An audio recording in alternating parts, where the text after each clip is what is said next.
Continuity bola ba azual. Continuity Tinubu, continuity Tinubu. Continuity Indian Nigeria Tinubu. Continuity Tinubu, continuity Tinubu. Continuity malam bola.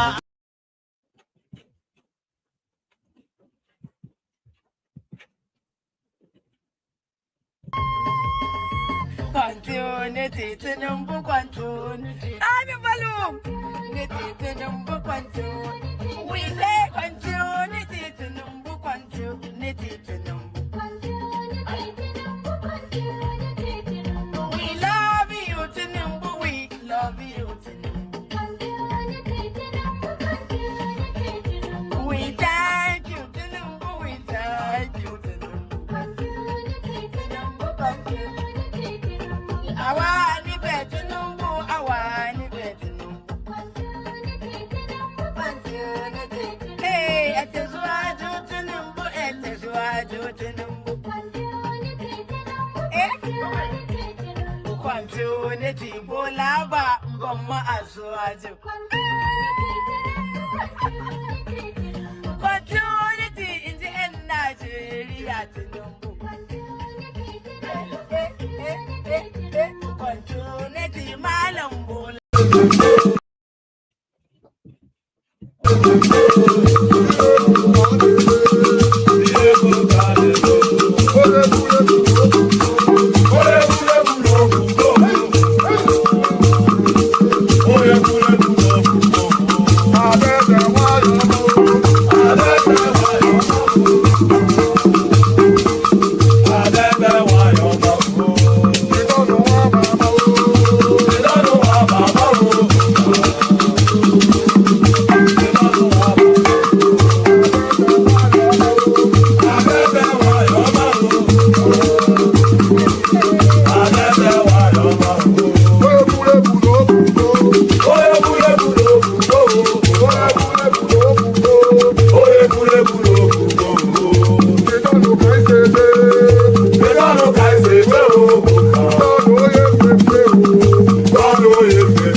I don't suffer, no be small.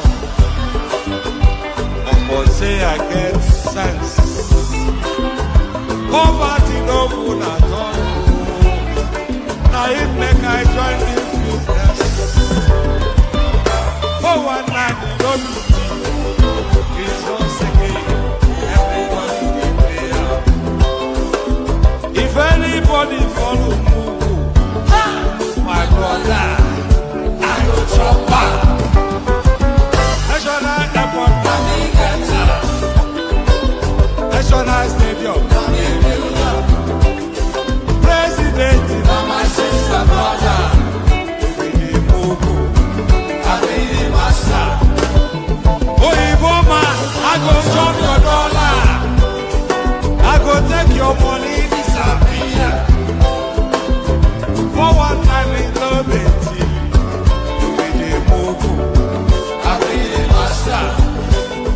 The refinery, let me get her.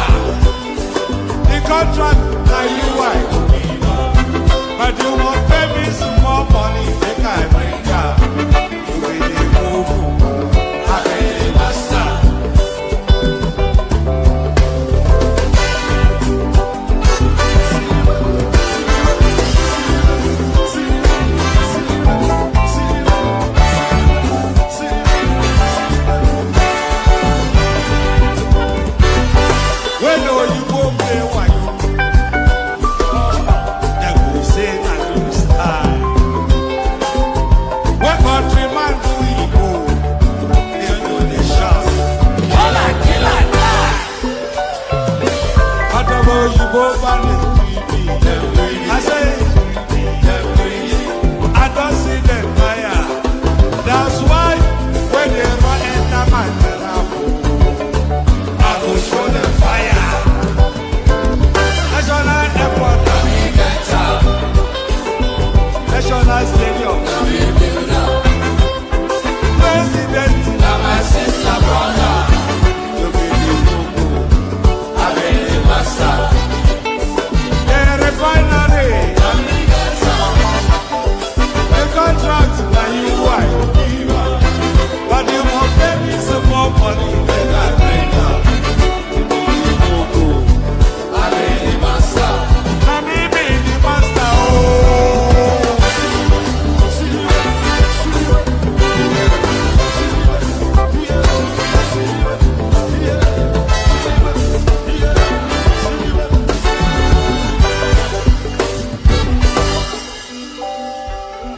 When you go to major parks, they live as if they are in the jungle. Lagos is Lagos. It is not jungle. You either obey our law or go to your own jungle.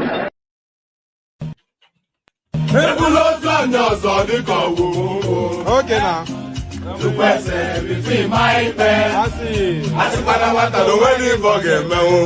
Okay. Mama musi na nwa metogo kwa maka na nwa mu jelu mba o we bulike aga nilu ne butilo nwanne mu ata nwanke ya dika kwa ya jomba.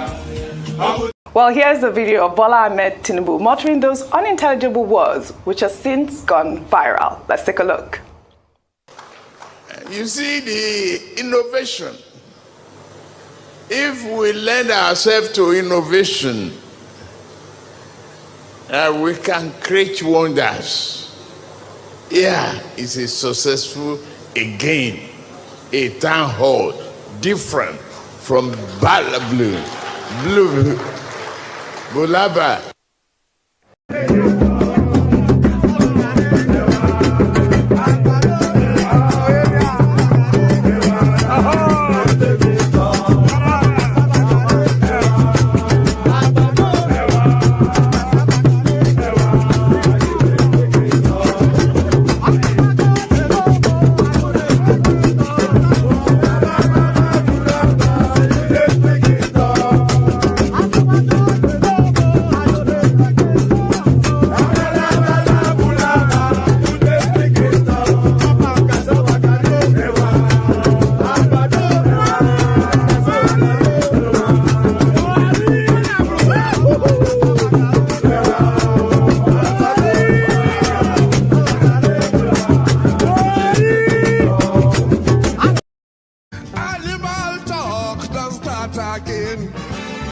My sister.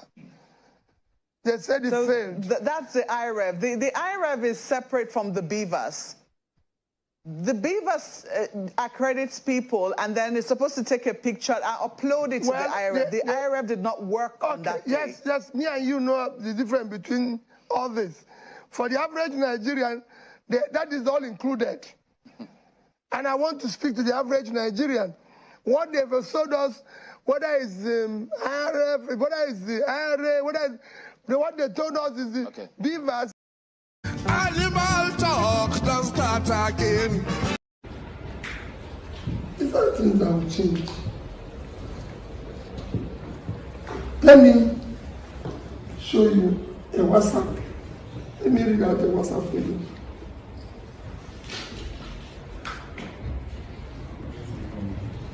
Let me just show you a WhatsApp I sent to someone.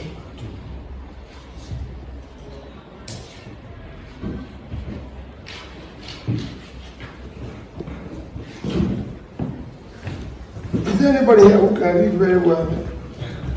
And everybody will can? Yes. This is a WhatsApp sent by Tinubu's group. No, read it out. I want you to read it out. Everybody can. Power glad label. No. Okay. Just read out what it says. Yoruba, shine your eyes on.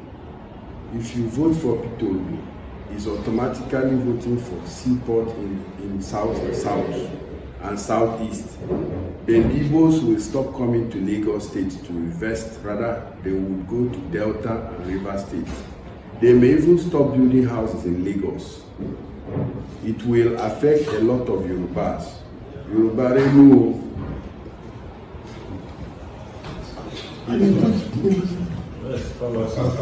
This is your contact. He goes. Animal talk, don't start again. And they'll stop it. So 2023, I was one of the people that campaigned for you rigorously in my community. Among my family, only me, I voted for you. But after the election, and when the result was announced, I was mocked. I was embarrassed that, you see now, PA to B. Now, I believe that our votes were not counted. I want to tell you that 2027, what can you tell us? Let us know that 2027, our votes is going to be counted so that we will not be discouraged. Because I believe, as you are here, many people here were discouraged that 2027 you will not vote. What do you want to tell us that to make us to vote again and again and again? Don't be discouraged. When you bring a change, you have for enemy all those who live off the old order.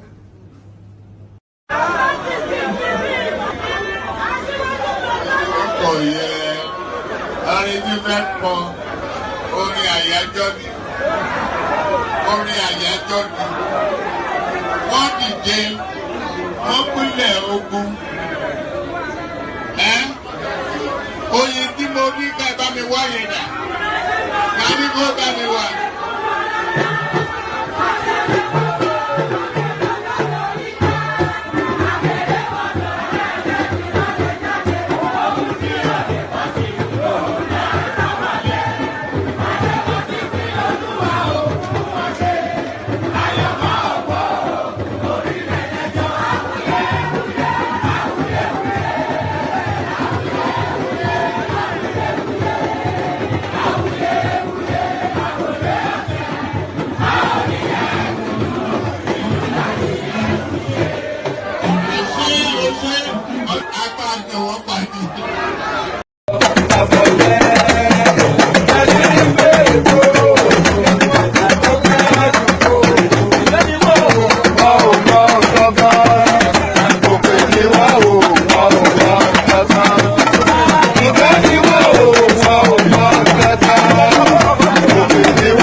Ẹ̀jẹ̀ mi ni ẹ kí n gbọ́, àkọ́bí ewé ayò, ewé tún méje, ìtún ló ní ọ̀tún ẹ̀ ṣe, ìfà ló ní kan fà ẹ́ mọ́ra, àìbínú gbogbo àtàrẹ, gbogbo méjì ọkà bàbà, gbogbo mẹ́ta ọkà wáṣẹ́, Orí ló túmọ̀ ẹnu, gbogbo ọ̀nà ní túmọ̀ ẹsẹ̀.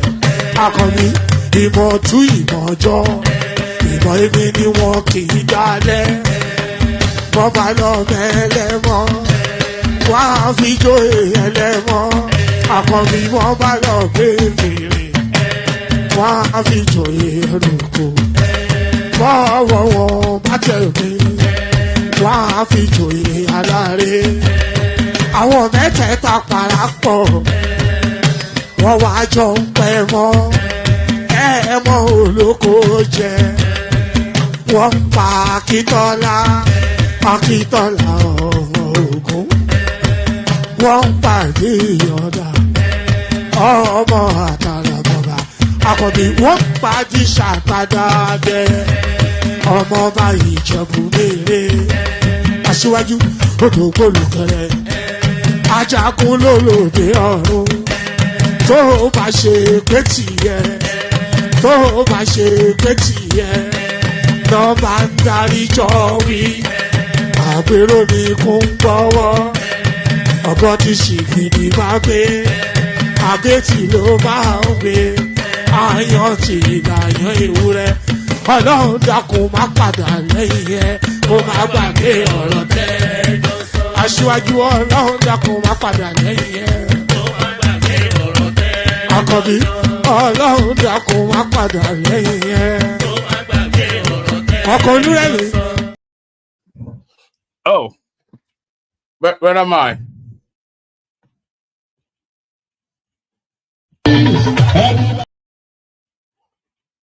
Am I visible? What's going on here? Oh, there I am. Brilliant. So there I am. Yeah, brilliant. Hopefully it's not going to be a funky one. The system has already started playing up, but there it is. Good day to you. Good to be in your company. And how are you?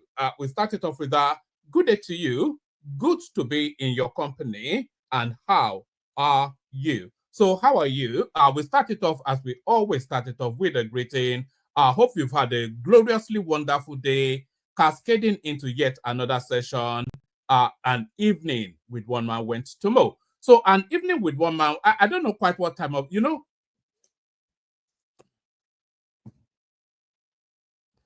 we cycle round the globe, this tiny little platform. There are people listening as far as people listening as far as Japan, people listening in the UAE, people listening, of course, in Nigeria, the United States, everywhere. So that's why it's just better to say good day. It's not good. So I'm sort of like in the pitch dark of night here, and you might well be in the break of dawn. So what do you say? Good day. So good day is a catch-all that captures all of the entirety of the 24 hours. So good day to you. Good day. The protocol remains the same. Click on the like button. Just as soon as you hear me invite you to do so. Click on the like button. Do that. If you're not already subscribed, then please correct that as well. Like and subscribe. The hyperlink, copy it and put it in those WhatsApp groups, those Facebook groups, all those spaces that you mooch around on social media. Copy the links and share it as widely as you possibly can. Do that. So like, share, subscribe, all those. If you want to come and join me on the screen, click on the hyperlink that says StreamYard. It will pop you into a studio space. As soon as I finish fleshing out the body of the talking points, I'll let you onto the screen. Then I'll engage you in conversation. There's nothing more complex, more complicated than that. So click on the hyperlink. Then you come into what essentially is a green room, a waiting room. So you'll be served tea and coffee and all that. And then as soon as I finish talking all my nonsense, I'll let you onto the screen to listen to your nonsense. So we just so come join me so that we can bullshit at each other. How about that? So how about that? Like, share, subscribe. Click on the hyperlink that says StreamYard and has been exemplified by the mighty Ja Nzola right there. Super chat towards the stream. So the first super chat usually sets the baseline. So Ja Nzola sets the baseline. So other super chats to come should be equal measure or higher. That is those are the rules right here. So a minimum of 5 super chats as well, the anticipation, all of that. So all of that, apologies for the late start, but I think this now is the new normal now, at least for the hopefully short term, no longer than it needs to be the case. So shall we just get started, shall we? We'll rattle through it. Hopefully somebody turns up for the conversation. It was actually Tony that rescued the session yesterday. I was convinced that it was going to be just me reading it and then bailing out, but Tony to the rescue. Sit at home order, losing grip in the Southeast. So this is Nuhu Ribadu telling us then that as well as quelling the insurgencies and banditry in the Northeast and Northwest, Tinubu has also tamed the Southeast. Sit-at-home order, losing grip in the Southeast, the National Security Advisor, Nuhu Ribadu.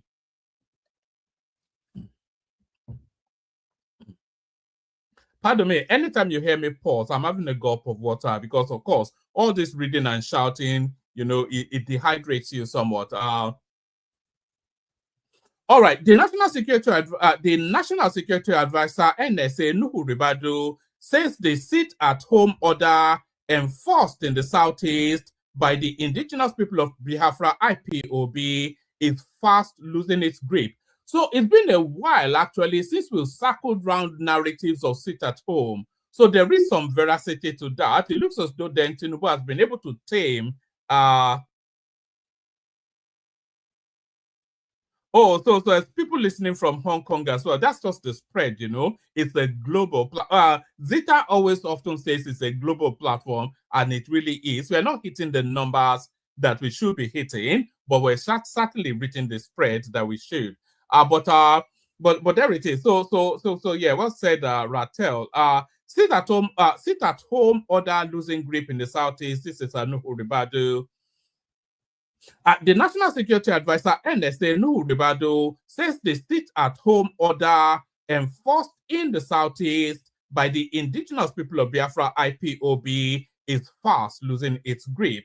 This was, as he said, the security conditions in the region was showing marked improvement. So we need commerce to be able to come into the Southeast, and for commerce, because that is their raison d'etre, that is their shtick. The one thing about the Southeast that is maybe not unique, but certainly peculiar to them is enterprise.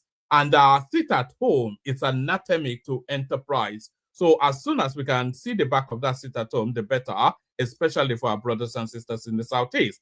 Our sit at home order losing grip in Southeast, Nuhu Ribadu.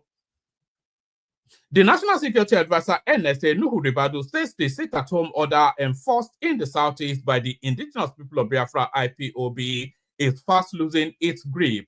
This was, as he said, the security conditions in the region was showing marked improvements.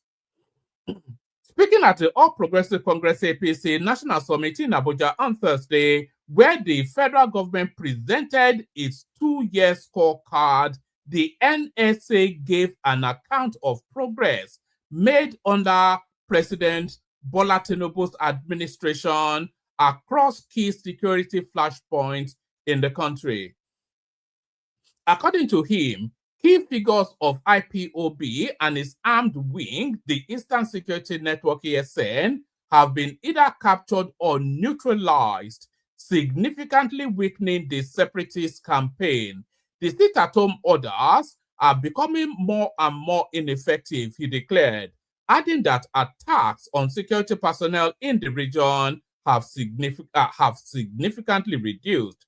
Ribadu further disclosed that over 50 police stations and posts have been rebuilt as normal social and economic activities gradually return across the Southeast. So that is the short and sweet of it. Tinubu finally tames the Southeast. So it was untamable by Buhari, was meant to be a soldier boy, but Tinubu finally tames the Southeast.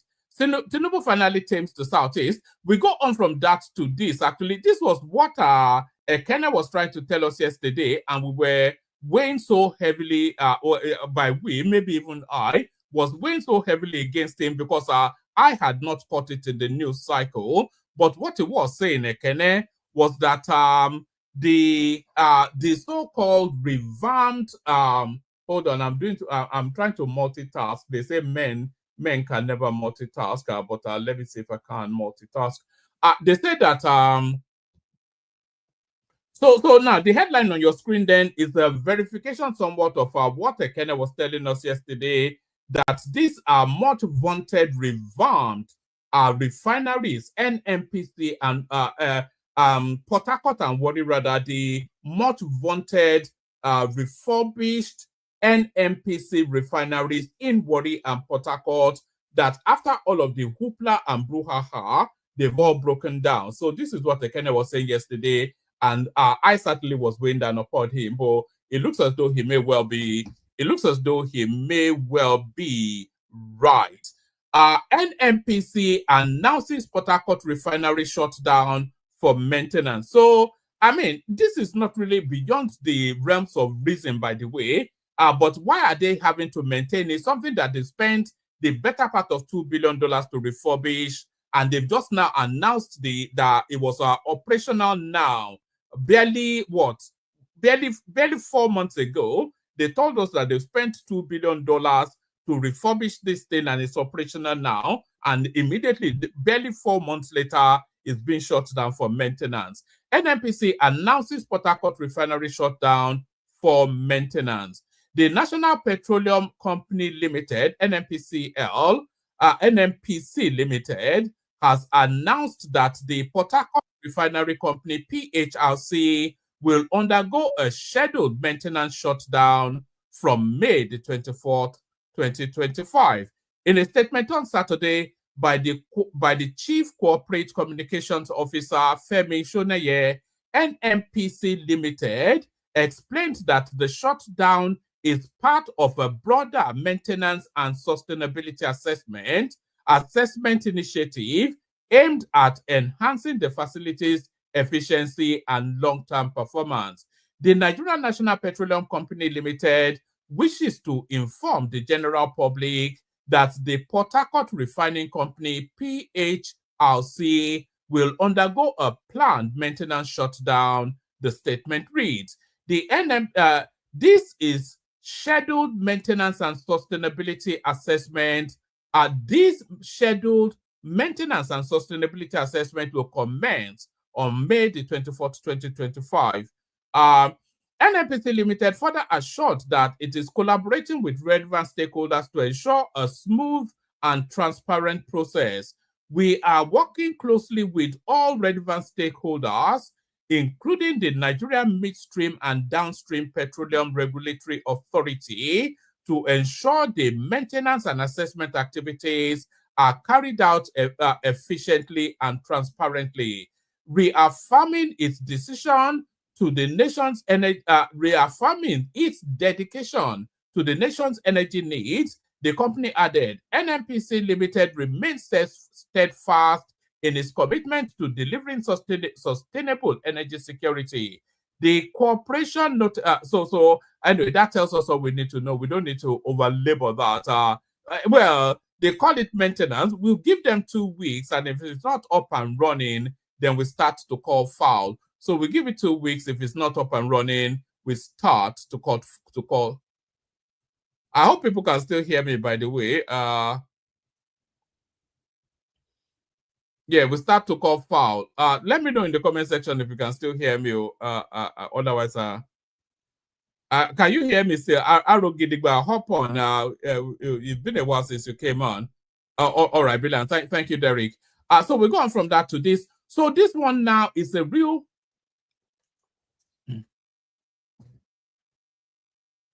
This one now is both a real game changer and a boon for Tinubu's re-election.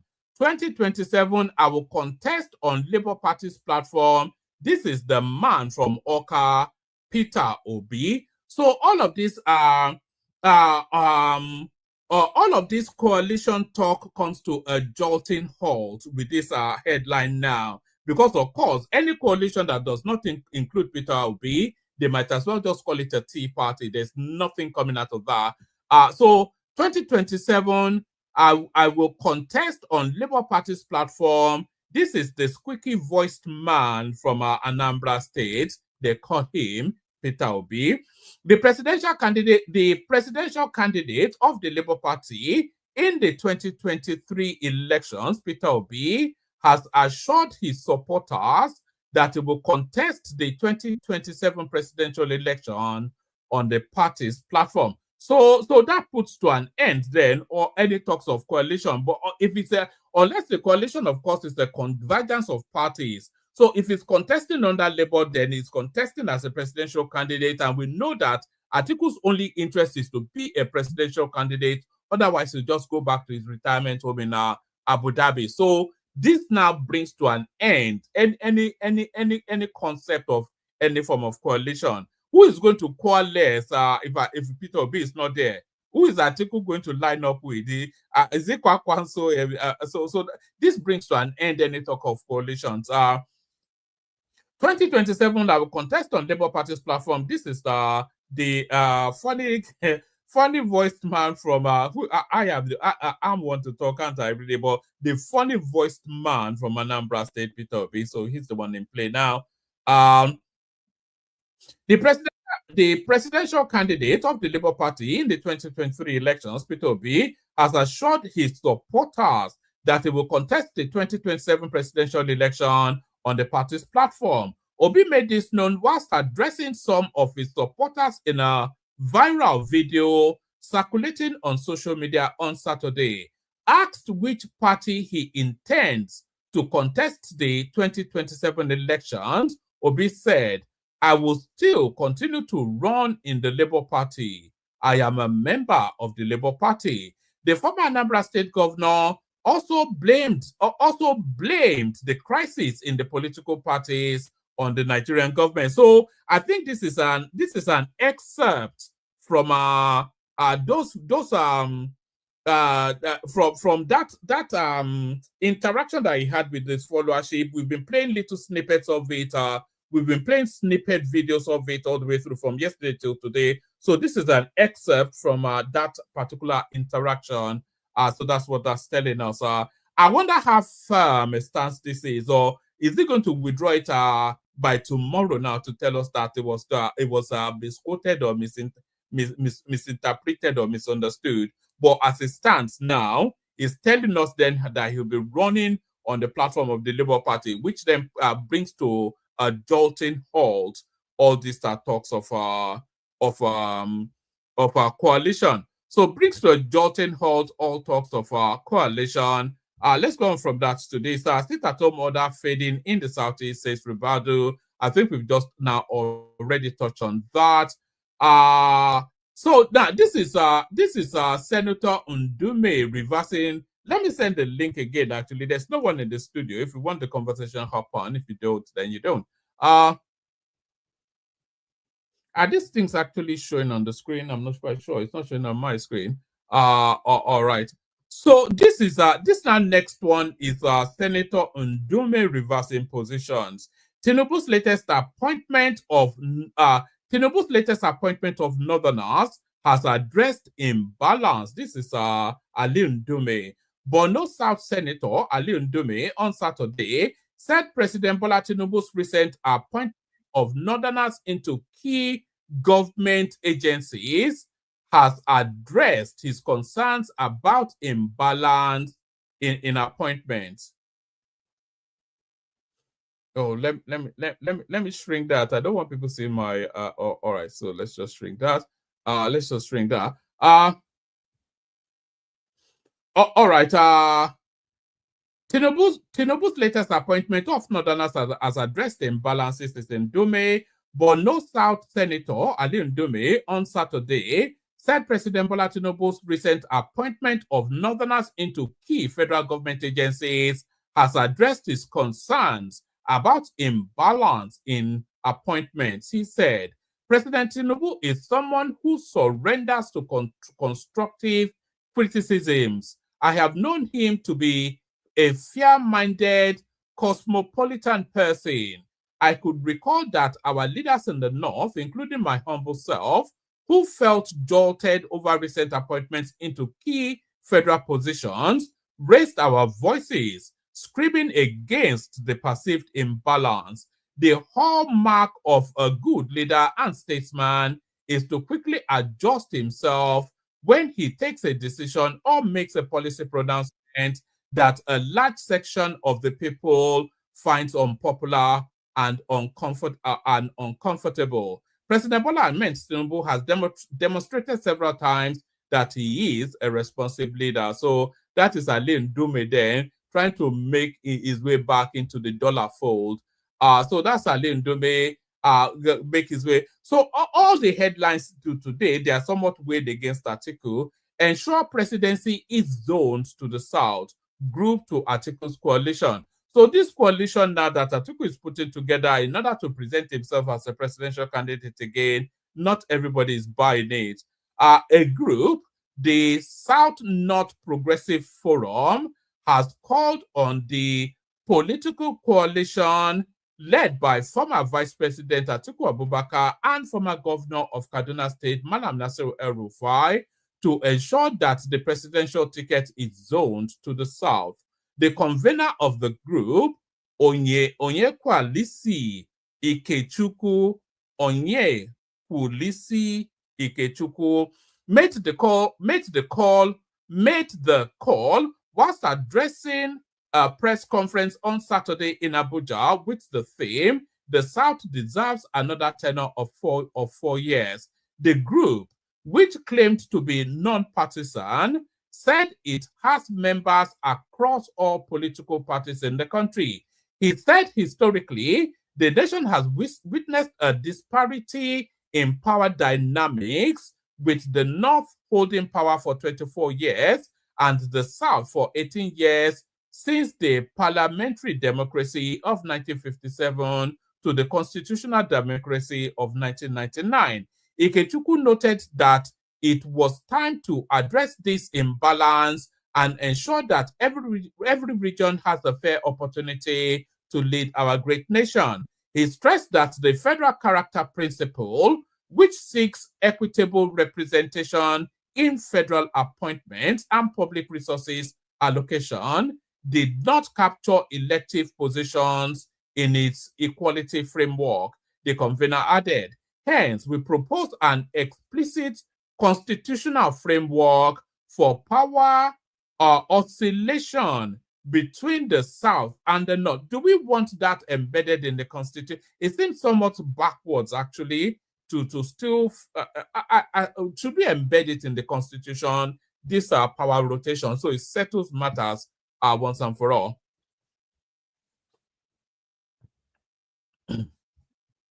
The convener added, hence, we propose an explicit constitutional framework for power oscillation between the South and the North, allowing regional blocs to micro-zone the presidency and ensure every Nigerian has a voice in our nation's development. Alternatively, there should be an executive bill for electoral reform that will engender power rotation in all our political parties in order to maintain the ease of power equality across the sub-regions.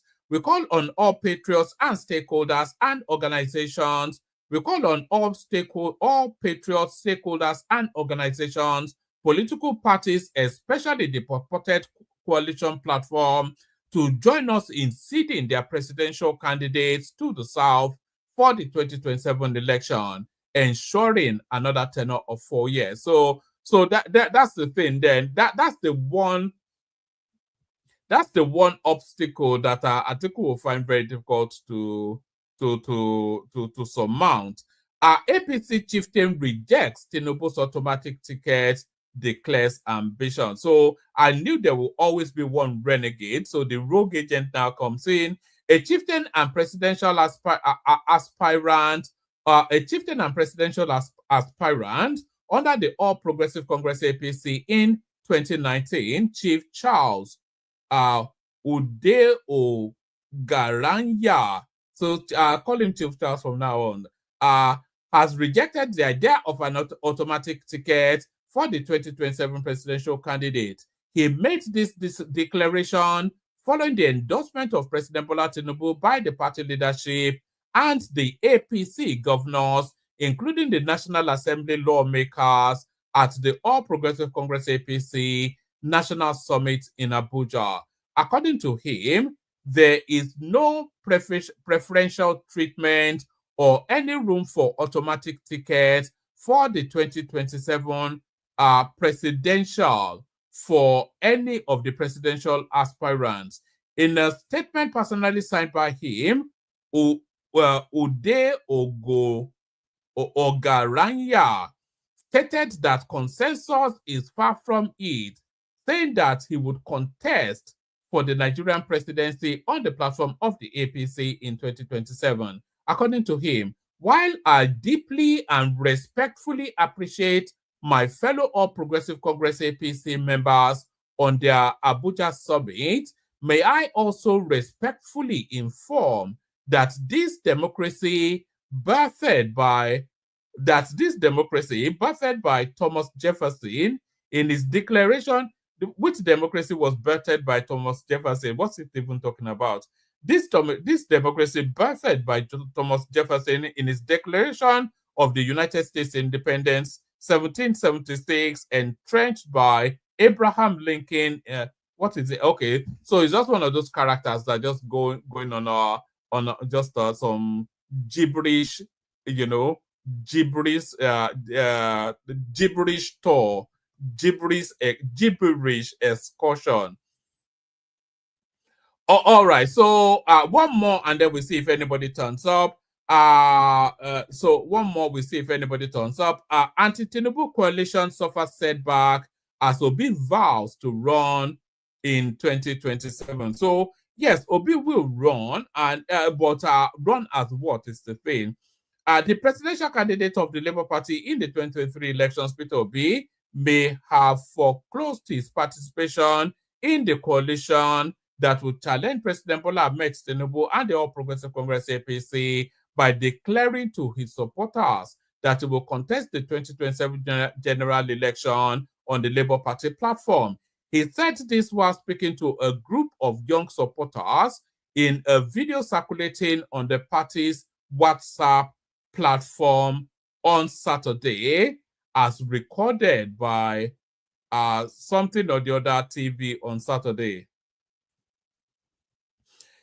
He also said that what appears to be an internal crisis in the two dominant opposition political parties, the Labour Party and the PDP, was the handiwork of the federal government. Responding to a question on which platform he intends to contest the 2027 election, Obi said, I will still continue to run in the Labour Party. I am a member of the Labour Party. So I think that's just what does this add anything else? Answering another question from a youth who was apparently disturbed about what appears to be Obi's indifference. So yes, I think we covered that in our previous in a previous session. So that's that. Let me play you the clips that we have, and then we see if anybody turns up. I thought I saw the prime just now. Did I see the prime just now? Has it disappeared? All right. Let me play you a couple of clips. So now all of the okay. Let me start it off with this one actually with Nuhu Ribadu, chest beating on what he purports to be his achievements over the last 2 years. All of us. Since then, Mr. President, I will report one after the other, the 5 areas that we spoke. Northwest, the last 2 years is watershed, indeed, in the fight against banditry. 11,250 hostages on record freed. A decline, we started witnessing the decline in abductions. Decisive blows to top warlords. The Kachallas, Ali Kachalla, Boderi, Halilu Sububu, Dangote, Isu, Yellow, Damuna, Buhari, all of them have met their creators. Targeting the operational core, over 50 of such leaders were eliminated. Over 70 of their deputies, commanders, and hundreds of foot soldiers neutralized. 35 of the warlords, as part of our non-kinetic approach, which we call the Kaduna model. And the government has designed a new process called Operation Safe Corridor Northwest to receive repentant bandits. The Kaduna State Governor is here. He participated fully, and we appreciate that. In the Northeast, Mr. President, where it all started over 20 years ago, the Boko Haram, the jihadis, over 13,543 terrorists and criminals neutralized since you came in. Over 124,408 Boko Haram ISWAP fighters and family members surrendered. Over 11,118 weapons recovered and destroyed. 252,596 rounds of assorted ammunition recovered and destroyed just in Borno State. Ongoing operations in the Timbuktu Triangle, Tumbu Islands, and other enclaves. Mr. President, their days are numbered, the remaining those who are here. Community resettlement and economic recovery is in progress. And we have literally, because we do not talk much, because of the nature of the work we are doing, most of these things have not been made public. That's why we are taking our time to use this opportunity to bring the facts and figures so that people will know. In the Niger Delta, Your Excellency, production rose to average of 1.8 million barrels in 2025. At the time when you came, it was less than a million. Now we are talking about 1.8 million. Pipelines are green. We used to have what we call green and red. When you have green, it's a flow. Red, it means interruption. Now, consistently, we've been having more green than ever before. 47% of drops in infractions. 1,978 illegal refineries dismantled. So there it is right there. That's Nuhu Ribadu presented his scorecard for the last 2 years or so, less than 2 years actually, but for however long he's been in that position. So that's a scorecard right there. Still talking about scorecards. Here is the citizenry of our Kaduna State are presenting the scorecard of their governor. Watch this. For many traders, the reconstruction of the Gombe Yakubu Gowon Road, which was abandoned by past administrations, is not just a prayer answered, but also a testament that a good leader is on the throne. Have much to say, but the government are trying, because since they started the work has been so effective. Everything is just going well. That's just all I can say. The government are really trying. From the previous government, he's trying so well, and we appreciate him for what he's doing. And we pray that God will continue to enrich him more and more to do more. We thank you for what he's doing so far. The road was too bad before the starting of this work, and starting of this work make us very, very proud. I was born and brought here in this area. It's almost 60 years now I'm in this line. So this is my happiest year because of this road. My family house is here while I'm sitting Kaswa here. So I was so impressed.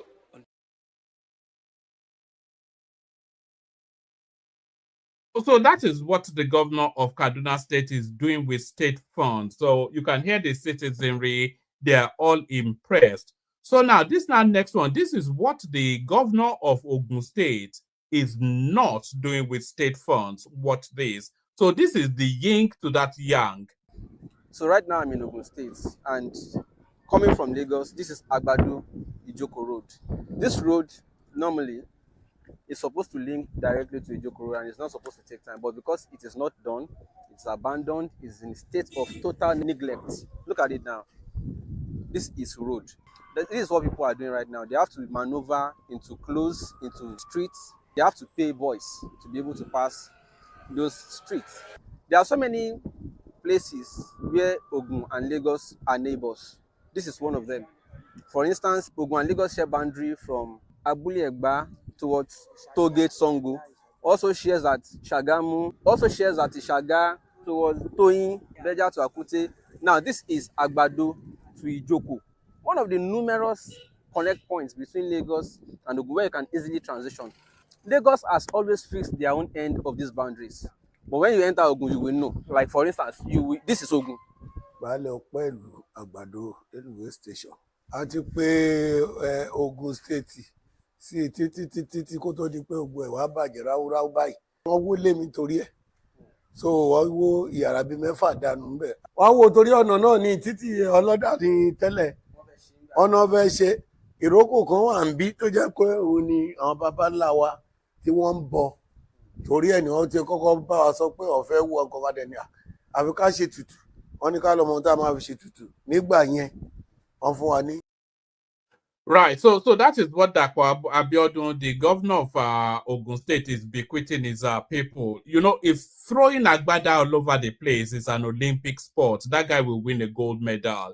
If governance was the measure, F9. So that's that. There it is right there. One more. Actually, two more. Do you remember yesterday we were talking about Senator Nwaboye that was reporting to the Senate then that when he's flying into Abuja, there's so many shanties that he sees that is an eyesore, and he was inviting them that Yemsin Wike should go and bulldoze all of those shanties that is offending his eyes as his private jet starts to coast into the Abuja airport. So here is Ruben Abati responding to that narrative. Watch this. That conversation between Senator Nwebonyi and the Senate President reflects the reality of Nigeria. This is a country of massive inequality. The rich looking down on the poor from the heavens, the poor in difficult circumstances on a farmer. And this Nwebonyi, where is he from even? Ebonyi North, a village called Mbeke Isheke in Ebonyi local government area. In fact, when I travel in that Aziz and I see Mbeke Isheke from abroad, it looks like a collection of shanties. Nwebonyi should start by asking the Nigerian government to demolish the whole of Mbeke Isheke. Because that is the reality of Nigeria. Now that he has been privileged to go to Abuja for maybe one term or whatever number of times he will use, he is saying that other people's houses should be demolished. If you are descending into Abuja airport, the habitats, the type of infrastructure within the environs, Your Excellency, does not represent the good image of this country. And I think that the FCT minister should capture in the next budget, if not incorporated in this, to either relocate the habitats of the people within the airport or renew the area, at least, because that is the mirror of the country as we are descending into Abuja airport. Some of us, if you take into account to view the environs of the airport while descending into Abuja, you will agree with me, Excellency, there is an eyesore. It doesn't give good image of the nation, and I think something has to be done about it. So that's a Nigerian parliamentarian calling the everyday man, the everyday people, an eyesore. So there it is right there.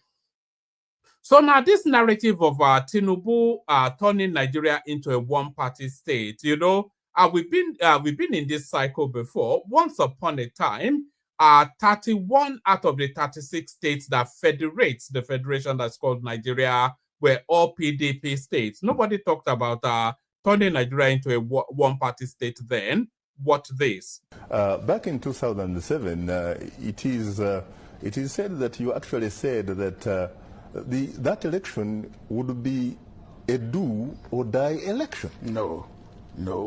Did they misquote you? No, I said for my party. For your party? For my party. The PDP? We want to win the election, not by hook or by crook.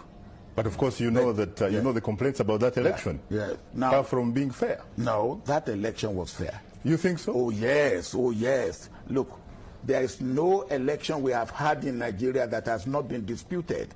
The election was disputed, all right, but the election reflected the will of the people of Nigeria.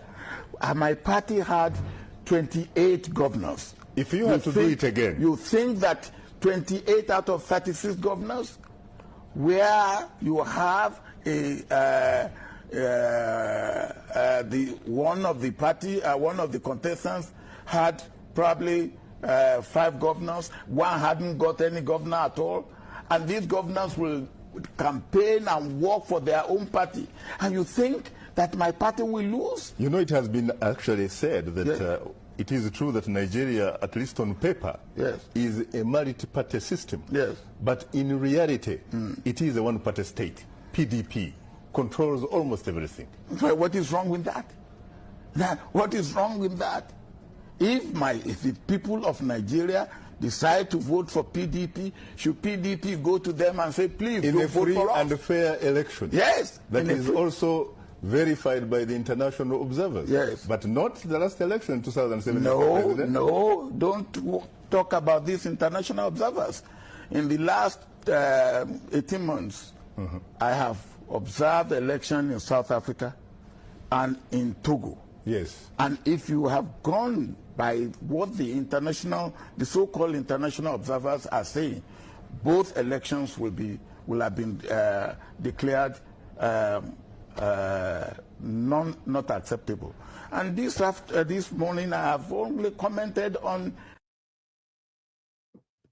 So there is Obasanjo right there. The same Obasanjo, of course, that's been running around all the media houses criticizing that Tinubu is turning Nigeria into a one-party state. So we play the Kegite music and then we see who turns up for the conversation. But first, where are they? I always struggle to find this. The Kegites. Only water, where they see ma.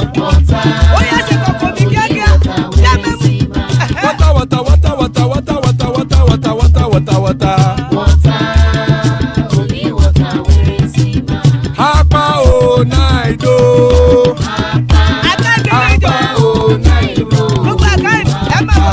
Hapa you don't come o.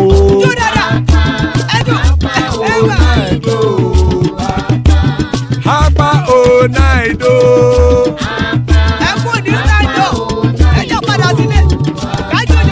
Oro kẹ̀kẹ́ ẹlẹ́mù yé o. Ibe sodi kẹ̀kẹ́ ẹlẹ́mù rẹ o. Bobby master kẹ̀kẹ́ ẹlẹ́mù rẹ o. Chifu Faila ti kẹ̀kẹ́ ẹlẹ́mù rẹ o. Eruku lẹ̀lẹ̀ ẹlẹ́mù dé. Eruku lẹ̀lẹ̀ ẹgbẹ́ ẹlẹ́mù dòde ojàre o. Eruku lẹ̀lẹ̀ Ghana ti dé ẹgbẹ́ bọ́ọ̀dì o. Ọmọ ẹlẹ́yẹ ẹyẹ o ó dilé o. Odúyẹ̀lá ẹyẹ o ó dilé o. Petrosonama ẹyẹ o ó dilé o. Petrosodúnkẹ́ ẹyẹ rẹ̀ ó dilé o. Ẹlẹ́kọ̀ ọ̀run mú ìní o.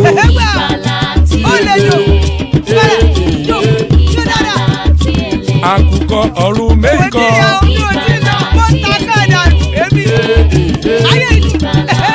Ikú kò ní ríwà gbéṣe o.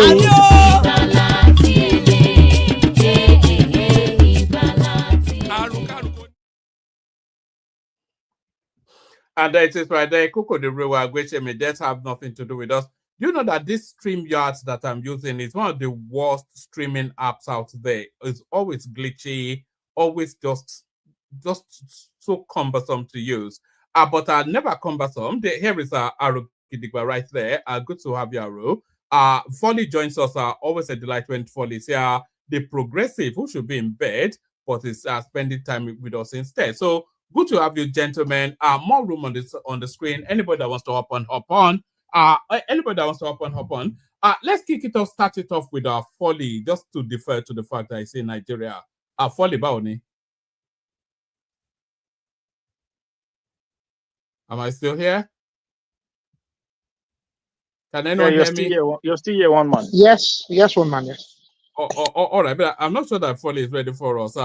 So who wants to kick it off? Do you want to kick it off, Akim? Good to have you here. What are you doing up so early in the morning? Yeah, I have a bit of time on my hands, so I said let me at least participate today. And I don't feel like sleeping at the moment, so I just said let me join you guys. I thought maybe you will be having an afternoon session earlier, because normally you have afternoon sessions and stuff like that. Yes, I was intending to, but the window didn't open. So yes. What are you looking at in the news, though? What are you looking at? And a lot happening. Ribadu reporting back that there's been. It's not told us that the sit-at-home has stopped. Or I just use that as a like a sort of clickbait headline. But sadly, we're seeing pulling back somewhat in that sit-at-home narrative in the southeast now. So is it as a consequence of our government action, or those people are just fed up with it? They're telling us that the NNPC Port Harcourt refinery has been shut down for maintenance. When did they reopen it that it should be shutting down? Obi tells us that he'll be contesting on the Labour Party platform. Does that then bring an end to all that coalition narrative and all that? Ndume now, Tinubu's best friend, because he has appointed a couple of bookies. So take your pick and let's hear from you. One man. Okay, I start with Ndume. Ndume, for me, I think that you can see when these people feel threatened, when they feel like their position is being threatened, it's almost like this Senate seat or whatever that Ndume is, the journey that he's been on for only God knows how many years now. It's almost like it's a birthright. It's his birthright. He's looked around. He came out to criticize the government. Daniel Boala went for him, and I think he's been looking at it and he's seeing signs that the ticket might not get to him in 2027, and if he goes to other party, what are his chances of coming back to the Senate? So what appointment did Tinubu make that he's coming back to say, oh, he's representative? Just make appointment appointment of directors to different boards of different organizations. That's all. It's not like some massive ministerial appointment or something like that. It's just directorship appointments. That's all. And if you look at the list, you have more from the south than you have in the north. So I think Ali Udume is just trying to protect his re-election, because I think he's finding a way back now to be on the good book of the president and the APC, knowing fully well that if he lose, because there's no way he was going to get that Senate seat back through the primaries, because it looks like it was almost gone anyway. So maybe he's trying to smooth things out again. So on the sit-at-home issue, I think what happened there is, what not naturally happened to all this organization. Take out the head, and the rest of the body dies. Since Simon got shocking, so you see that the whole movement slowly just crumbled. I don't think it has anything to do with the security, the military or the police or whatever. No, I think since Samuel got locked up, I think the whole thing is just dying a natural death. That is my own opinion. This is how I see it. There's nobody to kind of put that. It has not a leader out there that is as bold as Nnamdi Kanu or Simon Ekpa. So I think that has had a big effect on the sit-at-home. I think, to be honest with you, one man, it's a welcome development. It's a good one, and it means that businesses in that region can go on. People can go on about their daily activities on Mondays. People can be children can go to school with knowing fully well that these idiots will not come after them and start shooting within the school premises. People can go to work knowing fully well that that won't be a problem anymore. I've not really heard anything about it in a while, so that tells you that it's almost dying this natural death. I don't think it has anything to do with security, the soldiers or the police doing anything about it. I just think maybe because the head is gone and the body just dying a natural death. You think it's a consequence of Simon Ekpa no longer being in circulation? Yeah, of course. I think that was what happened. I don't think it has anything to do with the army doing anything, because I've never heard them arrest anybody since that thing has been going on. I've absolutely never heard that anybody was arrested for actually enforcing sit at home. I've never heard a single person being arrested for it. So I think what happened is the thing it has no directions anymore, and it's just dying its natural death. That's what I think happened. And the issue of the refinery, one man, I don't know, man. That thing, they need to just pack it up and forget about it. It has wasted a lot of money. Now are they trying to get their election money from the maintenance they want to do now? What kind of what kind of maintenance are they doing? How can they be maintaining something that they just reopened? Barely, it's not 4 months now that they told us now that after $2 billion spending, the thing is working now. It's election. The election is coming now. And how come Dangote is not shutting down his own refinery to maintain it? Why do you have to shut it down for maintenance? Listen, one man, that is the place where every government gets their election money from. The money they use to run election, they get it from those refineries. They just tell you they put money to. We've been maintaining that refinery, God knows how long. It doesn't work. So that's one. Just have it at the back of your mind that Tinubu re-election fund is coming out from that maintenance money they are telling you about. They're not maintaining anything. They just put the fund there and siphon it one side, and that is the money they're going to use for campaign in 2027. That is what that was. If you remember, during when a year or two towards the election of Buhari, that was how they pump money into that refinery, saying they were doing a maintenance. Every time the election is getting close, you just watch. Then they want to maintain refinery. It's every government. It happened during Jonathan. It happened during Buhari. They all of them do it. They just pump money there and say they want to maintain. They told us refinery has been fixed, right? They are not producing petrol. Like, how long was that? 2 months ago, 3 months ago, and now the whole thing is shut. They're shutting it down for and they did it with so much fanfare as well. You know, all the noise they made about it. That look, we fixed it, this, that, and the other. They were asking journalists to come round and unbelievable stuff. I heard that is Mele Kyari on the run. I heard that it escaped to Dubai or something. Is Mele Kyari on the run? I don't think he's on the run because there's no if you look at there's nothing from the EFCC to show that he is wanted by the EFCC or they're going to arrest, or maybe there's a warrant for him. I don't think there's anything. Maybe the man is just go out to relax himself. But in my opinion, he stayed too long in that position when Tinubu came in. I think he should have left the same time with Emefiele. Both of them should have left the same time. And then the same thing that happened to Emefiele should have also happened to Mele Kyari and Malami. And for me, until Malami get prosecuted, Tinubu for me hasn't done anything. That's, to be honest. Like, forget about all this infrastructure, all of this nonsense. It's not nonsense. It's governance and all of this. But in terms of those people who I personally think did some stupidness during Buhari government, in my opinion, Malami is on top. And until that man gets done, I'm not going to be satisfied with Tinubu and his government. I'm telling you the truth now. Because that they cannot allow I'm with you on that, actually. I'm with you on that. quite why Malami is working freely.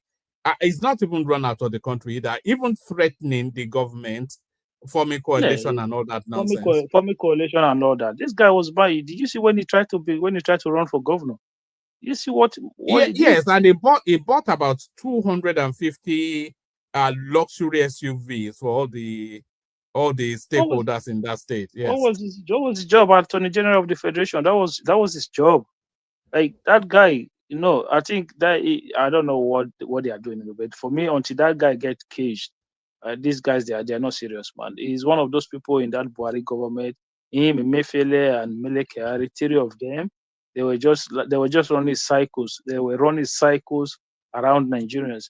If you remember when Kemi Adeosun tried to hold them in the throat when she was Minister of Finance, they went to go and leak NYSC certificate, forged NYSC certificate. All the issues she raised that time, as soon as she got kicked out, they brought the other Malam woman in. Nobody asked questions anymore. Everybody just moved on. And she was saying this NNPC had not remitted money to the Federation account. That money must be remitted. And she was holding her ground. All of a sudden, they brought out a fake NYC certificate. Yes, she did her own. She did wrong by forging NYC certificate. But you have to understand, this was a woman that was not born in Nigeria. She didn't live her life in Nigeria. She was misled by some Nigerians to say, "Oh, don't worry, we do it this way, we do it that way, and you'll be fine." Only for her to get into trouble just because she was holding her ground against those rogue elements in that government. And that was how they kicked that woman out.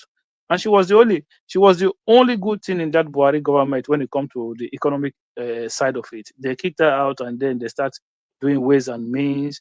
Emefiele started confiscating naira and all sorts of shenanigans, man. I don't know, man. I don't know how those people are still roaming around. Then the Malami is still talking about coalition. How is that man even still outside and not being banged up in Kirikiri or whatever it is? I don't know. It's crazy. It's crazy, one man. All right. Talk to us about Peter Obi now telling us that he's going to run on the Labour Party platform. So that brings to an end. Did he say it or some people just carrying rumor now? No. Did he actually? He said it at some meet and greet that he had with a bunch of Obi supporters. So, but maybe he said it casually, but it came out of that meet and greet. So he was actually captured on video saying it. Yeah, but I don't know that one. Well, I'm pretty sure he's going to reverse it maybe within the next 24 hours. Because there will be a big problem there, as it stands now, nobody knows what's going on in terms of the leadership of the Labour Party. So he doesn't want to be taking stupid risk with that political party. Imagine they went to force Abure's out, and then Supreme Court comes up with a different judgment to say no, Abure is the authentic leader. Then what happened? His candidacy will be just down the drain. So he doesn't want to be taking chances like that. Be making a categorical statement in that manner. He has to be very smart in the way he goes about it. If not, he's going to find himself in this position whereby the APC find themselves in Rivers State during Wike's second time. That was the 2019 election. Because if he doesn't play his card well, he might think he's got the candidacy of the Labour Party only for him not to have anything in the hand. So he needs to be smart, because I didn't think he actually made that statement. But if it happens that he actually made that statement, I think he's not being wise. I don't blame him, because in my opinion, Obi is not the smartest person that I've seen, especially when it comes to political issues. He's not the smartest person that I've seen. I understand that he has people who are his followers, and then they go back and front like the Irish weather, but it's okay. It's not a big deal. But at the end of the day, let's see what happens. But I just think personally he's going to be taking a huge risk if he was to go on that Labour Party. All right. And just one more. This APC chieftain threatening that he's going to contest the APC ticket with Tinubu. Of course, a couple of days ago, they said Tinubu was going to be their sole candidate. So, do you align with that guy that says no, there has to be some form of contestation? Of course, he can contest the primaries with Tinubu. I don't see any. I do not see anything wrong with that. If it's a democracy, if they have their uh, convention and then he wants to come out and contest against the president, he can do that and see how many delegates he can have. There's nothing. I don't see anything. Look. For me, I would think it makes sense for APC to even allow somebody like that to come. We just make it like a ceremonial thing, and then put it there to say, okay, the president was overwhelmingly supported by the delegates of the party, and then you go ahead with your business. And I want to quickly say, Nuhu Ribadu, uh, talking about the leaders of those insurgency that has been by. I think okay, yeah, they've done a lot in that area, but I think, in my opinion, one man. Let's be honest with ourselves. Tinubu understand what true federalism is, and he was fighting the Obasanjo government then. And if you remember, Lagos State was one of the states in Nigeria that was able to use the current police structure to create what you call the RROS, Rapid Response Service Team. So, that RROS department of the police was kind of funded by some independent fund, like independent funding for that team specifically. So he understand this part of security structure, that it has to be decentralized. So, in my opinion, I would have want to see him push that bill so hard. Let Nigeria see that you are involved, you are actively involved in that state police bill, that you want to see it pass by Yeah, has it all not passed means. its second reading, or is it still being held up by the parliament, isn't it? It's Or still has like it passed the second reading?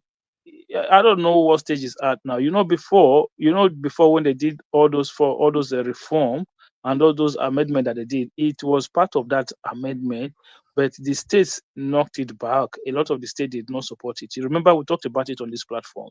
A lot of the Yeah. states did not support it. So, and I think he should make it a priority. If he has to summon all the state House of Assembly speakers, summon them and say, look, this is the situation we are facing today. We need to decentralize the police system.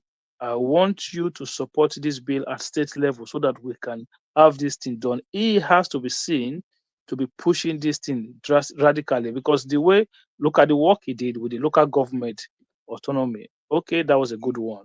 But this state police for me is even more crucial, because the problem of insecurity, we don't have enough police when it comes to the federal police structure to be able to police this country. If you have insecurity, say maybe somewhere in Edo State, the governor will be able to deploy manpower to that region. Focus more. They will be able to focus their manpower on the region that is that have high level of insecurity. So state will be able to manage insecurity. Look at Borno State now.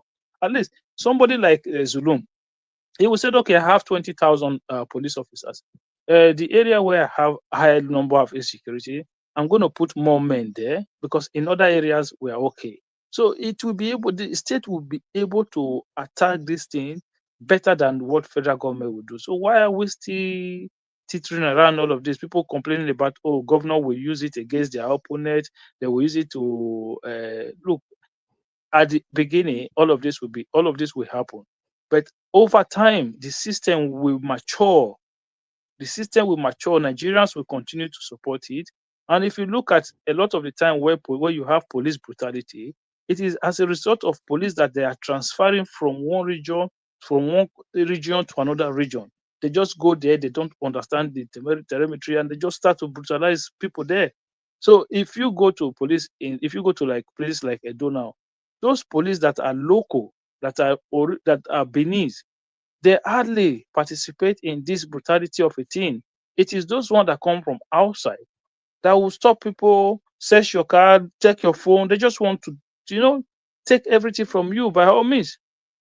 So but if you look at the vigilantes on ground, they were not doing that.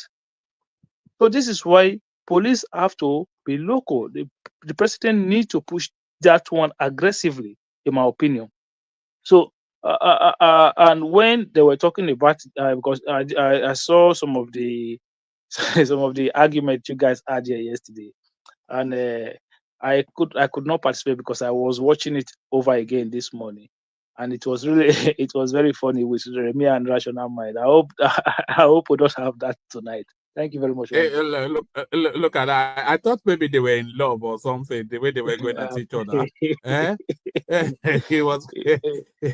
And no, all right. you know the thing with Rational Mind is that if I just think say Rational look, Mind, it likes to poke at them deliberately, and they always fall for it. That's just. yeah, just say look, I'm a Labour Party member. It's not like a Kenyan. Everybody know that he's a politician. So when it comes to criticize the government, you can see that he's just fully 100% biased in his criticism. So you can take that because he has not hidden that fact that he's a politician. But Rational Mind will be telling you that no, I don't support this, but it's 100% full on the government's neck. Nothing rational about Rational Mind submissions. No. There's an IR missing from his name. There should be an Yeah, IR. exactly. Yeah. So thank you, Akim. Stay with us. Let's come from you, Akim, to Aro Gidigba, if he's ready. Aro, are you there? Indeed, I am one man.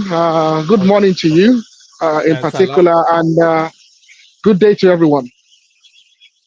What are you frying? Are you frying dodo this late in the night? No, I'm not. No, I'm on duty. No, I think there's some 1 or 2 sets in the background is making some funny noise. They always do. How are you? I'm good.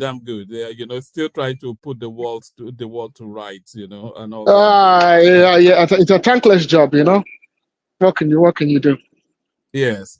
Yes. So what are you looking at? Are you even looking at Kemi Badenoch? I think she's having somewhat of a bounce back, because Kemi, she's done for. I don't think she's ever. Did you see Sakia come up with this policy, this hardline immigration policy, which I thought was to try and counterweight Kemi Badenoch's narrative? No. That was country Niger Farage, not Kemi Badenoch. Yeah, reform. Yeah, I don't think Farage. Sorry, I don't think Keir Starmer gives much concern about Kemi.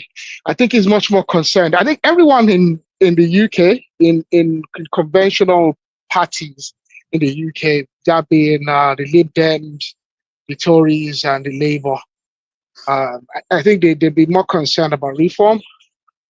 They've done very well in the local elections there. They just went, so they've been looking at. But then you look at Keir Starmer. Keir Starmer is a center and a bit to the right actually, even though he's in Labour. Is not a hard left. He's a very centrist politician from his heyday. He's not an unknown quantity. He's very well known. His activities there, as a QC, I think it was for decades. So he's a bit to the center. I don't think anything he's doing is unusual. There's seen a bit of that in Canada as well, apparently, and a bit of that in Australia. It's just the nature of the times. Do you think it's the Trump effect?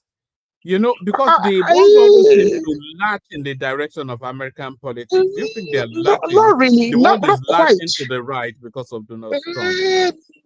Not quite. I just think it's a tendency itself that's been brewing for a while. And I think it's a tendency that's been brewing due to kind of like it's. So look at, I think the nature of, you look at areas, places where Canada, UK, Australia, they've gotten to a break or even position where they needed skilled labor and they also needed unskilled labor to maintain their economy.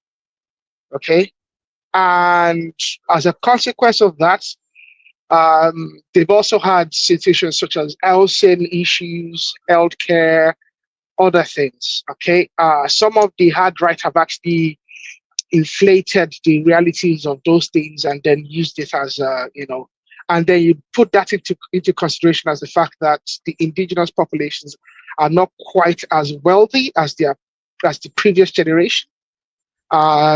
Things are harder in general around the world. Literally, most economies are, the COVID. There's so much happening in the world, and I think the reality for young, natives of these areas is that their financial status compared to their parents is not quite the same. And they are also competing with skilled individuals from around the world that they wouldn't have had to compete with on an equal measure previously, maybe a generation before. So I think those things are just some of the things that just really, those are the realities that come up. Housing as well is one big major, because as you understand, one man yourself living this part of the world, one thing when you get on the ladder, owning your own property, owning your own house, owning your own home, if it is, it really is the first step to take. On that ladder there to building some sort of wealth and building up, really. So, and that really has become something that's become not quite as easily achievable for young natives, really, of this area. So that's just a global reality. I don't think we should really, what happens in America happens in America. America is a different beast of its own, really. So. All right, brilliant. Take us to Nigeria then, and let's look at what's going on. Peter Obi now saying he's going to run under labor and all that. Yes, I've been following things a bit. I've also been, I've been on tune with you, one man, the show. I don't quite watch, I don't go through everything, but quite, I've been on, so I've listened to some of Rational Mind's theatrics in the last several days. So, what's going on in Nigeria? I think the endorsement of Tinubu as the sole candidate, while I think it's early, I think it's also not unusual. There's nothing unusual about it. So let's look at previous instances there. We had the endorsement of Jonathan at the convention. It was at 2014, around 2013, and then there's a walkout by what we now know as the is it the new PDP, Saraki, Atiku and Co. There was the endorsement of Buhari in 2018 2018 or thereabouts. Tinubu is the sitting president in APC. The nominal convention is that he has the right of first refusal, I think is what they say. So yeah, that's all right. But I think that's a universal norm, though, isn't it? Yeah, it's a universal norm. Yeah, so he has a right of first refusal. Often gets first refusal. Yeah, but however, I think APC should concern themselves with holding a convention first. They've not held one. It was only Joe Biden that didn't get first choice first refusal. It did. It was just a matter of the fact that he wasn't quite capable in terms of his health. It pulled out. Remember, it pulled out very late, and some people even claim that pulling out so late in the game is one of the reasons Irish didn't do quite as well. But that's just by the way. That's not the reason, man. The people just the numbers were there. They were lots of Americans. But I'm just I didn't say that's what I think. I said some people believe. So yeah. So that's what some people claim. So indeed, Joe Biden did get a right of first refusal as well, technically. But I think they should visit themselves with organizing a convention, a credible convention that is seen to be fair. that seem to be they have some small issues in the party, but like it's always been said, when your presidency is in your party and there's money flowing and there's a bit of job for the boys going around, people tend to be happy. Okay, it's easier to calm trade nerves. It's easier to accommodate people. It's easier for them to say, okay, you know what? We'll talk to the people at the federal. They'll do something for you. So that's why things seem to be calm in APC, and that's why PDP are struggling. They've been out of power for a very long time. There's really not been a job for the boys for a long time. There's really not been any steady financing of the party, especially now that there's no wiki, and especially now that the purse in Rivers has been blocked, the purse in Delta has been removed. So really, is it Seyi Makinde that's going to fund PDP?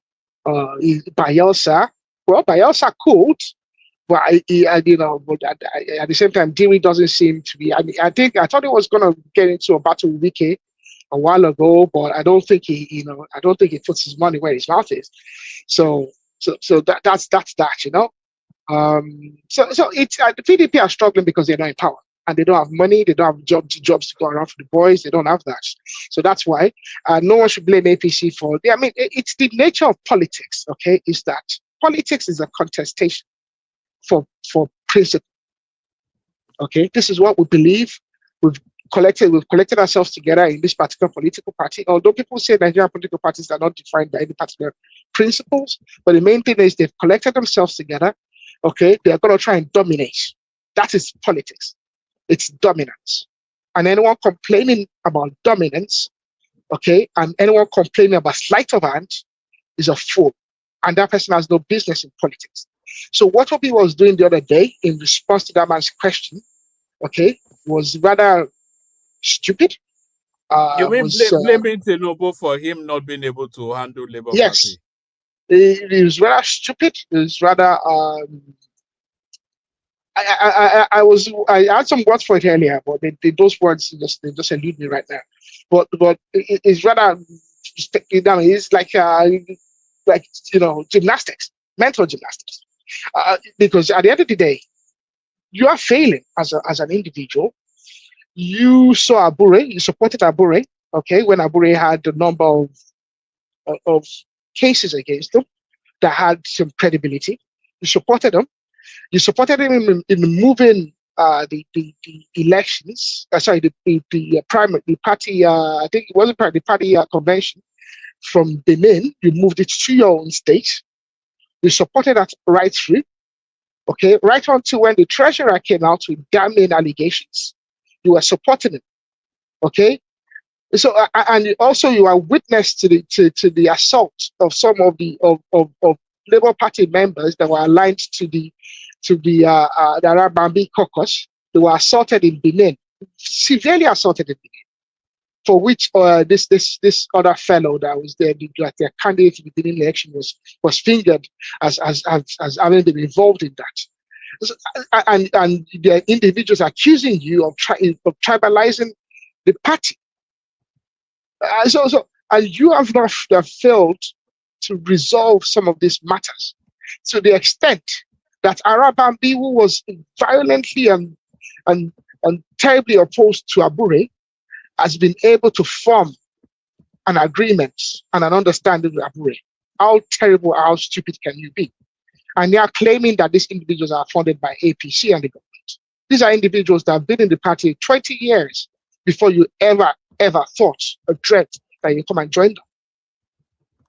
These people have been in that party, lowly party. Yes, they were lowly, but at the same time, they produced a governor, they produced a senator, they've produced House of Reps before you ever showed up. They've dominated the whole state, on those states, for 2 terms before you showed up.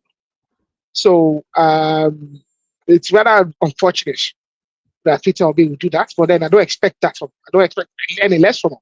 Anyone that has heard me knows that I don't think much of Peter Obi, and that nothing to do with in contest against him. Very few people do actually, apart from his core base. I cannot. Yeah, I cannot imagine how anybody with a functioning brain would align with anything Peter Obi. It's just a yeah, nonsense space. yeah. I mean, he's someone I joined. My first foray into social commentary about Nigeria was just joining Ireland. I think around 2010. I think well before the protests anyway. They used to the slam him first, all the time on and Nigerian land. he was being slammed all the time. I read about him. I had some understanding of him. The Pandora Papers came out, and then then when he went and did that talk at that pastor, what's his name? He does this thing in October 1st. And he gave that talk, and here was this man trying to whitewash himself. I felt the so. Platform. It's called the platform. Yeah, the platform. And then it came out in 2018 or 2019, late 18 or 19, I can't remember. And he had, I know Buhari and Atiku refused to have a debate, but himself and Osibajo had a debate. And it was just absolutely, there was this man talking container economics. And then individuals come out in 2023 or thereabouts, and they start telling us that this man is brilliant. No, he's a dullard for all intents and purposes. I mean, what is so keen? I mean, I don't know, really. This is a man that worked under Abacha, by the way, at the Ports Authority. I mean, the unfortunate thing about Nigeria is that we don't investigate individuals. Individuals commit crimes. Individuals do things that are inappropriate, and they get away with it. Because under all circumstances, Peter Obi, he was at the Port Authority. What was he doing at the Port Authority in these Abacha years? Sorry, Showore called him a launderer in chief, and these people almost hug transformer for that. So I mean, but that's still by on the way. Twitter crying about it. By the way, Akim, they're still on. Even as early as today, they were still on Twitter crying about Showore slamming their guy. It's crazy, man. I've never seen. Look, one man. Sorry for cutting you short a little bit. That's all right. Imagine this. Okay, 2023 came. 2019 came. Atiku was good, right? Even though Atiku is one of the most corrupt Nigeria. Forget what Obasa just said, right?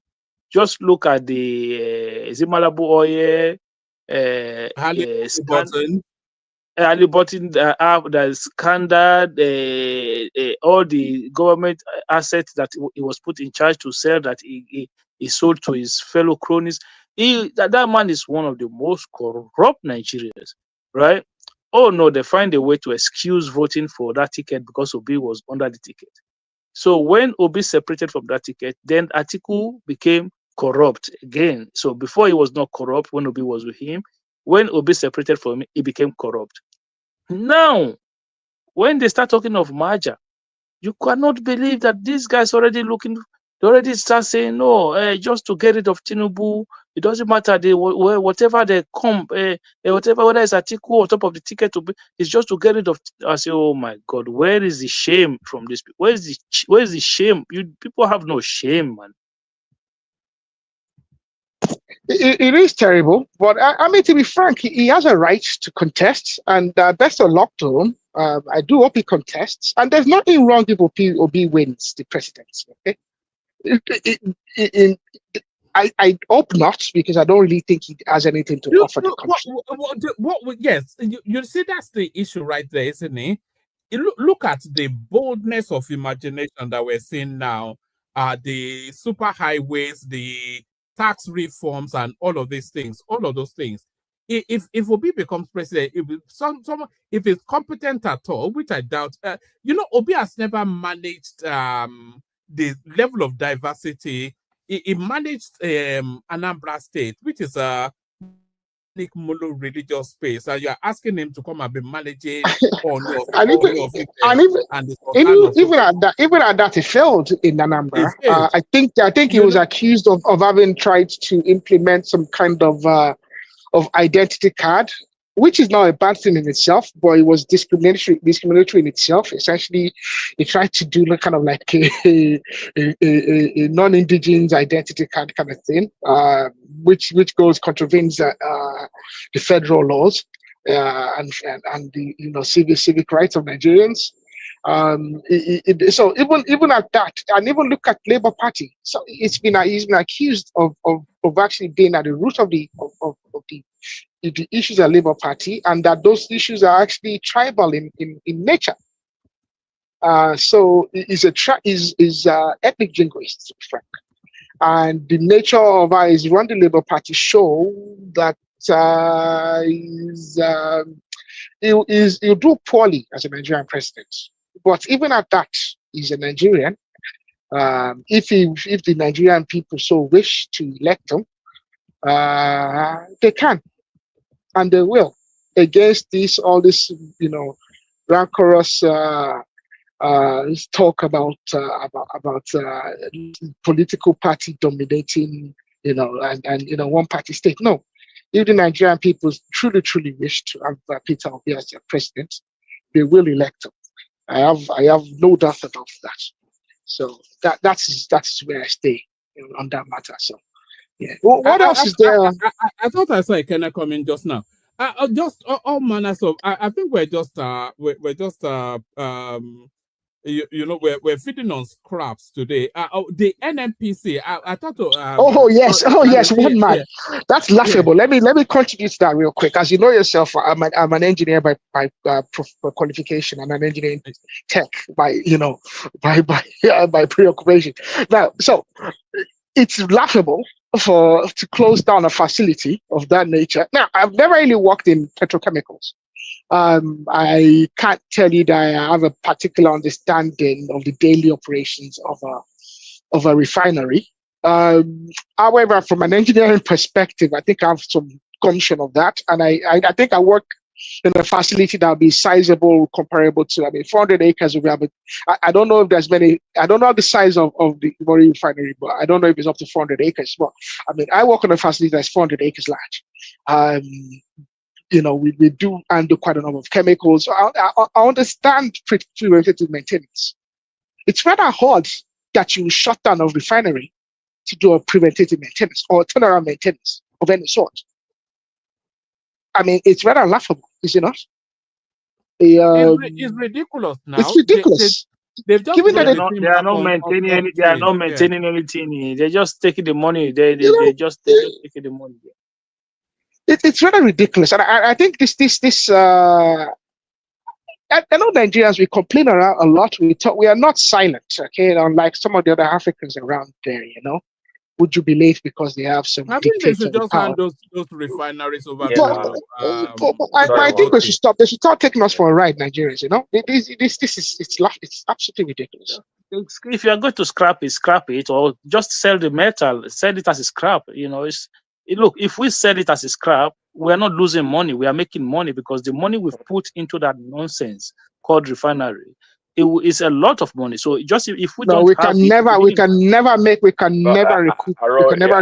we put into the refinery. They need to scrap that thing. They need to scrap it. I think as an engineer. So as an engineer, under what condition would they shut down completely a plant? Like it's even dangerous. It's even dangerous to even think about shutting down a plant, because a refinery essentially is a distillation center. That's the simplest way I can describe it for people that don't have no clue about it. It's essentially distillation. Okay, and to the best of my knowledge, it takes quite a bit to warm up the chambers and get things going. So you don't really ever want to shut down. You want to wind down. You don't want to shut down. I can't think of why you never shut anything down, because it's laughable. It's laughable. What about if it's not operating at optimal capacity? I don't think it's operating at all. I think what they are doing is, whatever operation they are doing is they're just doing enough for the federal government not to sack all the civil servants there, send them on their way and privatize it. I think that's all they're doing. Essentially, maybe they were operating at maybe about 10% capacity or less. I can't see them being fully operational and shutting things down. It's even dangerous. It's even dangerous to even think about shutting down. It's yeah. Hold on, Celibi, is that you announcing your? Look at this lady. Karen Arrow, that's Celibi. So really, from an engineer, I can't think because one man as I'm speaking to you, I'm speaking to you from. I'm literally at work, Yeah, it's obviously there's no concern about that, but there's a lot of tool sets in front of me. I can't think of where. I can't think. Yeah, they can shut one down. Well, there's probably 4 other ones operational. In the refinery, they have chemicals. They probably have some chemicals coming in. They have some facility stuff. You shut down. What happens to your water pressure? What happens to your facilities? I mean, nobody does that. There's so much happening. It's quite clear. So if that been the reason, it sounds like there's nothing much going on in that facility. There's nothing else. There's really nothing going on there. That's my argument as well. They really do not have anything going down. So they really have not shut down. They've just shut down. They never had anything going on. So whatever. It's ridiculous. I don't want to discuss it. I think there's one or two individuals. They brought in some cassava blending machine just to grind some. That's what they did. I don't know what the topics are, but as Arrow spoken on the South African white farmers being rescued by Trump. I was gonna ask a guy from yesterday, can't remember, Aizon. I was gonna ask him yesterday, but I couldn't get in. Have you had any opinion on that topic, Aro? Well, I've always had some form of opinion on it. I'm not familiar with that country. Are there farmer murders? Yes. Have they been overblown and politicized? Yes. It's a country that had the misfortune of apartheid for decades. But the greatest misfortune that happened to South Africa happened in 1993, between the years of maybe 89 and 93.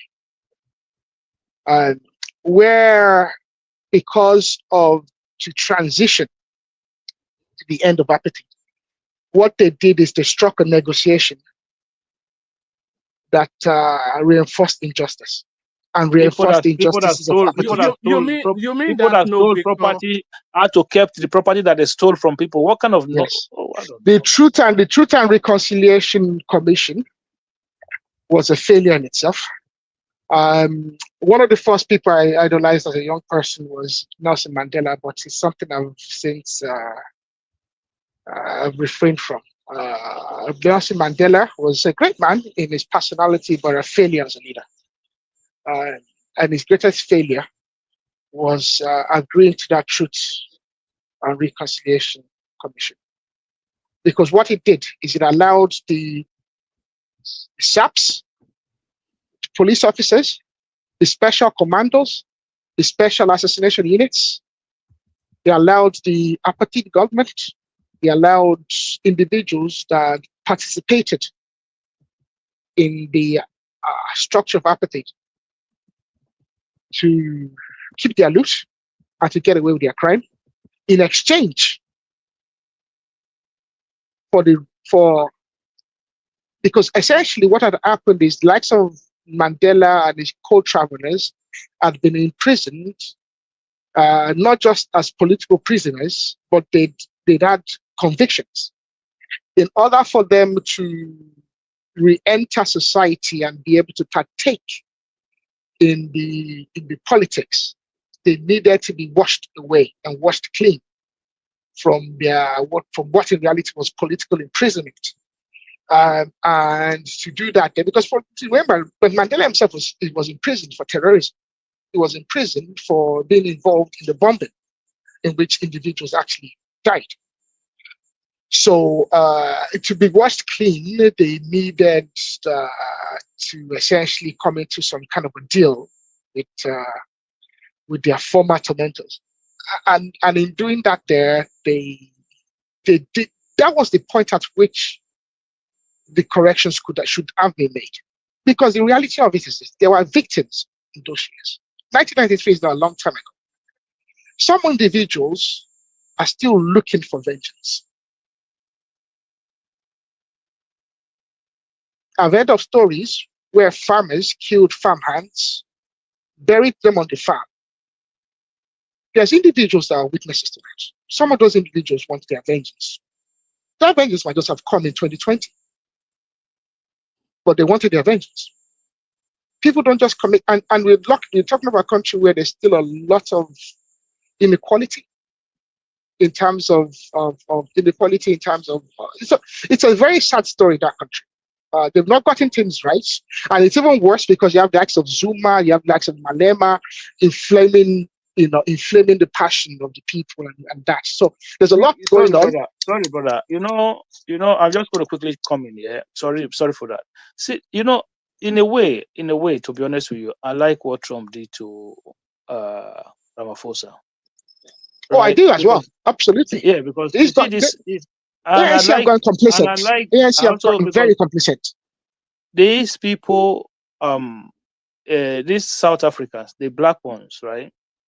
The xenophobic that they perpetrated on Nigerians, even though we sacrificed a lot during apartheid for them, and they treated our people like that in South Africa. Mr. I like you to think of that in a different way. I like you to think of it as a consequence of what is happening is this. They themselves they don't have much. They don't have much. Okay, so let me tell you this.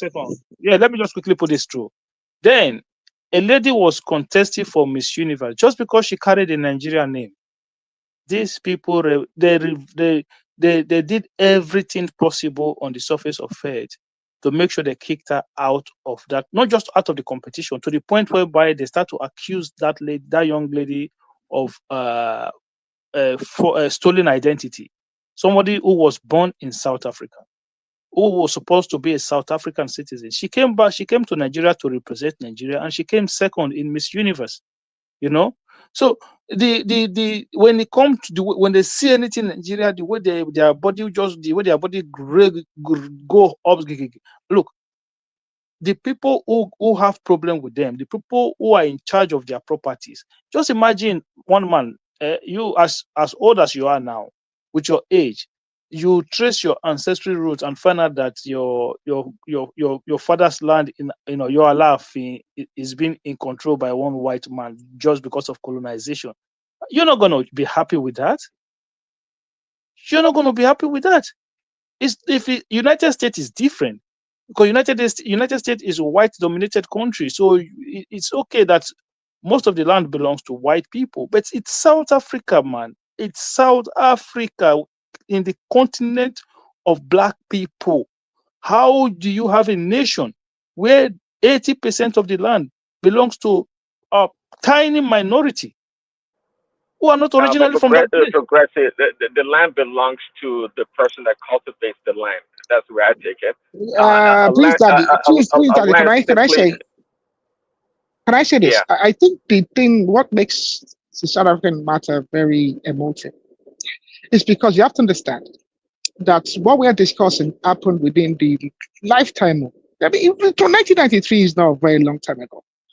And you have to people think about apartheid, and they think that apartheid was something that started, in the 1800s. No, apartheid in itself was only reinforced in the 20th century, in the late 1800s into the 1900s. So really, the devastation of apartheid really happened within the recent consciousness of any South African that from that's anything older than 30, 35 and right into their 90s and they really experienced it. It was a devastating, calculated policy that robbed them of their identity, that enforced them as second-class citizens, that removed them from ancestral land. Wait, well, please, Daddy, let me finish. Okay, land that point, and then I want us to try and bring Sally. And I'll move on real quick. That robbed them of their ancestral land and actually then moves them into ghettos in Soweto. And please, Daddy, I would like you to read about that country and to read about the system of apartheid. There's nothing glorious and there's nothing decent about it. And like I said, what happened in 1993, okay, was essentially at the Truth and Reconciliation Commission was to reinforce the policy and wipe the slate clean. But in doing that, it did not address the victims of apartheid, of which there were thousands of murders, there were thousands of government-sanctioned murders, lynching, assaults. It's not one. You make it sound like it's not one-sided. You know, if now after the apartheid, if they had found a way, that is the black South African government that found a way to integrate their own people systematically into the system, and that would have been better. I think I'll tell you, they failed. They should be integrated into their own country. What kind of talk is that, Prince Daddy? Prince Daddy, I don't want to go about this any longer because I think we'll be here for the whole night if we go into it. But I think you should read about it. The ANC failed miserably. I do agree with you on that note. The ANC failed miserably. They became corrupted. The likes of Zuma, Ramaphosa, even Malema himself, as we finger the corruption, taking contracts. Winnie Mandela, the whole lot of them. Hold on, we've lost Sally. I wanted to really hear from her. Sally, if you are oh, there, sorry about that. Karen. So I wouldn't dwell on that, Prince Daddy, but it's a very sorry story. The condition of the people and their recent history. Going forward, here's my poignant question. What is what is the big difference to you in between colonialism and apartheid? What is just like the racism and tribalism? What's the big difference? Colonialism is an exploitation of resources. Apartheid system is the humanization of the human spirit.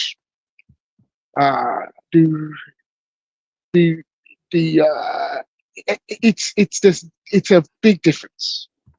It's a big. I think the fact that you're even asking the question reveals that you don't actually understand, because you don't understand the history of apartheid in South Africa. I think you should take some time to really study it at an academic level, not really academic level, but there's been a lot of academic work on apartheid, the history, and I think the thing about the South African government, the apartheid government, is that they didn't hide the activity. They never hid anything.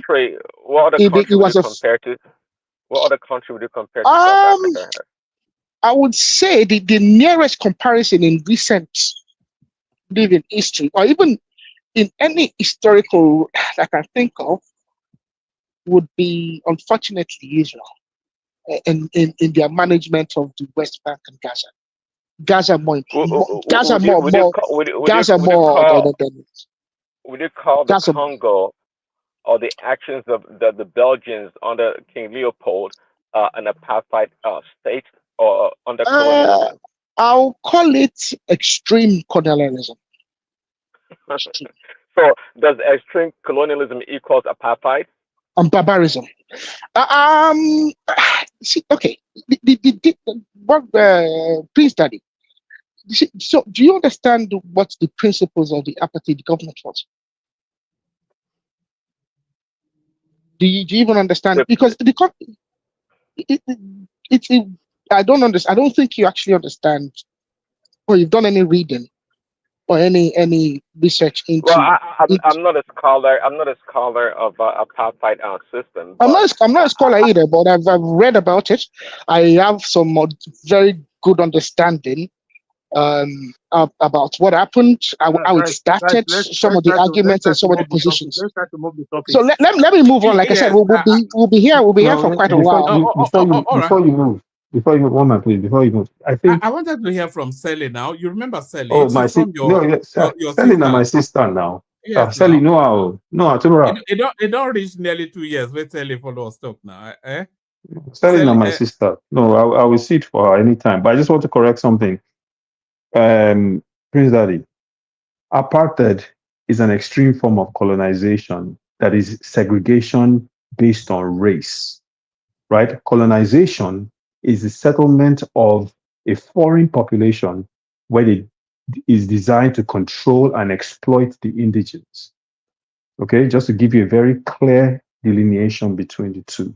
Well, And it doesn't shock me because I've never seen a black struggle that you haven't opposed. So your stance does not shock me at all.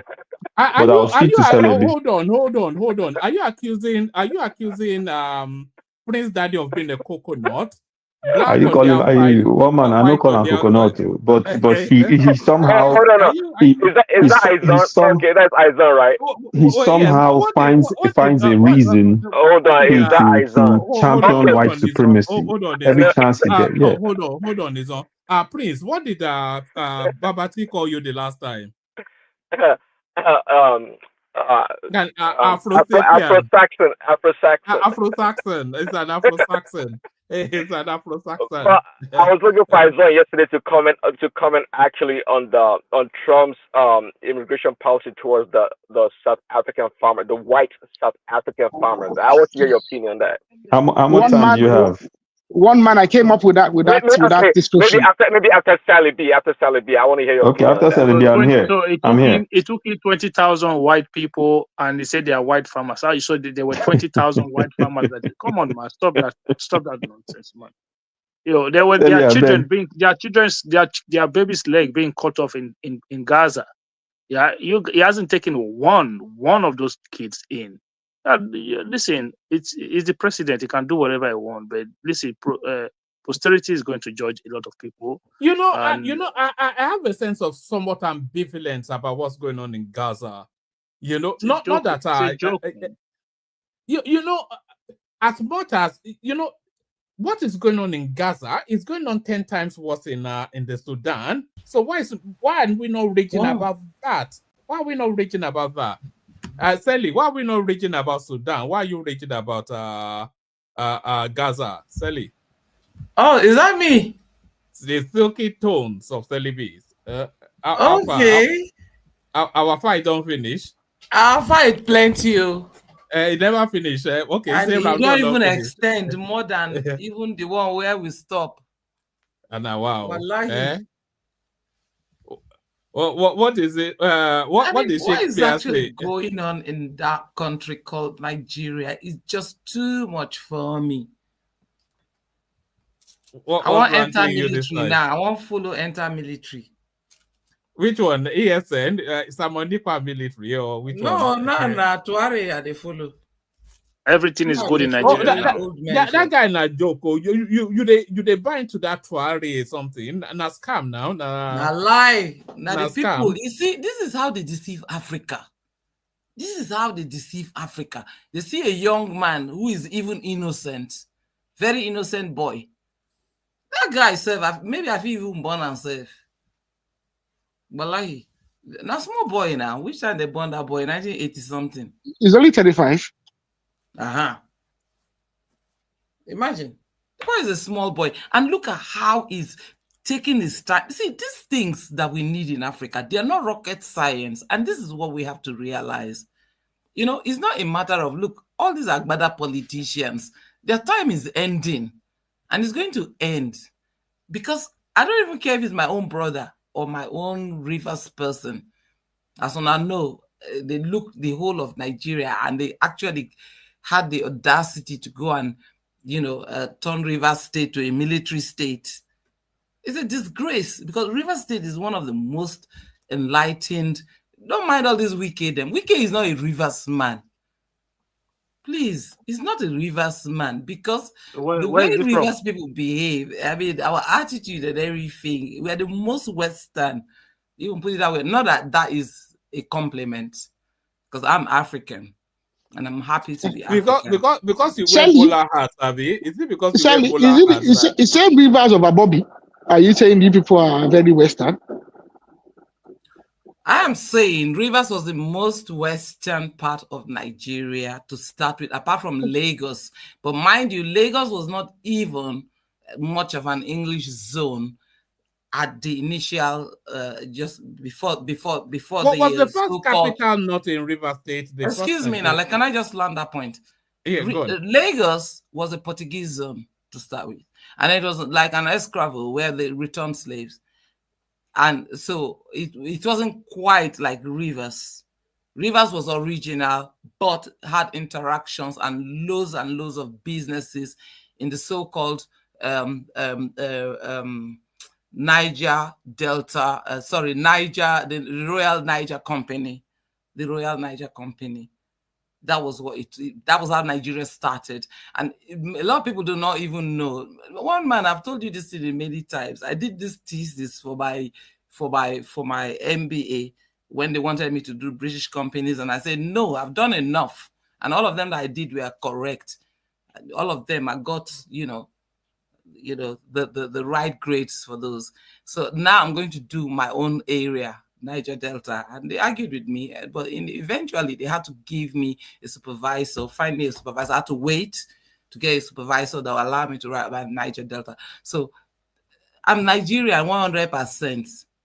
You understand? But what is going on in Nigeria is that we're just basically like pointing ourselves to fail. All the strategies, governance, culture, everything is failing us. And it's really time to change. I'm not, because anybody else you put there is going to just do the same thing. Anybody else, they're just going to do the same thing. There's no difference. Does that include your man, Obi? Obi is very different. Definitely he's a different person. He's definitely a different person because from the way he is not a Nigerian. Hold on, please. What I'm saying is not so different from being Nigerian. There are Nigerian aspects of him that I don't even like, and I can spell those out too, because all that one of drawing leg back, all that one of all this church something, that was leading us. Even the Italy that has the what do you call it? That has the what do they call that place where Pope they live safe? Vatican. Are they religious like us? Are they religious like us?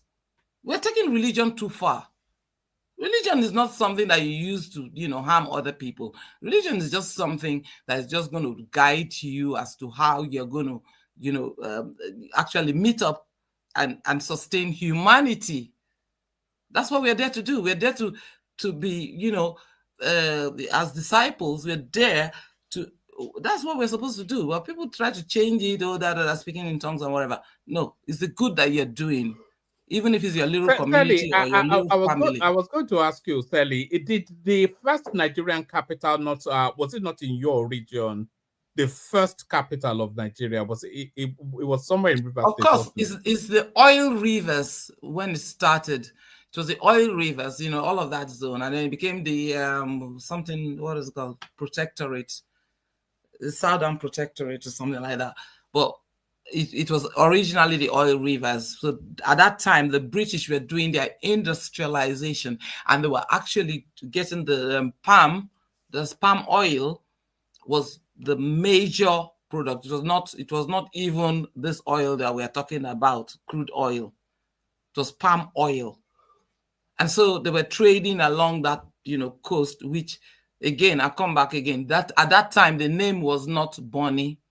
It was not the Bite of Bonny. It was the Bite of Biafra. I told you that before. I even saw the stamps and everything that the British people were using. I've got those stamps as well. I've got the stamps from. I sent some to you now. One of these days, I'll show it on camera. I've got old Nigerian stamps. Yeah.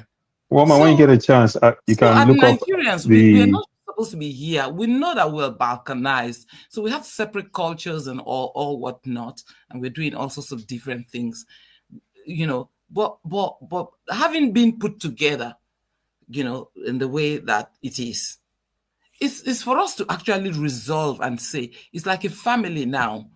It's for us to resolve and say, how are we going to work and how are we going to just move forward? What will be the strategy for us to develop?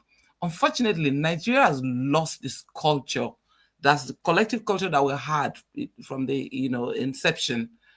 We've lost all of that, and now it's all about money. Everybody's following money. Everybody's following make a difference. I don't blame them because the whole world. I wouldn't say that. No, the whole world is going like that. The whole world is going like that. And I would sorry, Sally. I would say that the Nigerian culture is more coherent now than it ever was. That's how we're able to present it globally now. So I wouldn't say we've lost our culture. I would say we've finesse state, enhanced state, and globalized state. The Nigerian culture is the most celebrated. There was one time ago when you find somebody lost their handbag or their money or whatever. In that same Nigeria, you take it, you either show it to your parents, I found this, and your parents will now drive to the police station and drop it in case somebody's looking for it. You think that is there now anymore? There was never that Nigeria, or that might well be. That was Nigeria that I lived in. I mean, no, you did not. That was the community. That was the community that you grew up. Is different. But that is in Port Harcourt, and even when I went to Lagos, they were a little bit, they were terrible. There were terrible things happening, but it wasn't too bad. It wasn't too bad. I was still able to do my youth service, and complete without too much problems. But the Nigeria that we have today is all about the money. It's like a banana republic. Now money, now in the waka. So one man, things have moved on. And I don't put on a man, but even then, Nigeria is still going down. And there are a lot of lies. Why would you say that? There are a lot of lies, a lot of just look at it. Nigeria is a mess. Look at the Natasha incidents. That time I wanted to even join you to come and put my own mouth inside it about all these sexual harassment issues, because a lot of women face it. Even a lot of girls face it, even in primary school, even in secondary school. But now they just want to brush all of that. So I know she's like a little bit overreaching, but every woman has her own character. And nothing so wrong with that. I mean, why are all of them in love with her? So there are a lot of things going on. And if we just have to be very careful about our country, if we want it to remain, the way we would like it to. Right now, it's not about advocating for anybody. It's not even about the politics. It's about the people. One man, are you there? How much are the people benefiting from the politics? And if that is not happening, then it's up to us as the people to sit together and decide how we want our country to go. And we have to act as such. That's the way I see it. But the people are benefiting from the politics is the thing. I'm not quite sure why you would suggest that they are not. There's a continued improvement in infrastructures. The social welfare system is continuing to be enhanced. A lot of improvements are right across the board. That is on paper. That's on paper. That's what they will just tell you. But go on ground, do a blog. I wonder, one man, why you never do blog? Go enter Nigeria now. Maybe they see you live. Maybe they tell us all these things. You should have been doing that. Don't worry now. Guy, I want to Maya. This Ghana boy, where they do him. Yeah, no, that one, na guy man now. No, you go sweet too if you go there. Big girls they rob you pancake, say that click. No bathing. I have to get a pass from my wife for that one, but no, we have to acknowledge that our population has almost doubled within about 20-30 years. So and that's a pressure on who caused it? Is it not the same bad governance? No, it's the people from the creeks now. They never. It's not the people from the creeks were born rich like that. Oh, not. They just born anyhow because they want to be in power. They feel that, and then at the end of the day, that's another thing about human rights, because really they're just breeding these children for these children to be killed, because they send them to go and do all kind of work, amajiri. They send them to war. They send them to be Boko Haram. They send, come on, man. We can do better than this. The country was never like that. I went to school in the north. I went to school in Jos, just was so peaceful, the most beautiful place I'd ever seen in Nigeria. But today, so much wahala. Every day they are killing people in Jos. Why? You know? No, it's the pressure of the globalized space and ballooning population. I So think who that's what caused it now? Who went and destroyed Libya and then set all the whole arms free? And what for? We have to think a little bit further than the way we think, just like the same way I did. Because I told you, like when I was doing my master's, they're making me do all their companies. I said, no, you don't reach time, I go do my own people too. And that's just the same way. And that's how I see Ibrahim Traore. You know, we need to have representatives that will think about us. Look, we have every single resources that we need to develop ourselves, from housing to anything. We don't need to even borrow any money. I can tell you this for free. We don't even need to borrow any money. We can get all our people housed under a roof at least. Everybody in Nigeria should be under a roof. We can do it. This country is using African resources to put all of us under a roof. Whether we have money, we just have to be under a roof. Anyway, they will not want to see us sleeping outside, except those who are maybe crackheads or whatever, and they will just want to sleep outside. Well, everybody in Nigeria is under a roof now. Who's no, they are not. On this they are not. Well, people are living in ID because go and see the condition there. Go and see the condition. These are human beings. These are people's children. These are babies. There is no country in the world that doesn't have homeless people. So I don't want to hear that. And Nigeria should not be we should not be so badly underdeveloped. We are all coming here and we're speaking the best English, more than even the English person. So why should we be behind? It doesn't make sense. There's homelessness even in New York. I don't want to hear where there's homelessness. In my village, there was no homelessness. There was no homelessness in my Were they not all living under a from. mango tree? Were they not all living under a mango tree in your village? Now you have been living on top of mountain and I get building for where you come from. But Sally, village life, rural life, and urban life is different. Even you go to every part of the world, Please, rural life and urban life is different now. You don't have to teach me. I left Lagos, and I was living in one of the best places in Lagos at that time. My parents took me to to village, straight to village. And I stayed with my grandma. And I learned so much. Even there, it was okay. We had huts too. So in fact, I prefer to sleep in the huts than to sleep in the, block houses or whatever they call them now. I preferred the hut because the hut was so cool and everything was different. It was exciting for me as a child to see that, I always wanted to stay by the fire in the hut, I think you're looking at these things with nostalgic eyes. Life as a child is never really. I was never ill. I was never ill. Even when I was ill, they boil some herbs, they steam you. You even enjoy the steaming.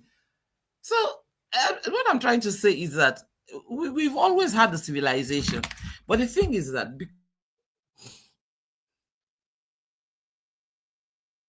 What happened? Am I still here?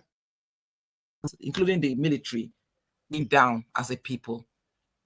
We're not sustaining our lives the way we should. And the most important thing is life. We're not sustaining. We're being kidnapped. You are looking at the darkest forms, not the totality of. Nigeria. Hold on. Nigeria are now in this present day as of this date today, is the best that we've never had it so good in that country as we have it now. And is also the worst. Let us say we've excelled a little bit, and where we've even excelled is not anywhere where you're thinking. What have we done with the change that we could have made with our crude oil? Yeah, but that's the narrative of every. That's the narrative of every exporting raw materials. To where? We're not exporting technology. When I was doing economics, A level and O level, I did it too before I went to University of Jos. Let me tell you something. What they taught us was production possibility boundary. And I was like, okay, so I came back to do economics, so I was doing management. I had to go back to economics, like, you know, that sort of level. And all we're talking about were production curves. When I looked at that curve on the production possibility boundary, they were basically telling us that we should not do anything else but just do raw materials. So the curve, there was no curve. There was no curve. They were telling us about boundaries, that we should not do this, we should not do that. We should just continue to export what we have, like our cash crops. At some point, they even advised us not to even worry about the cash crops, just go for the oil. And that was how the whole Yoruba southwest region, which was the highest in cocoa, that was how they forgot all about it, forgot all about the rubber, forgot all about the granules, forgot all about every other resources, and everybody was just going. And guess who? The one thing about your obedience, you are very good at doomsday. I'm not an obedience. Please don't.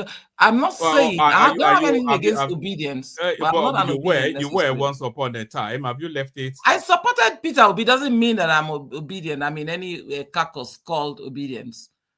I supported Obi because I liked the way the whole economics and what he was talking about was a reality for me.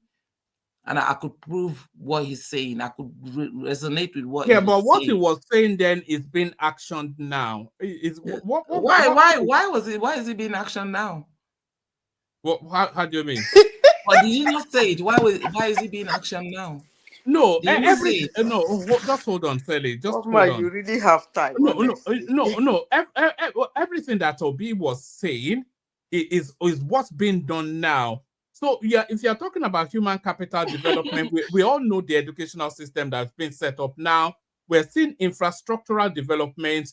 We're seeing economic growth. We're seeing even improvement in. One man went to Mo. Yeah. You cannot be the advocate for government. You're supposed to be neutral in this. After all, but you're telling me, what did you see? I didn't see it. I didn't see it. You didn't see what? I didn't see it. One time ago, my World Remit account. I know how much, because I'm prudent. I keep accounts of all the monies I'm sending for all my women and all my relations and everything in Nigeria. Right now, even when they tell me they want 5,000, I pity them.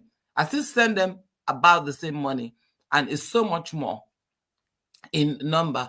But at the end of the day, they can't. The next thing, they're coming back again and they're asking for more money. I can show you. I can print out all my remittances to relations, other people. Some people I don't even know them, but they came to me and I just had to help.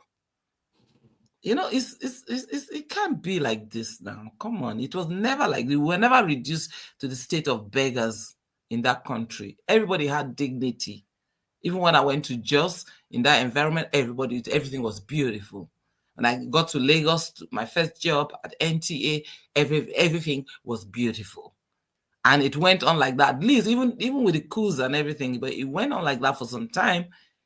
But now, when I go to Nigeria, I hold my waist too. Hold on. You're talking about simpler, unsophisticated times. Those were simpler times, and those were unsophisticated times. And you know, that period in time you were talking about, Nigeria's population was about 75 million people. We're in excess of 220 million now. You know, still within this, the land has not expanded. You know, all the pressures on infrastructure and all of these things, you know, and still the country continues to progress. I think we run. One man, you can't deny that our production has decreased significantly. So while you're saying that those times were simpler, yes, they were simpler, but at the same time, she just talked about cocoa, groundnuts. We don't produce those anymore. We don't export those as much as we used to. So the production level has gone down. Everyone will admit, Agbado or obedient, we're not as productive, and our population has grown. So the constraints on the population has been squeezed, and more people have been thrown into poverty as a result. So you're right, the times were simpler, but we were also more productive. The Western region could stand alone as a standalone and be self-sufficient. That can't happen today.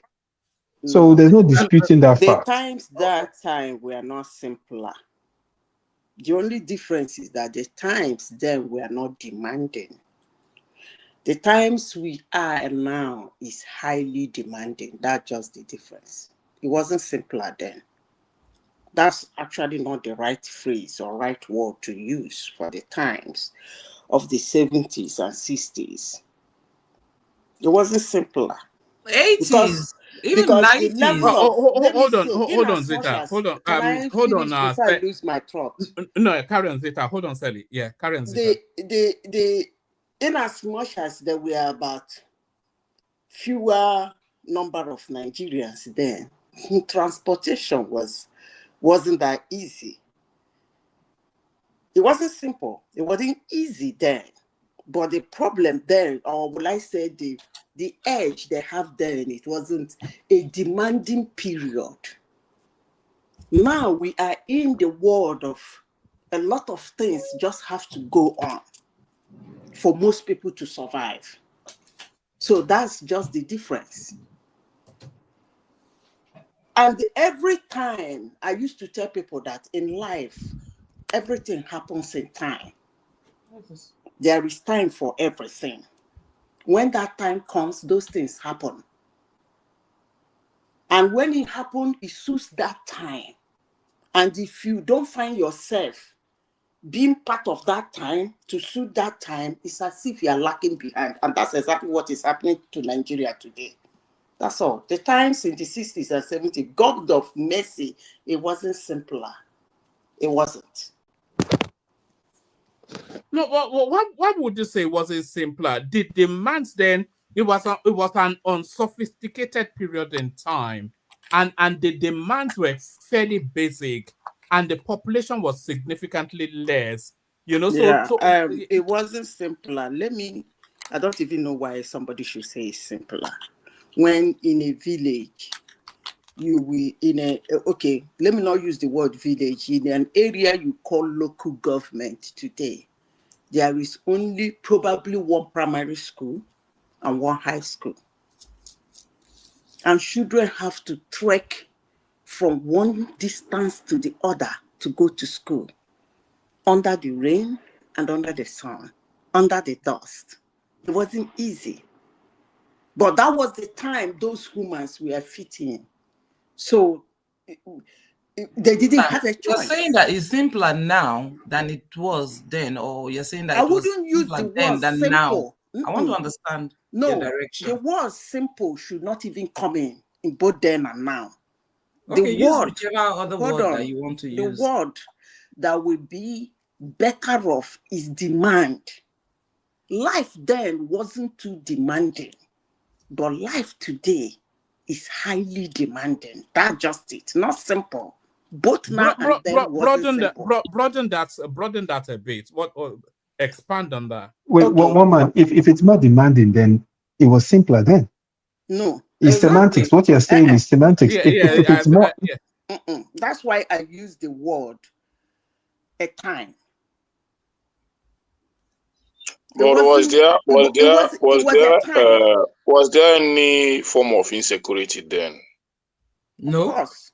No. Yes. No. Yes. No, because I checked with my grandmother. Hold on now. All the way from Yanagua to my village, and there was no fear. Hold on. Come on, man. There was no. I think there was no fear of being killed, even if you are traveling from Lagos. Okay. Go ahead to your explanation. Let me answer you. I use the word demanding, and woman asked me, "Can I expand on that?" I'm very happy you used the word. Was there insecurity then? Obviously, there were insecurity. But because there was no demand for information, you didn't know. We have social media today. Before anything happened, bam, the next... Your indices are wrong, madam. Which one is are wrong. We're talking about how many people have been kidnapped today. Hold on. How many people have been kidnapped previous? You can't. No, please don't take us back. Hold on, please. Are you listening to what? Speaking. Can I speak, please? Are you listening to what Zeta is saying, Sally? Can you? I'm saying that she's wrong in her analysis. Excuse me. No, that means you are not listening. If you are listening, you can't disagree. Can I speak? Carry on, Zeta. Can I speak? You've laid down your own excuses, your beautiful excuses and your beautiful submission. Everybody listen. Can you allow me? Go ahead, madam, please. Thank you. So, today, if you are in a house and something happened, you have your phone in your hand, you quickly take it out. And the whole world will know about it. It keep piling. It keep piling. That's why everybody will say, number one, the number of Nigerians today, people have multiplied. So definitely, by statistics, crime obviously will multiply. Then, fewer number. That doesn't mean there was no crime.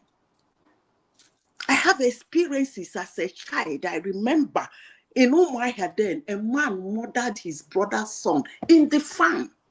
They forced him, they put the child I'm talking about the one I witnessed, in a palm front, and told the man to carry it on his head. And then it was only one police station in that area.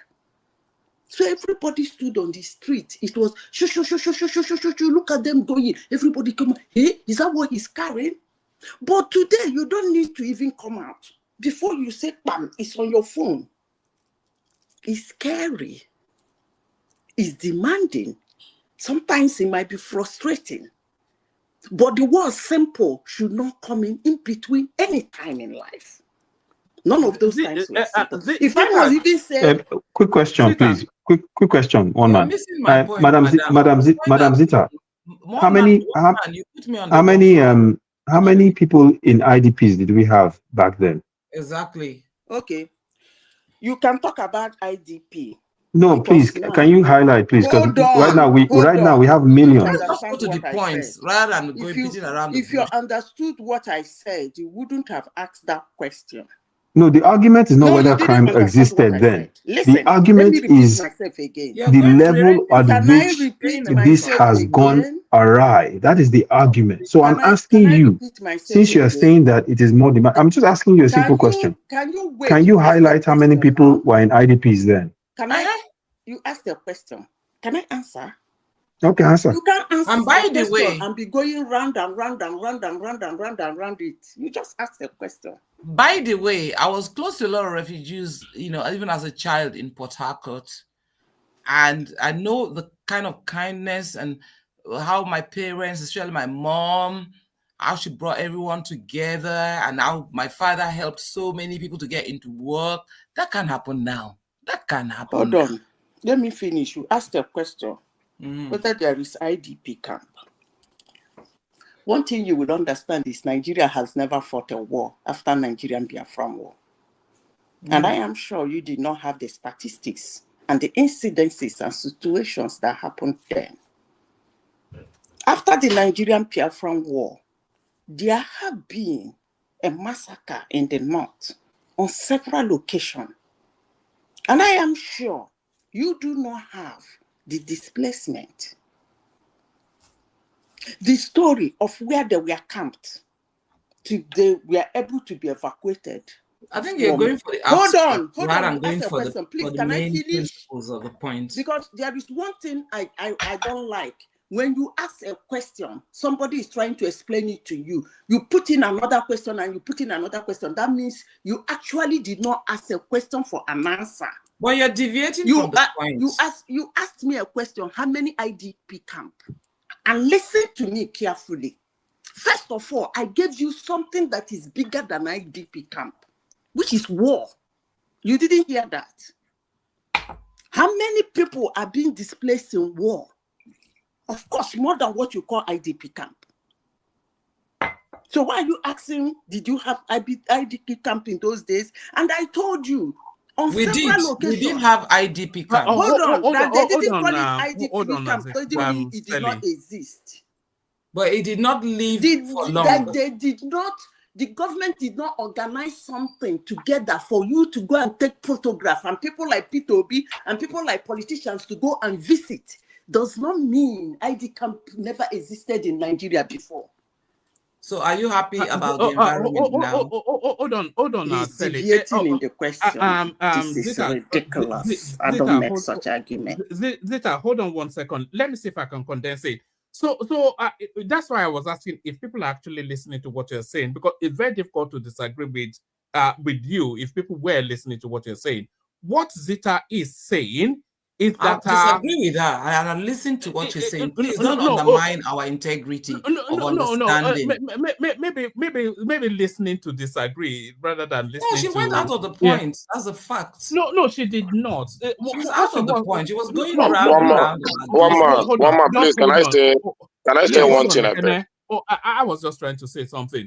I was just trying to condense what it. Aizon was saying wasn't resonate to what is actually happening. If you look at our indices, you can check that out. How did we develop in our first years, and how have we developed? Our indices have gone down from even where we started. Like we jettisoned cocoa, we jettisoned granite, we jettisoned rubber, we jettisoned all the other cash products were giving us because One man, is he how you have hold on. The colonial masters left for us. Sally. Just hold on, Zita. Everybody, hold on. Just hold on. You are moving the goalpost now because that wasn't what we're speaking to, Sally. What Zeta was saying, because the question was asked that things are significantly worse now. Zeta, yeah, because other voices want to come into Sally, so allow the space for that to happen. What Zeta was saying, I was just asking Sally now. You want to come in? Just let me say what I want to say, and then I'll yield it back. What Zeta? Yeah, what? Yeah. So stay muted though, so that the background doesn't come in. What Zeta was saying was that the quantum of anything has not changed. It's like our awareness of it that has changed.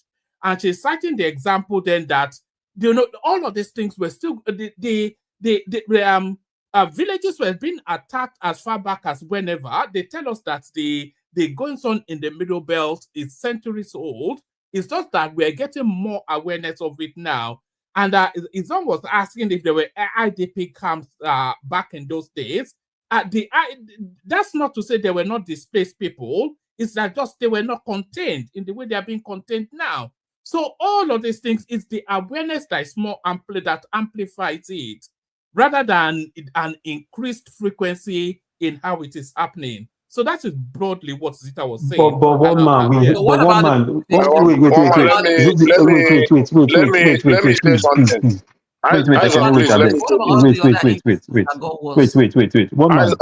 I want to say this before I forget. Just a second, please. Just a second, please. Again, I'll just give me 30 seconds.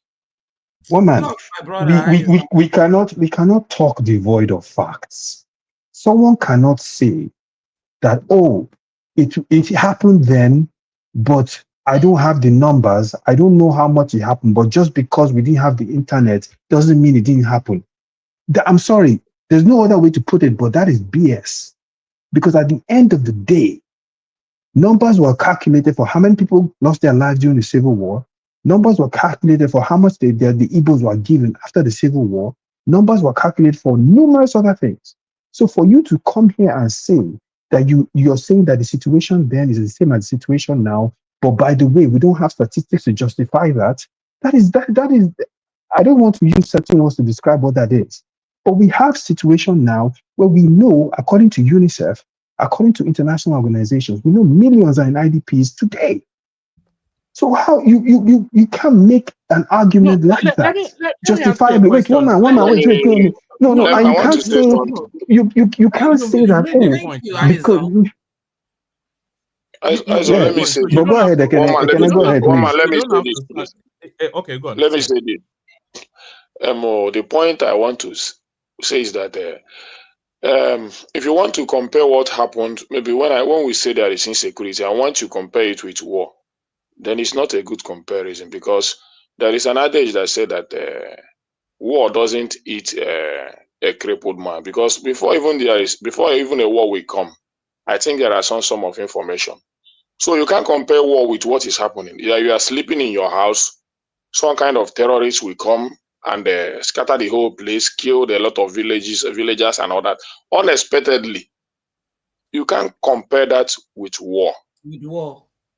Okay, can So I answer you? let me finish, Can I? Madam Zita. Let Okay, me finish, finish. Let because me I want to finish. respond to you. I want to, yes. Doing that is like the situation we are on ground is very palatable today. Because why I say this, even me as a child, I know that at a time, my father used to travel from Oba to Benue State to go buy maybe a trader of yam, come and sell in our Foba market, and go back the same, maybe the following day, without any fear of. But when all these things started happening, none of them is going to that space again.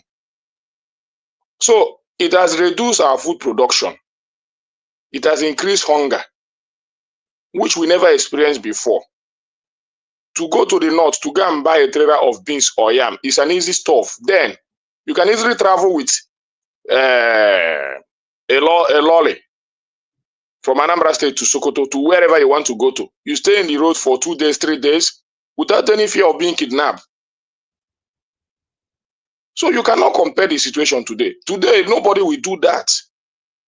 Nobody will do that. You cannot stay on the middle road of Sokoto today or the middle of Benue State or Plateau State today saying you want to go and purchase a lorry of yam. It doesn't happen like that again. And we know the differences. So comparing it with war is what I don't understand. Something you might be, it's just like what happened in Anambra State yesterday. A family of 4 was just wiped out. They never expected it. They never expected it. They were just sitting on their environment and the unknown people just came there and they wiped them off. Just yesterday. Family of 4. So how are you going to explain that? We never experienced such a thing before. Can I come in? Okay. Thank you. Now, I like explaining myself very well. I said that everything happened in time and it fits in that time. Why did I mention war? Somebody asked me on this platform, can I say that there were IDP camps in those days? And I used the Nigerian Biafran War. And I said, if you are talking about IDP camp as a name in quotes that the government has given it and put tents somewhere for politicians to go and visit and turn it as a business, then I want to tell you that there is no displacement that can happen to anybody that will be more than natural disaster and war. And the IDP camp you have today is not caused by natural disaster, neither is it caused by war. So that's why I made that statement. Then secondly, you said that in those days that people used to travel and go wherever they want to be without being afraid of being attacked. And I said, as I said before, things happen in time. In those days, there were fewer Nigerians, maybe 70 million, maybe 75 million. Then I said again, you are in Lagos and you were able to know that people sitting in front of their house in Anambra State was died unnecessarily was because of information, the demand for information. That's social media. You have your phone in your hands. Somebody can pick a call and call you, brother, look at what just happened now. It is in your fingertip. You can hear anything. You can see anything. Unless you don't want to hear. Unless you don't want to see. The disadvantage of those things is making the world look very chaotic. Even when it has always been chaotic. Now go back to the Nigerian history. From the inception in 1914, when the amalgamation was done, to 1960, when they gained independence, then 1963, when they become the republic, and then come 1966, when they start the first Nigerian Biafran War. If you can trace Nigerian history and go back to the newspapers and go back to the archives, you will see that mayhem do happen. So what are you trying to say? Are you comparing it to now? What is better? Hold That's on. what we're trying to find out. You are not listening. I don't have to listen because you are not listening. You're going like around when in I speak, circles. people don't listen. You're going around in First circles. of all, I came here and said things happen in time. And I put a number. I said Nigerians were smaller then in number. What am I saying in essence? Thereby, So are you justifying what is going on now? Just say it. You don't need to take us back to history. We've got that background already. Like we are discussing, and you are forcing me to take side. Because the time is of the essence. Just go to the point. No. Are we discussing the situation generally, or you are trying to make me take side that it is worse now? First of all, we started by simple and not simple. And I said that shouldn't be the right word. It should be demanding. Today, Madam, how long did it take for people to resettle after the Biafran, this Nigerian civil war? I don't want to They have not even resettled after. No, how long did it take for everybody to And reestablish, I'm telling you, they have not resettled up to today because the houses of the Igbos that were taken away from them in River State has not been given. That is all you ever remember. That's all you ever remember. But a lot of people have gotten over with that. Okay, so you're talking about resettling? Do you know how many people that died because their land was taken? And how many families were shattered beyond What about the people that were killed by the Northerners in the north, including the Rivers people? About resettling? In the north, the Rivers people were killed as many as the Igbos because my parents were also lived in the north. Listen to me. How many people were killed? I don't make arguments Rivers, like this because Yoruba you keep shifting. Everybody was looked upon you as keep shifting. I don't care who you are. But I don't make arguments with you. And I don't like care about me. I'm very simple. I'm a very grounded woman. I don't need for you to think anything big of me. Because you say one thing, they're trying to clear it, you jump into another thing, they try to clear because it. Because you're not making the facts, you're not making the academic facts. They try to clear it, you jump into another one. You're not making the academic facts, you're beating around the circle, madam. You are all over the place. We started. Madam, you're hold on, let me finish, please. Us. My brother here. Excuse me, can you keep quiet? Let me finish. You give the indices. You have to give the indices. You're not here for your lecture. Excuse me. Hold on. You're not here for us to give you lecture. Zita, hold on. Give us the logic. Hold on. Hold on. We're not here for you to motivate us. Hold on, Sally. Zita functions best when she's not being badgered. So, I function best when people are talking out of point. No. Hold on now. You cannot be pushing the goalpost for me. Okay, go on. You cannot be running around. I mean, go on, keep talking. You cannot be on about the whole place. That's not the way to discuss. You are on about the whole place.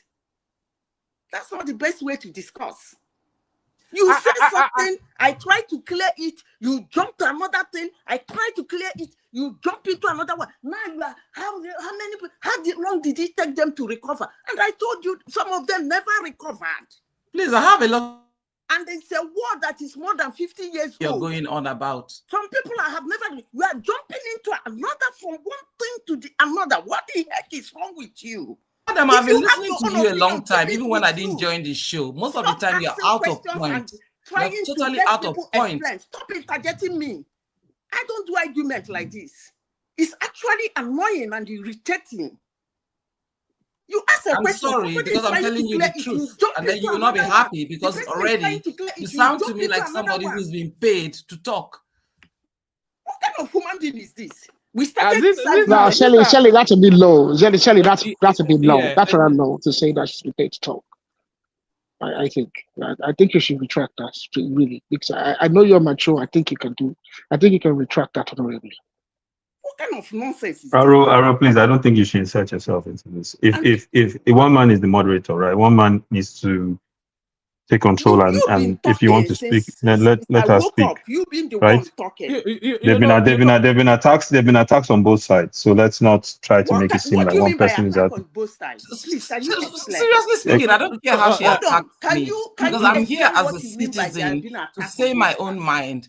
But Hold I'm not on. going to allow her to give me a Aizon, I lecture need you to all night explain. talking out of Expatiate what you point. mean by there being attack on both sides, please. You're Can you talking out of explain? point, baby. We learn every day. Aizon, can you please explain what you mean by attack on both sides? Zita, can you hear me? Zita, can you hear me? With your permission, let's not pivot into that because that's a rabbit hole that we might not be able to get out of. But let's stay consistent with the conversation. And I think, in all fairness, Zita has established the facts, and having established the facts, then the goalpost changes a little bit, and then she goes into that space again. But it's almost without equivocation what Zita is saying. She's saying that we have access to more information now. So what seems to be the situation seems to be alarming because it's a lot more amplified because we're a lot more aware of it. So the quantum of it might be bigger now, but it was always a situation anyway. We used to have bomber narratives back in those days, and all of these things we heard it in whispers, but now we're seeing it in technicolor.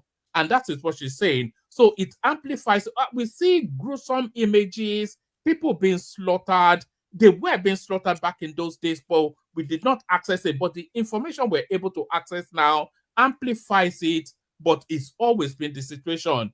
People have always been displaced. Whether they are now in IDP camps is different, but there was never a time that people were not being displaced in Nigeria. There was never a time that's the Fulanis were not.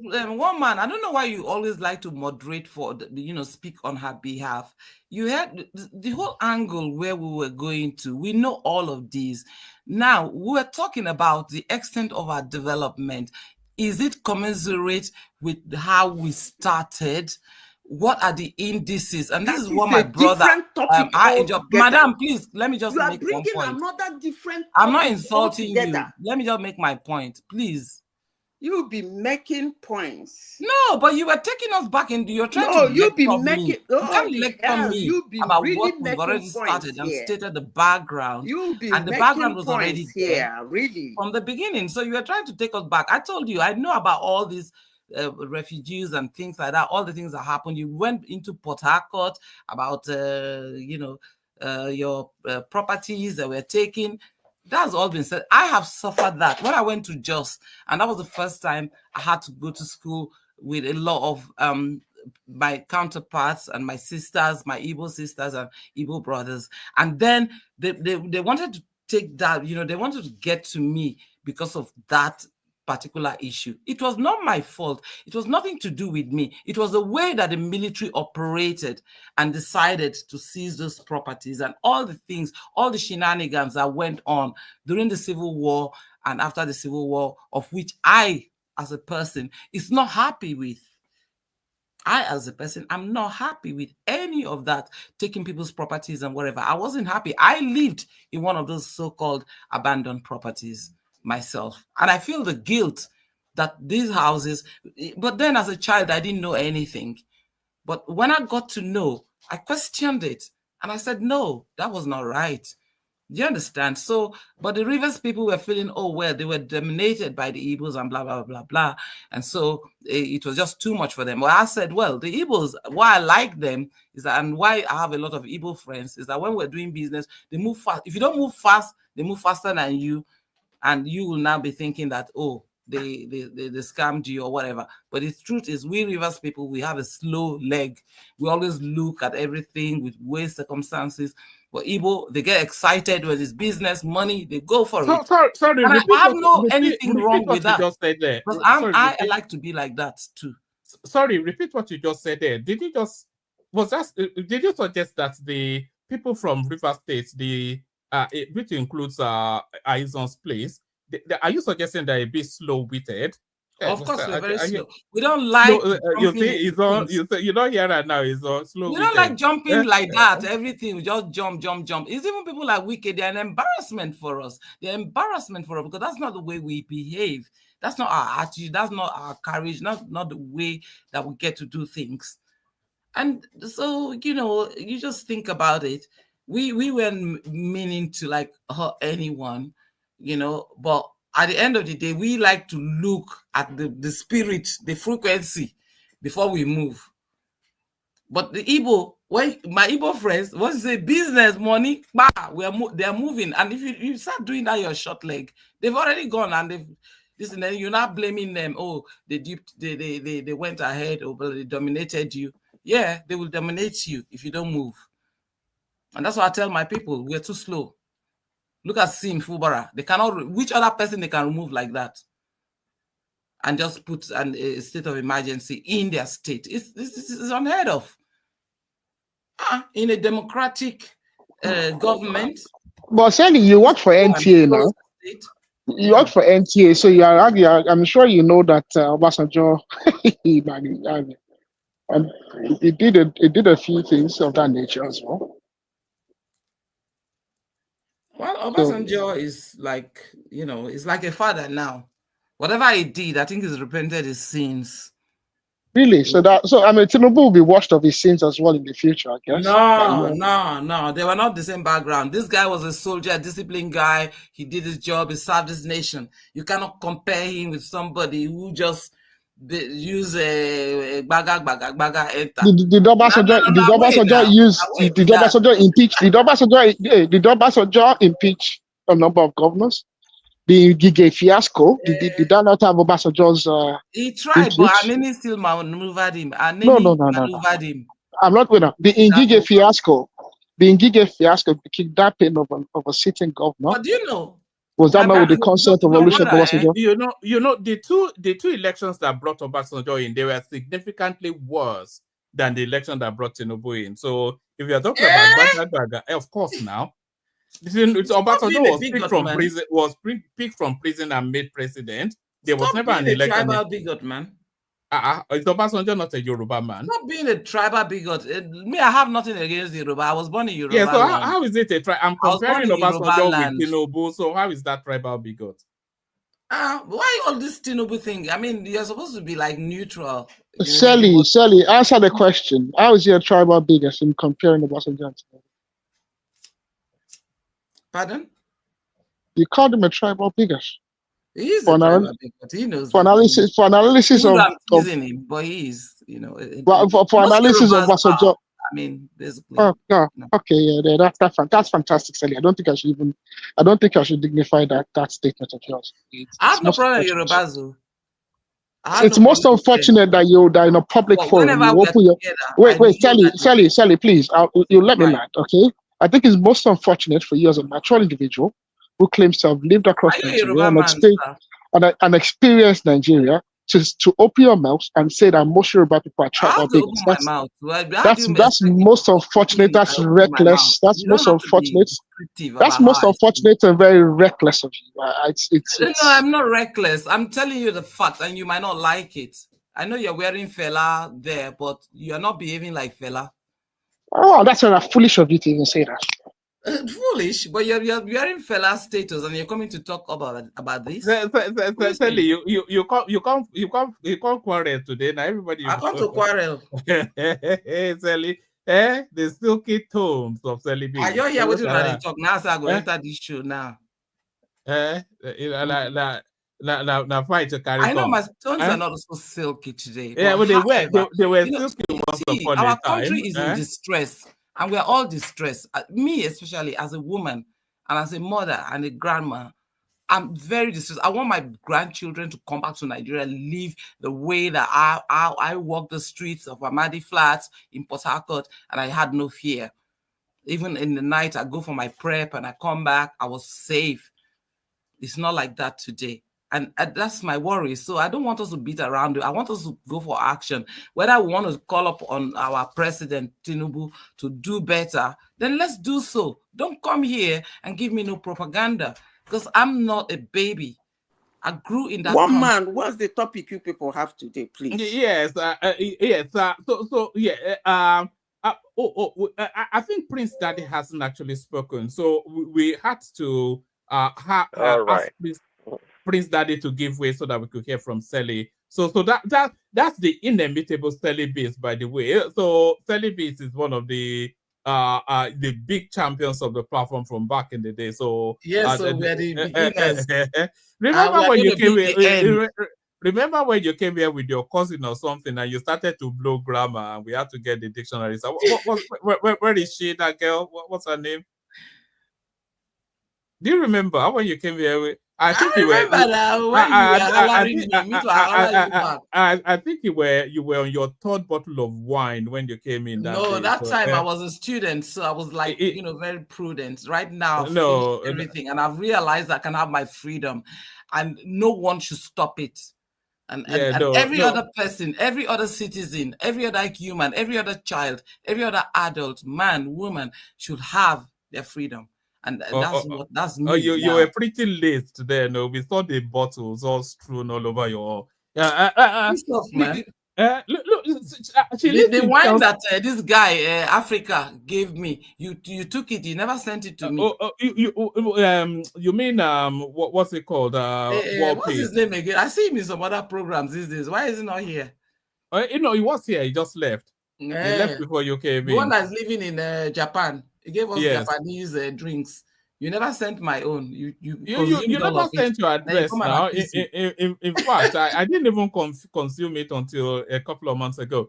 But stay with us, Sally. Let's go on from you to Prince Daddy, who has been waiting patiently.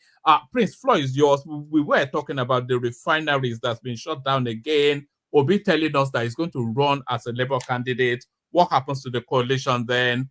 And people say, somebody coming out to say they're going to challenge Tinubu, so it doesn't get to be the sole candidate of it doesn't get the ticket on a poll. So those or whatever else interests you are Prince Daddy. Yeah, hello, woman. Hello, everyone. Like, share, and subscribe. I love the show. Can you hear me clearly, woman? We all can. Carry on. All right. Yeah, I was asking earlier about the refinery being shut down. I don't know much about it, but I was just trying to see a scenario where a refinery can be shut down. So, but just like you guys said, or somebody said, it's all about the same old thing, just another way to get money, you know.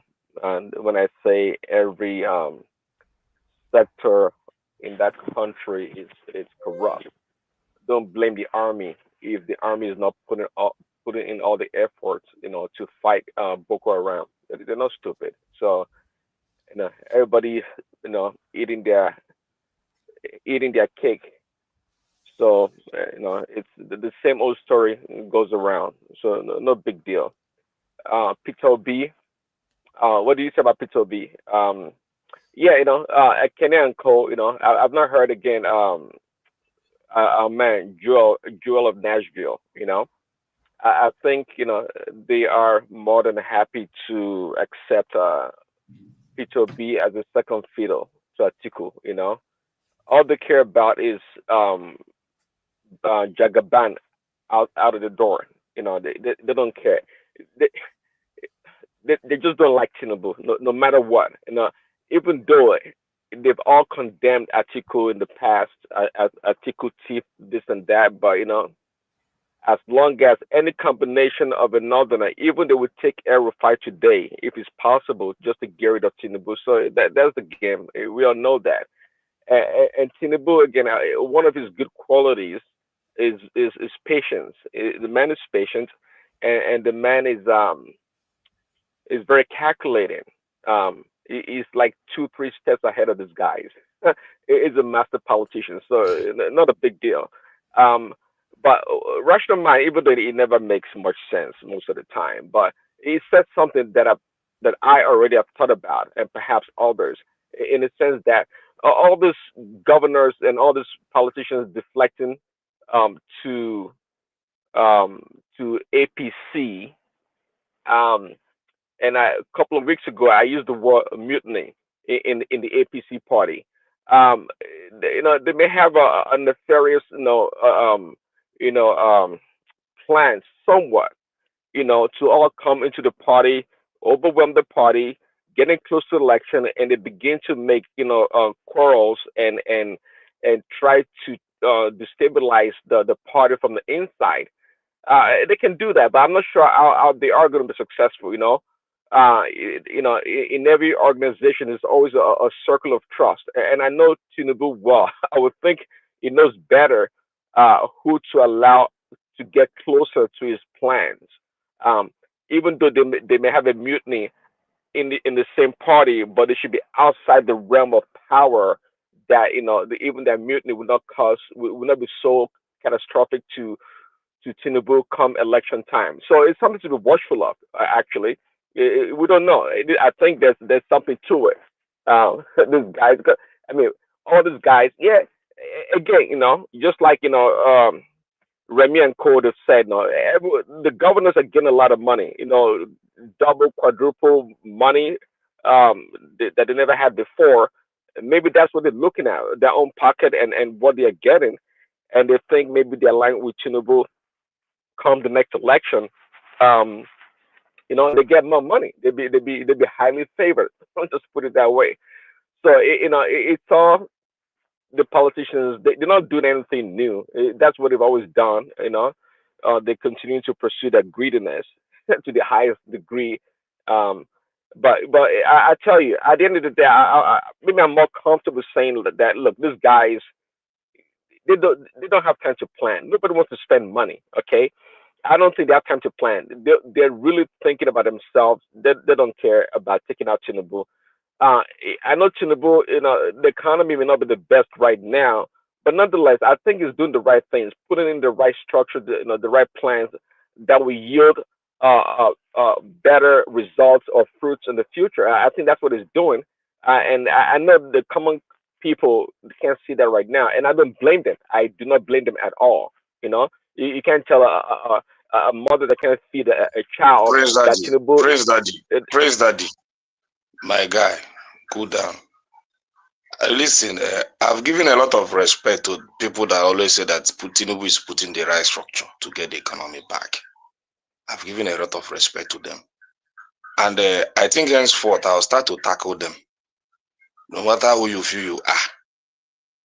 Because I don't see what arguments the word you are using the right structure by inflicting pain and bringing more people into. Do you know how many people that are poor in Nigeria today? Worse than when this government came in. Do you know how many they are? Go and check these. We have more malnourished children today than what we used to have even before this government came in. We have more out of school children, even more than what we used to have even before this government came in. And you always come here to say you are setting the right structure. I think somebody asked you this question before. How many times have you blamed the governors? I mean, I heard it yesterday, giving all the credit to all the policies that is hold on, all the you were giving policies all that the credit let me tell you, Prince to the Daddy, Abia State every governors. policy today that is affecting the nation comes from the federal government. But did you just hear me now that I said that? I said This is not the first time. governors are getting a This is lot the of only money. first time. This is the only first time I've seen a government shifting the goalpost. Whenever you talk to the federal, he will tell you go and talk to the governor. But when Jonathan was in government, this government is busy holding Jonathan accountable. They never ask Jonathan or to go to their state to go and hold their governor accountable. This is the first time. If you see. But Jonathan didn't want to decentralize. Jonathan didn't want to decentralize the central government. This government has. They deceit. You know that this is what is going on and you are covering it. You are trying to cover it with a lot of lies and the propaganda. It is deceit. But this country will not be deceived for too long. And I believe that with what I see going on, many Nigerians will not be deceived so long. Before, even with what I see with my Hausa friends and all that, you will not deceive us so long. Go to the governors. Tinubu is no longer the president. When we know that the policy now you were affecting giving this all the country credit to started from Alex the federal. Oti. you were giving all the credit to Alex Oti just yesterday. I was giving him all the credit because I saw what he's doing. Doesn't mean that the police So what Alex Oti is not affecting the entire economic structure of the state. What Alex Oti is doing has nothing to do with Tinubu, right? It has nothing to do with Tinubu. It has nothing to do with Tinubu now. We are talking about federal government policies. So where is Alex Oti? Alex Oti is a master class. Let me respond to you. Alex Oti is a master class on his own. Let me tell you, me coming to this platform now, I'm not coming here to discuss policies. I'm talking out of my emotion, and I will be using emotion instead of politics. How I feel. That's what I will be saying. What I have known to be a lie in this government since the inception of this government. Lies and propaganda. You see this refinery you guys are talking about, it never worked. But if I say it, you say it worked, they just shut it down. But I'm telling you that it never worked. I've not seen anything working in this government, no matter how you want to put it. All right. Listen, actually, I don't blame you for not believing the government, because I don't think they've, not just Tinubu, Nigerian government, from whenever, from Obasanjo to Tinubu, they've not shown themselves to be trustworthy. And so if you distrust the government, I don't blame you. Just like they were telling you that, Tinubu government, they've paid off the IMF, and you say you don't believe it, even though they have a lot of sources to collaborate or to corroborate the story. You're like, nah, you don't believe so. And I don't blame you. I actually understand where you're coming from. So that is fine. But again, the governor should be held accountable. They're getting a lot of money. Tinubu is doing stuff. Okay, if the governors, can concentrate on helping their own people, things will be much better. Things will really be better for Nigerians. But they don't do much. Everybody want to point the finger to Tinubu, and maybe rightfully so. But again, you have to hold your leaders accountable. Wait, Prince Daddy, question for you, please. So you're saying that even if the national economy is failing and you have someone where the buck stops with him, we should blame the subordinate executives because they've been given money, even though it's the number one executive responsibility to hold those subordinate executives responsible. No, I've never heard that. It's like saying Obama is not responsible for the economy. I'm not a student. It's like saying. Let me land the question. It's like saying, oh, during the financial crisis of 2008, had Obama failed in fixing that issue, that we should have blamed the governors of Pennsylvania, New York, California, and everyone else besides Obama, because those states weren't pulling their weight. Are you serious? Exactly. No, Are it's you not serious? exactly. That's actually counter argument, because guess what? Many of the states, including Wall Street, guess how much they got? It's called trillions of dollars. Yes, but he fixed the problem, didn't he? They got Did the financial crisis end? That's not the point. That's not the point. The point is the responsibility. The point is the buck stops with the president. They got a lot of president. money, and when they were allocated a lot of resources, and they have the responsibility, to allocate the resources accordingly, to help the people in the state. Who holds them accountable if they don't? Nobody accountable. I don't understand. Who holds the governors accountable in our country? If they mess up, if they're stealing funds. I had this conversation yesterday. The state assembly. Sorry, carry on, Prince. The state assembly holds them accountable, but yet the federal doesn't provide any oversight. So therefore, the president is absolved. Just like people make an argument that all these governors buying the Land Cruiser and this and that, like they should hold Tinubu responsible for that. Excuse me, sir. Excuse me, sir. Wait. Prince Daddy, didn't Tinubu give our entire legislature? Didn't they give our entire legislature cars? Doesn't even need not He using bought the a yacht. Nigerian-made He bought a cars. private plane. Tinubu He Hold on, spent I he can't spent hear you guys. 21 Hold million. on, He spent Telepi, what did 21 you say? million dollars. Hold on, He everybody. spent 21 million dollars. It's on one voice at a time. Otherwise, the audience will Okay, go. let me land the Carry on. question. He spent $21 million on the vice president's house in the midst, barely a month after passing, saying Well, subsidy was gone. he initiated the And the project. vice president does not even stay in the damn place, right? And on top of that, you are now saying that despite the economic reforms that he has put in place, some of which I even understand, but you're saying that he cannot be held responsible because he has given the governors money. And I'm asking you, truly, because I know you're a smart guy, I'm asking you, do you truly believe that? Of course, I believe that it's called delegation Okay, of no more duty. questions then. No more How's questions. it possible? How's it possible that Tinubu will be able to attend to over 200 million Nigerians? It doesn't make any sense. That's why it's all divided Then he in shouldn't have by been state president. and region. If No, no, no. he cannot, Come on. he Nobody can said, do Then and I that. let him quote, Nobody go. can do Let that. him Tinubu resign if he said, cannot attend to 2 Tinubu billion, said, 200 million. Tinubu said, Let him go and and I resign. quote, Tinubu said, I did not, don't feel Let sorry him for land me. the point now. He said, You're don't not. feel sorry for me. I want this job. Do not feel sorry for me. He said that. So for you to say you cannot hold him accountable for 200 million But Nigerians, he, that's a he says contradiction that. in He, what he he says he said. said that doesn't mean. It's not. You have to let him speak now. It was Okay, speaking I'll let somewhere. him talk. Beyond me. It's not even talking about Tinubu. It's talking about the way the Nigerian state is structured.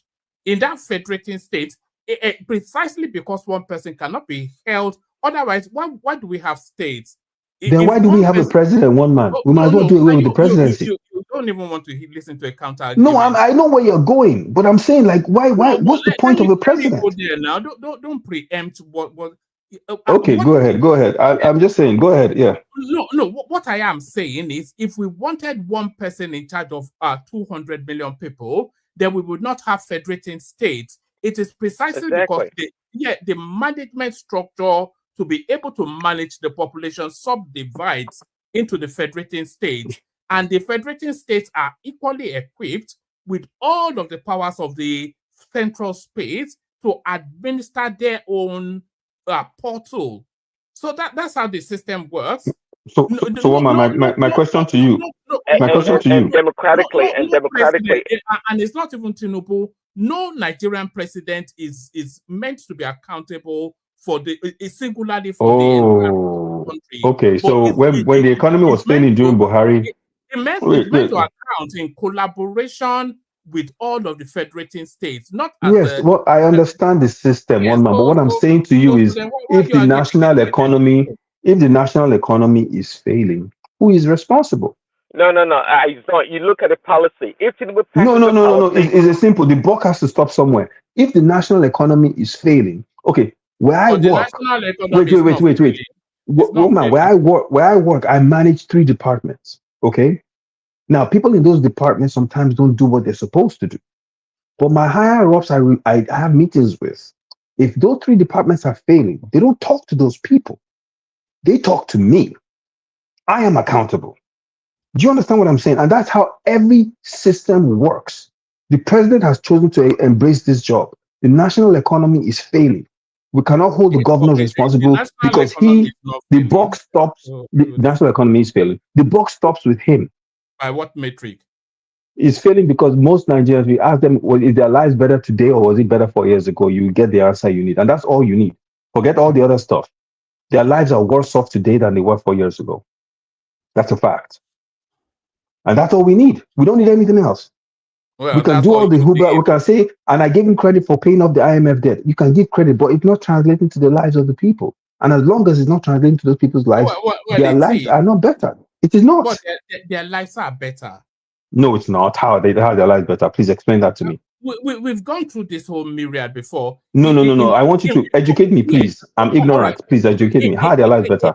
All right. Infrastructurally, their life is better. How is it better infrastructurally? Because of all of the infrastructural upgrading and like what? Like what? Like which one?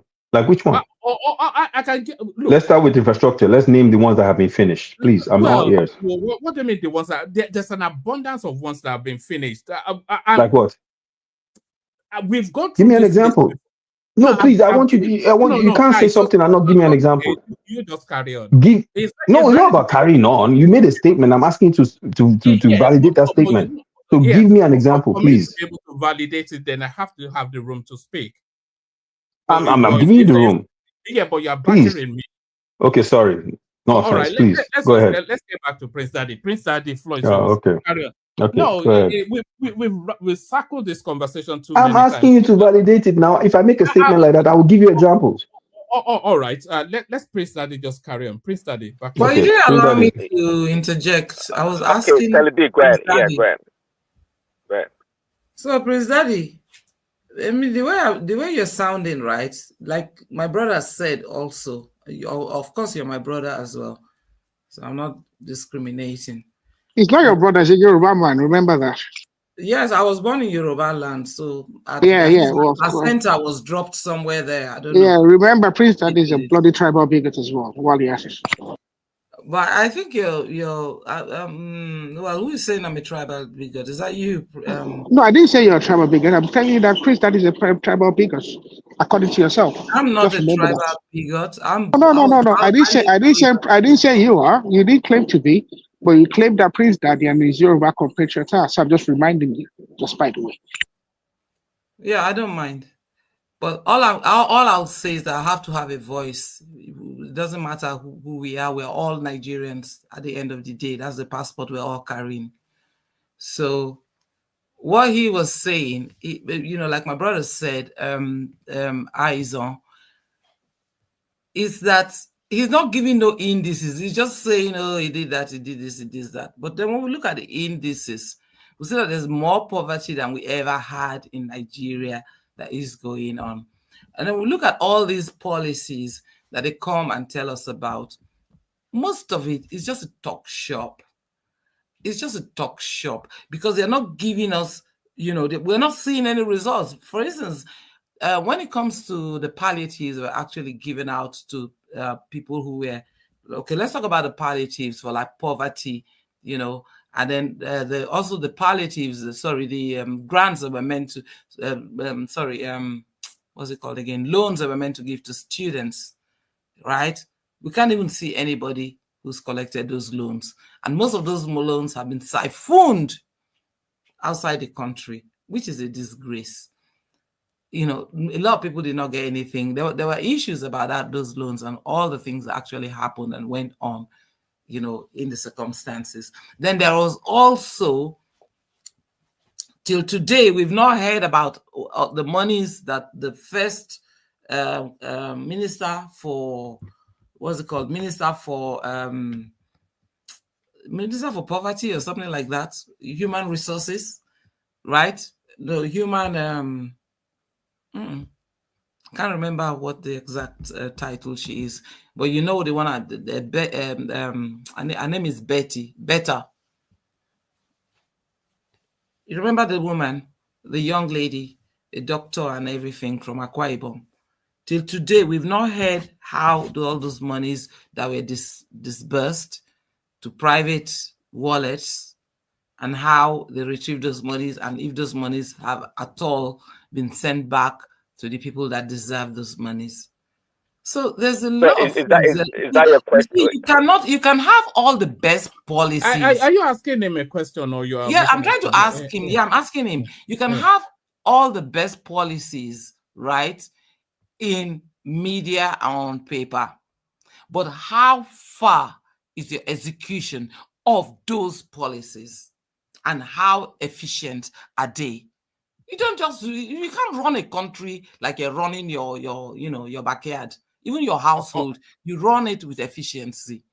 All right. Let Prince carry on. Prince, back to you. I'm not quite sure if you got the sorry, before you carry on, Prince, so in answer to the question that of Izon, I wasn't docking it, but I'll send a link. I sent it to you on WhatsApp as well, Izon. Anybody that wants to just a little texture of what has been completed so far, have a look at that. But carry on, Izon. Carry on, Prince Daddy. Yes, thanks, Mama. See, is on. See I think America, Nigeria's government structure it's more akin to that of the United States. Okay, I don't know if you saw an incident about a couple of months ago in the White House when the governor of is it Maine, the governor of Maine, Trump had a meeting with the governors of the state of the different states, and something there was a banter between Trump and the lady governor of Maine, and Trump said something to her. Oh, it had to do with transgenderism. That the federal programs would not be responsible for funding anything, any school or institution that has a transgender program in it. And the governor said something back to Trump in a skirmish way, and Trump said something back to her, and she said, "Well, I'll see you in court." The point I'm trying to make here is that look, the governors here in America, they are the master of their own state, their own domain. But believe it or not, many states also they rely, just like in Nigeria, they rely on government um, funding. Some states do actually substantial. Some states get like 40% or more, or maybe 30% of their funding yearly from the United States government. So do too many states in Nigeria, actually. But by the end of the day, the governors are in charge of their state. They are the commander in chief of their state. Absolutely, they are. So too in Nigeria, if I'm not mistaken, the governors in Nigeria are powerful. They have the right to implement programs in the state to better the lives of their own people. This notion of Mr. Prince, can I punishing, just answer that? Because you're going on, you've made the point. Can I just answer? Sorry, I'm not the moderator, but you made the point. The point is, let me point out two governors, two situations, two scenarios rather. Rivers State, right? As far as we were concerned, our governor was doing well. Now, what is the reason why that governor was removed? Because the governor was not answering to his godfather, who is the FCT minister, and he was not remitting. In fact, after Wike left, we're getting about 26 billion naira in IGR, whereas during this time, all he was submitting was about 15,000. So where was that excess money going to? And this were one of the issues, right? The guy was going on doing his business. Sally, you have to let no, I just want to make this point because this so that we point can is move made. around. No, Other you will people are not be waiting to fair speak as if well. I don't make this point, because I Right. want to make another point about the governor of Imo State. Yeah, The but governor of Imo you've had the floor now. Let somebody else. he made a point. Then I cannot just go. Then it's no point. It's Right. not a conversation if I cannot make the point back. Yeah, The but governor of Imo if you're going State to be has expansive on established the every Port Harcourt Road with his own money. right. He has established, in fact, he's going as far as wanting to get a seaport. He has even done the electricity and all that kind of Abia service. State, not Imo. Yet Imo now. he's the most hated by the APC governors.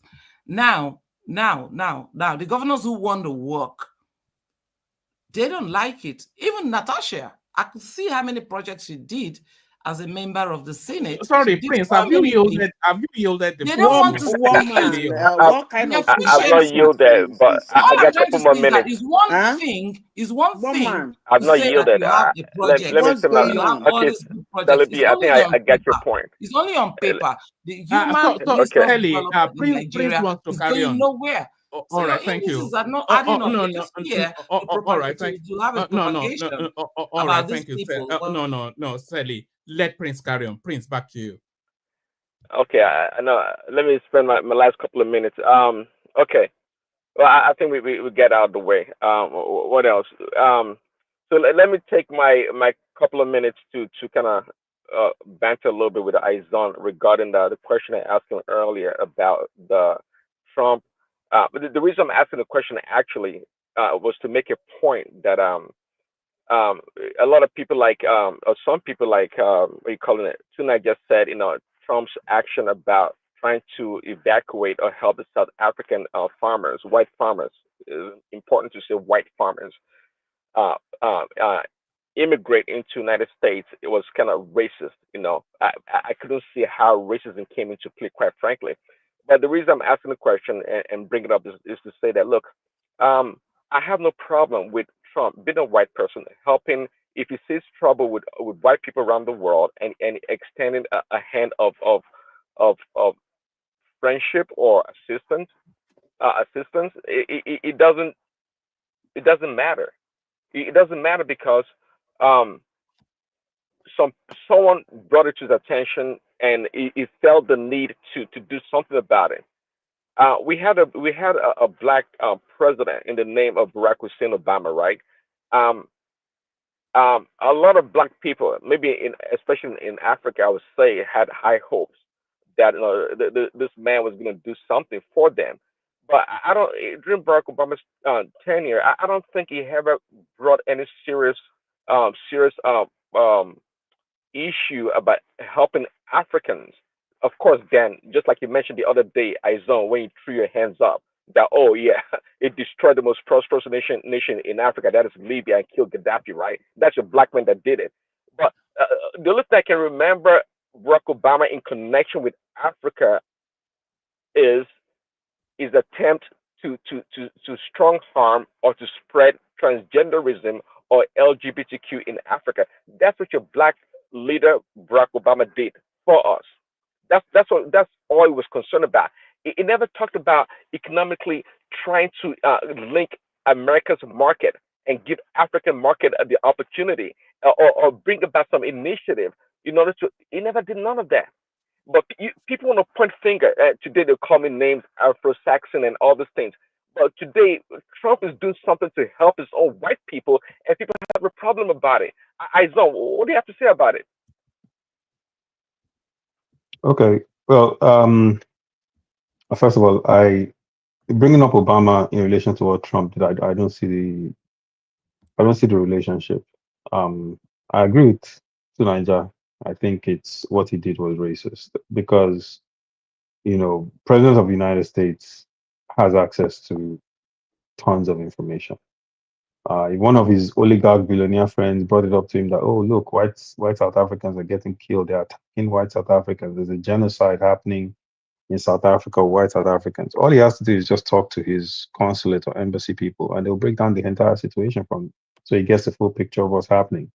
And then when they do tell him that there's a lot of crime in South Africa and more blacks are being killed than whites, and he still proceeds to say, I am going to just focus on the whites. That is where the racism comes in, right? If a true leader of the United States that wanted to reduce the crime on whites would have tried to reduce crime overall by working closely with the South African government. In fact, Ramaphosa said it to him during the meeting that we use American technology to try to fight this crime. And as a matter of fact, we would like to work with you to get more of that technology to fight the crime. But he wasn't trying to have that conversation. What he kept going back to is like, the farmers are white. The white farmers are getting killed. And he was stating the facts to him. On this platform, we like to talk about facts, right? So let's highlight the facts. More blacks are being killed by crime than white farmers. Fact, including black farmers, right? So when you're presented, Hold on. You fail to understand the overarching point I was trying to make. You asked me to answer your question. You brought me in. Let me answer it. So when you're presented with facts of crime and the demographics of what's really happening with crime, and you choose to ignore and focus strictly on race, that is where it becomes racist because you're making it about race. Trump made it about race. Even when they tried to explain to him that it wasn't about race, it's about crime in South Africa. That is the problem here. This has nothing to do with Obama.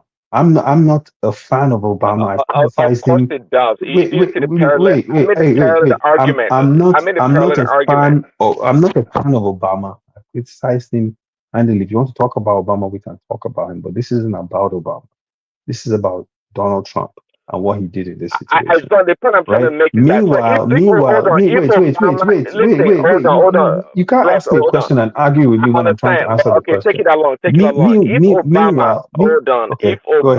If Obama back when he was the president, if Obama had concentrated let's say, on an African country or a tribe, and try to help them specifically, and maybe even bring them, immigrate them to United States, for example, would you have an issue with it? Would you call them a racist also Okay, for okay. making it about a black issue? So here's what I'll say to you. If you're going to use an analogy, try and use one that fits. Okay. You're saying Exactly. That's the point. if you're going to say if Obama had focused on a tribe, first of all, the word tribe is derogatory, right? It was used to diminish us. Ethnicity is what's better. If Obama was going to focus on an ethnicity, Okay. right, that would be different. Now, the proper analogy would be this: if Obama was going to say that in the UK, right, blacks in the UK are getting murdered, and he wants to go ahead and save the blacks in the UK, and then he's presented with the fact that no, whites in the UK are actually getting murdered more than blacks, but he chooses to say, I just want to focus on the blacks anyways, then yes, that would be about race, and that would be racist, because they've been presented with facts that this crime sweeps across races, but instead of trying to save human beings, he's focused on saving a particular race. That is why he's racist, my brother. Well, it doesn't. You understand? Well, I beg to. That's not to me. That's not. This is the point I'm trying to make. Obviously, you missed my overarching point here. My overarching Guys, point really. don't let's get too deeply into America, otherwise we lose our audience. No. Carry on. Let me wrap up with this. My overarching point is that look, it wasn't racist what Trump was doing, and there was no doubt. Obviously, compared in terms That's of your population opinion. It's ratio, okay. in terms of It's your opinion. population Yeah, it's ratio, fine. there are more black people, South Africans Praise than the Daddy. white.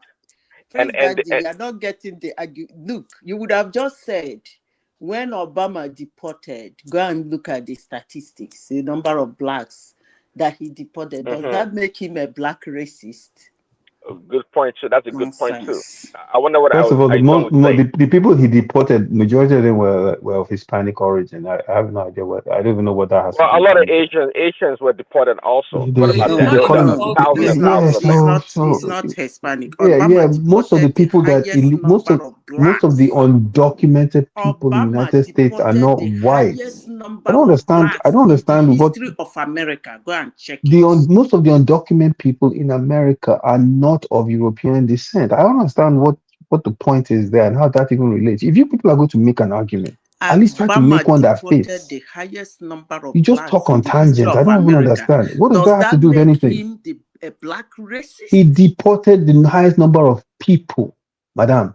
And the highest And if number you're of blacks. saying that he The deported highest the number of highest blacks number of also. I blacks, said what's your in the source? history of America, What is your source this is the first. in the broken Obama down by was the race? first president of America to What is deport your source huge broken number down by of race? blacks. Let's check. What is your Check your source? statistics. You don't have a source. You're just talking nonsense. What is your source based on race? You don't have it. If you're breaking it down by race, there were a lot of Asian yes, you're not making immigrants sense. that were Then it's It will be deported. nonsense. better if we make this argument without abuse. It's not abuse. If you're not making sense, it is Hold on, let me nonsense. finish. We come here to Nonsense is not an abuse. Nonsense is not abuse. It means that it It's doesn't not make abuse. sense. Listen. It doesn't make sense. Listen. We If it's come not here making to sense, air then it's our nonsense. views. It's not an abuse. I didn't We come insult you, here to madam. air I said our it's views. nonsense. That's all it is. Not an You say insult. what you want to say. I No, never we are call not it here a to nonsense. So when I Nonsense speak my is own, not you an can insult. disagree, but you shouldn't call it Nonsense a is nonsense. not an insult. all right. It was nonsense. It wasn't making sense. I said, all right. Let's in not the get history too of deep into that United one. States, Obama deported the What is your highest source? And I number said, of what is your blacks. source? Just because you say it doesn't make it fact. What is your source, madam? Where did you get that information from? That's why we You said cannot produce it. So now we see. But Just I because you just say told something you doesn't that make it reality. Which one You is thousands can't of say Asians you were cannot deported.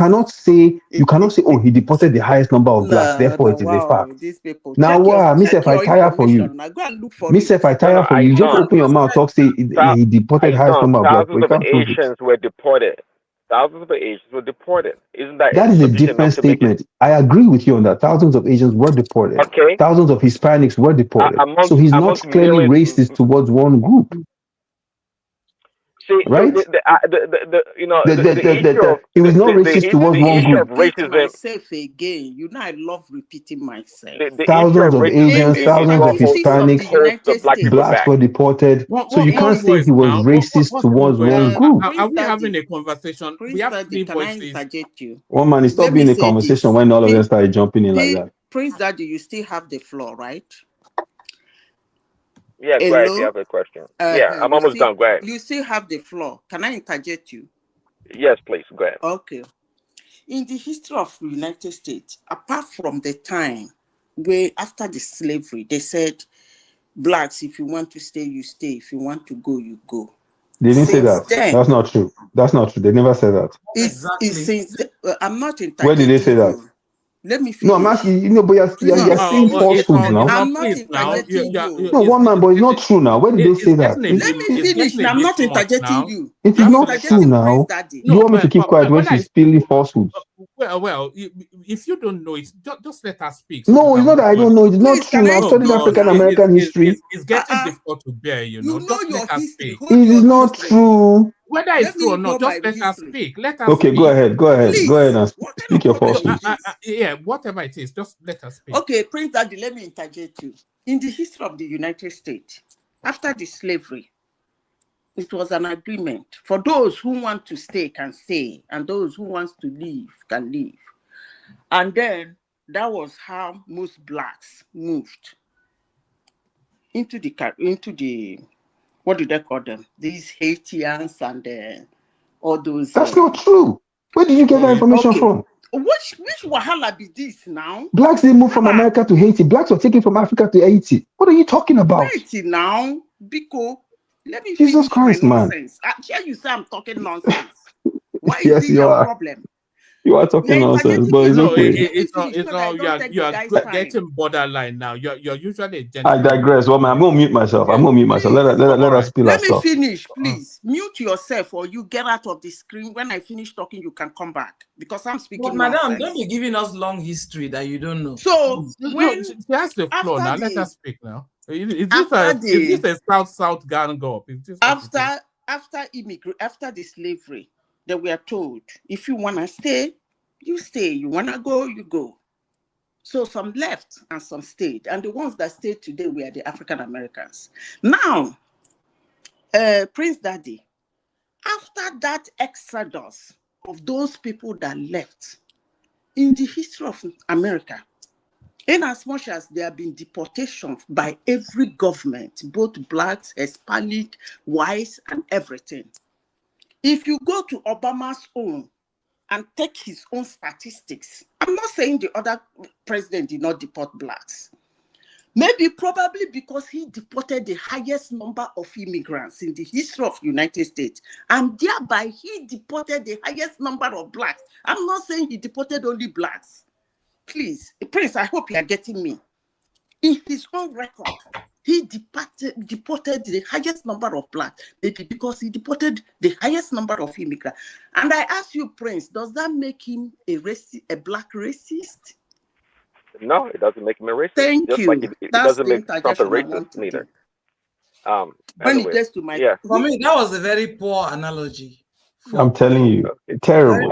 One man, I guess we can't fact check people anymore in this platform. That was a very poor. I'm just eager to move the conversation around. It's bogging down a little bit. So yeah, well, man, but woman, I'm just asking a question. If someone is spewing stuff that is just totally not factual, do we just let them continue spewing stuff that's false? But maybe it's not your determination to determine what is factual. No, but because I have the facts on it now, and I'm listening to stuff that I know is factually false. You don't have the absolute facts. No, I have the numbers. I have the facts. I'm looking at them. Maybe if she's speaking outside, if she's speaking outside of Haitians did not move from America to Haiti. This is the fact. What fact do you have calling Trump a racist? Where's the facts? It's not subjective. I'm calling him a racist because he made it about race. Oh, really? That is I want fact. to make a point, please. He made it about white people. Is that not a fact? Please, can I talk? He did not make it about white people.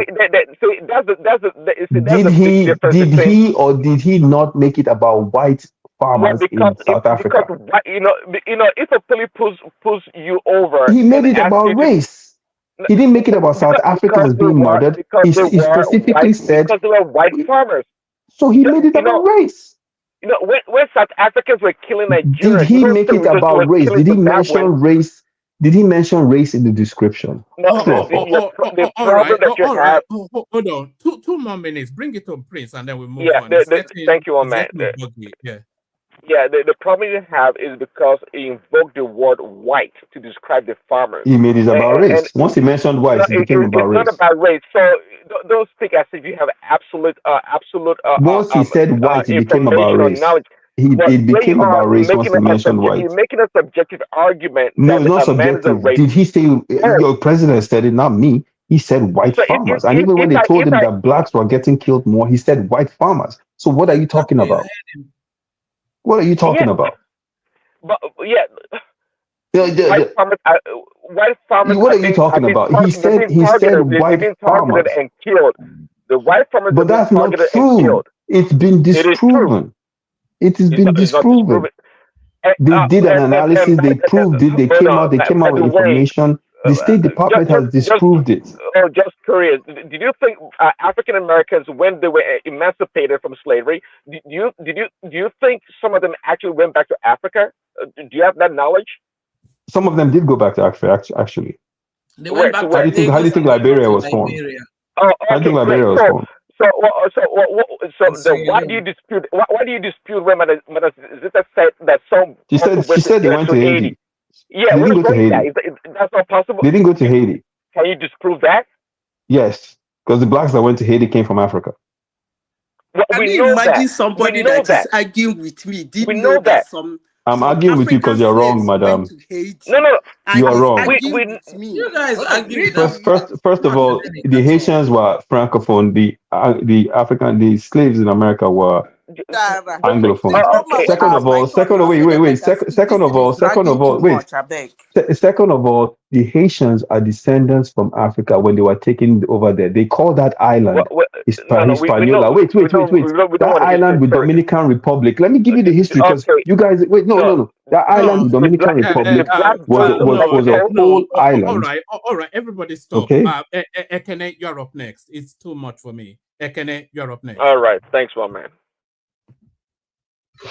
I don't even sleep because of this American politics. I just didn't even know what they were talking about anymore. It was just moving through my head, So sorry, Izon and Prince Daddy, but it was never going to stop. So let's just stop it. I just want to make one. I just want to make a complaint. Which is what happens is that you one man. You're my brother, but I don't like the way that you always help. You were helping Prince to a certain point, and you were also helping Miss AI to a certain point. But you didn't do that for me. Neither did you do that for Aizon. And it's just like one-sided. Please be fair. If you want me to be coming back to this show so that we can have a real live, argument. Where else will you be? This is your home now. We started this thing together now. I don't like your play. And Salibi, they were both false though. They were both false. Telling one man to allow you to let your or help you land your point. When you are speaking for full position. Let me speak now. You know there are anytime I want to talk, that time your mouth go to wine. What happened in 1824? I'm not even talking to you. I'm addressing Salibi, not you. Quiet. But the number we'll talk after. But the space has been given to me now, so I don't want the remain interjection because my interjection always make me vex. So one more. The point is that this Nigeria is all about us and every one of us here, and I've made my point clear that since this time around, I will only be talking with my emotion. I don't want to be saying things that are written on paper. Because Nigeria is all about theories, no practical. So they just bring out one news and use it to confuse the public. But the actual fact is that when you go on ground, nothing is happening. And I think that those things you see in the public papers is what most of the PC supporters are using for propaganda, rejecting what is just like many things you mentioned. Maybe, yeah, 3 written on the paper, student loan, how many distinct kilometers of road are being done, all those stuff. They can even take pictures, refinery working and all that. But when you come on ground, you don't see those things. It's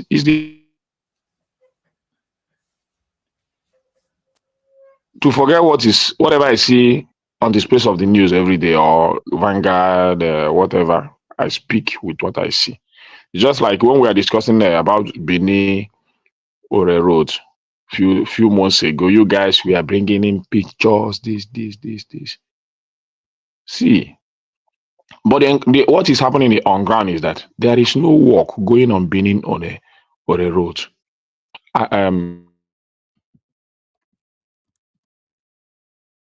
A very vibrant young driver to that road last month. I was driving one of these big company, big boss lorries. We lost him to that road. Why? The other side of the road by going to the east was not good. So they are using one way.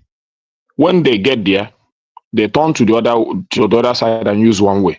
So what happened? When he got there, for him to put his head, because it was a night journey, to use the other lane to cover up maybe and divert it to his normal lane. Unknowingly, there was a trailer standing in front of him. Then for him to dodge the trailer, the other one is about to do overtake. No way, nothing to drive again. Both of them jammed their head. The 2 drivers died at the instant. We are still mourning that guy till today because he's a very good and vibrant driver from this Alaba. We lost him. So these are the things on ground. If that road was okay, nothing will lead him to go and use one way in that Benin Ore road. Nothing will make him to use one way. I have the video here. I can send it to you. You see it. Very fine young man and popular. So, but a few months ago when I was talking about it, you said, you were bringing all the pictures and the propaganda pictures sent by APC to you guys to use it to say, there is war going on in Benin Ore Road, this and this, this and this.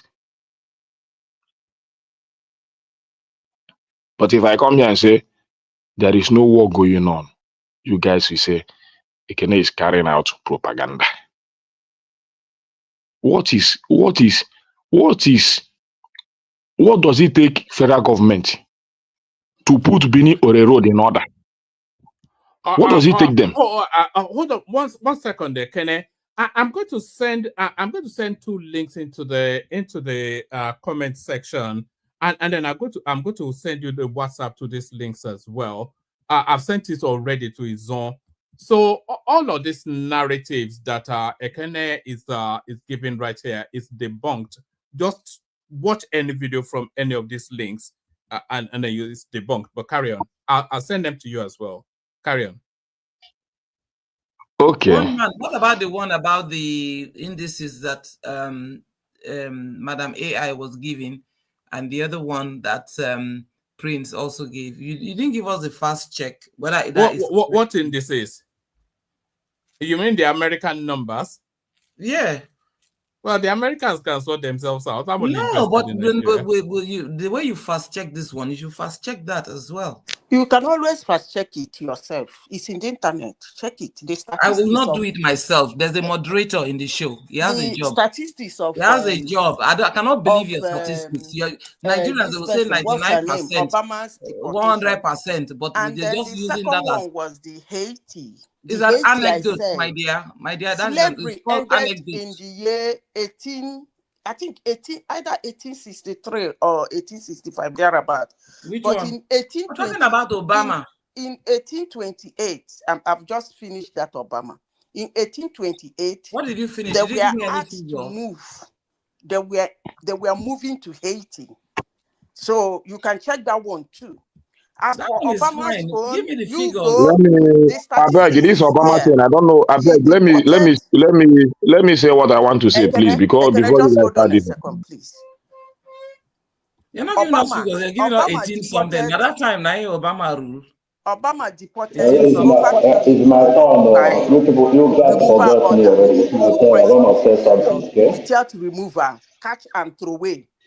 In that Hello? number, What is it? What has that got to do with what this guy? What I asked? What I asked one man now? What has that got to do with what I asked one man now? Well, send this thing to get off my phone, please. What you are saying, send it to get off my phone. So I cannot Please let me say. Okay, what I'm saying is this. I'm not saying that accident is not happening every day, but most of the things and the accident we see in Nigeria today is because of bad road. Many of our federal roads today, go and check it. It's all one way. The other side is not okay. So I don't think if the road are okay, any driver will be using one way, especially on a highway like that. You understand? But when the argument was made about the coastal road and all that, this money can be used to maintain the existing road so that the transporters will have easy access traveling here and there. But you said no. Now that one might be the cocoa, that coastal road. Maybe when he finish it, all of us will divert and be using that I one. don't want to hear anything about that And I road. don't know where that one will be leading us to. The fraud. So the issue still remains that Nigerian government don't have the people they are governing at heart. The only thing they would like to do is what will benefit them. If it doesn't benefit them, they will not do that project. So once there is no trillion, once there is nothing to inflate in the contract, that contract will not go on. And a lot of us know here, there is even if there is any war going on that coastal road, you know there are a lot of fraud. But you know that the president's son is one of the contractors. It's one of the yes, that's what I want to say. So what sense I does that know. make? So it doesn't make any sense. And that the contract was never given out. Normally, they will bring out the contract and people will pay. And it was not even budgeted at all. It was never captured in the budget. Nothing. You just rolled out money, trillions of naira. But if there is any other, if that is another individual, now you start to castigate that person.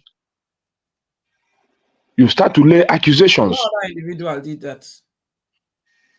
As if that is another individual, maybe let's say it's somebody like Goodluck Jonathan that did such project without capturing it in the budget. That all these APC guys will not get fraud in Nigeria. I've checked it out. I've gone through it.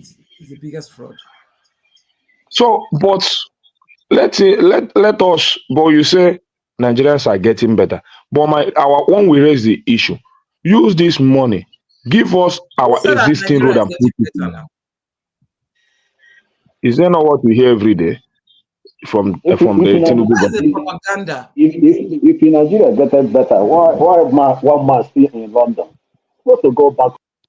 Abio. So, but the point I'm making is this: many things that you guys enjoy abroad, if we have half of it here, I don't think any Nigerian will be complaining, because I've seen a lot of people. You're not happy. You want to come home, and everything should be normal. Maybe other guys are happy, because I have seen a lot of people here, a lot of people that live in other countries, that maybe a lot of them that came to Nigeria during December. It doesn't take them time to go back. Why? They will tell you no light, no this, no good road. I cannot drive my car. I cannot do this. In abroad, he can. These are the simple things. So look, there's a lot of bigotry in this particular government, much more than even the Buhari's government, and I'm sick and tired of it. Nobody, even the learned people that I know, they cannot speak truth to power anymore. But I totally disagree with you. I can see you are totally. We are going to end up in a state capture, and a state capture, people want to be like Cameroon, you are totally biased, and all the things you have been trying. It's not even time for election. Excuse me, sir. Let me finish my point. Let me finish my statement. Sir, let me finish my statement, sir. I have a right to speak. Let me just finish my statement. Let other people allow me to speak my statement now to finish my sentence. You have been speaking. You are not the moderator to tell me what to let do. Other people also. You're not the moderator. You cannot be wearing the last spot and come and start talking another thing here. Please, I beg Remy, let me have my space back, please. Let me have my space back. So, okay, now if you allow them to interject you again, I will take that space from you. Who is them? Why are you making a divide? Who is them and who is who? This is that Remy is the chief propagandist in this government, and I'm not afraid to say that. And I always say, for APC. Yeah, mouthpiece of the APC. He will tell you that the governors are paying their wages. Which APC governor has not been paying their wages? APC is perfect. There's nothing they can do wrong. Tinubu is the second coming of Tinubu is the second coming of Jesus Christ.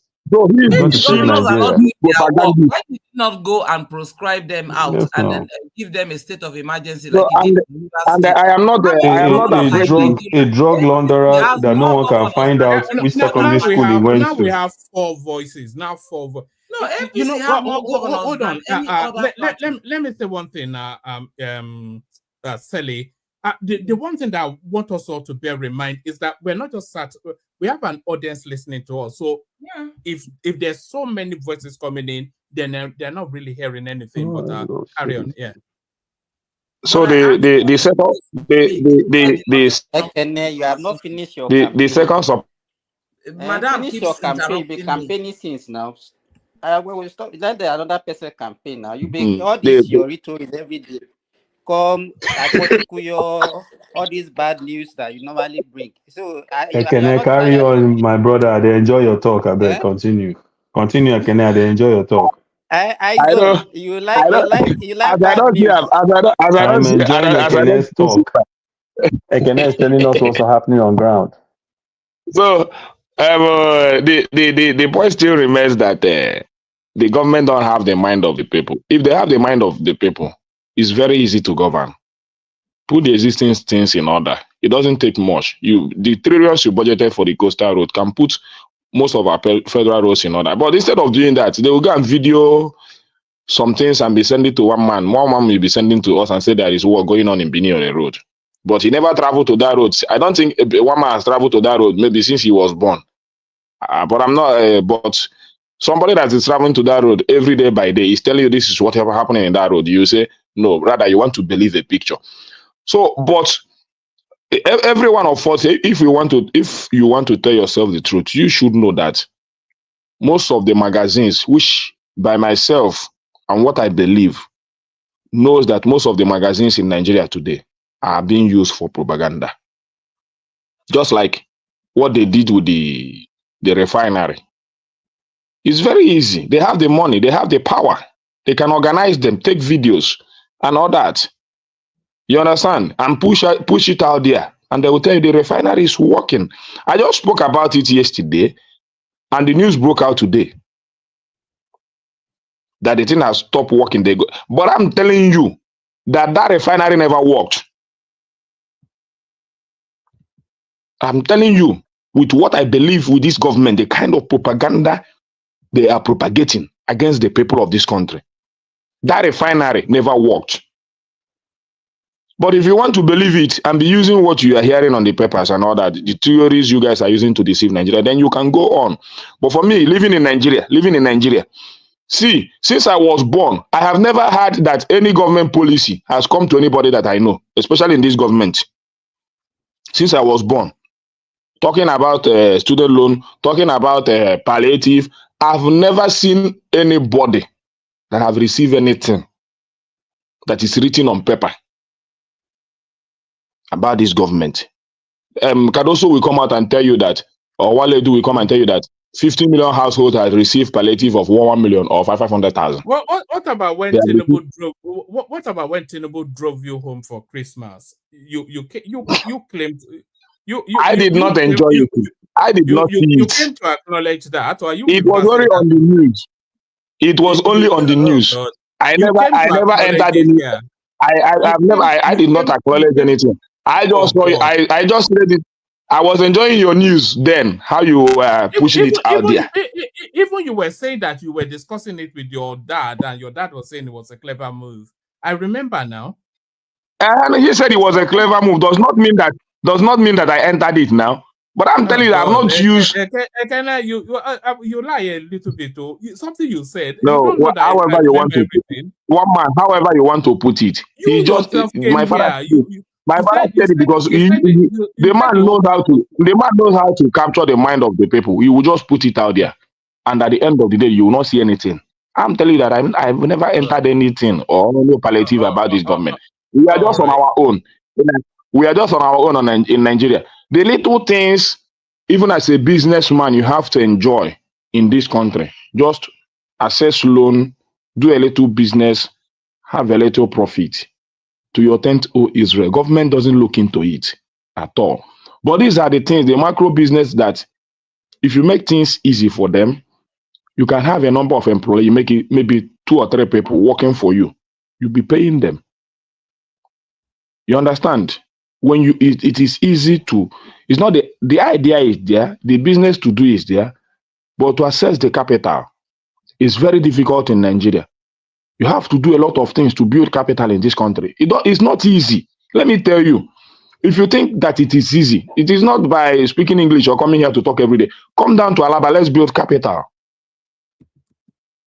Then you will know that this government is dealing hell out of Nigerian people. Come down to Alaba, let's build capital. But these are the simple things that when you guys are in abroad, what the government needs is your idea. It's your idea. Only your idea can give you access your capital in abroad through the bank with good interest. You do any business you want to do, pay it on a very comfortable the only way they want to do it. But here in Nigeria, even if they manage to give you that loan, 6 months, 1 year, the kind of interest you will pay, you will not even make that money. So it's better for you to manage what you have and be building it up. And still we are surviving on it. I'm telling you what is happening. But you say that APC, so even during Good God Jonathan, it is easy to access good capital. With 1 million naira, 2 million naira, you can do a good business and enjoy your profit. Even a little bit under Buhari. But in this government, if you try it, you close the one you have, you close it on. You just close everything up. So how do you want me to assess a government? Is it not by all these things? Is it by what you come here to tell me every day? I assess the government by all these things. What I feel. I have a question for you, please.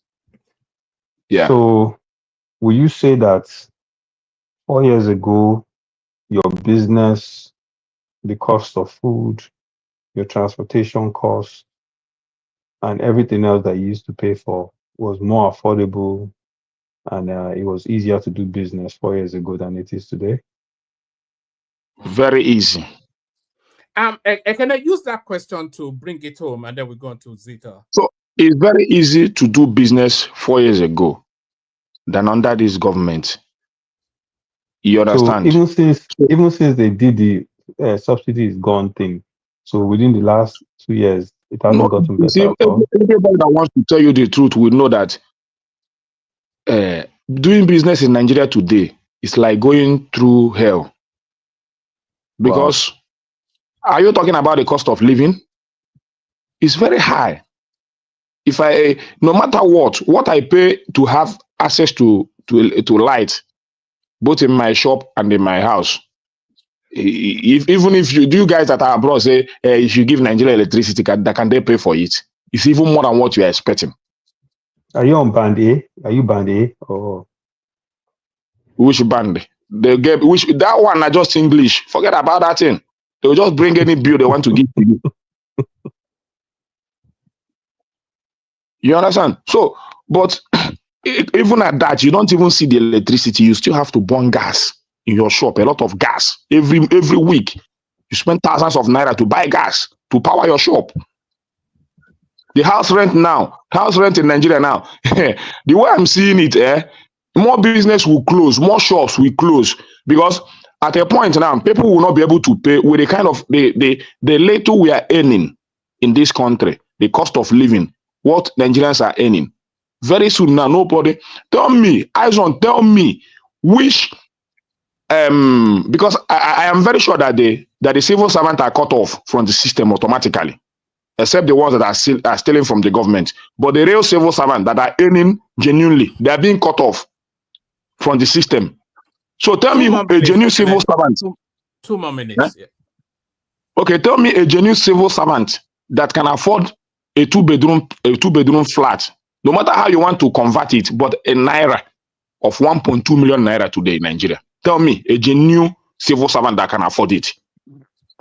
Civil servants, they make like what, 70K? How much do they make per month? Their minimum wage is 70K. So I don't know what other things they are making, but no matter what you are making, you cannot make up to 400,000. Even with 400,000 naira, family of 3, can he afford a flat of 1.2 million naira a year? Oh well, I won't do it now. I won't do it. What's the magic? What are you going to use to do it? So and these things increase within the space of 2 years.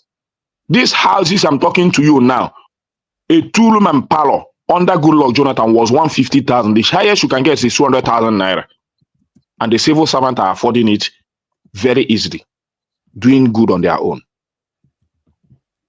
It increased a little bit. Can we preface that by saying that under this administration, it increased. I'm talking about local areas, so I'm not talking about preface it with the location so that we understand. Preface it with the locations. I'm talking about.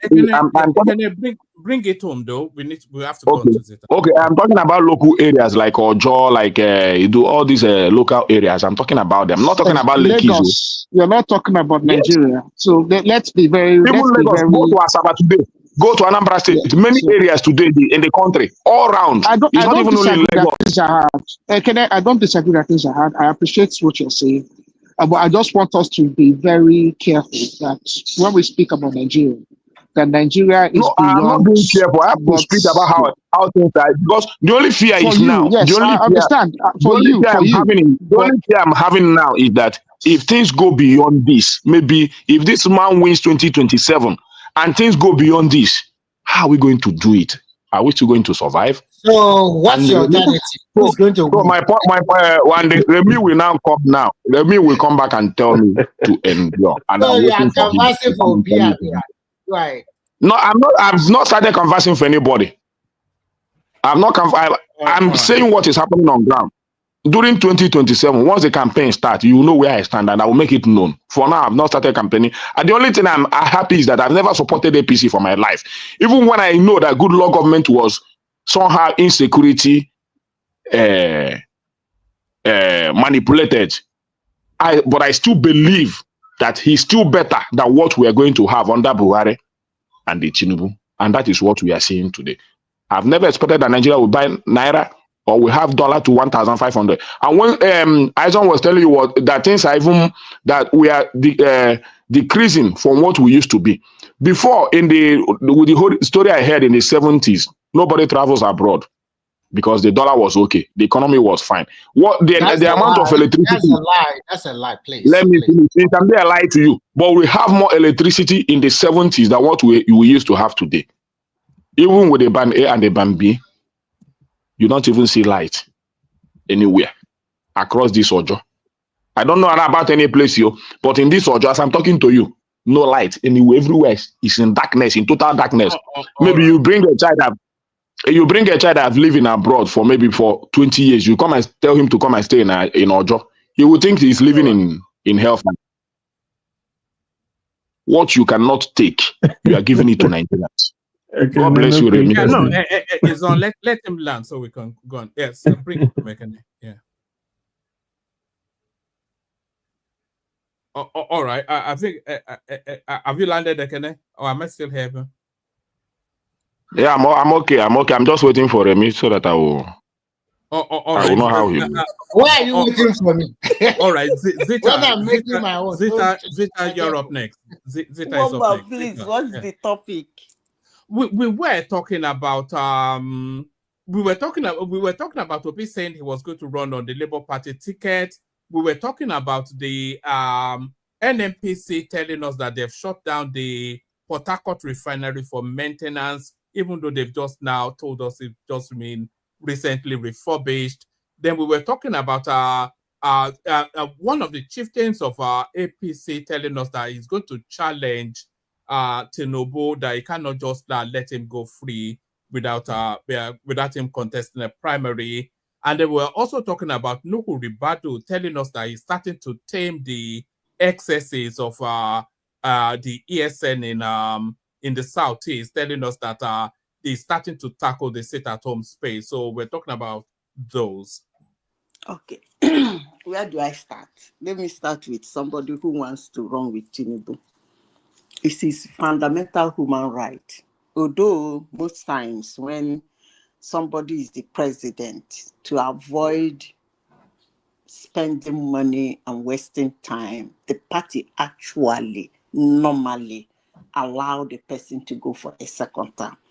Do they like it? Maybe, probably no. But it's just something they have to do so that there won't be much divide among them. They will have much time to work together to see if they can remain in power. So, but if somebody in the party said, no, there is no constitution that binds him from running against Tinubu in the primaries, he can go ahead. I wish him luck. Then the second one is Port Harcourt refinery. I told people that refinery was never working and it will never work. I said that several months ago. It can never work. It's a money-making machine. It can never work. And I've said here severally, if Nigeria want to survive with their oil money, NNPC has to be shut down. I'm not talking changing the administration, wiping out, renaming them. I'm talking about removing anything NNPC and anything that looks like it from Nigerian government. That way, Nigerians will be able to enjoy the money of their natural wealth called oil. I end my case there. Then the second one is you said about the guy in Ribadu trying to stop ESN. I don't know what he meant by that, because that thing has turned to a racketeering business. That's what I would call it. It is become, as I said before, nobody can stop it except the Igbos. Hate me, like me, I do not care. But you see what is happening in the Southeast. The only people who can stop it are the Igbos. And the day they rise up and say, enough is enough, I can assure you enough will be enough. It's as simple as ABC. Igbo people are, if I may say, they are very smart people, intelligent. They don't worry about their political, they don't, maybe because for years they've not been interested in politics. They are not grounded in that area. But outside that, Igbo people are very smart. Whatever that is happening in Igbo land, they know who is happening and who is not happening. And the day they have enough to their neck, they will stop it. When Owerri was raging with using human powers, people were disappearing in Owerri. There is nothing, even the military government. The time of Ike Nwachukwu and co, Ikwecheri them, people were there, military governors, they couldn't do anything about it. They couldn't. They run this way, those people run this way. In fact, those people actually became kings. But the day Igbo people stood up, it was a mayhem in a way. They gave them what they wanted, and they, to an extent, it ended for several years before this iPod came up again. Now, back to Peter Obi. I don't even see any reason why that guy is not holding that Labour Party. It's actually very unsmart of him for not taking that party and making it what he wants it to be. That party was given to him in a platter of gold. I don't know any other party in Nigeria that he will be given the opportunity that he was given in Labour Party. So if he says he's going to run with Labour Party, I don't even know why he wants to leave the Labour Party in the first place. Because that is a place he has 100% control over the finances, over the people supporting him, over everything. He's at the Alpha and the Omega. No party in Nigeria will allow him there because all the existing party already are being guarded by some group of monsters. So that one is his party. I can say he's almost running late. He should get it together, arrange it, put it straight, and run on the platform. That's what he's supposed to do. In fact, that's what he's supposed to have been doing for a long time. I am sure he went to SDP and PDP. I'm very sure probably they did not offer him the presidency. That's why he's going back to here. Ah? Sorry, carry on. That was Patrick. So maybe they did not give him... Madam Zita, the issue of Labour Party is very, very serious. And somehow, the way the Labour Party has to be structured in order to make inroads in the North, the people holding the party don't want to allow that. Power is too sweet in Nigeria. Anybody that happens to get a little bit of power, that's why I don't blame Tinubu alone. It's in every one of us. Once you climb up there, you don't want to come down, even when it means the progress of the nation. So every one of us here knows that the national chairman of that party needs to go to the North for Obi to get what he wants. What he wants in 2020. See, let me tell you, Kene. Politics is more of, when it comes to the core manipulation of politics, it's more of negotiation than what you are talking about. Obi have to develop that capacity and capability to see somebody down, to negotiate with that person and convince that person to follow him. Anybody that have that is called a grounded politician. That's when you know that you have mastered the art of politics. When you can sit some group of people who don't really do like you, but you can convince them to come to your side, even when they don't like you, then you are master of the game. So, but he already have that now. He was from the South, and Abure was from the South. He got 6 million votes. Honestly, sincerely speaking, to say the fact, anyway, I know him before now. But sometimes when somebody says do something, you will think the person has changed or the person has learned a new thing. But from what I saw, I don't think he changed or learned a new thing.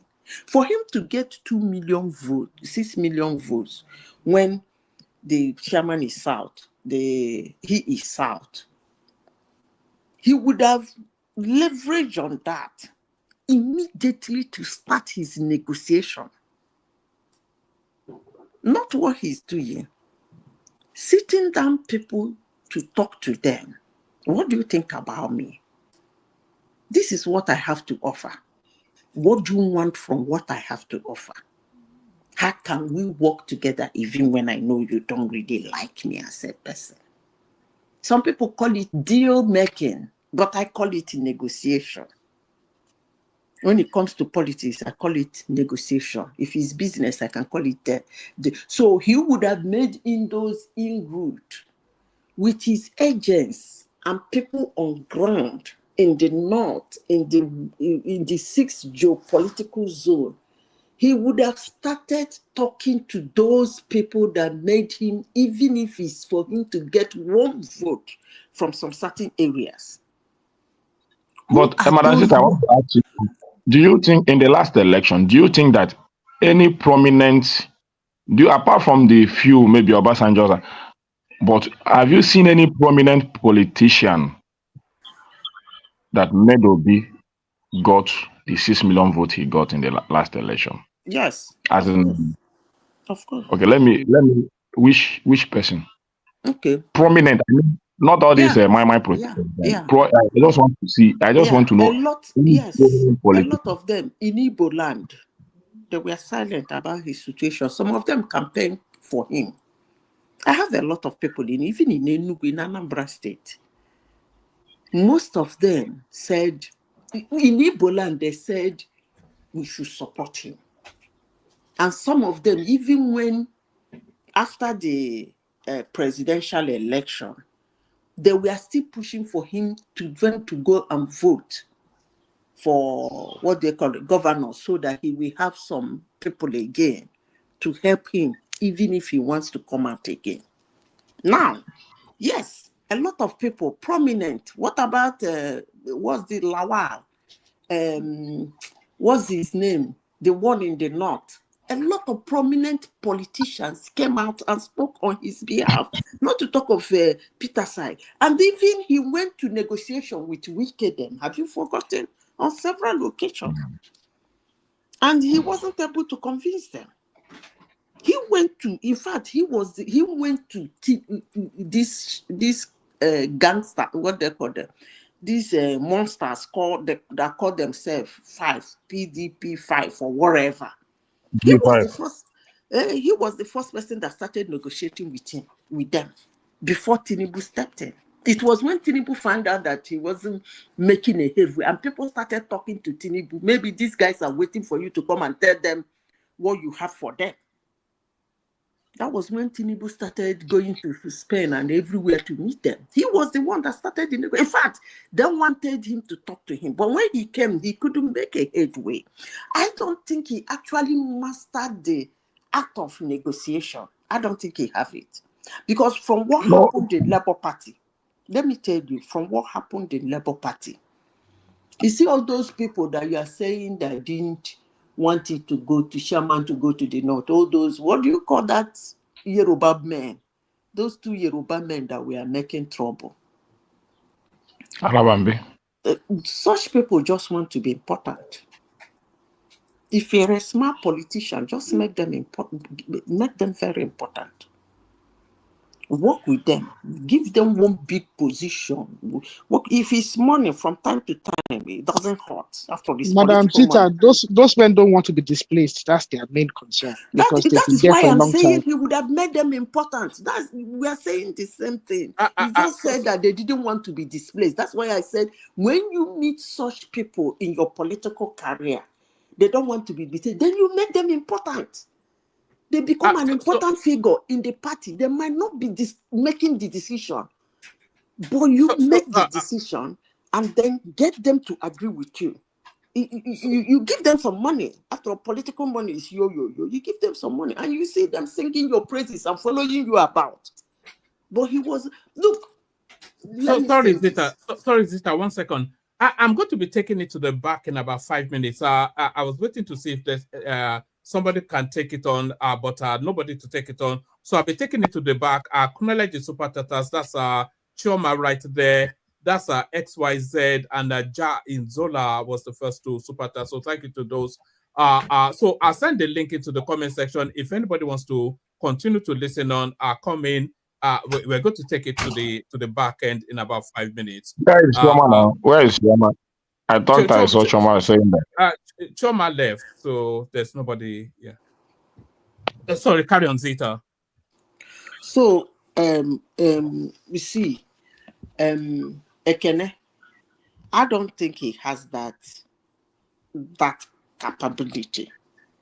Honestly, in politics, do not look down on even the most stupid person, the most stubborn person, the most aggressive person, the most nonchalant person. If you look down on them, let me finish before I lose my thought. They might spoil your show. Carry everybody along. And I don't think Obi knows how to do that. Okay, what if you carry everyone along, or at the end of the day, most of the things you sign in politics to get power, most of those things, dampers your progress when you start to govern, because those are the things they use against you when you want to let me govern. tell you. I think that is what it's avoiding. He doesn't want to get into any contract that will not allow him govern You can't say that about Obi. Honestly, sincerely speaking, I'm surprised you are saying that about Obi. Obi is one man that swore on the blood of his family on Abga, and he's not an Abga today. So you can't say that Abga didn't stop him from moving, and whatever he's doing. But he did not go with the mandate of Apoga now. He did not go with that. Don't say that. When you marry, when you wedded, if your husband die, can go marry another wife. So don't say that. So no, the only place I'm against people saying that he left Apoga is that you can never compare him with somebody like what of this Imo State guy, Loja Sokorocha. Let me explain. Those ones left with Apoga mandate and rendered Apoga useless. So, but Obi never left with Apoga mandate. He finished his 8th tenure before he left. He can't. And he even tried to hand Apoga to Anambra State again. Madam, what party are you for? So that we understand where you're coming from. Because all the things you're saying, you sound like propaganda. Why should I wait? Every time she's talking, you will be telling me one mind that I should wait. So I don't have the right to say anything. See, what I'm saying I is didn't that, say a word, those celebrities. I didn't say a word. What I'm saying is that in politics, I don't know if you have had this adage making round. Even here, when you ask some people, do you think politicians do what which politician, they like a phrase, which politician do what he campaigns for? They will tell you Donald Trump.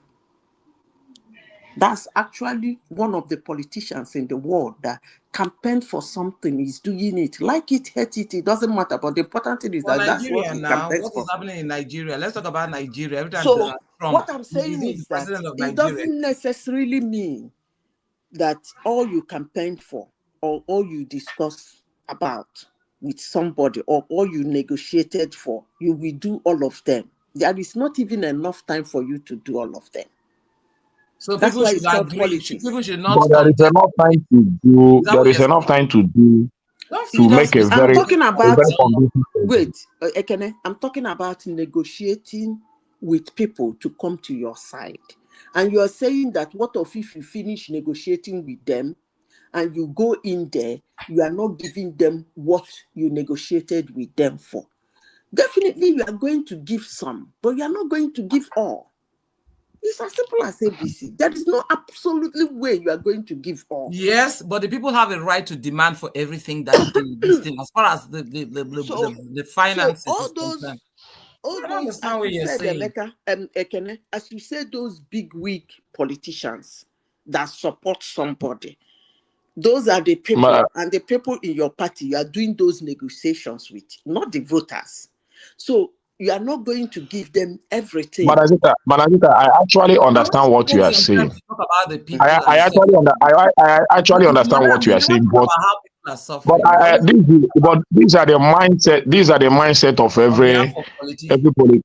every politicians in Nigeria, that you must gain something before you support the other. To agree, you don't need to get something, but you can agree that something will be given to you. Okay, let me give you an example.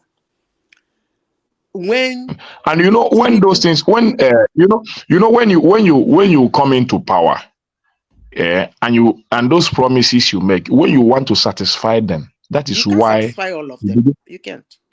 definitely Okay, you let me cannot tell you. satisfy them, but you will satisfy most. Hold on. Let me explain to you. No, let me All make this those point. wait now. Let me All make those this people. point. Let me make this point. Okay. Let me make this point. When you want to satisfy them, that is when you start to lose focus on the people you want to govern. Okay. And it's very obvious. Wait.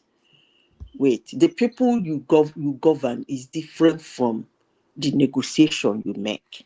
Honestly, sincerely speaking. And until as a politician you understand it that way, then you will not be able to fly. Now let me give you an example. All those people around OP that time, let's assume he went into negotiation with 4 people. He said, this one, when I win, support me. What do I get? I will make you minister for health. This one, I will make you minister for education. This one say, no, he wants finance. You say, can't you take... Is that not why you have catistocrats everywhere? Wait now, calm down. After the election, you have made the negotiation. After the election, you will actually know among them who has power to fight you. That's how it works. You don't just agree and then I agreed with you, and then after the election, you will actually know among all those people you are moving from one place to the other, negotiating for them to come to your side, to campaign for you, to support you, to endorse you. And immediately after the election, even if you win, you will still know among them who actually have power that you cannot play with. And those ones are the ones you cannot identify to work with you, because you need them for your second time. And Maria, you need them why are for you the teaching us stability. corruption? Why are you teaching us corruption? So, Ekene, that's how it works. Election work with negotiation. One man. Otherwise, Actually, Madam, is for you to I understand everything. I understand everything you said, but the Obi I know, which you also know, honestly speaking, I don't know him for that negotiation. Even if he had, there are some areas Let he me will have. tell you I that feel he has negotiated in the ones that he has interest in. You know, there is areas. Listen, let me tell you, area I when he know. did his first time, hold on. When he did his first time, he had a quarter with Leto Ojukwu. You forgotten? Yeah.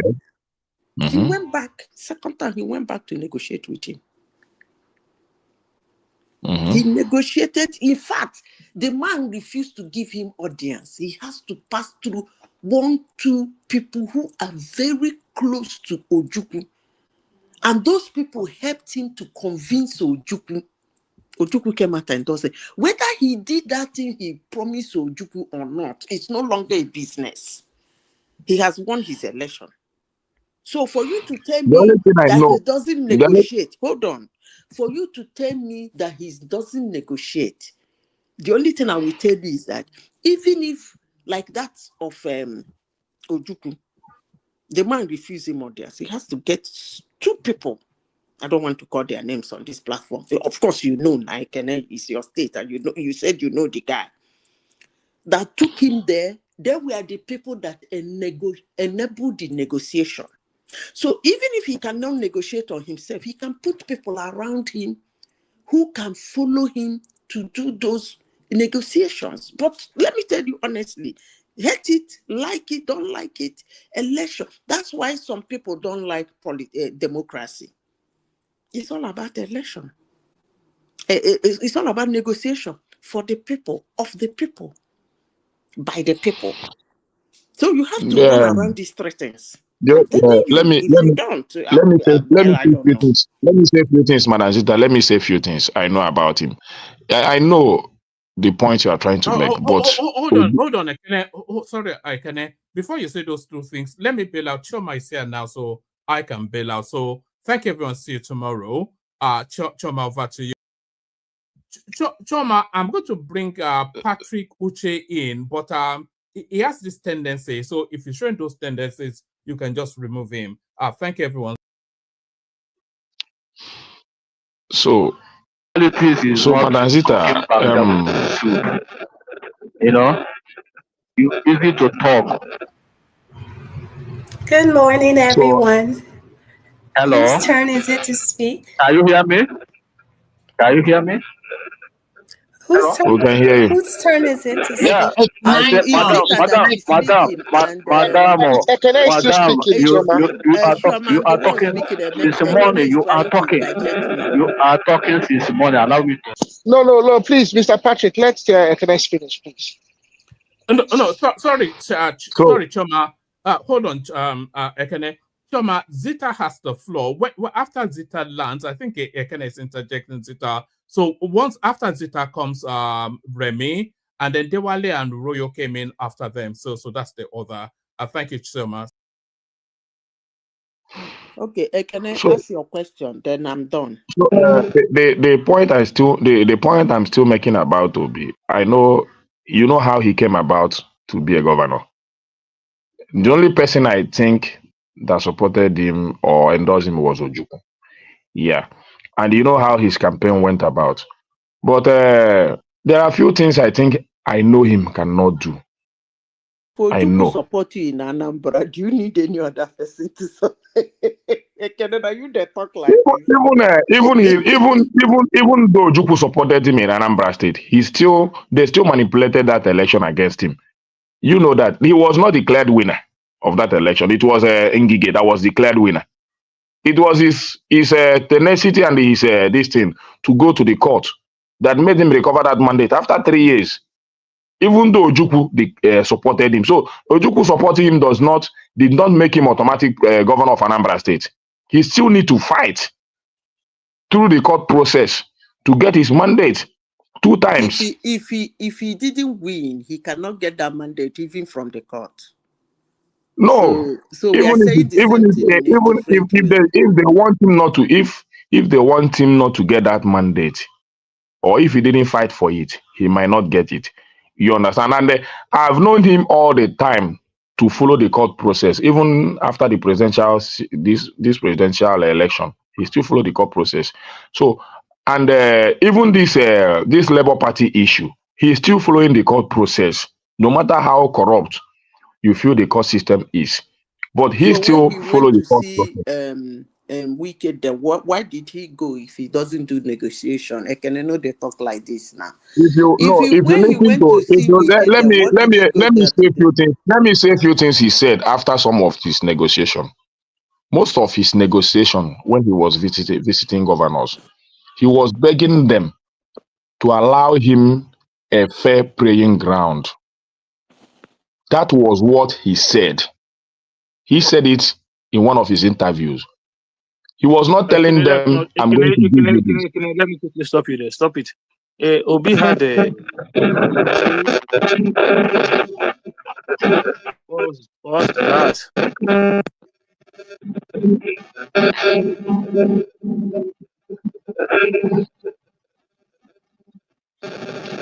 So he was begging most of those governors to give him a fair playing ground, whether you want to believe it or not. But that's He said for governors, vote for, you say, he told them, say, vote for me for president and you can vote for the other party for governor. He said it in River State when he went to campaign. It was not like a negotiation or in open campaign. He said it with his mouth. Those ones are minor. Those ones are minor negotiation. We're talking about negotiation where it will have to do with. It's just like he was doing anti-party in the open. I think I'm done. Okay, thank you so much. So I don't need any more interjections. So whose turn is it? Remy. Oh, Remy. Okay, so before Remy speaks, I almost didn't show up to moderate tonight because I don't like being falsely accused. So to Mr. Arogidaba, I was not the one that put you on timeout. Because of you, people almost missed a good show tonight. So do your research next time before you falsely accuse me, because I provided evidence that I didn't put you in timeout, and that's on period.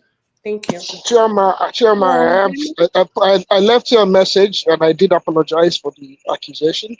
I had no other means to deduce who did exactly, but because of the previous incident, I made that conclusion. So I left you a message and I do apologize. So, yeah, thank you. Thank you. I received that apology. Thank you. So, Mr. Remy, you can go ahead and speak. Okay. Hello, everyone. It's an opportunity to be here again.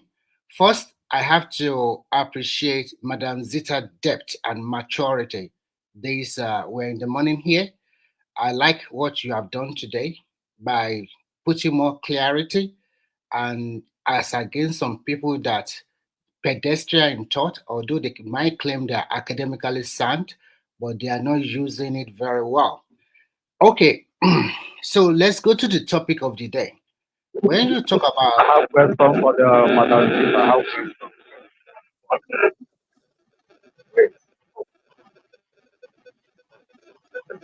so when we talk about,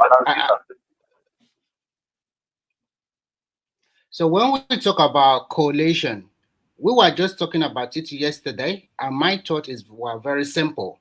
I thought Obi, having gained about 6 million votes in the last election, is supposed to build on these successes. But what do we have today? He frittered it away. And he is not consistent with his actions and thought. As we are reading in the newspaper today, he was saying he's still going to contest under Labour Party. He's not going to join any coalition again. But like 2 or 4 days ago, he was with them having a meeting and they claimed the same agreement. So what kind of person is this? Is this the man you thought or people think can really govern a complex country like Nigeria? But Ogaremi, can I just say that Obi, I don't think Obi ever said he signed any agreement with them. It's not individuals that suggested. It's not Obi, it is El-Rufai and the Red that said they have signed. So we can't lampoon Obi. We can't lampoon Obi for that. That's not Obi's. That's not Obi's. I'm not accusing. What I'm just trying to say is very simple. This is a man that went to a meeting, and this is a man that talked about the coalition himself. And then, voila, after 2 or 3 days, we are in that meeting. Can you let me finish first before you ask your question, please? We are in that meeting. You will just come and spin everything. Can you we are in the meeting where he said he will do this, he will do that. We are in the meeting. You will just come and spin everything and they lay it upon Obi. This is a man that say he wants to govern. He go in the meeting, he go this, he go this. No more interjections, no more. I think we are in a civil platform. When you were making your submission, I did not interject you at all. I was listening, and you took a long time and people were. I did not. So please, I beg you, you can keep quiet. And when I'm done, if you have any question, you can ask me, and that is how you're supposed to do. So I'm just reading. This is my personal opinion. I'm looking at somebody who is not consistent with his thought and action. So he doesn't know where he's going to be. And the party that really launched him, that he got the 6 million votes, where are they today? They are factionalized to like four different types. If you cannot manage man and in a short circle of a small party, how can you manage a population that continues to grow? We are over 200 million people with so many complexity, with so high division, especially among the 3 major tribes. So, but today we are in a region, and every region have to play their politics right. So forget about North and South. Every region is playing their politics. What you are seeing that is panning out in the North is again 2021, because the Northeast and the North Central want to have the presidency to themselves, especially the Northeast. So the fight you are seeing from the Northwest, that is the fight for now. You don't fight until when 2031 will come. And when you go to the South as a region, they're also playing a very good politics, putting themselves in a very advantageous position. Come 2027 or 2031, probably they might get the VP role. And by the time you switch it around after 8 years of the North, then they might get the presidency. So that's what we are talking here. If as a region, you have to play your politics right. It's not a policy of bitterness or probably trying to say, okay, this is my man, this is not my man. And when you are trying to compare people, you are comparing somebody that just spent closely to about 23 months comparing with somebody that spent 6 years or maybe 8 years. That is not a good comparison at all. Even if you're academically sound, that's not a good comparison. From this period of 2 years, we have seen that this is a country with a lot of trouble for more than 4 decades or 5 decades. And we have seen what we have, where we stand before the last election, where everything has turned its ugly head. People cannot access their money in the bank. A lot of trouble. And today, we have seen that we are started laying the foundation. Which government is that? Is it not APC government? Can't you just exercise patience? At least, please, I beg again. Do fast. I want to respond to someone. The thing where they do. You cannot control my thought. I did not control yours. So you have to keep mute, and then when I finish, you can do whatever you want. So as we stand today, 2 years, we have seen a level of achievement, and we have seen a very good foundation. So if you've not seen that, because actually, sometimes some of these things, some people might not really understand it unless you do your homework. As we talk today, Nigeria is in a good state, although we still need more improvement in terms of insecurity and other area of human endeavor. But when you now talk about, okay, it's not doing anything, I think you are being economical with the truth. I can understand maybe you fall into a political, another, you like this kind of person, fine. But when you criticize objectively. Not every time is negativity. And when you want to compare Nigeria to the rest of the world, to some other developed country, Rome was not built in a day, talk less of a country that does not have we don't have a national plan. We don't really have any plan since independence. And you want El Dorado. And you want him to turn everything to like, even this place we are living in Western world, don't they have their own trouble? And when they have trouble, do they go to Nigeria to solve their problem? I don't understand an average Nigeria, the so-called academically sound. When you have trouble, you are calling America to come and help you. You call UK to come and help you. If you ever live in this country, they will have more wahala, more trouble than Nigeria. So sometimes I think all Nigerians should come together. If you really love your country, you should like wish your country good luck. No matter what kind of leader you have, government is a continuum. Today, this president will come, another one will come tomorrow. If government is a continuum and every one of us, we want our country to be a better country, why don't you continue to look at our institution and let's strengthen them? But when you lose an election, it's like they rig me out. You accuse the judges. But when the judges favor you, they don't. You do not say they did not do a wrong judgment. But when they are against you, then it's they are paid them. I don't like this kind of person. That is not objectivity, and that means they are not saying the truth. So in a nutshell, what I'm just trying to say is very simple. If you want your country to be good, think positively. Think about what you can do to help fellow human beings, not wishing the whole country or looking at it from tribal angle every time. Today, it's a Yoruba man that is there. Before him, it was a Fulani man that was there. And maybe tomorrow, who knows? So for me, I believe in one thing. If somebody have won that election, not Tinubu, I would have supported him no matter what happened, because I wish that country success. So I will rest my case here so that other people can talk. Thank you. I want to say a few things. Wait. I want Patrick Uche to speak. I want to ask Madam Zita a question. Okay, go ahead, because you've been patient for a while. Go ahead. เป็นการร้องกรณีคำสั่งของกระทรวงการคลังเป็นเรื่องของคำสั่งค่ะที่ออกมาให้นางสาวยิ่งลักษณ์ 35,000 กว่าล้านบาทไม่ชอบด้วยกฎหมายซึ่งศาลก็วินิจฉัยรับผิดชอบเฉพาะในขั้นตอนการระบายข้าวเป็นเงิน 28 ล้านบาท No, your TV is loud. Can you lower the volume of your TV? นั่นหมายความว่าคำสั่งของกระทรวงการคลังยังคงอยู่และที่สำคัญในส่วนท้ายของคำสั่งกระทรวงการคลังเขียนไว้ว่าหากมีการขายข้าวได้สูงกว่าราคาที่อนุปิดบัญชี Mr. Patrick มูลค่าคงเหลือไว้ในวันที่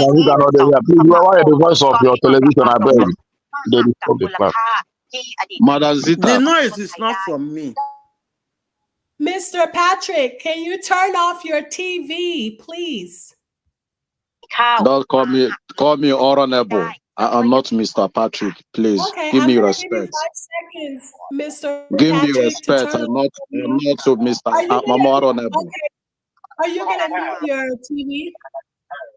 It's not my TV. It is. My TV. Okay, so whenever I muted him, the noise stops. So it's definitely your TV. You're watching a Chinese television. I have unmuted you and I'm hearing your TV. It's distracting, sir. Is it that television or radio? Whichever one. Awesome. So you can speak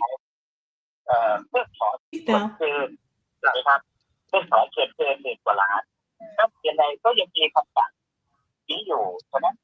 Choma, go to the next person now. Mr. Patrick, I guess you're not ready to speak. But let's just forge ahead. I think it's listening to 9.9 ล้านตันนะคะมีการทยอยขายไปตั้งแต่รัฐบาลพลเอก Okay, so who's next? Let's see. Okay, so Mr. Kene, you can go on with your interjection. Okay. What I wanted to say, everything Remy is my friend, but I like opposing him so much because he's the chief defender of this administration. So most of the thing he said about Nigerians and the politics, the only thing you come here to talk about is politics. This one, hello, getting you can hear me now? Yes. Yeah, I want to ask Zita, Mr. Madam, question, please. Okay, go ahead. Sorry, I can. Madam Zita. Madam Zita, good afternoon. I'm listening. Ask your question. I'm still on you can see me on the platform. So ask your question. I agree to. Good afternoon. This thing you say about Peter Obi, do you know Labour Party have constitution? Do you know? Do you know Peter Obi is not leader of Labour Party? Do you know that? Hello? Madam Zita. Is it a question or a submission? Are you following me? I ask you, do you know Peter Obi is not a leader of Labour Party in constitution of Labour Party? Okay, let me explain to you. Peter Obi is the leader Answer of me Labour that Party. one first. Answer me that one first before I ask That's another what I'm question. saying now. Listen Yes to or me. no? You ask Yes a or question. Can no? you listen? Answer me Can you first because listen? sometimes you guys is talking, talking. If you talking, just go back and listen Labour Party constitution. Peter Obi Can I answer your question? any meeting Can in I Labour answer Party. your question? So, Mr. Patrick, let him answer. Let Can her I answer your please. question? You ask a question. Yeah.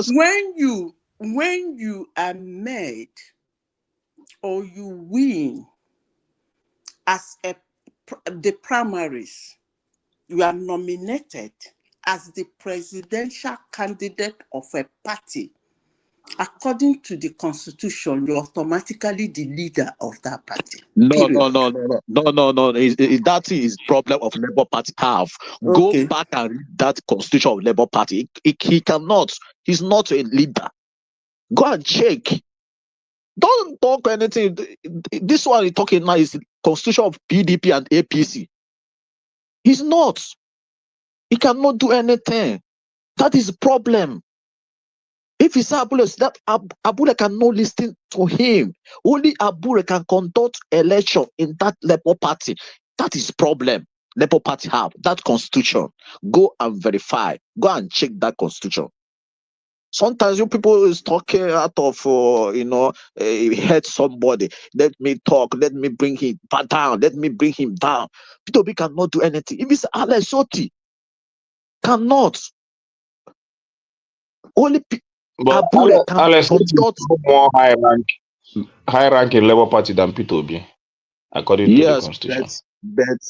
according to constitution, all of them cannot conduct election meeting or convention except Abure. You don't you see? Is that problem? That is problem. So you cannot blame P2B. The young man tried his best there. He conduct that bring that election. He enter that election without Labour Party supporting him, without Labour Party bring one couple and supporting him. Why are you people talking like that? I never see a party candidate march. They can never bring money, support that candidate. P2B brought the money with people. Labour Party cannot bring one couple. You tell me that is a party. So don't talk because of we hate P2B. And when they saw the money coming in and the contribution that he made, they started misbehaving. So, Choma, who is the next speaker so that we can move ahead? Choma, who is the next speaker? Beg. No, say me So when I talk my actually, own, I put them full stop. the next speaker is supposed to be Mr. Patrick. Are you finished with your submission, Mr. Patrick? Okay, seems that he's finished. Honorable, or not they use Mr. Shomana, honorable. I have to see the title first. I don't dash title to just anybody. I'm sorry. I have to see it first.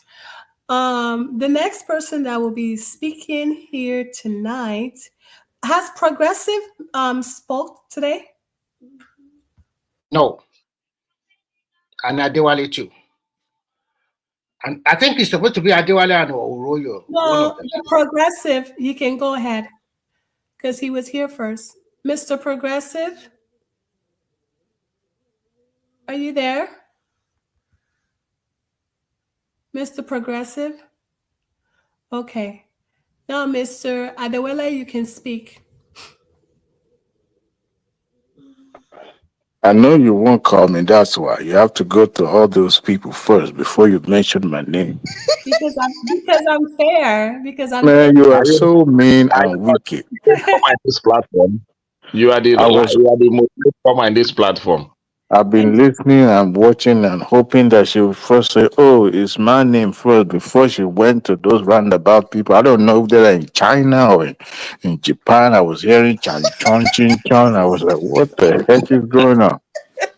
So after those people disappointed her, she now decided to come to me. God knows your address, John.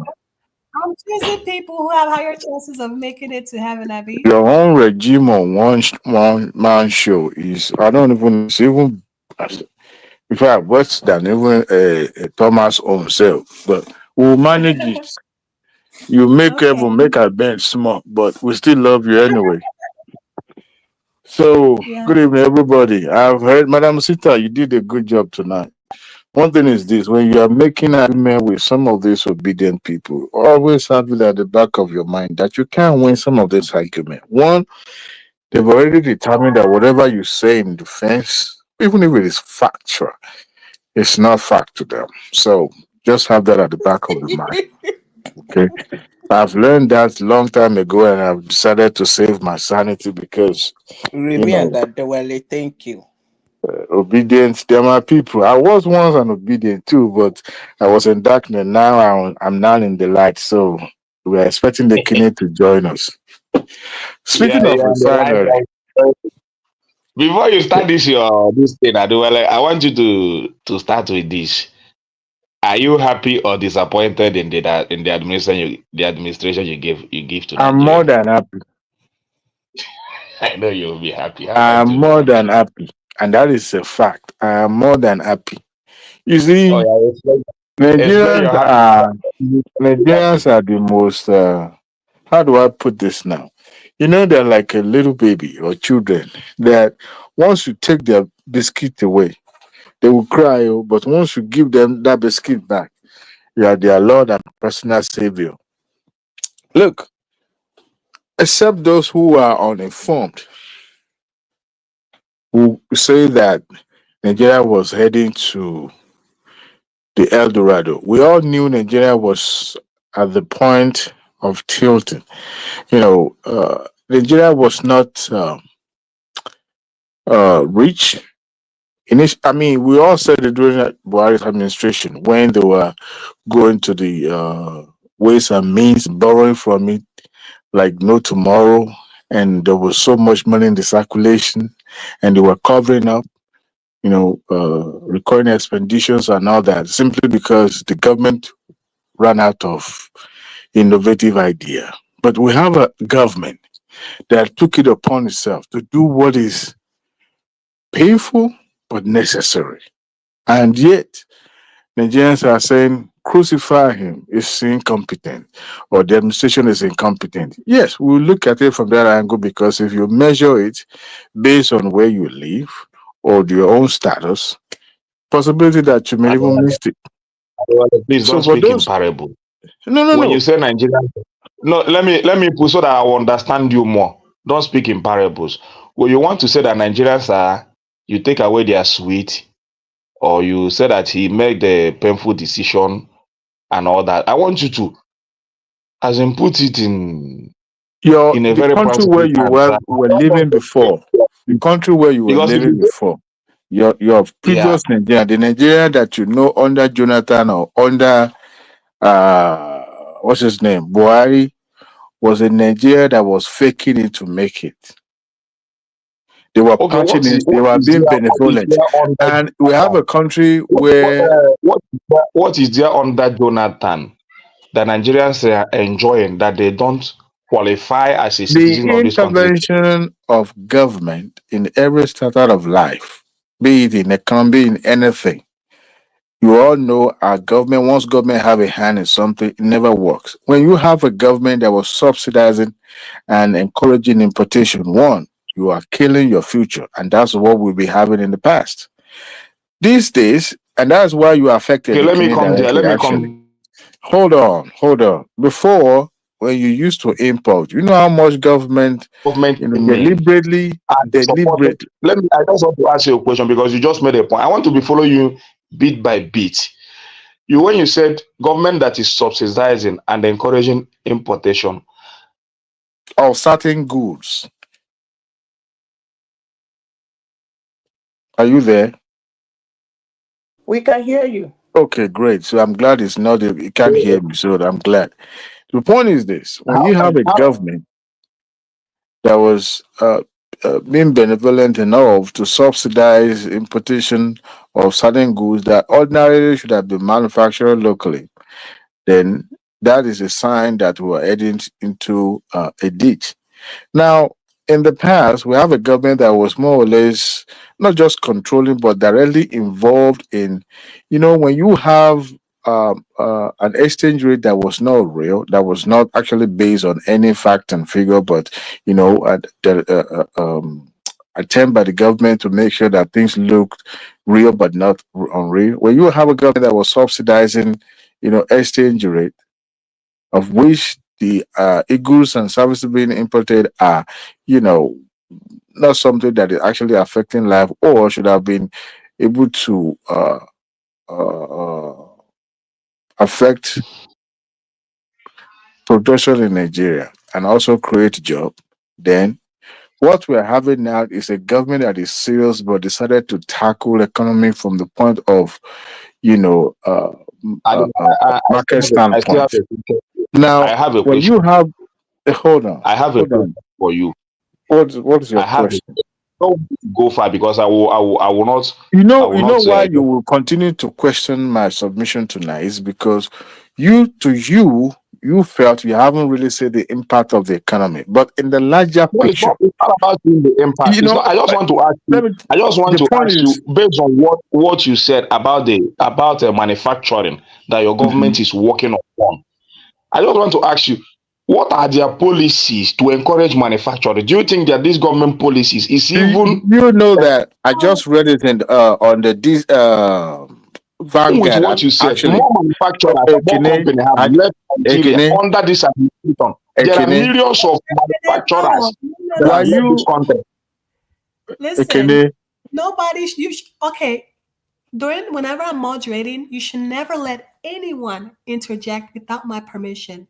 You see, that is the Sunny Abasha of the show has spoken. You cannot be quiet, or else you get kicked out. Because Okay. now Mr. Dewala is going to lose his train of thought, and he wouldn't know where he's going with the information he's providing. Thank So you. That's why I nobody love you so should much. interject at all. And can I write down all your questions? When he's done, you can pose them to him. Thank you. Thank you. Among all the opinion, I think I like you more, Chairman, than Ekine.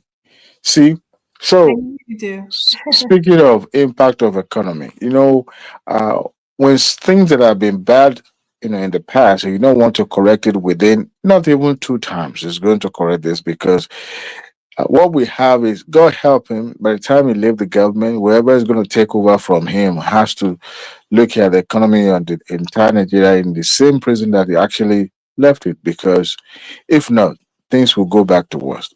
What we are used to is a government that is more benevolent, that is more of handing, the crumb, the peanut to the people in the names of we are being at the service of the people. No, where you have an economy that is run by the people themselves, by the market, now you will have stability. Everything government was involved in the past, but this time around, the government decided, you know what, we'll let it.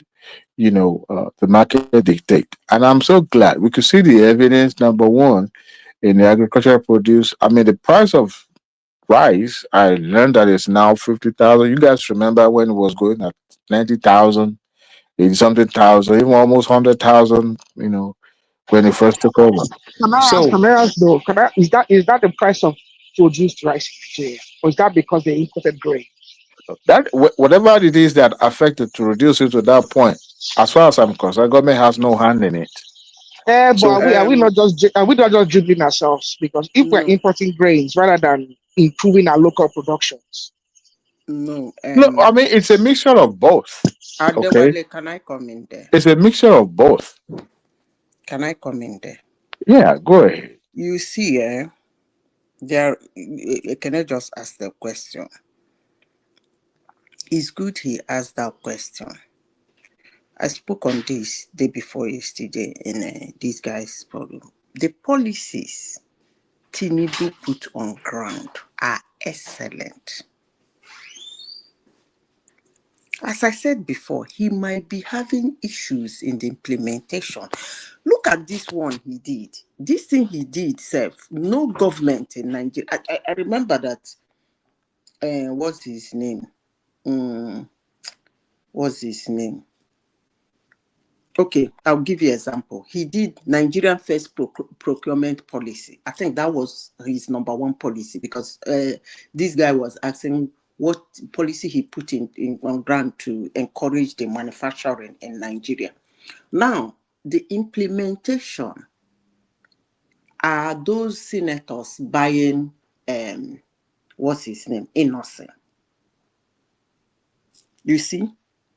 Not even Labour Party control state is by Innocent. Okay, that's what I'm saying now. It's not possible. But Nigerian military and police, they are the one patronizing Innocent more. That's what I'm saying. Yes. The policy, is it good? It's a very good policy. Are they able to enforce those people who wants to buy from government pocket those vehicles from Innocent? No. What is the reason? If Innocent is manufacturing a car in Nigeria, I'm just giving an example, please. I'm not saying that's the amount Innocent sells his car. He's selling a truck for $25,000. And Toyota, which has made a name for himself, is selling that same truck, tested, agreed, works well, better than Innocent, is selling that same truck, $25,000. I'm giving you, go and check Innocent trucks. So how will you convince a Nigerian to buy Innocent? You see where the implementations are having issues. His cheapest car is 22 million. So just tell me which category of Nigeria can afford it. By the You way, said it is on that. Innocent producing the car locally? Is the engine produced in Nigeria? Let's even No, assume that the no. chassis and the The parts are chassis made in. are bought from Great China Wall of Beijing. Okay, what about the engine? It is 70% Nigerian production. Okay. And no Apart from that, company. I'm No giving company you one can. example because me, I speak my own direct. You Ekene, like is me, the you hate me, I Innocent don't car care. engine produced in Let me Nigeria? make this second point.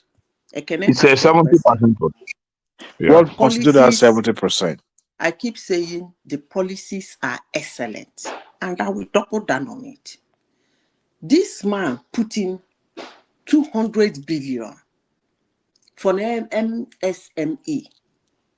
During the time of Obasanjo and Goodluck, that thing was called SME, but he made it MSME.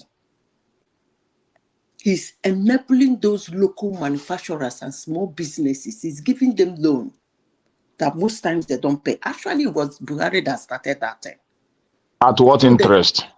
That is the problem, madam. At what Do interest? they actually do problem. payback? You are asking a question. Do they actually? Which I don't see any business. I don't with the see any government serious student business loan. who have never paid back his loan. I don't see any serious businessman. All the serious businessmen I know pay back their loan. Yes. Anyway, I don't want Yes. to talk about that. Let me talk about You know, let me just. Sorry, Adiwali, just a minute. Ekene, this kind of loan or grant is not through the commercial bank. You have to go to the Nigeria Industrial Bank or Nigeria Agricultural Bank. There are some selected government finance house or company that does this kind of stuff. So if you want it, you can communicate with The issue is that You know, the only thing you can criticize the government system for will is frustrate that you. maybe The there's system not will much frustrate you. awareness. Even the I don't even know what you are saying. The only bank that is easy for us to access loan is the commercial bank and the microfinance bank. No, So if you are Ekene, telling me, let me finish now. If you want to do something, you do it the way it will benefit the people. Not just do something or something that you know you will go to Abuja or. Ekene, let me ask you a question. First of all, did you register your business as Yes. MSME? Yes. Are you sure? Yes. I have a business name and a business account. It's registered now. The certificate, I have it. You know, Ekene, is easier to dispute this. If you don't know the information, you say you don't know. And I'm sure Nigerians are guilty of such. Even the government, maybe they haven't done enough to put that information out there. Okay? Because people like you and I, we're not used to such things. The plan was reversed in April 2024. So are you part of the new plan?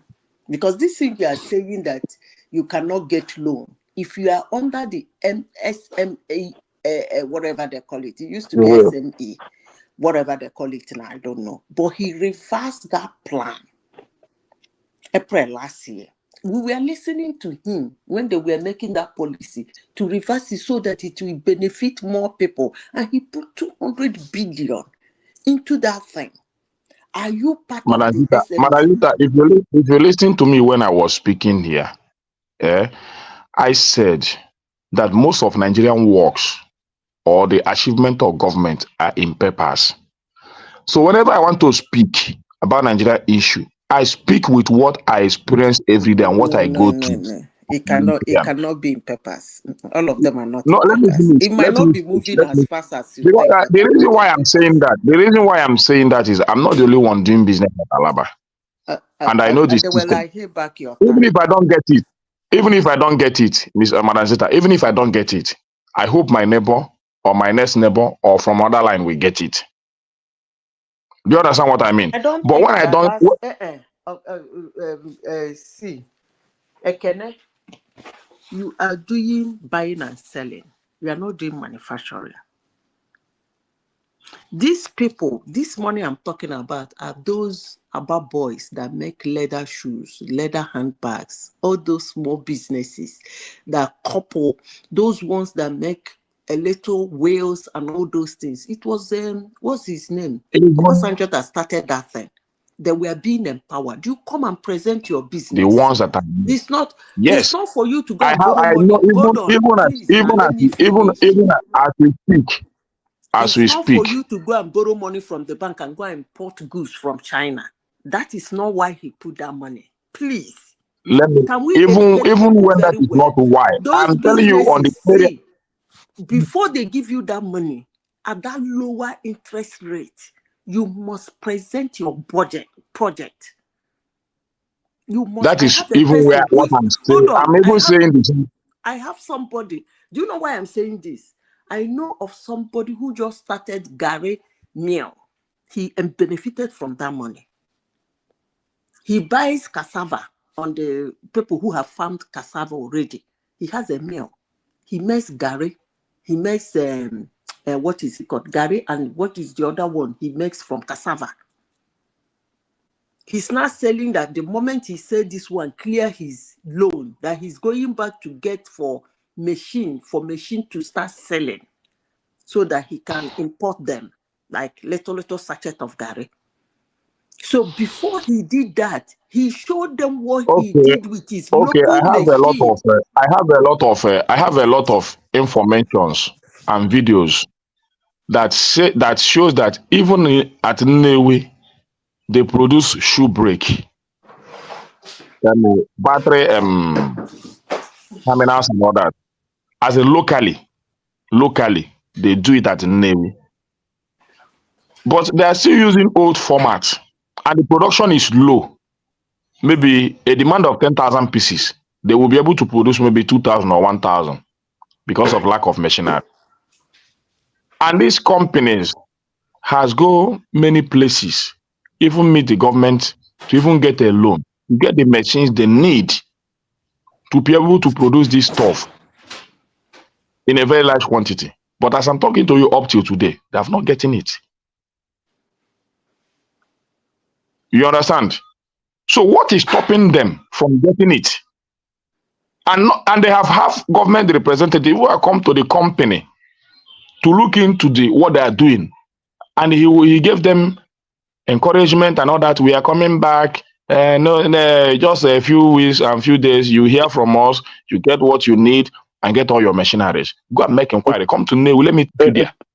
Can let me move on from there because I don't want to take much of the time. Bro, Still a lot of people. when you people explain the system the way it No is, matter the how way we you are, explain it, it's not going to stick. I even ask So myself, is it the same thing that I'm seeing every it's day? unfortunate that Because you think you may think an Nigerian you are judge situation based on from your own perspective only. If you Again, I aggregate want things, to you realize understand that your Nigeria is argument. making a Adewale, big wait, stride. please. But if Adewale, it's not, please. well on your side, that means it's not well with on every part of Nigeria. Adewale, let me clear something with Ekene. Ekene, are you saying... Excuse me, wait, hold on. I'm sorry, Madam Zita. I really want Adewale to finish, and then you two can square it out. Okay. So, Mr. Adewale, So go ahead.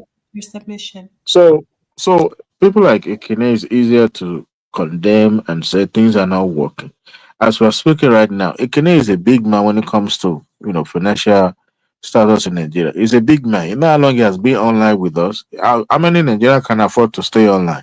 So things are not working right. Ekene will not be able to afford it.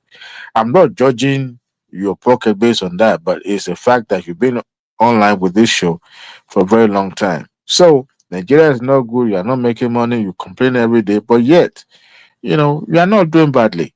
And Nigerians are found to be. I've never seen a Nigerian that would tell you, "Oh, I'm rich. I'm doing good." They won't tell you. They will never tell you. They always tell you things that are not. Half a cup is empty to them. But simply because we don't live in Nigeria doesn't mean that we don't feel what is going on back home.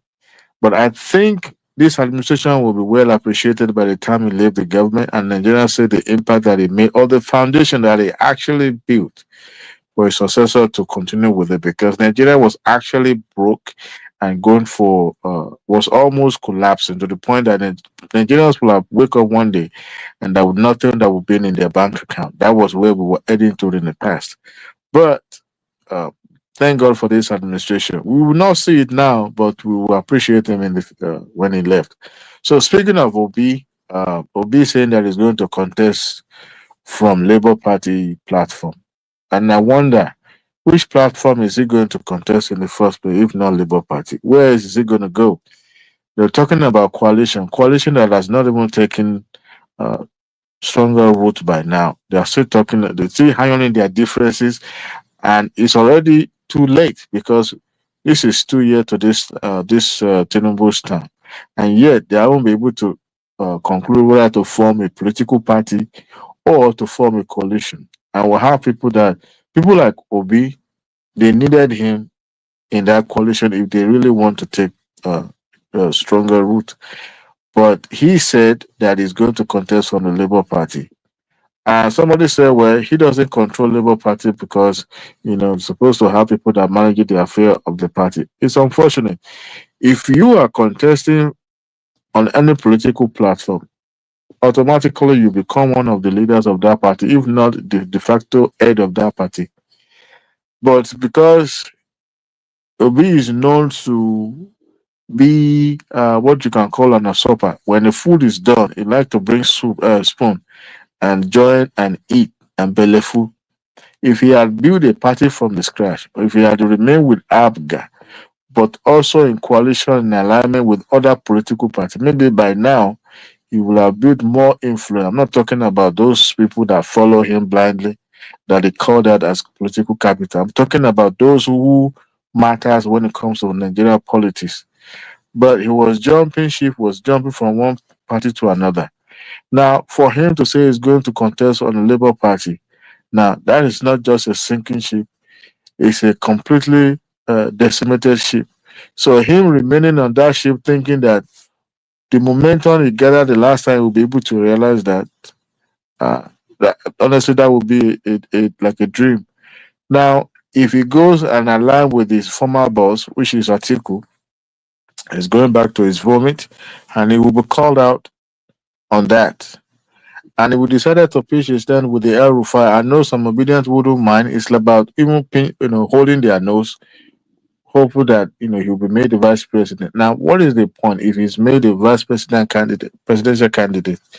What would be the gain of this region where he comes from, or those who are following him blindly? But unfortunately, he has not really made much calculation about his political future. So him even coming out public to say that, oh, he's going to remain in Labour Party and contest on that platform shows that, one, he has limited his own influence, and two, maybe he has foreseen that, well, he's not going anywhere. So to save face, I'll just remain here, and I would continue and contest for the presidential election. I don't know how they are going to do, even the coalition. I say Atiku going to the likes of Aregbesola and those who doesn't even matter when it comes to politics. Yeah, sorry, Adewale, if you permit an interjection. Okay, briefly, so that I can run it down. What is panning out is very easy because Atiku himself is also confused. He's saying I'm also part of PDP, but you are trying. The problem now is that the coalition, the arrowhead of that coalition is Atiku and Obi new. But the problem of Obi is that Obi also wants to be president. You cannot be president and VP at the same time. He knows that if he joins that coalition, he's going to play a second fiddle. Nobody will tell you, okay, I'm going to bring you on as a VP, and in the next 4 years, you will be the presidential candidate. That's a blatant lie. So, and unfortunately for him too, his house, he didn't put it in order. Labour Party already fashionalized into 3 or 4, right already. And you, if you are a party member or if you are a Labour Party member and you are seeing Obi fraternizing, doing this, doing that, do you think this is sort of leader you want to support in the next election? No, you cannot destroy the house that give you opportunity. And then you watch that lining outside anyhow you like. And then you now come back again and tell, give me the ticket. Who are you, for God's sake? I think if he didn't play his card very well, he might not contest that election. Isn't it ludicrous for the likes of Atiku to be thinking of going to ADC in the first place? For a party that's not just unknown, but completely like a dry land. How he's going to revive it. And I was reading one article on Vanguard. Vanguard is anti-Tinubu anyway. Majority of the media houses in Nigeria are anti-Tinubu. Where someone uh, argued that who is going to fund the election of Atiku this time around when River State is no longer in play, Delta is gone, then the Akwa Ibom one to also is on his way out. Now, which state now is going to decide to gamble his state revenue and decide to He can cut Bayelsa now if he's still in PDP. Bayelsa? Bayelsa, doesn't have the money. as a matter of fact, he can't call Bayelsa because Bayelsa need the money more than any state, and it will show. That some state, if the governor decide to, take money from the till, the state won't feel it much. The state like Lagos State or River State.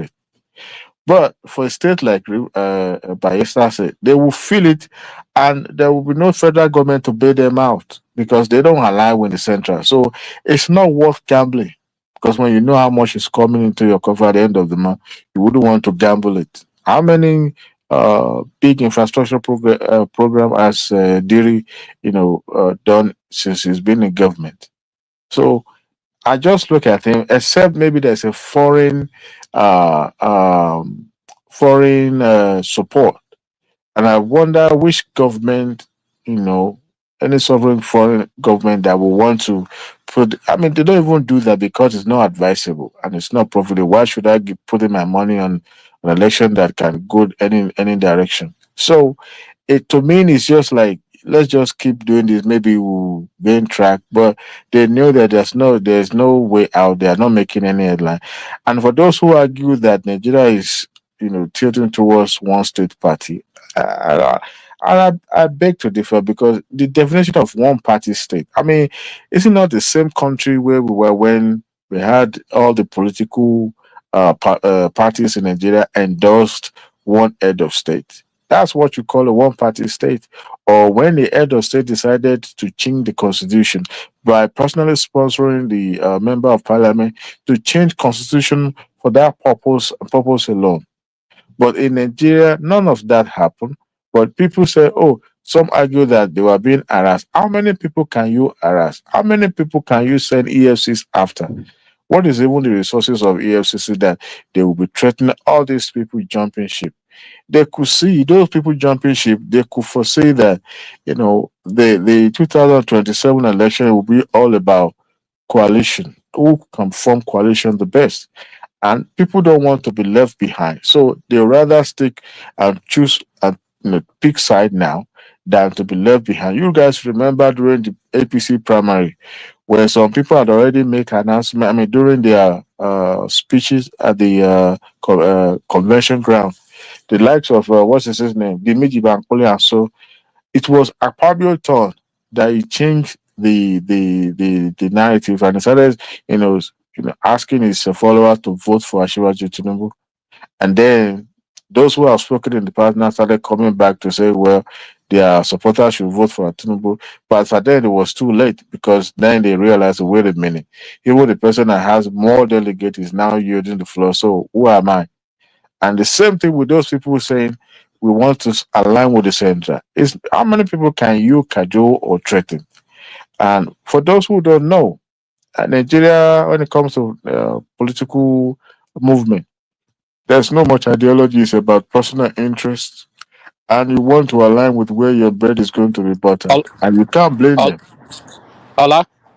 You can't blame Ola, them. can I just chip in something, please? This is not allowed. This is Uh, Adewale. Adewale, sorry. Yes. And Yeah, even then, after Adewale is your turn. So, Miss Adewale, you finished or? He said they want to interject me. I'm rounding up anyway. So if you still want to interject or you want me to finish my no, I just want to. No. I, w- So I won't have time to speak. I won't have time to speak. Let me just interject. I won't take time. because it's Can your I turn. can I Because go you're on? next. No, Okay. I don't Um. want you to go. No. Miss Adewale, I want you to finish your submission because it's too many interjections. okay. Thank you. So that is that about that. And Nuhu Ribadu now taking the fight straight to the doorstep of the it's ESPN. What do they call them? I always say ESPN. I think it's something that should have been done before now.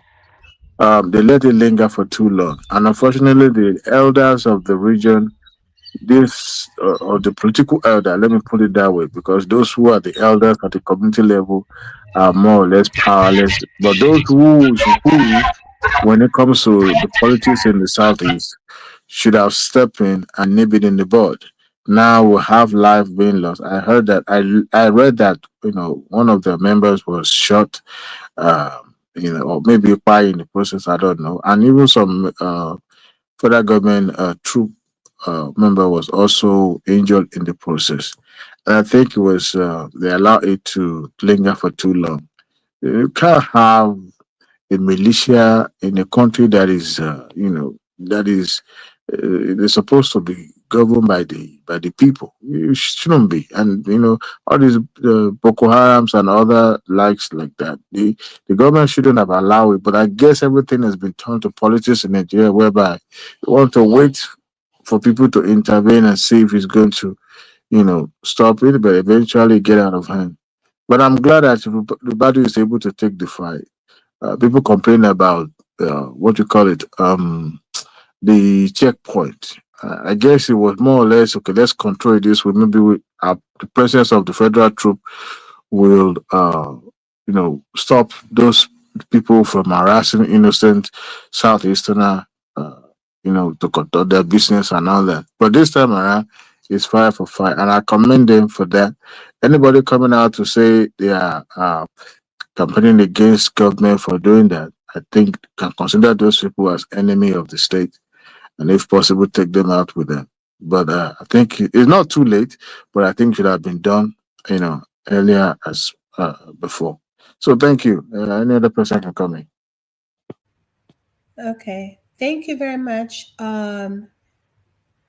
Mr. Arroyo. Do you want to speak next? Is your time to make a submission?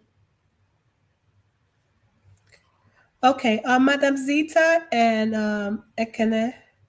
I know you wanted to tell Ekene something, right? Madam Zita, are you there?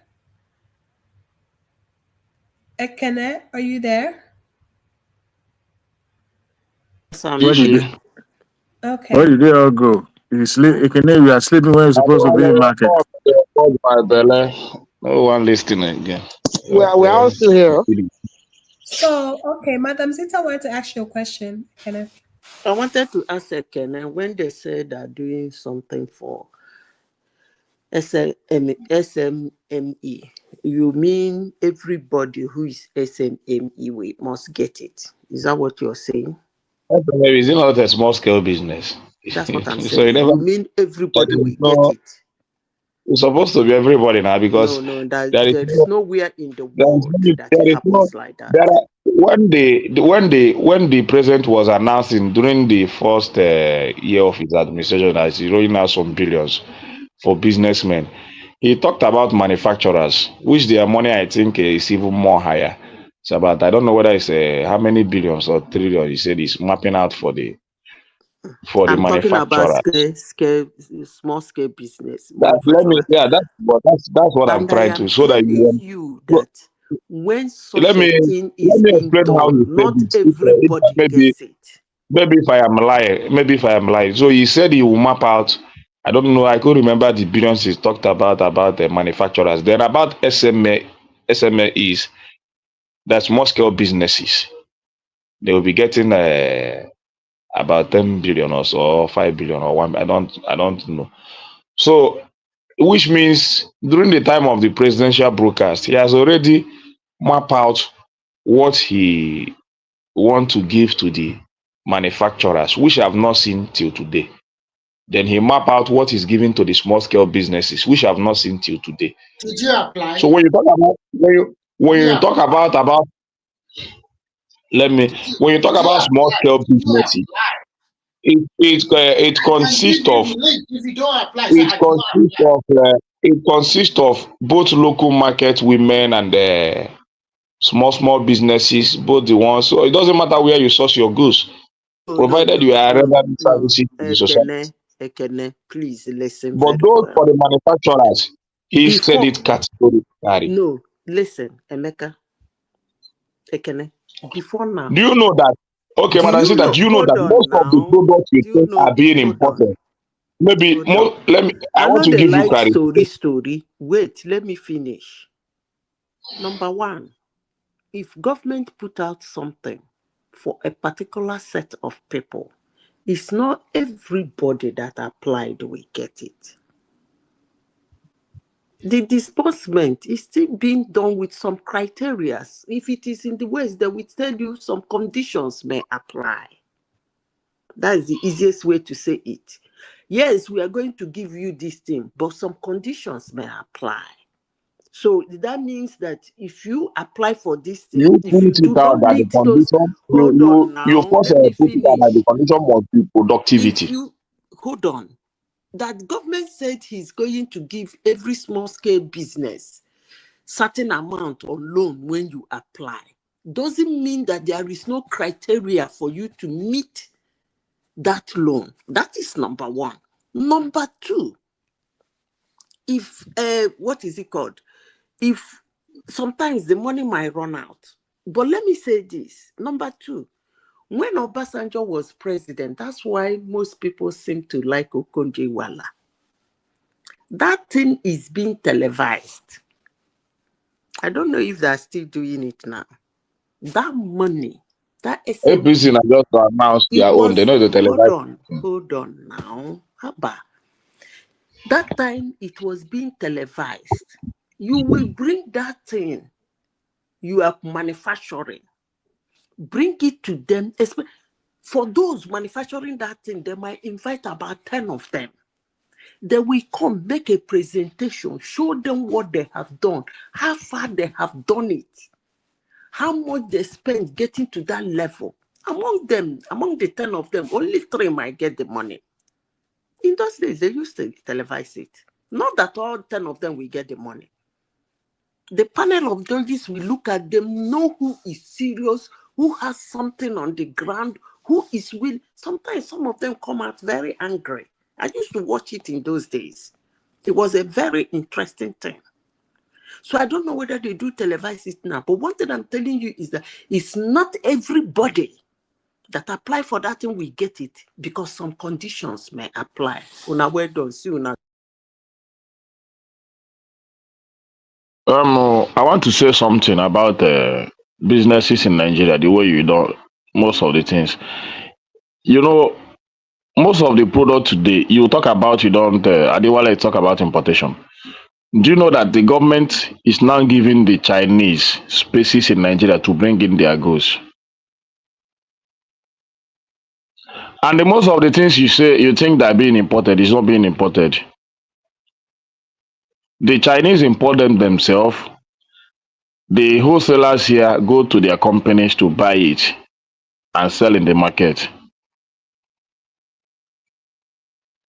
So you are still encouraging importation in one way or the other. But because they are Chinese, you are rebranding it and give it a better name. But I go sleep. Shoma, wanna continue. Finally, I didn't know you can get tired. So, You don't know how to does do it. anyone else have something to say on this? I didn't You know don't you know how were to get tired. finished. Yeah, I didn't know you get tired. I have to get tired now. I don't know what to say again. You were just interjecting all through. You would have allowed me interject now so that I will flow with my talk then. But now they have finished saying what they want to say. So I don't know what to answer them again. They've run away with their narrative. So let me go and sleep with what I want to say. Have a good night, okay? No, Wala. Have a good day. Does anyone have any thoughts? Does anyone else have anything to say before we close off today?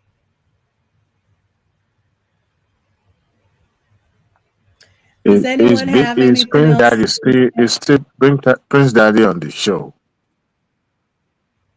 Is Prince He was Daddy? here earlier. Thank you. So he ran up with his tail behind his leg, right? Yeah, they were talking about 'Cause- Trump and Barack yeah, Obama. yeah, he was making comparison for no reason. I don't know why he was making that comparison. He's you also a Trump follower too. His support, his blind support to that man is baffling in a way. Honestly, I'm thinking how we're barely into his administration, less than a year, 6 months, half of a year. I wonder how the next 2 years to 4 years is gonna look like. Can't any of his followers can tell me sincerely that they are in support of what he's doing or what is going on in America today. There's no when it comes to rule of law. There's no people don't follow the rule of law. People don't So, want to do how is what is it right. affecting you? How is it affecting you right now? Well, the point is, if it's happening somewhere, it is none of my business until it happens in our backyard. That's when we will feel the heat. If the level of abduction, this is not a third world country.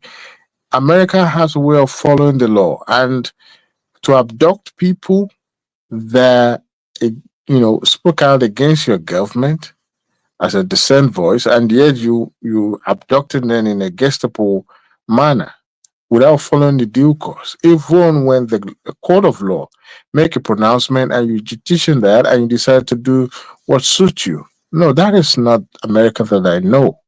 And to be honest with you, that is not right. Anyone that is found, running foul of immigration law in America or even civil law, you have to give them the benefit of the doubt to face the music and account for what they've done by giving them a chance to explain, their sort of story. I rewatched the Marco Rubio, the Secretary of State's testimony today at the Congress. To be honest, I cover my face in shame. This is a person that once criticized Trump and predicted what he would do if he's made a president.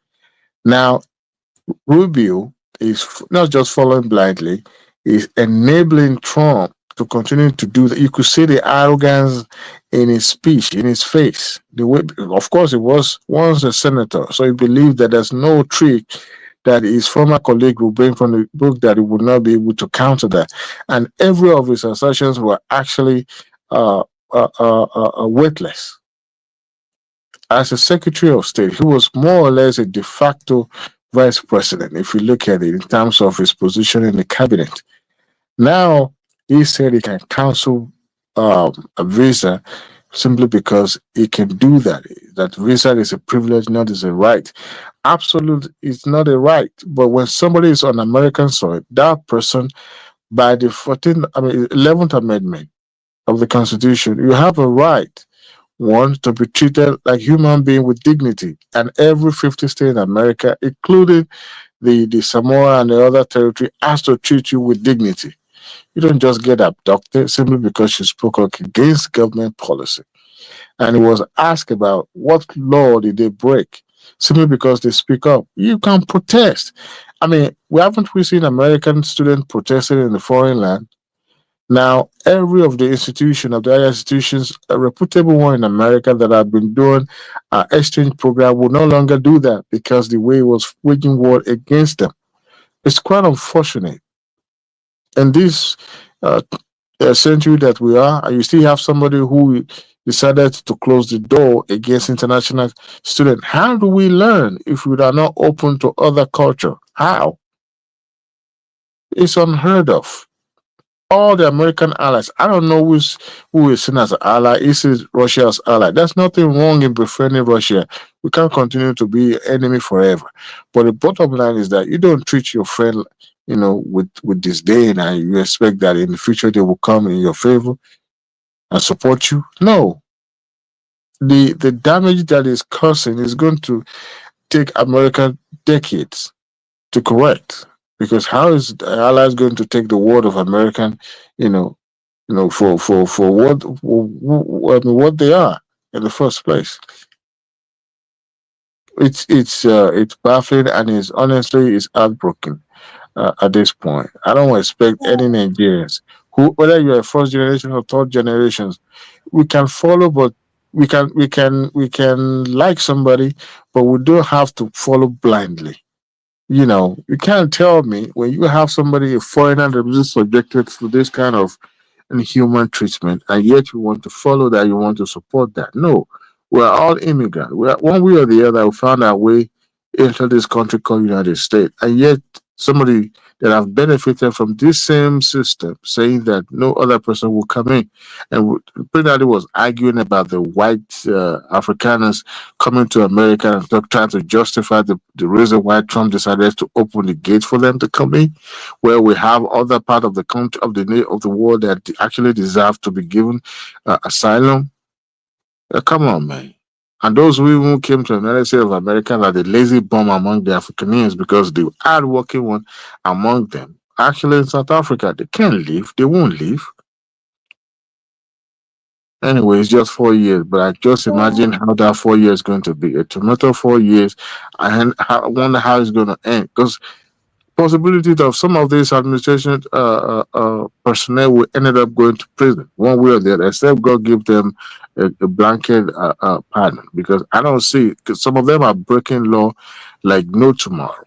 We have the FBI director arguing with the parliament, with the member of Congress earlier, talking about, the no court, whether circuit court or any other court, will tell them, even when the Supreme Court, unanimous 9 members, actually said that he should produce this particular person that has been deported. Because we have to follow the law, we have to follow the process, but not this administration. I can't, in any good conscience. Not even Biden. If Biden is doing this or any other liberal president, I will condemn it totally. But this is where we found ourselves. So Prince Daddy that is following him, if I even make one statement on this show one night, that actually got me thinking that maybe I'm the one that is wrong when he said Trump is going to do third time, knowing fully well that the Constitution does not support that. So how is he going to achieve that? And you're supporting something like that. For what? Is he the only person in the world? We will see. We've seen cases like this in the past. We've read about them in the book, and the history is not always on their side. So we will see how the hand is going to look like, because this 4 years is going to be quite interesting. And it's already turning up that way. Thank you, Shema. So what happened with the visit of I think it's the South African president in the White House? Yeah, it shouldn't have taken place in the first place. Ramaphosa shouldn't have even shown face in the first place. What's the gist on that? Because it seems So like they had a problem with Trump. He seems like he no, was cordial. Actually, both of them have the same interest. Ramaphosa is a friend of Putin, okay, but because of the influence of the pothead in what is it called, Elon Musk. So Elon Musk was able to convince Trump to grant asylum to his people from South Africa. One, there was a law in South Africa that redistribute land. However, it's not just about grabbing your land, and the land that is not being cultivated, that people needed to use for their own purpose. You can't just leave it up like that. So the government decided to pass law. You know what is funny is that the Minister of Agriculture in South Africa is actually a white person too, an African. So in this case, they vote and say, well, why the government is taking their land? So where you have 80% of the land that is a valuable one to certain people, then others are left with nothing. So they have to be at the beck and call of those who have the land. So, and that means they can do and undo. So we have their man in the White House, person of Elon Musk, that convinced Trump, and put propaganda up. Trump doesn't read, so it's what you present to him that he will go with. And I don't think anything Elon Musk will say that will make him go wrong with Trump. So he was able to convince Trump that white people are being persecuted in South Africa. Okay, so and that was what necessary to this, where he granted them. He actually gave a go ahead, gave them order to expedite the asylum process because Trump has stopped asylum as of now. You know, and yeah, and they came on a chartered flight, and they came to the United States with a fanfare. Media covered it and all that. Now South Africa president felt that the country is going to be at the receiving end, so it was trying to smother the diplomatic road between them so that it won't degenerate. Because as it is now, Elon Musk as the head of Trump, so he was actually, more believable than the previous diplomatic. I'm talking about the ambassador that was in America from South Africa was actually removed. No thanks to Elon Musk because he didn't like him. The White House too, because he criticized them. He didn't bow down to them. They removed him. Okay, so and at the end of the day, it seems that that relationship was degenerating and is not good for the South Africa. So Ramaphosa came over to smooth things over and to talk things over in Trump typical way of handling diplomatic issue. He brought camera. He allowed the media to be, fill out in White House, and then he started showing video clips where an opposition member was seen chanting the anti-white, white economy and all that in South Africa, and then presented a doctored fake uh, paper where he says that the white people are being massacred and killed in South Africa. And the statistic coming from South Africa shows that black people were even more uh, uh, have more higher number when it comes to homicide in South Africa compared to the what is the number of the African? They're not much. The white people in South Africa are not that much compared to the black majority. And the black on black crime in South Africa is on the high end. So, but they didn't want to listen to all that. So tactically and diplomatically, Ramaphosa was able not to, able to at least say some things that, with the hope that they could talk about trade and talk about some important thing other than all this, what he considered a mundane thing. But Ramaphosa handled himself well. Maybe people expect that Ramaphosa will also, will engage in all those childish behavior by being angst and going hard on Trump, but in a way was able to redirect how things will go. And but it was just a show of shame that it was beneath that office called White House for a president to allow another sovereign president to come in and then ambush him by playing video and presenting document when the purpose of his visit was to talk about trade and talk about other things that are much more important than the white South African.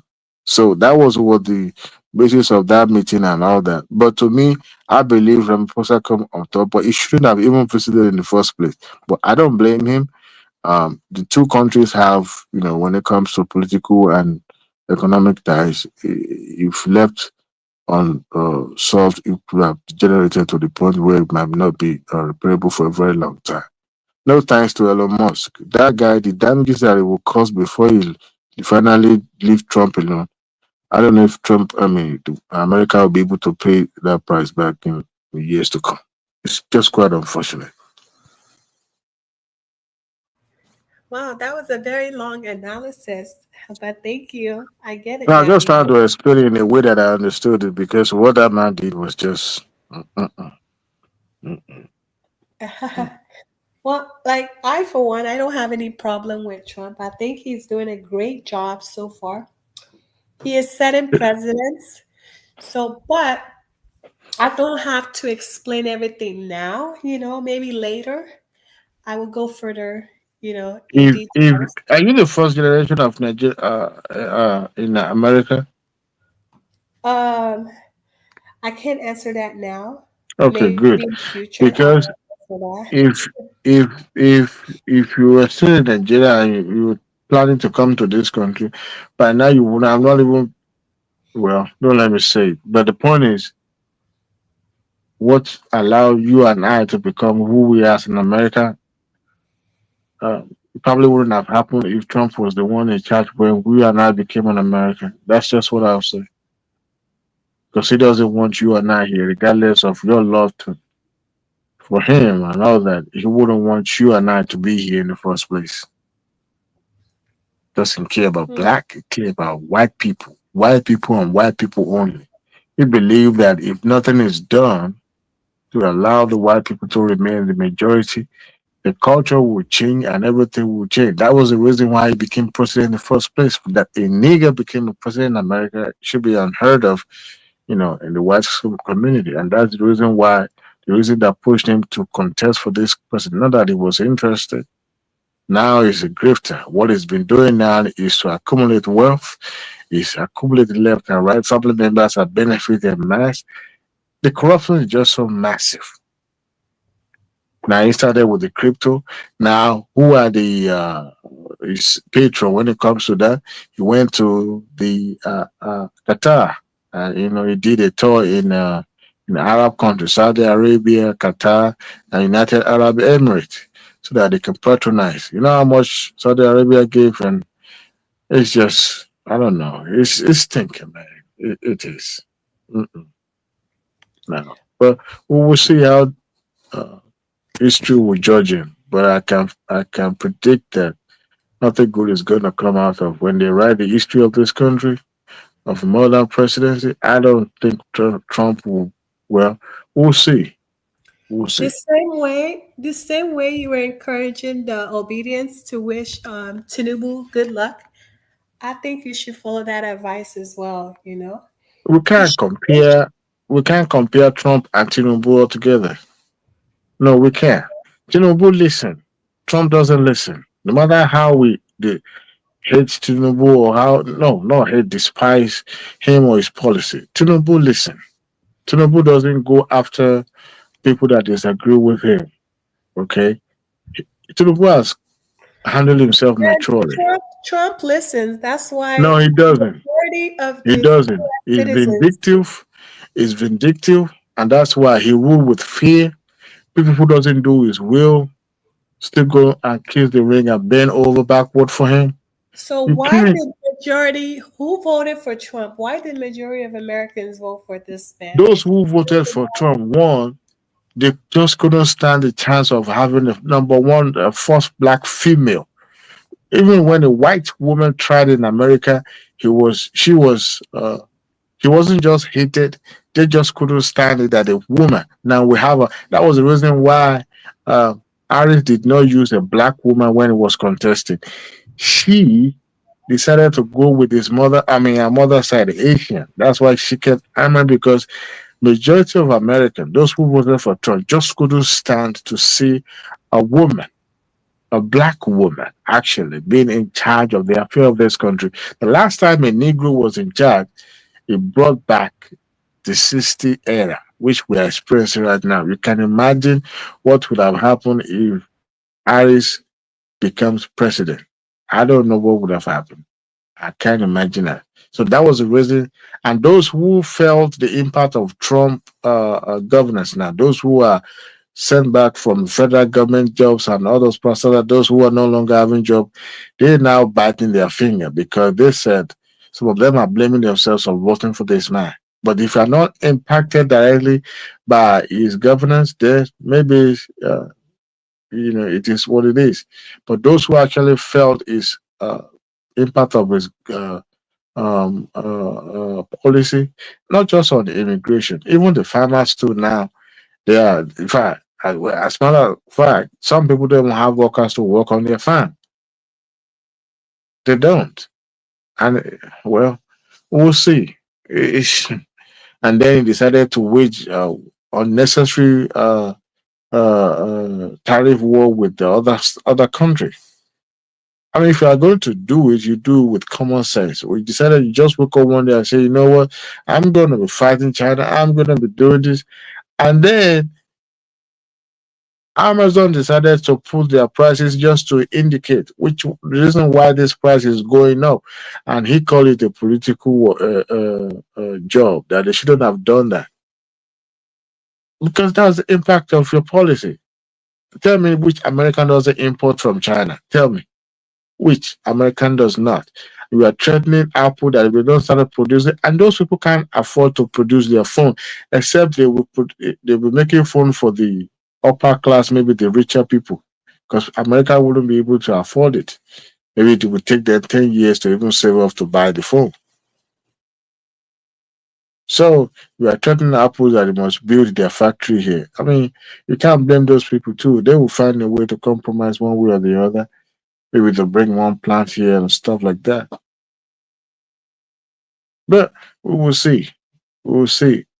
You shut the border completely. Those people who comes into America they can't come in anymore. They can't do business because everybody is saying as, oh, this is under the disguise of coming to work and all that. So it is for the highest bidder. He said that you have to come into the HBO1 visa. That's unfortunate, but hey, we'll see. We'll see. If I were him, I would have made use of this second time to smooth things over and get things done proper way. He's ruling by executive order. Please, how many things can executive order do without codifying something into law? Where any person can come in and open everything you built. It just shows on seriousness because he knew that if you are doing the right thing, bureaucracy is not there because they don't like you. It's there to help you navigate and to correct things. You can't look. We have a bright idea, but let it be qualified, let it be legislated upon, so that people will have much input into it and get things done. Everything is doing when it comes to trade. It's not including the what do you call the Congress. It's not. It's just doing it blindly and it's going alone. All the allies are scratching their head and looking what else can I go to. You can't go on like that. Can't do that. Can't do that. But we'll see how it ends. Thank you, German. I see some people are coming in. I don't know if they are Trump friend or Trump followers. I don't know. But let me leave so other people can come in and have their opinion as well. Okay, thank you very much for your submission. So, Mr. Patosky, did you have something you want to say tonight? No, I saw the topic. They said I saw the topic just now. That was why I came here. I wanted to ask. Nuhu Ribadu say that the sit at home in Southeast has stopped. Has it really stopped? You know, that's the topic that President Tinubu has stopped sit at home in Southeast or something. It has not stopped. I don't think he has the power to stop that. You know.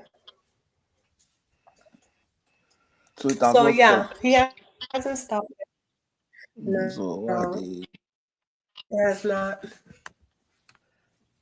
Why they? Just that the APC people and the administration, they just want brownie points for every little thing. They want us to give them credit for things they have not done. Mm-hmm. So yeah, it has not stopped at all. But when is that going to stop? Maybe if they release Nnamdi Kanu, possibly. Yeah. I mean, this has to stop now. Of course, it has to. It's not good what's happening in the southeast. This has to stop. Yeah, it has to. Stop. Yeah, this has to stop. I mean, it's hurting the. Obviously, people that are fighting and doing that sit at home, they are not fighting from Nnamdi Kanu. They are not fighting from Nnamdi Kanu because I'm sure Kanu. If I'm Kanu, I would be aware that people are dying because of me. That's true. I would have told them to stop. If I know that people are dying because of me, why would people die because of me? I mean, it's not. Except that the guy is mean. He doesn't care. So that's not the canon. Doesn't care. The way he talks, you will know that he doesn't care about life, other people's lives. Say Yeah, all he this. doesn't. He doesn't have a conscience like that. He doesn't. The way he talks about all these people, Fulani, go and kill them, go and go and put them to rest and stuff like that. It's not. And It's he not. has no. He hasn't. He shows no remorse. Oh, that guy will stay there for long. Go. Of course, he has to. Tinubu might just leave him there, and they'll be on that case till he will finish 8 years. Once they finish 8 years, another Hausa man comes in. That one will just forget him. Exactly. By the time he spent 8 years there, that's already 24 years. If he had 24 years to his age, what is remaining? The guy should be close to 40 something now. I think they could release him on probation. Which As probation? they can carefully Nigeria. monitor his movement. Nigeria And doesn't his, have that kind of law now. Which one is probation? Nigeria no send probation. No. Nigeria yeah. doesn't. Nigeria no send probation. There's no probation in Nigeria like that. That okay, let's release the probation is like all those ones that happen in the West now. If it's going to be of good behavior, our law does not provide for all those ones. You are gone. You are gone. That's the point. No probation here. Well, it is Very sad, well. Sha. Uh-huh. Amen. Um, Because people there are mhm. just losing their lives. People are just losing their lives. You don't allow for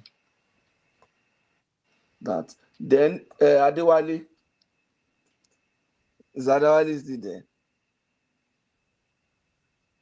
Okay, Adewale is gone. I wanted to ask him about Trump.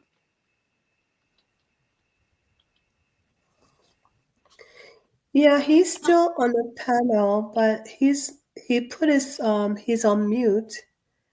Oh, okay. Baba don the way Donald Trump was, the way he was addressing the South African president. Uh-huh. I was just wondering what's the problem now? Man is just man is something else. I was addressing South African president like his child. He's just busy bullying people at that level of leadership. I mean, don't do that now. Don't do But that. do you think he would treat Putin like that? Vladimir Putin? At all. That's what I'm saying. Sometimes people treat you how you present yourself. No, it's Especially because the country does not African have leaders. power now. The country is not a big country. They don't have nuclear. They don't have. Look at the way it treated North Korea now. The way it Huh? look at the way it treated the North Korean president now. He went No. there. He respect Kim Jong-un. Yeah, now. Because they have there. nuclear power. Yeah, now. Yeah. He went there. But Said, why does the South the first African American president there? Remis even seen it as a medal. That he was the first American president to go there to talk. How South African president really embarrass Africa? It just He doesn't have such power. But why did he even go there? I don't know did why. They invite him? And luckily for you, this guy is going to spend only 4 years. Just stay in your country and let him do whatever he wants to do. He can't finish you. It just embarrassed. I think he just felt he needed to correct some wrong impression about those white South African farmers and stuff like that. It's not correcting anything. And those 49 that went to America, we learned that they are not even the one about, they are not even farmers, okay? Those ones just use the opportunity to jackpot to America. That's all.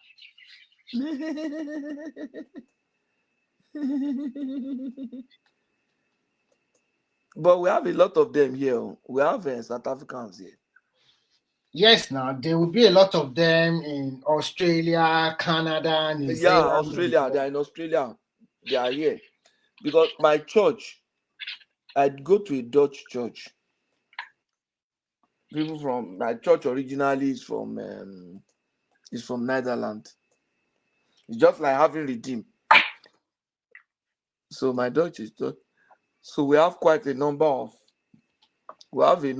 them that were South Africans, that were Dutch, that worked in Shell in Nigeria with their family. I have one that he worked in Shell, he worked in Nigeria, Shell, oil and gas. His family is South Africa. So when Mandela took over, a lot of them came to Canada to take up oil company job because they were not comfortable. You know, Dutch, they get plenty for oil and gas too. Yes. In There were a Nigeria, lot of them also in China, also, both white and black. They do mining and oil and gas.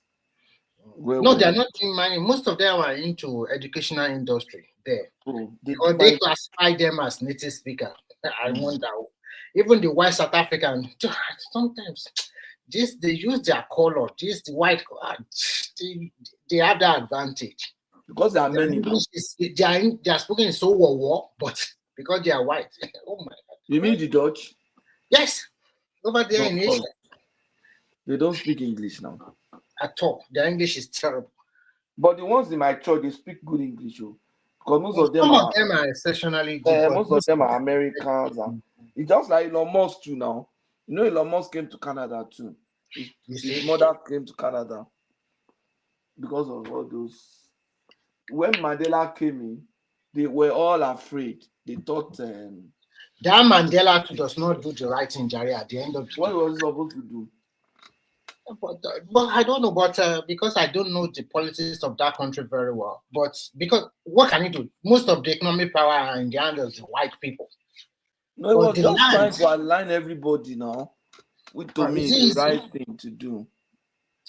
You know what? I think they were successfully to make most South African to be like drug addict, alcoholic, so many kind of things. This is their major town. You mean the black South Africans? Yes, the community they live. It's just like actually they are rough. They are rough.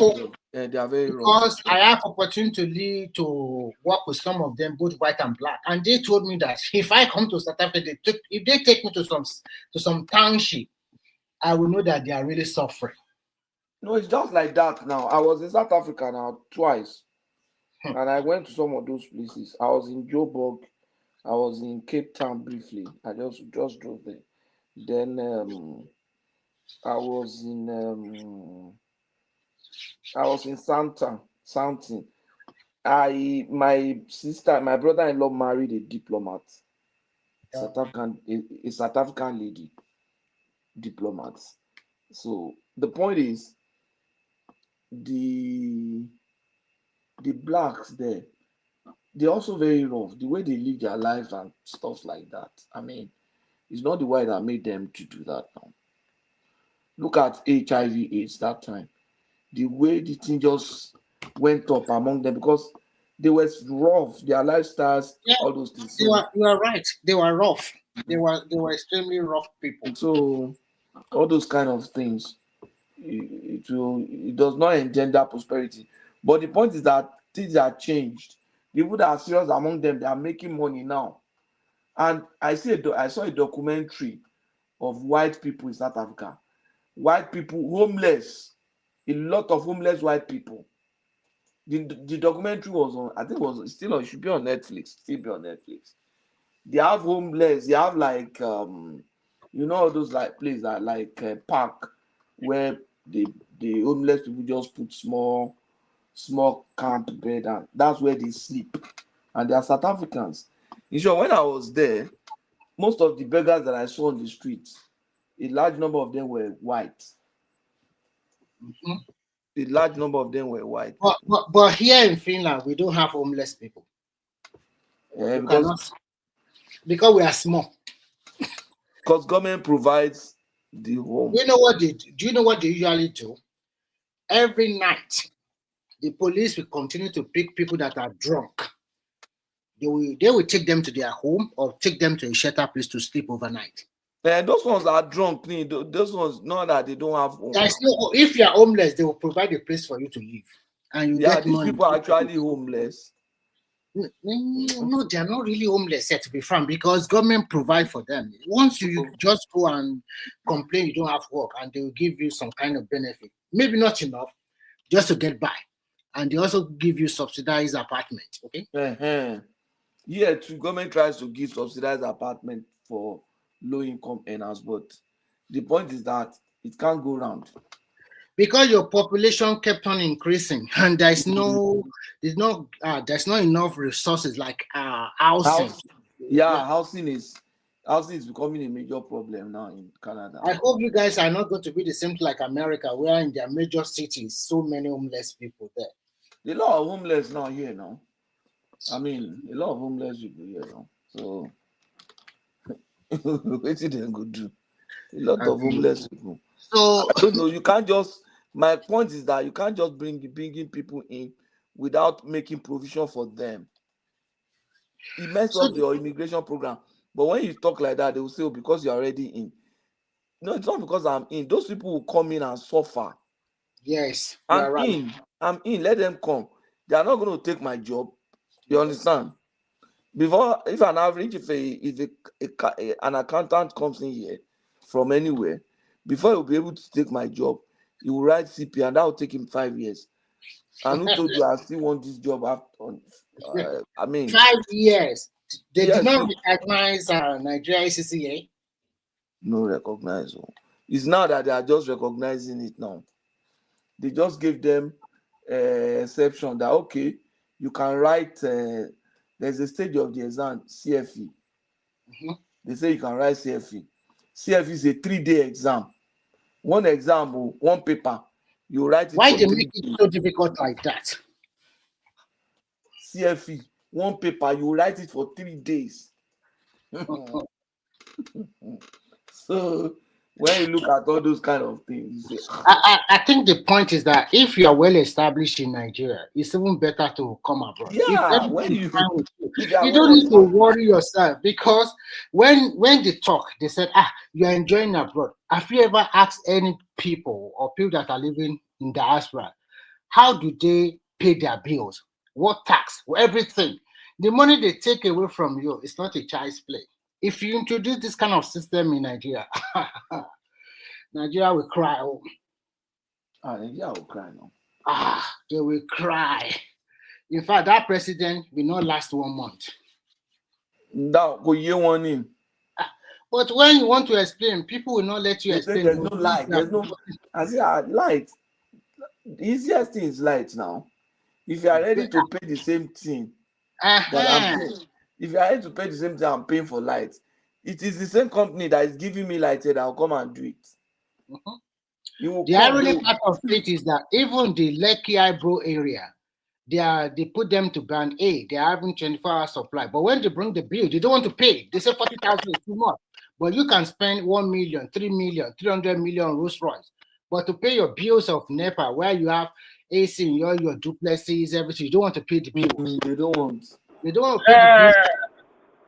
Can I just say, Pato, let those people experience it, and let's see how what You said what? Let those people, let them experience it first. See all these Japa people, all the people are doing Japa. You do not that they complain as well when they land, they see the reality of it. They don't. When they land there, they complain, Abi. Because they don't scam. You have to pay your bills. It is what it is. Yes, and no one's going to pay it for you. No one's going to pay it for you. We have growing homelessness by as well, though. Homelessness It's ridiculous. In the UK? You know? Yeah, now, rapid growing homelessness. Because, and these are normal people, because when you think about the cost of living is so high in the UK Yeah. and in Ireland. It's ridiculously high. I mean, to buy a house now, to buy a 3-bedroom family home in the likes of Cork, Dublin, London, you are looking at well into 400,000 euro. 400,000 euro. Yes, sir. That's about the same thing, not be known. Now that's a starting 3-bedroom family home. But I think over 400. It's not so high like that here because I said before, the appreciation level of property is not high. Year in, year out, just the highest you can get is about 1.5 or 2%. Sometimes you also lose. So if you have like 250,000 euro, you can purely even buy a house, maybe outskirts of the city. But if you want to buy apartment, you can get some. Most of them are between maybe from 120 to 170,000 euros. So because they bridge the gap very well. But every country have their own way. How many people are here? Even rent is not fun now. Rent is a lot as well. Yeah, rent is also high here, but it's not as rent is high, but it's not as high as those small room in London. Small room, not up to 10 square meters or 15. They were telling you 700 pounds, 800 pounds. But the thing about it is this: if once you are paying more than 50% of your wages in rent, you are poor. Yes, of course, you are right. You are right. And how much 50% of your wages goes into rent? You are technically poor. Like here, the average income. Disposable income is one of the lowest now because tax should be almost 50%. Of course, because the average income is about 2,200 to about 2,500 euro in a month. Per week, per 2 weeks or per month? Per month. 2,500 euro. Yes. That's almost 3,000 plus. Average income, I be minimum wage also. No, I'm talking about average income totally for most people that have that kind of maybe 6 or 8 hours job. Average middle class job. Yes, the reason why they do it like that is that'll be working class, so not middle class. Working class. That is the working class, and not middle class. Working class. Average middle class. But the middle class or upper class, like I learned that the highest salary they can get. Most time people here that is like pilot or maybe a medical doctor from 7,000 to around 10,000 euros. But it's also taxable. By the time they remove the tax, that's even poor. It's poor now. 7,000. Yeah, that's 40%. 50%. 7,000 euros. Mama, get 50%. Let's take home, we are just talking about your side. You take home is not like that. Like 7,000. That's like about almost 10,000 Canadian now. Yeah. I have friends that are doctors. Canada. I have friends who are doctors. Canada because now. Canada make like 25K, 30K monthly now. Canada, there are lots of doctors here. Once they qualify, once they write their exam over here, and they settle, one channel see Canada and they straight. Yeah. Because I have doctors that don't want to work. They don't want to work overtime because it becomes more shelf and what my jago here in the States. Oh, Tony, you are right. I don't do overtime anymore. Why should I do overtime? If I do overtime, I don't earn anything. They will cut your salary. They will cut it more. No, but tax not high DMB, depending on your income. Imagine me doing overtime and actually earning less than I would if I didn't do overtime. Imagine that. For some of us, we pay almost 40% now. Depending on your income bracket. And the income bracket I'll be sharing now. So I don't do overtime anymore. Some of us they pay like 40% now, normally, even without overtime, without anything. You understand? I don't know why for there now. Nigerians, they just told them 6%, so increasing to just 50%. 6% increasing to 50%. See how they were complaining. 50% tax. I mean, really? So we don't. What is your VAT over there? VAT is 27% over here. How much do you call either it? 23%. I think either 23 or 27. I can't remember. It was 27 before, I think. How much is VAT? 27. VAT. No, VAT. Yeah, it was 27. No. It was 27. What No, did you get? 23. Not income tax now. VAT. Yeah, VAT. Yeah, VAT. Value added tax. 20%. No, it can't be 23. Pato, most of it 23% is the value added tax. It was 27%. It was. Ali Pato, VAT. Remember, I'm in Ireland, though. I'm not in the UK. But UK is not much less than that. I think UK is about 21 as well. Yes, they just increased it from 20. Pato, you will tell you now. Then Kosovo more. 25.5%. If you are paying income tax of like almost 30%. Or 40%, and you are paying VAT of 23%, 5.5. that's already 60-something% of your income gone. And then when you look at all the other expenses, Health insurance, utilities are expensive as well over here. Utility, health insurance, pension contribution, pension contribution. But you know that if you're smart, your pension contributions, for instance, if you're working with an employer that helps you put a top up on it. So what you can do is you can offset your tax liabilities by increasing your pension contributions. Because either way, it's not by the tax away. So you might as well put it away as your pension contribution. So that's one of the things I do. To fair put away as pension contribution. No, I'm saying, you already have a high tax, already the high tax bracket. So what I do is I maximize. Most of my colleagues, what we do is we maximize our pension contribution. We put the max we can put in. Because your pension contribution is tax free. Billy, no need. But that's but you're putting into something for you for your future. You get what I mean? For my children, for myself now. No, pension contribution now. For your future. You put in against for your future, yes? Yeah. Because otherwise, if you just take it off as your wages, you get taxed heavily on it anyway. When you collect the pension, they are going to also tax you now. By the time you start earning the pension.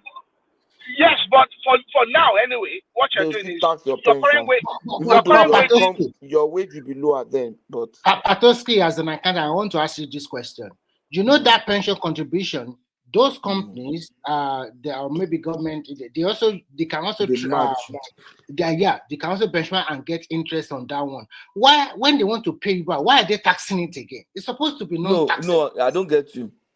What I'm trying to say is this: all when those you make pension contribution, made that pension contribution. I don't. They are not taxing it. They are not taxing it that time, but it's not taxing those government bodies you pay the money to, are they not using the money to get more interest on the bank? That's where they make it. So when they don't want to pay you back, why are they taxing me again? No, Remy. When they want to pay you back, they are not paying you the exact amount of your contribution. No. Yes, I know. Of course, they pay you returns on it now. They pay returns on it. Maybe for life. It's for life. You're paying a form of capital gains essentially. There are different types of pension.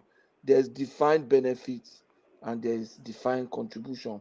Yeah, this year. When it's a defined benefit, that means it could be pension for life. They could say, okay, you'll be earning this much. They'll give you how much you'll be earning. But defined contribution is like you contribute, I will contribute.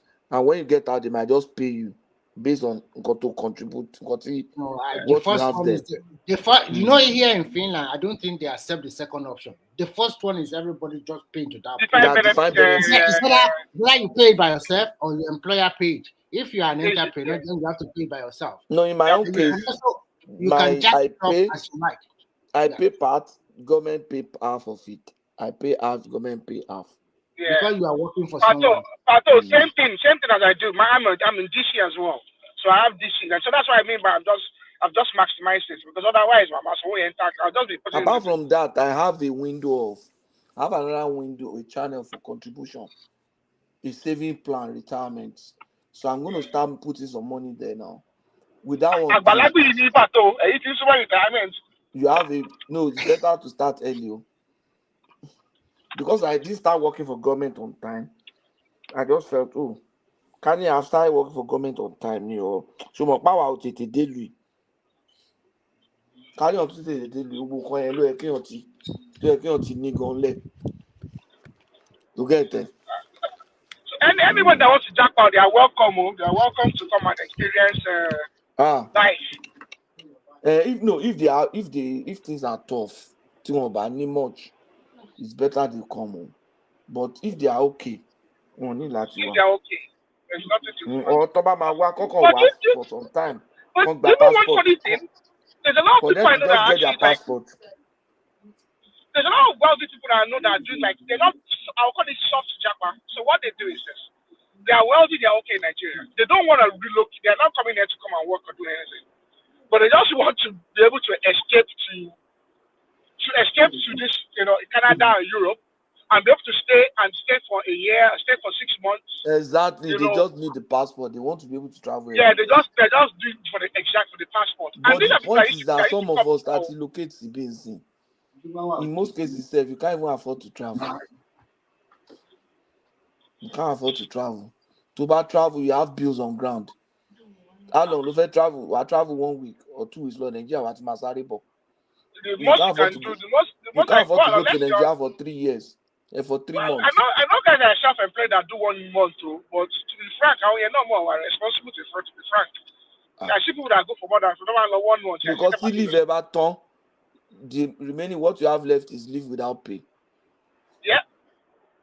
And basically, so you go the hustle. I've not gone to Nigeria in 5 years. In the niche. I've not been to Nigeria 9 years. I don't miss it, because when you go, what are you going to do? You go to parties, you go for... But mom see me to call me hotel. Because incentive láti lọ. You just go to parties, that's all you do. It's just really social events, social You end up spending a lot of money now. Yeah, no, it's just social functions. The last time I went, I didn't use 6 days. I spent thousands. Me, no party, anything. I only went for one wedding. Me, the food low. Me, I was just in Lagos 6 days. What's the point? So we're in Lagos for 6 days. So I didn't do anything. I wasn't at home, but at least maybe I'm on a club. I did anything particularly that I can say this is what I put the money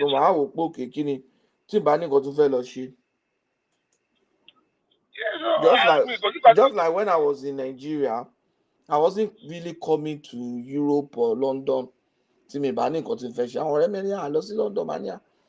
travel. What time to if you are back, me travel. Travel. I went to China, I went so on. But the point is that I don't expect making travel but you think now I'm here to go to Nigeria. I don't know because me didn't go to fellowship Nigeria. I used to go off to the one. Like I used to every year, like between 2015 and 2020, I was going every year, literally. And I love my enjoy my giant because you think about it. I grew up a bit over here. I didn't go to Nigeria for a long time. So when I was at that age, like I was like my dad at the one we go to our club that it was that serious. We'll be in the club from Thursday, Friday, Saturday, Sunday.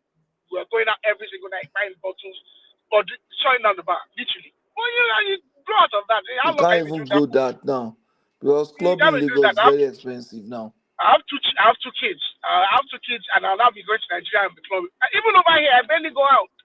All my friends know me. I barely go out. I'm coming. I have 2 kids. You get the money is there, but I'd rather put the money away. Because it's also expensive. You have to be going club every day or every weekend. It's not cheap. It's not cheap now. Lagos club is also not cheap. But the people that always do that is that they went home during December and want to buy pounds or dollar or whatever. They can flaunt it. Just for I one. know I have friends that went to the In fact, it's not the one jet, but want to buy one in Nigeria. Some people will use their credit card, and when they get back to America, they will now say somebody is using their credit so card. decline my report transaction now. Now, what club will as a pound for card must not cash in, pay your cash. So you see, I want to that is following here. Actually, the system here, if you look at it, is good, but at the same time, if they introduce that kind of system, it's not a well educated society like this kind of Western world. People will complain to death. Because, for example, here, even if you want to sell tomato, ìgbà tí mo lọ sí UK ní 2010, ìgbà yẹn ní London increase VAT wọn sí 5%. You see? Non pariwo ń gbà yẹn pé VAT jẹ́ di 5% sí. Àbí no, so fẹ́ increase it from 5% sí 10% or something. I can't imagine people who are 20 something. Where in the world is VAT 20 something percent? What do you mean? Here is 25.5%. But I know they buy things for there. 25.5%. Why you don't go buy something? It's not a choice. You go to buy essential now. No, but what they do here is this. There's some what do you call it? Food. Food is about 14%. But if you want to buy like gas, like other kind of stuff, it's about 25.5% VAT. And when you transact business with people, when you issue your invoices or I'm bad in Canada. I'm bad in America, it's Canada. I'm bad in Canada. You get money. You think they talk when they tell Europe is a socialist. Europe country they are just making the people. Organized. So they don't have anything. They are just making reduce the tax. Reduce the tax in America. Campaign, you are going to use tax. Use tax. Only thing they don't actually incentive. They'll do energy incentive. So the other last year they gave us 300 euros towards our energy bill. They just encourage you to continue to spend. Yeah, they move the tax numbers around, maybe 1%, 0.5%. Encourage you continue to spend. And tell you about that, I'm gonna spend it. But at the same time, see the thing about this, at the same time, there's a safety net. Yes. Is it one? Alone safety net. You're going to live a better life. You know, wait, there's people that actually are on welfare at the end. By the time they do their match, they live as well as people that are working. And once you there's people that they've always been on welfare, but and they live because they'll get a free house. They'll get a free house. They'll get a free house. They'll have all the time in the world to sit around on their ass and think about it. Because they are at home with their kids, they can actually look after their kids. I have to pay almost €1,000 for welfare for my kids a month. You can as well. It's like you leave your job and go and stay with your kids at home. You do it. Mama, my kids can't. Those kind of people. I don't have them in my neighbors because the place I live, thank God, there's really no. But I mean, I know people that live close near. I have friends that live beside people that are like welfare people now. They change their car every year. Yeah, you are right. What about holiday damage? Benio. But do you think this year holiday will be like that? Because inflation to eat a lot of things in Europe. No, they've not really. See, that's the one thing about Ireland. They will never really go after the welfare pay. Never. Because to do that is to reach election. The dynamics of Europe theater with Russia, Ukraine. What they are doing is they are attacking their. It's immigration of attack. So immigration is not only attack. They will But never go after welfare. no, it's just by mouth. Because by the time you who are you going to get the labor people to come and replace those ones you want to kick out? Exactly. They don't want to. It's not even the issue here. Let me tell you the main issue. See, most immigrants these days are not coming to work manual labor. A lot of the immigrants coming here are high skilled. All the young Nigerians coming in lately, is in the early 2000s and the 90s now, Congo later on to refugee. Now, I don't know about the UK, but a lot of the people coming in these days are international students. Ben, they are right. Their masters. They have a degree. They have their masters. The point is that do they have that jobs? That's no, they have jobs. Okay, think about it. We have a lot of multinationals over here. Facebook, Google, all of them. A lot of them are here. Strike. Yeah, but those people. These guys have their masters. They are doctors. No, they don't want to do it. They don't. A lot of them as well as educated. I live in my neighborhood. Literally 90% of my neighbors are Indians.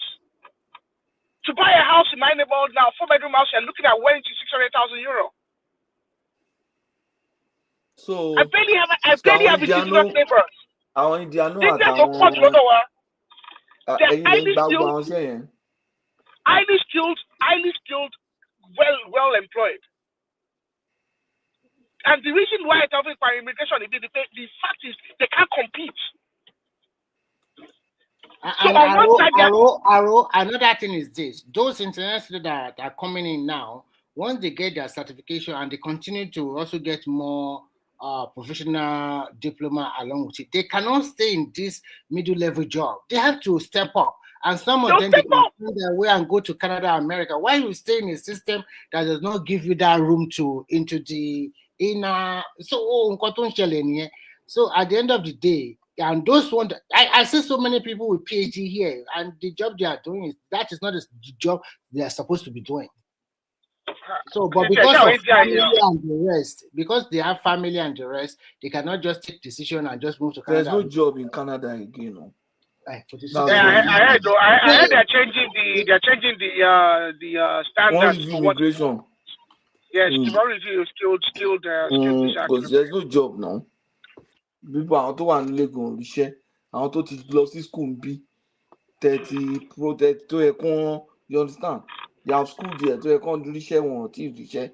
They are now bringing more people. And it's actually from big. But the thing is more in any immigration policy, our Indians really affect because our really everywhere I look, the UK, Ireland, UK, COVID, our COVID care jobs, our Indian none.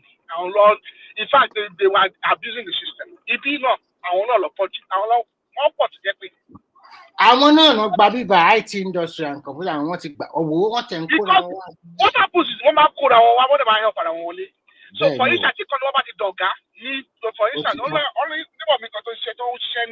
one very large multinational company, military company. You can't know our VC one or can VP one or Indian guy. Why is it to see the amount of Indian guys? So where it facilitates visa one, now think about it. It's facilitating visas for young Indian graduates from that country. They're coming to high skilled jobs over here. The consequence of that is that they're gonna be coming into they'll be able to set up and live a comfortable life. Yes. So I did they are now giving it, they are outsourcing it to India. It's so cheap. They are outsourcing it to India. They don't stop at outsourcing. They not actually facilitate the transfer of those people here to be getting full pay. More help. Me and me, 90% of our neighbors are only now. 90%. Because in your living what are they going to do? Send them away? In your living we got them more than $1 million. So Taloma replace one. I don't know. They don't have alternative. That's just the point. Because their own people are not as highly skilled as those people. Yeah, no, can't wait now. I said it one time, it's only about 51. Madam Dita was saying no. Only about less than 40% of people here have a college degree. less than 40% have a college degree. And what do you do when the job requirement is a college degree? You know, and they look at Indians and Africans. Everybody will say, well, masters is not even the basis these days. To watch a party school, because I don't see masters. Like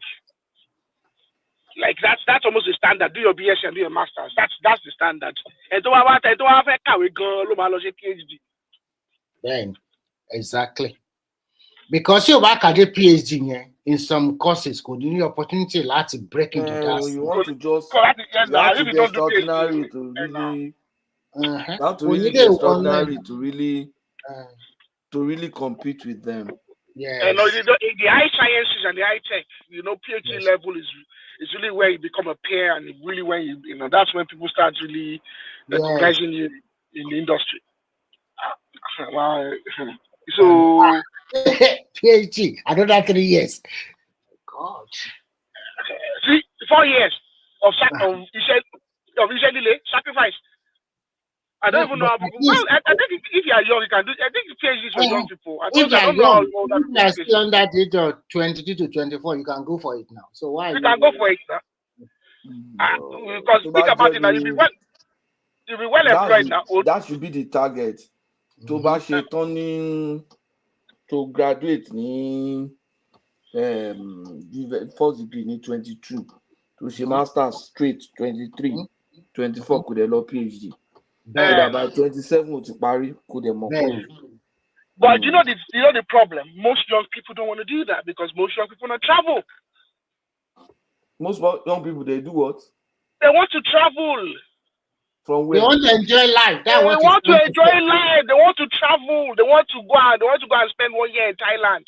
They want to do backpacking. They want to do the backpacking in Asia for 1 year. Yeah. Australia for Dukan.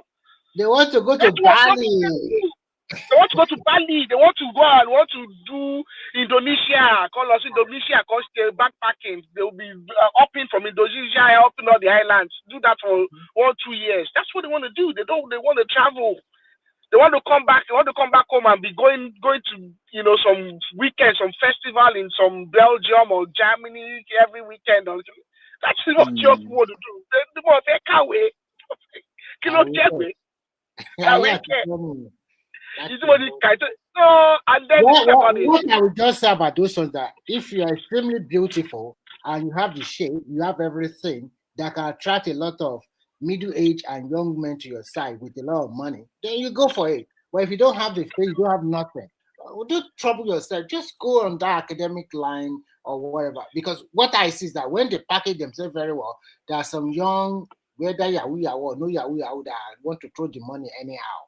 So they can be taking you all around the world, enjoy your life. Because even as a backpacker, it's not easy.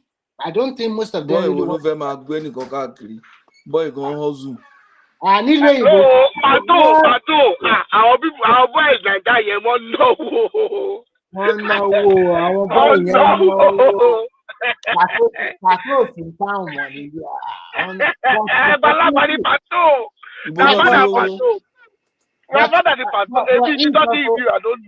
it's also right. Like here in Europe, you prefer what of because London boys are spending no, Remy. London boys are no. That's the question.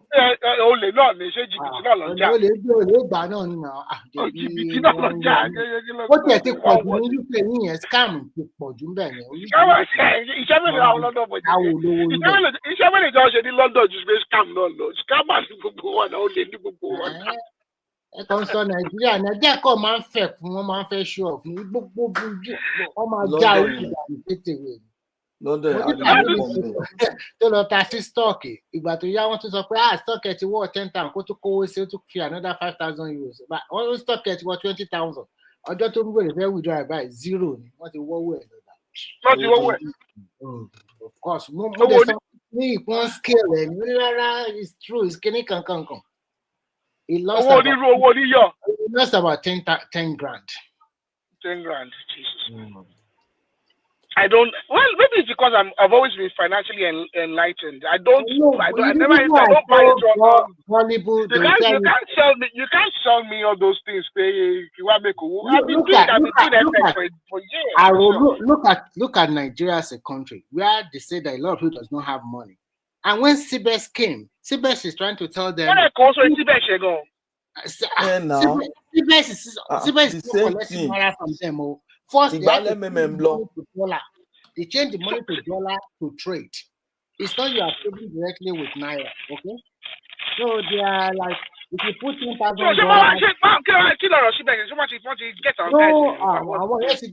That is good. If you put $10,000, you get $20,000. They are now rushing it. One person invests $150,000 at the tail end. A lot of people, millions of naira. MMM was about 2015 now. 2015 MMM now. I wrote the only thing that surprised that they said they don't have 2015 call MMM. Yeah, 2015 MMM now. Around time people are rolling in MMM now. It be 2015 and 2018. No. MMM now recently now. And then when they follow, okay, now when it fall, ni monso. And when it fell was about between 2015 and 2019. Nothing. Yeah.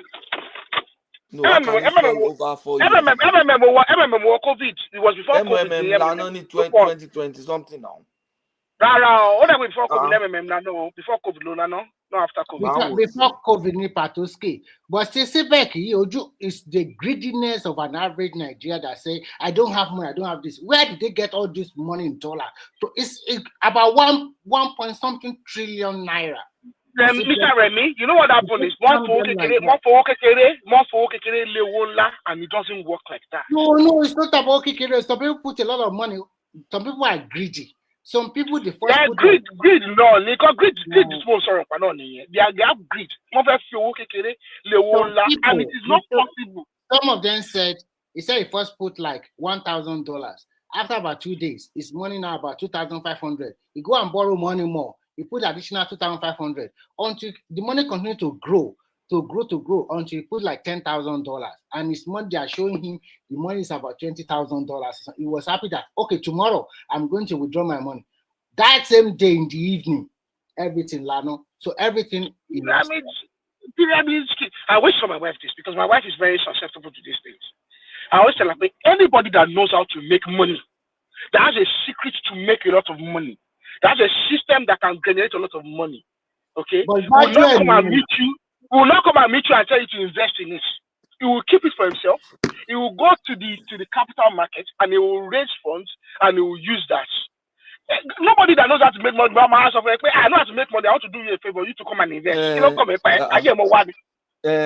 Am I your sister? I have a system. I've developed a system. I have a suggestion, Arogidigba. I have a suggestion for you guys on the platform. Since people you on Igbono, I have a plan.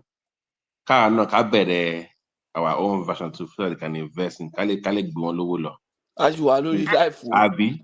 As you are losing life. Oh, we are live. Sorry. We are very much live. No, no, Arrow, you know, our people you want rock, but you had so let's cash in bang now. Let's cash in and start our own system. Someone else is still going to develop a system to still tomorrow. MMM tún gbá wọn MMM tún lọ ilé náà tún gbá. But you don't think it's desperation. Lẹ́yìn ìgbà tí MMM tún lọ tán síbẹ̀ tún gbá wọn. Do you know what's funny though? Even when this side bets closed down, they still open another side bet. People are still investing. They told them wait. They told them, you know what? They told them I was actually more crazy girl. They locked their account. They now told them to bring $200 to collect their money. So at $200 at all. I want to fall for you know. How did they touch each account? Touch any withdrawals. They now told them for them to withdraw, they should pay $200 to in Bitcoin. To pay $200 to collect their money back. You can even, and people still went and paid into. How much is the low go now? I think someone said 1.9 trillion, but I don't really know if that's the true. About 1.4 trillion. But is that true? Is it really 1.4 trillion? Someone else said it's really what do you mean? Is that true? It's true. Some people invested up to $250,000. No, I think so. I was listening to someone saying that really the real value was about $50 million. So let me get this straight. That is a Lagos State budget in here now. Then you can't give it. 1.9 trillion is how much in dollar? $1 million. That's almost $500 million. $500 million, yeah. A lot of people in diaspora are not to that. Some greedy people from diaspora. No, $500 million. Our boy is low for life. Arrow, let me shock you.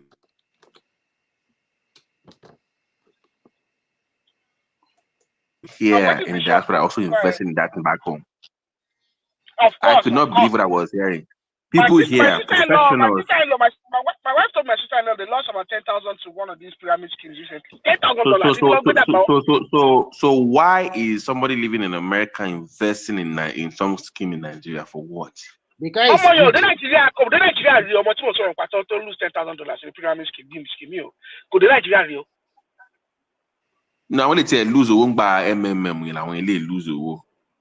These are like pharmacists, physical therapists. These are like high-earning individuals. Being a pharmacy, that means very smart. Sometimes some people can be academically sound, but in real life, yeah. So. I degree article for if when it comes to all this investment, no idea, clueless. She can be robbed any day, any night. She falls for it very easily. She's a ready customer. Even though I'm actually even though that I'm just present. Arrow, Arrow. God, all of the best anything you want your wife money investment for wife especially go for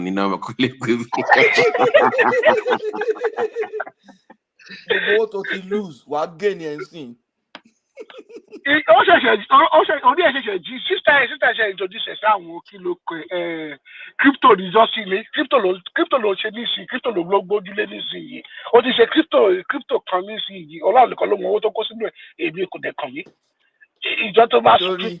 I learned one lesson about business generally. To come in Donald Trump. One of those times, to man shaking maybe one of his book I read it. Only pay any business to ban control over Bekomashi. But as a business leader, you are looking for more control because that means if you have control, your risk is minimal. More control and more return. But so fresh business influence price, influence a lot of things. You have to be waiting for market waiting for market forces, waiting for. She fake money. Crypto. Just put your money there. Anything.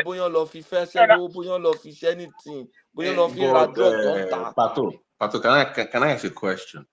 If I put $7,000 or $700 in an investment, team more levers to move around. I mean, if I put my money in my stock, I can say, okay, more company, more quarterlies, more. There's a portfolio to look at. Where is the portfolio for Cybex? What are people looking at here? Let me tell you, Let me tell you, AI crypto is the AI system trading crypto. Babati, let me tell you their portfolio. An average Nigeria, when it goes to your office, you will look up and say it is incorporated by Nigeria. That is their portfolio. That is what Nigeria want to say. It's well recognized. So can company to more invest in can business model No, one is registered. It's word of mouth. It's registered with CAC. It's artist software. It wasn't registered now. It was registered as something else. It was registered as something else. It was registered as a financial services company, not as a trading platform. That was what's even fake. But it's enough for an average Nigerian. Yeah, it's enough. One year is registered as a financial company. So Pato, let me get this straight. You don't know what they are buying and selling, and you're putting your life savings. People are putting their money there. Okay, I see what's going on. Pato, why would you go and put when the Nigerian Kilo that Nigerian that government bond is how much this is? They want 10%, they have 12% government bond. 19%. So when government bond is 19%, guaranteed money. 19% government bond. I don't know if I don't get but government bond is 19%. Return 90% return guaranteed for house of platform to my Isaac. Okay, to conjure there's one investment. But láti jọ ni just Ibex o. Kò padà wá àti rí kó padà kó wá just. To sọ pé máa connect wa. There's one thing. He has not come back since that time. There's one investment. The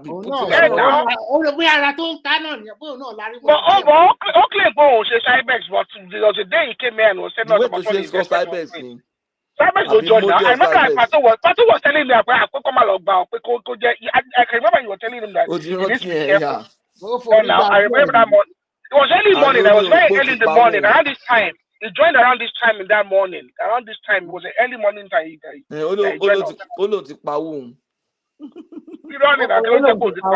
Isaac ẹni mo fẹ́ mọ̀ because you rántí rẹ̀ mi bó ṣe sọ́njọ́ ẹ̀. Wọ́n láti join náà. Ta ni kó fún wa nọ́mbà tó ní ọlọ́mọ kan tó invest ẹ̀.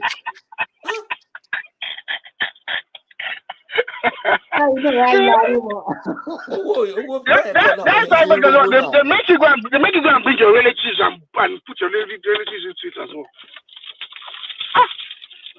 What a shame. What a shame. Mi ò lè kó mi nǹkan Yorùbá ní pé. Yeah, but sorry to interrupt. I actually came up because you were talking about this I'm sure you've heard of what Trump is doing with Harvard, trying to restrict that would be a disaster because the economic impact, like we want to say, nobody is telling him the truth here. Those 18% are not just regular students. Half of them, you see to say, they are coming from big institutions from different countries. They come in with millions of dollars. I think they are taking him to court about that. No, they are not clearly, because if a billionaire sends a child from China to study, you can watch all these reality shows on Netflix. When they come, they are buying those kids $10 million apartments to even stay in to go to school. They not come there. I want to say all these Chinese students coming to this part of the world to come and do their masters. Their parents are buying them apartments. They are one of the reasons. I know these Arabian students. They are one of the reasons that property prices have shot up in London. Remy, watch this show. Watch this show on Netflix. It's called something in Manhattan, Housing in Manhattan. Okay. Those kids coming to study here, they're coming with $10 to $15 to buy. They buy apartment from them. That is one. Number two, their parents are actually funding the university with grants.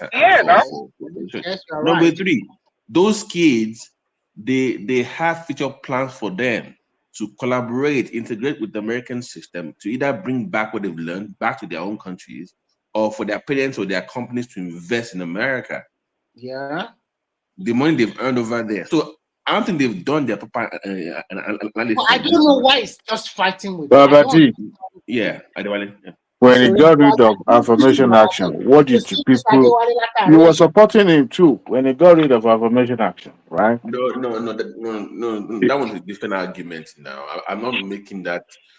What? No. No, it's not. No. Here's the thing, though. We got DEI or no DEI. If you're from China and your parents are millionaires, you will get into Harvard. So DEI is whoever so I'm not bringing up. What I'm saying is that if you're going to create all these openings in Harvard and Yale and Stanford and even level tier schools like Boston and all those colleges. Don't forget MIT. MIT. Okay. Guess who will fill that spot? It will still not be white America. It will still be American-born Indians or Africans that will still fill up that spot. So if it's based on race, these white guys will still not fill enough spots. So it defeats the purpose. It's less money anyways coming in. So I don't get what they're trying to. That one does not, to me, doesn't make any sense. I have not read the whole story to know what's going on. I hope it's willing to fund the shortfall in the because those Babati. Yeah. The Republican make their own bed and they will lay down on it the way they lay. I don't feel bad. Like I told you, I'm a selfish voter. So far it's very good for my own portfolio. So They voted for this thing. Yeah. They knew when you are stifling a public institution like that. I don't know this isolationist agenda of the thing that is pursuing. I don't know. It's selfish in a way. You just mentioned. It's good for us all. How is it good? How is it good when the whole world is becoming more global? How is it good? You just mentioned one domino effect of his stupidity. You just mentioned it, Babati, just now. Once he isolates himself, you don't think that it's gonna, the influence, the social, that influence of America on culture, it's gonna be gone. No, but let me disagree with you on this one. You can't, because Harvard takes money from the Middle East, Qatar, and all those countries. Then you show up there and they give you a plane for $400 million. So that's hypocrisy now.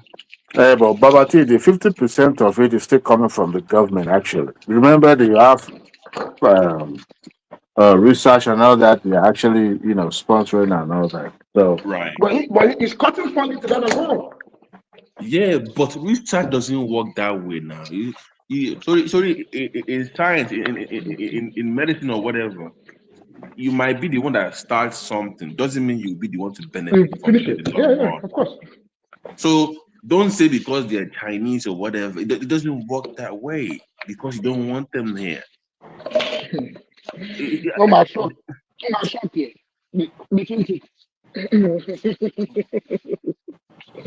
Oh boy. So let me assure you. The Chinese government are absolutely delighted with Donald Trump at the moment. He's doing every single thing that they would like. Every single thing the Chinese would like. Imagine China and Japan actually coming to terms because of Donald Trump. How stupid can Trump be? For you to allow China and Japan to come to actually improve their business terms.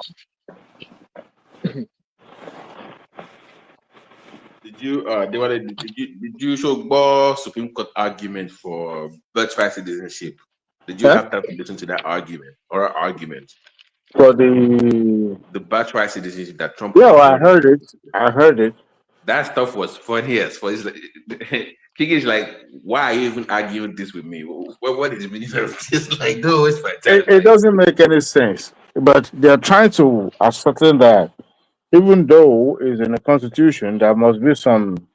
As a matter of fact, when the Justice Keegan was asking, no, was it Keegan? No, I take that back. Not Keegan. One of them was asking him about how they intend to, if they separate the parents. Okay, for example, now let's say you are saying that okay, if you're a child of a product of illegal immigrant and it's being born in America, you want to keep the child and the parents get deported, or are you going to deport the child with the parent? And they were arguing that yes, that's what they intend to do. The justice was even aghast that. But Wait a they've minute. already doing that now. They've already done it. I've They're read of already it. doing that, and they're asking them what is the provision that they are, making to for that not to happen because a child of America. I don't know how they are. No, they deport them together now. They should Those deport them children can together sue. now. those children can sue them in the future. That's the those point. children that come back and stay, come No, enter no, they'll sue them they'll sue them now. You denied an They American should that should deport benefit. them. They should deport them now. I'm an American You can't, you I can't can deport benefit. you How can can't you deport deport American now. somebody that particular? So how can you deport an American you to can't where? deport an They American a should child. deport them together because No, of you the can't. parents. You You can't cannot. see, You can't You can't. because of You your will no. You violate can't because you have you violate you have a child now. amendment. Listen, you Arrow, can't because you have can a we child. let's calm down. Pato, let's ask you some questions. So if I'm born on the soil here, where are you going to deport me to? No, if you are a child that cannot stay on your own, and your parents are here illegally, I will deport the parents and they will take you with them. No, but by law, it's like you don't understand You that can't The law America is deport. not an ultimatum like that. You can't because you have a child Patoski, there. you are not an You have American. You a don't know child. the essence of this thing. You can't deport an Let's American talk child. now. Let's talk. You can't because you have a child there, you will now illegally remain in that country. Your child has a right to stay in that country. When you're so that your child will not be denied access to proper upbringing. We deport you, we give you your child. When your child is mature enough, he will come to his country. But if you say no, if you are insisting that your child, if you are insisting that no, you can't deport your child, then you can give up your child for adoption. Patoski, can you we don't know reply? the Patoski don't know the it's legal unfair, but implication that's of the what truth. you just said. That will show up. Pato does not understand the legal implication. Pato. So if I were to be a lawyer now, I can then say on behalf of that child though, who's an American, I'm going to go to court and defend the go now. that child. And the government will lose 100% They of will the lose time. money now, guarantee, or they will lose 100% of the time now. You have That's the denied him point. What I would do is I would deport parents of illegal. For example, if you are a father or as a couple to commit crime, felony, to were in prison. We are not discussing crime now. Wait We are not now. discussing crime. Dúró now. Jẹ́ wo. Tó bá commit crime, wọ́n máa fi parents yẹn sí prison. Wọ́n á put ọmọ yẹn up for adoption, or they will take care. Foster care for the period. Now, if these people have committed crime by staying here illegally, it's an offense, a crime. One country illegally. Patoski, if you have ever been to immigration court, you will understand the essence it's of not an this thing. offense. You That can just stay anywhere you like illegally. it's not. Pato. Only in this country you will hear someone that is legal will be telling that I know my rights in the court of law. America. As a matter of fact, because you're in America that you're illegal doesn't make that you don't have certain rights. You still do. You still do. But you have to understand that the nature of America is different when it comes to immigration because of the nature of the let them nature go of the and test country. it in court now. You know what this new should have done, is to work with Congress to find an amendment to that constitutional portion. See the loop. I see what Pato is saying, but there's a loophole that one you exploit. It's called the anchor baby thing. The best way to get rid of that is to change the constitution that redefine what that particular portion of constitution says. Exactly. But when you don't work with Congress, you're working with the executive order. Okay, here's the issue. If it goes to Congress, nobody will get pass that now. See, that is why that some of these things are. But did they not say that what are the Republicans likely to do? How are they going to do in the midterms? But because Babati Omongotimoro, a country at a point, open border, fine. You must be able to at a point say no, let's slow down. If not, you have a society that is difficult to manage. No, Pato, listen to me. I agree with you 100%. They've always been doing that shake thing, both sides. Yeah. Biden just took it to the next level where you just freaking open the guy. It wasn't that before. See, Biden went crazy with it. That's the difference. Everybody has been doing the same thing. They went crazy. They were literally calling people to come to America and busting them in. No. You remember remember when the vice president went to Mexico and told them not to come? You remember? Forget Mexico. We're discussing Venezuela and all those other countries. Forget People Mexico. don't go away. Are they not coming through the southern border as well? Is that no? It's not new now. It's nothing new. Is my point. But not that many in modern history. I've always seen the interest of people in their millions until Biden showed up. That's what I'm saying. Okay. You remember in the 80s when Reagan decided to grant amnesty to those who are already in America illegally, right? Now, both of them, both parties already have a bill to take care of all these things. First and foremost, wanted to give recognition for those who was already in the system that can establish that they've been in the system maybe 10 years or so and so on. However, the way forward would have been very a lot easier.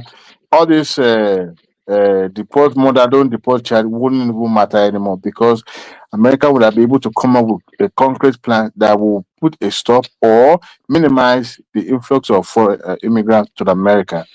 However, it's the same man, Donald Trump, that told the Republican in the House, specifically at the House of Representatives, that do not consent to this Democrat. Actually, it was a Republican that came up with that bill, but he said, "Do not until we come to power. They will do something." They already have that partisan agreement among themselves, but he chose not to. Now look at what he's doing. So, immigration is not a clear cut, especially when you have Can I a.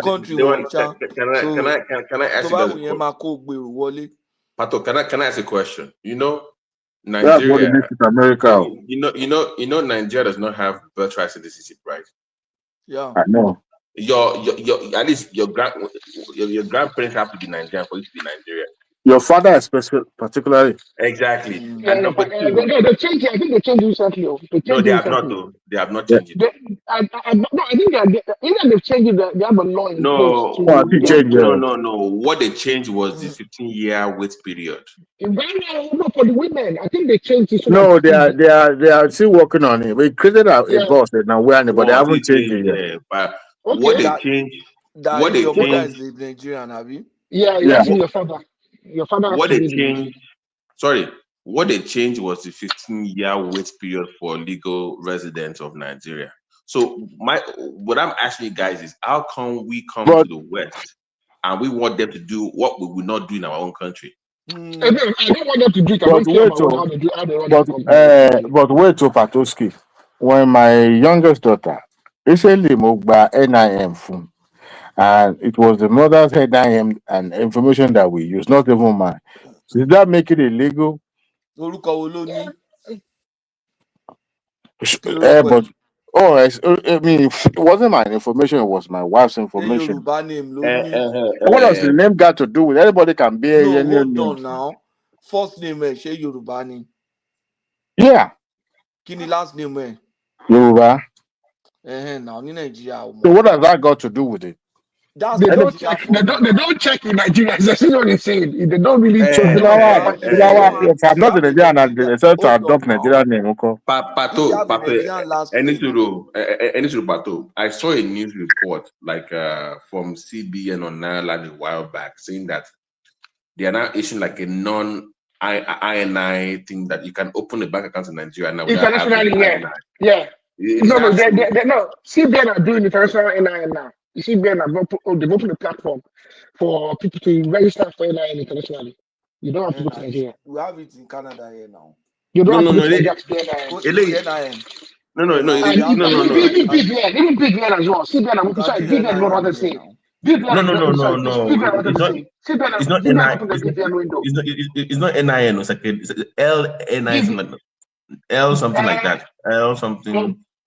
That you just you need your passport to just register. Just your passport to register with. CBN opened the BVN platform for international. No. So it was by Cardoso that talked about it to Moko where if you have your passport, just go on that portal and you can actually. So once you put your passport in, all the Nigerian banks will just pop up on that thing, and you can click on the bank you want to work with, and you can then go from there.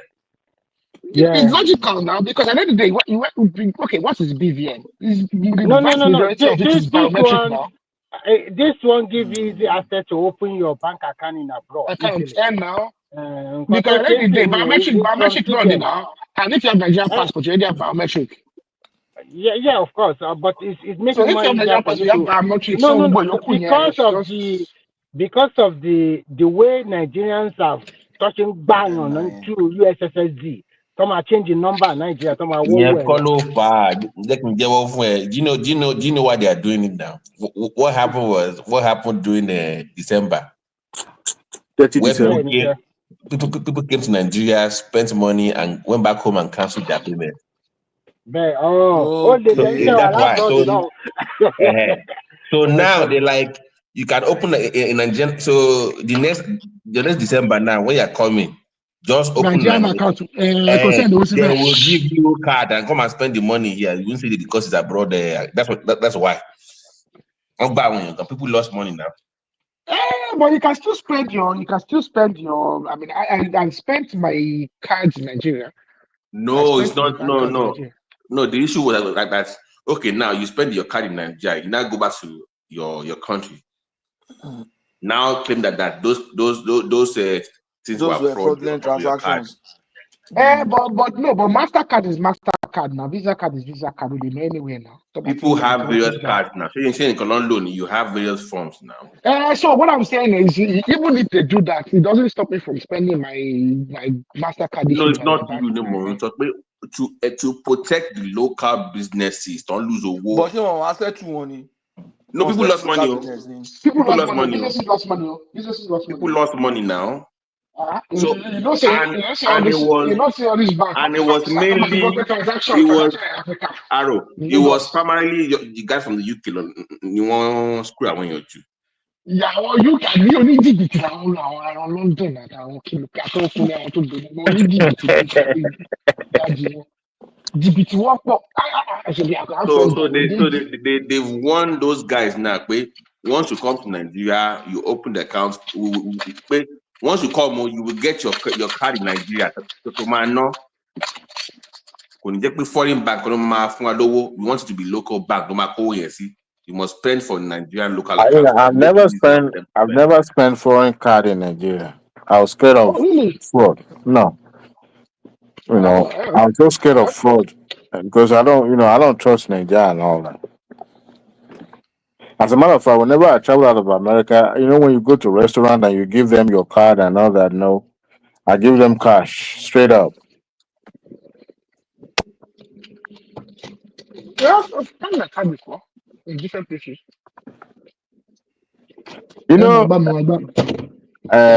Babatini, the domino effect of Trump's decision on this immigration of a thing. Before you know it, now anybody when I listen to Marco Rubio, the Secretary of State, talking, about how visa is a privilege, not a right. So if you are given a visa to come out to America, that means you must not speak or you must not say anything. You just come and learn and go like a robot, like zombie.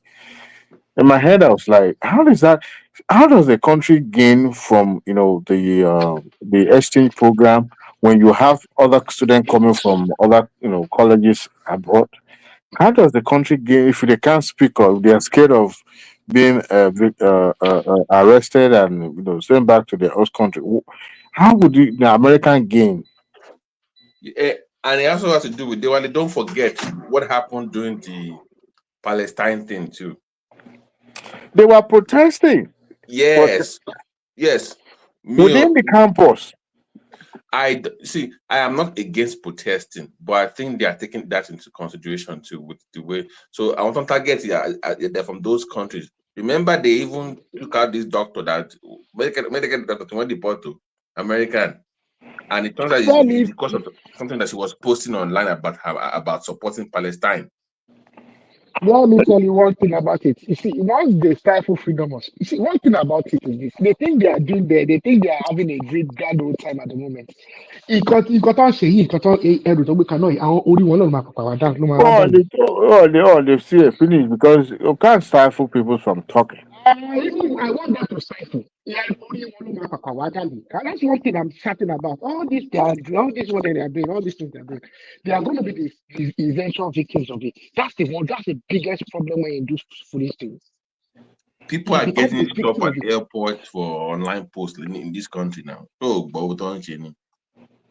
Aláwọn náà máa dìkà ẹbí ọ̀tẹ̀ yìí mọ̀tẹ̀ mí ìtẹ̀wá síbi yìí fẹ̀ etí mọ̀tẹ̀ fẹ́ fọwọ́ ṣe ná. And it's not just it is not American born student on target to whether could be you came here young or you came here in your teens and you know nationally it's not by birth it will be here and you became Naturalization an is by what your online naturalized warrior citizen. to don't type kakakiri on ton one year You know, now why you guys were talking earlier, I was watching something posted on Instagram. So those immigrants that showed up to the immigration court for their appearance, like almost 20 of them, they rounded up and arrested them, which is something. I mean, if you despite that, some of them doesn't even have deportation effect in place. They were rounding them up. I don't even care about the immigration policy. All I know is this: by No, we should care. stifling speech. I'm not an American. I've never been an American. And to be frank, I don't even call myself an European. I'm a Nigerian. I just happen to be unfortunate to happen to be There's Europe. no way as a first generation Nigerian in America that I will close my eye to this devilish act of Trump concerning immigration. No. I can't. I can't because if I benefited from a program, I'm not going to be an advocate for the government to remove that ladder for others to come up. I'm not saying That's not the argument now. What is the argument? This is a country. You have a country to run. See, that is always be an excuse. Hold on. When you took the oath of citizenship in that country, you said you are going to do things in the best interest of the country. That's the oath you took. If even if that best interest would mean that post immigration, you know, all you that cannot can be continue to have a society. Patoski, all that can be achieved, okay? Can be pursued and achieved in a legal way. But when you now American decide, people have spoken through their vote that this no, is the way they want it to be it's not about America has spoken. When American elected you, they elected you to follow the law of the He land. already told them what he wanted to do. You don't get what I'm saying. You cannot act, despite of you being a president, you cannot act outside the constitution and the power granted to your office. You still have to follow that law. That's what makes that country great. So when you decided to take law into your hands simply because of what you want to achieve, achieving it means you have to subvert the constitution and take law into your hand. So the other issue is this their immigration stamps is discriminatory in its application. It is. You see? Look, nobody say you cannot deport them. You can deport them if the court found them guilty and running foul of the Constitution. However, it's not your place as an executive to make a pronouncement or a judgment on them. Even when the court says we still have to produce these people and let them face the court so that when the courts adjudge their case and say, you know what, these people deserved to be deported. Look, let me tell you, in immigration court, that example of a child being born in America like an anchor baby, however, the government still want to deport the parent. They evaluate each cases based on the circumstances. They didn't just say, you know what, because you came here illegally, we are going to throw you away. No, if you are able to prove, in some cases it can be very, very tough to prove in the first place. But if you are able to prove to the government that even though you've been here illegally and you've been living here without identity, but since you've been living, you can produce witnesses that can attest to your character and all that. Chances of they might allow you to remain in the That case, you are country. looking for amnesty. it does not show that you have done something that is legal. There is a provision in the immigration. Chairman, that means at that point you are seeking amnesty for them. You are appealing to the court. You are appealing for leniency, not that you have a right. No, you see, it's not right. It's still privilege. But Now, so far they are on if somebody American has soil. committed a crime by staying in the country illegally, Patoski. The fact that you are blaming whether the you are government for here, taking people whether you are here illegally or legally, you are on American soil. You deserve to be treated with dignity by allowing sending you you. back to your country. What's the So degree? if you arrive at the country, What's indignity? What's not dignity? so when a criminal is arrested, charged to court, so the court shouldn't even make any pronouncement. It's just What's indignified about you sending you back to your country? because your case has not been adjudicated. They just decided to round you up and Which case? so because you are here illegally, Ordinarily, if they had returned you at the point of entry, that's different ball game. You have not entered America. You have not stepped your foot on the you have soil of entered America. America either illegally or any court. Pato, I think you're looking at it from a point of view that I think is similar to mine. But America to the Americans is a peculiar place. It's a peculiar place because the nature of all of them is that They don't treat people like an animal here. No, maybe that they The do. fact that they sent you back to your country does not mean they treat you like animals. No, you follow due process. You don't just pick you up and say you have to go back. First, you have to establish your identity. One, In short, two. let me tell you something. They should come up with immigration law that imprison people for coming to a country illegally and staying there. You shouldn't even be saying that. If you know the history of what America is all about, you shouldn't even be saying that. I better leave that one. No, you have no you come idea to a what you point. just You said. come to a point in your life or in the life of individual or a nation that you set certain rule. You cannot continue. You cannot allow disorderliness. Patoski, till the kingdom come, people will be traveling and be flooding this country At called the America. rate that people were Which you flowing to rate? America, if they don't, Which you rate? How many people come through America? Is it through the southern border or the northern border? At and what that rate? means there's They no immigration politicize problem in it. America. You can't tell me America does not have a firm grip of who comes to their land. No, And they that means do. there's no immigration problem But in the America. bottom line is this: Do you even know how when they many are people here, live in that country? listen. Even in Europe, I've watched videos on YouTube for those who came to United Kingdom. They treat these people with dignity. Okay, There's a you don't lot just of pick. immigration problem in I in said they are not United Kingdom. following the process. They are not following the law. When even though you still want to deport them, they still have to face the court for deportation. The court will sign your deportation paper before you can deport you. You don't just keep people at their own way and say, yes, you run foul of the law, so we are going to deport you. You can't be the court. You can't build the jury by yourself as an executive. You can't do that. You are not empowered to do that by the Constitution. That's what people are arguing about. They're not saying that they're not wrong for being here illegally. They are wrong, but they still have to follow the law. It's as simple as that.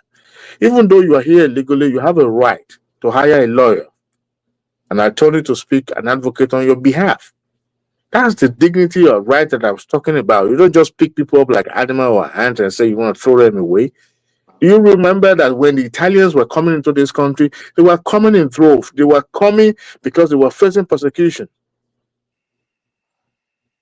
Even the Trump grandfather, actually, that came from Yeah, Germany, from he went to Germany Wales and Germany, twice. yeah.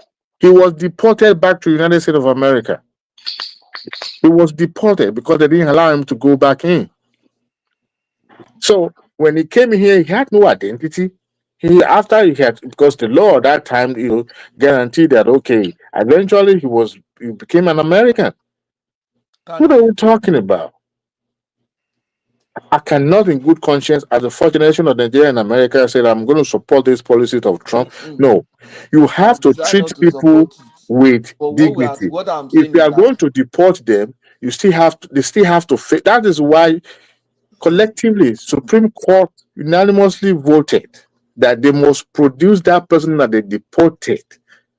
Without, yes, even though that guy is established as MS-13 former gang member, and he has renounced they didn't want to put that in the news, but he had to renounce, and that renouncement means that he's not. And if he goes back, his life is in danger. So luckily, he's still safe because government is keeping him in prison over there.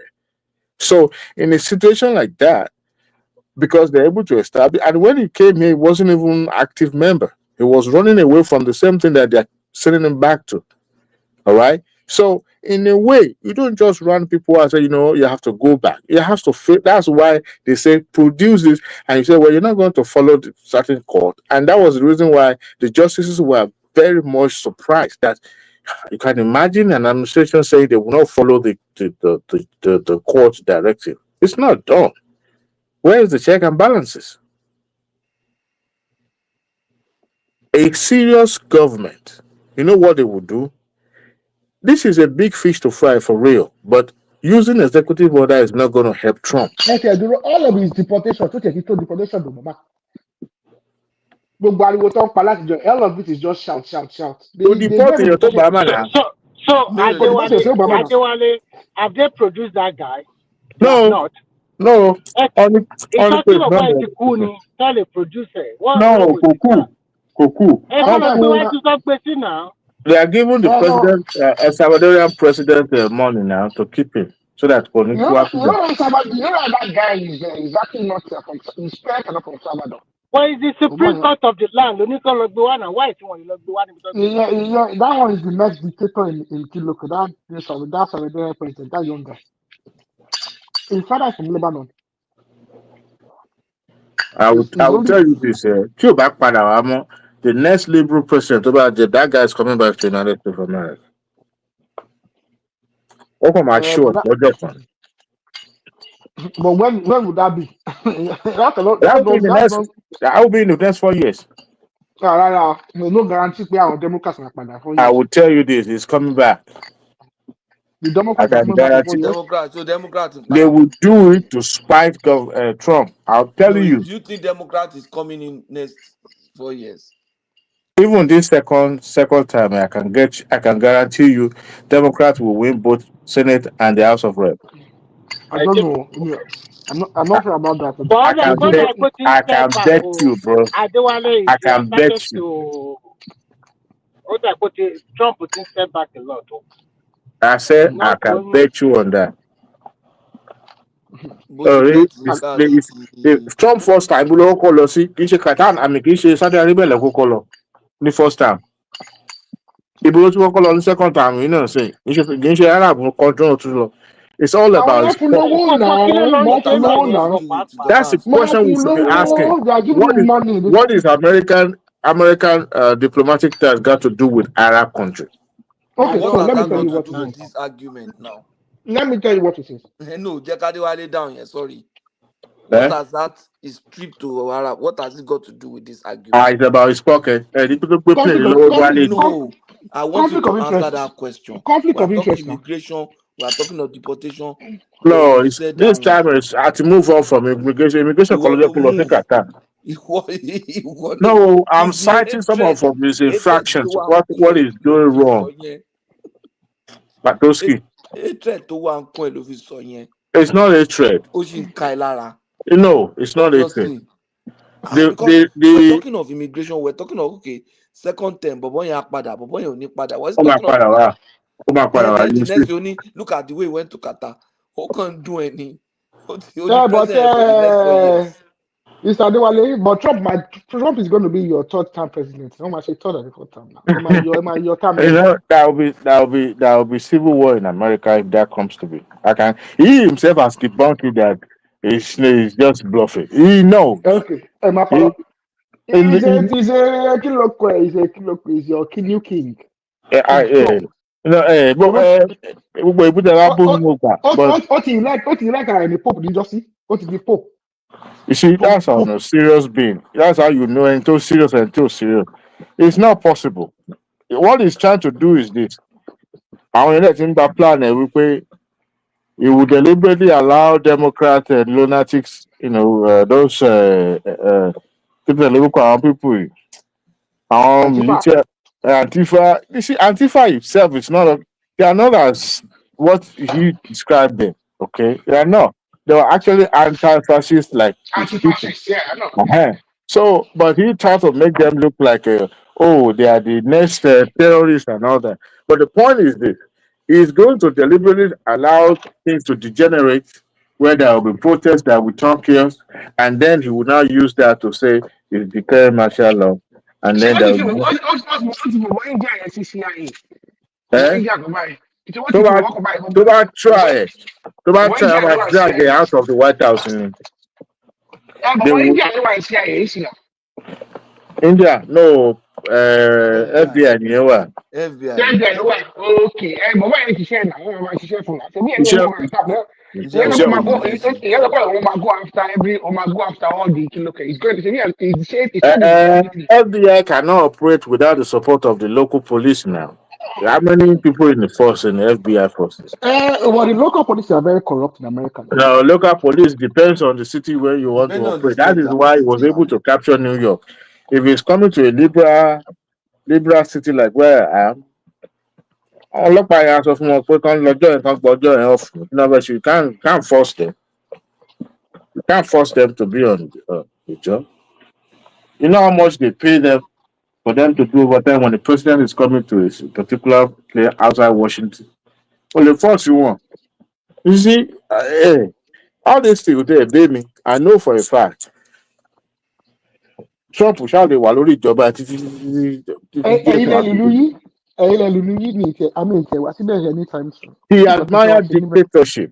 He He admires fraternized. dictatorship, yeah. He Yeah, fraternized he with admires, yeah, be a dictator. he wants to be like Putin. He fantasizes to be a dictator.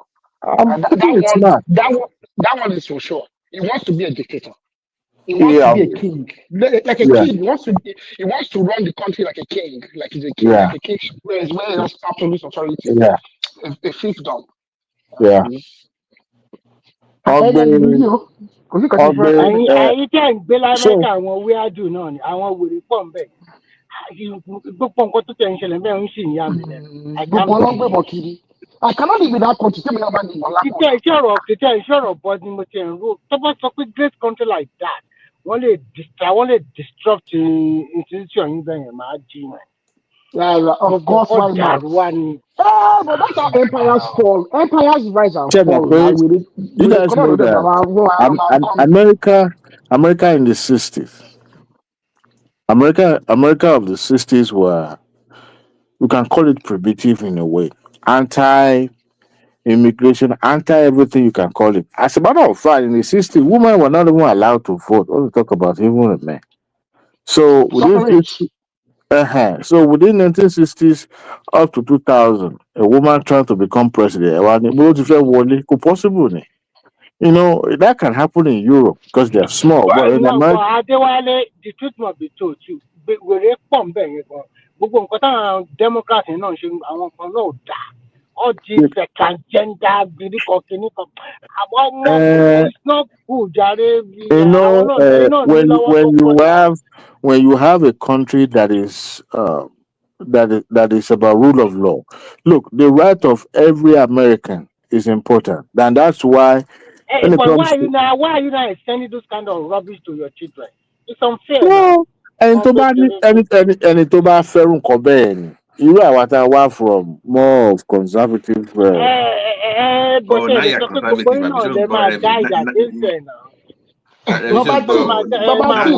Now it's conservative, Abby. No, my own conservative is not about the kind of green parties in America. I'm talking about religious conservatism or cultural. That's the point Remy was making. The point Remy was making, which I agree with, is that nobody cared about that until somebody said that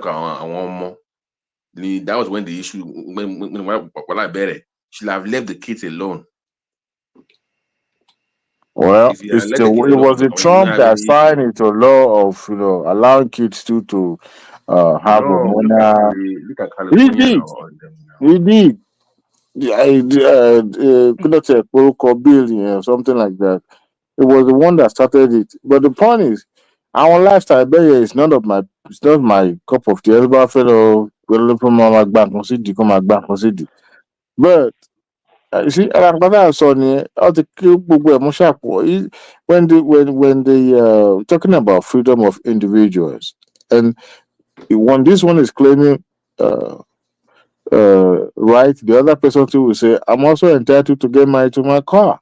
So, Okay, everybody- Diwali, hold on. Diwali, let me make this very interesting. So, guess who is one of the front runners for the next presidential election in the Democratic Party? it counts California governor out. No. The Big former leg. transport, the former transport secretary of No, count him out as well. He's gay. He's not going anywhere. but he has a right in the It, the other. Buttigieg. Clyburn has Literally. already told him that if not because he was gay, he would have stand a chance. But because of that, America won't vote for him. It's as simple as that. Remy, but boy, in the former secretary of transport America, he's a member of the community. Alphabet. That is not is not an elected post now. No, I'm Actually, saying that he has it on his resume, and I'm Yeah, asking Diwali. I'm saying that was not an elected post, so he Yeah, I didn't know, get but there on I'm the merit saying of. that I know why I asked Diwali that question. He knows why I asked him that question. no, he stand no chance, bro. It doesn't stand. But the Adewale, Democrats now, what happened Adewale, to for everybody?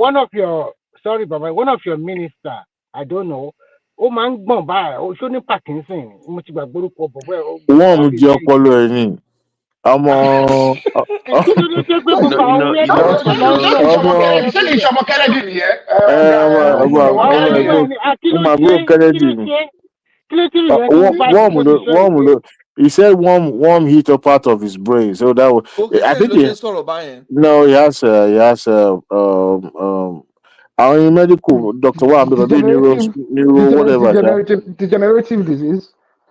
No, I think it has to do with his brain or something like that. But I think it also has to do with Parkinson. But he had said it several times. Even the guy is a lunatic. He's But báwo ló ṣe máa I don't understand báwo ni yẹn ṣe máa pass the house no, ló no, láti no, confirm ẹ̀. no. Because he talked that way doesn't mean he's not. He doesn't function as a person. He does. It's just that that's one thing But I about think this that country. guy really need a go. Eduro. Concentrate Can on that. I ask about someone? Ron Paul. Where is he these days? Not Paul. Rand, though. Ron. He's The other. He's a to doctor. retire. He's You know the retired. doctor. He's He a doctor. retired. Arogidigba. He has spasmodic dysphonia. Really, Ron Paul was quite a fellow, you know. So it's No, not Ron Paul. it's like a shaky Not motor Rand, though. cord Not body. Rand. And he said Ron Paul, the father. Yeah. Ron, your father, now Rand is the son. Yeah, he has retired a long time Yeah, ago now. I know he retired on the senator. But I'm saying, what is he up to these days? Because he was quite very he's a libertarian now. The libertarians want to join the Bernie Sanders movement. I want not to vote for Trump. You know, so wait, Trump are you telling me that Ron Paul was supporting Bernie Sanders? No, it's not the supporting base of Ron Paul and Bernie Sanders. They are pretty much the same people. Libertarian, yes. But what happened is those guys were ignored by the Democrats. They now went to the Trump direction. No, they were not. They were not ignored. Greediness, no show. The same thing with this. Hold on, JF Kennedy thing. they were hold on. Kini primary core I want people here. The Small workers. government. Small government, workers, blah blah blah. Things that Democrats ignored, discussing trans whatever or nonsense. You know why? But they caucus with Democrats most of the time.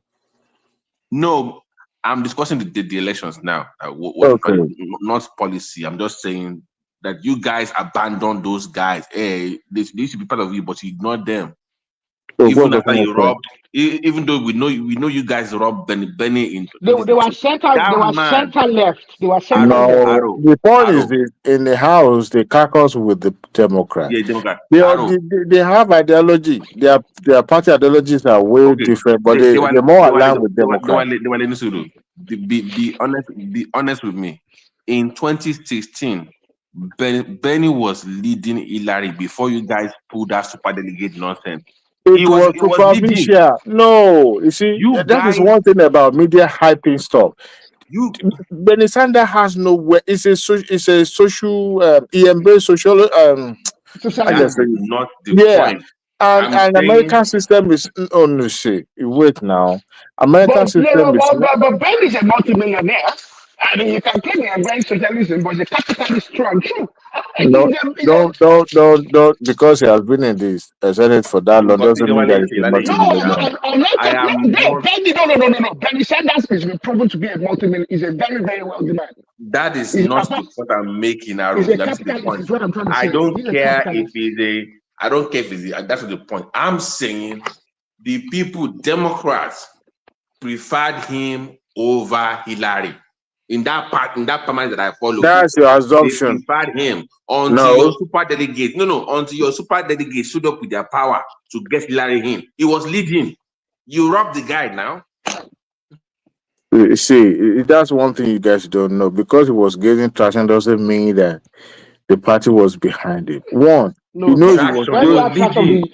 You What do you mean know, traction? you he have He was knew he traction. leading You have wasn't. now. traction of the See, young voters. see, he You have knew he traction of the was. young Yeah, voters. it was popular among the young voter because they were embracing some of the things he was proposing. But he knew it wasn't good because the country at large wouldn't have, settled for him. They wouldn't have even, listened to him in any form of shape because what he was embracing was more of, oh, we're going to redistribute the wealth, more or less like the extreme of the demo of the Libra in a way. So because you believe that hold on. So because you believe that the country will not embrace him, you now robbed him to avoid the embarrassment. No, see, this is raw politics, Baba T.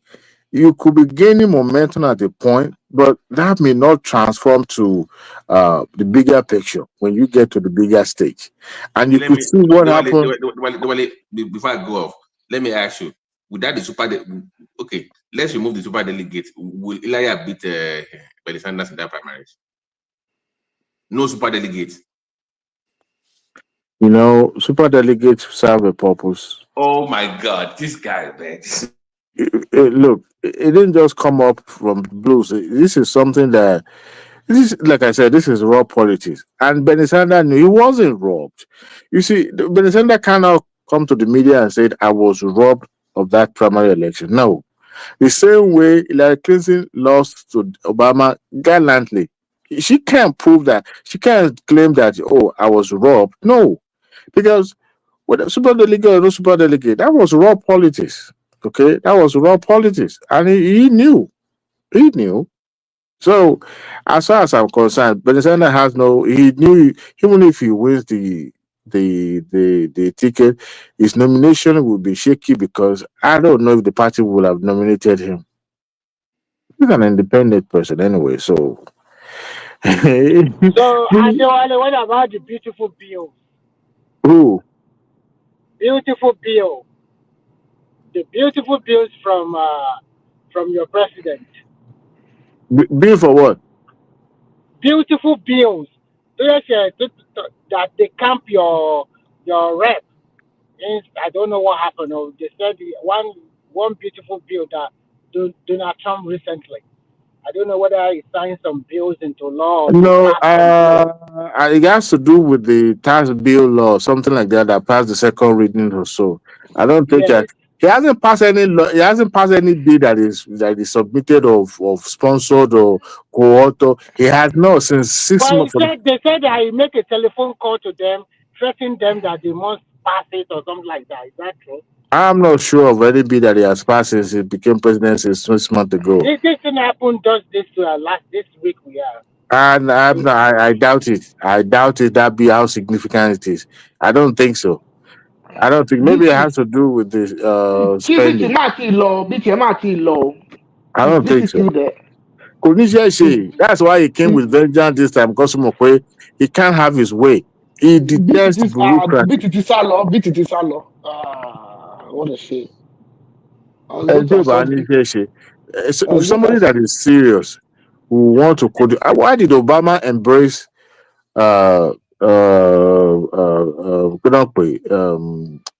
codifying the But you know what, how to- Adewale, after the aftermath of this guy, I think America will not be as powerful as before.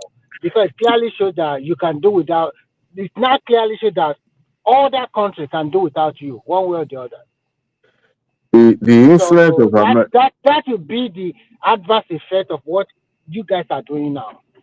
I think you are Even right, Remy. the next president after this guy, nobody will take you seriously like before because it's like every 4 years, crazy head will come, change everything again. So who want to deal with this kind of unstable country? Nobody. Nobody.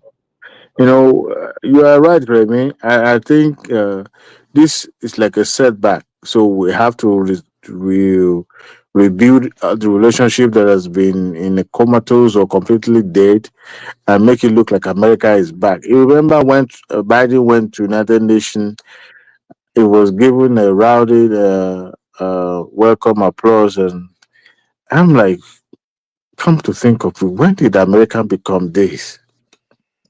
Those who are embracing him, right? I don't blame them. But come to think of it, what is it about dictatorship that really entice and they really love about him? Well, dictatorship is actually getting very popular around the world. Even in parts of Europe, you see the likes of Orban. I mean, you look at Turkey.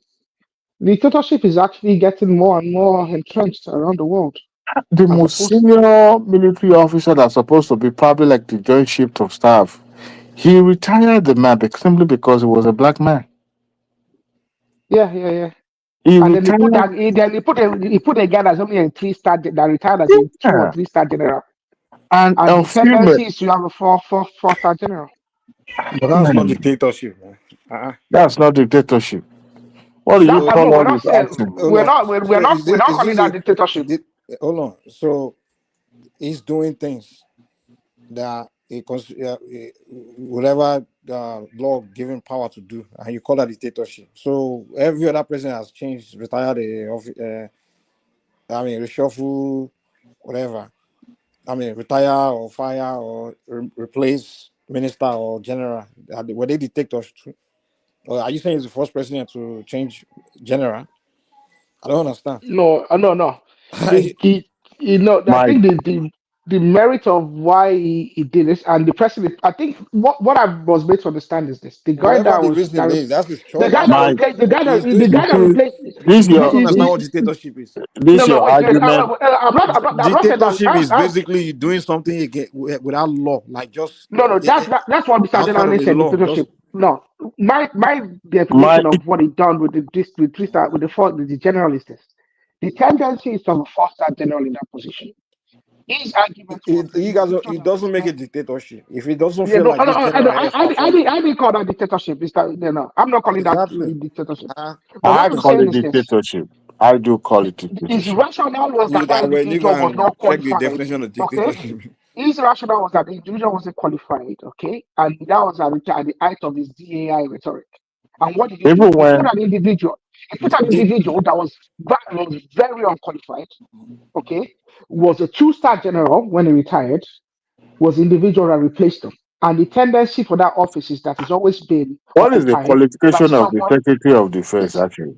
it's always If been you don't call that actions as dictatorial, what do you call it? So it's Dewale, are you always been saying when Tinubu changed the service chiefs, that was dictatorship? You no, of know, course not. see, Mike, when you know this particular individual is qualified, they have What makes you who decide they who's have a qualified on what? as a president. Hold Wait, on, how do you decide he was qualified? hold on. As a president, he could choose who he want to work with among the generals.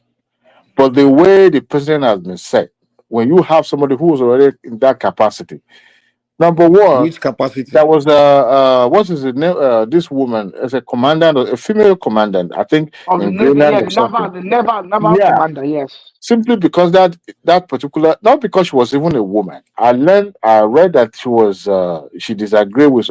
She gave some instructions So that yeah, so what?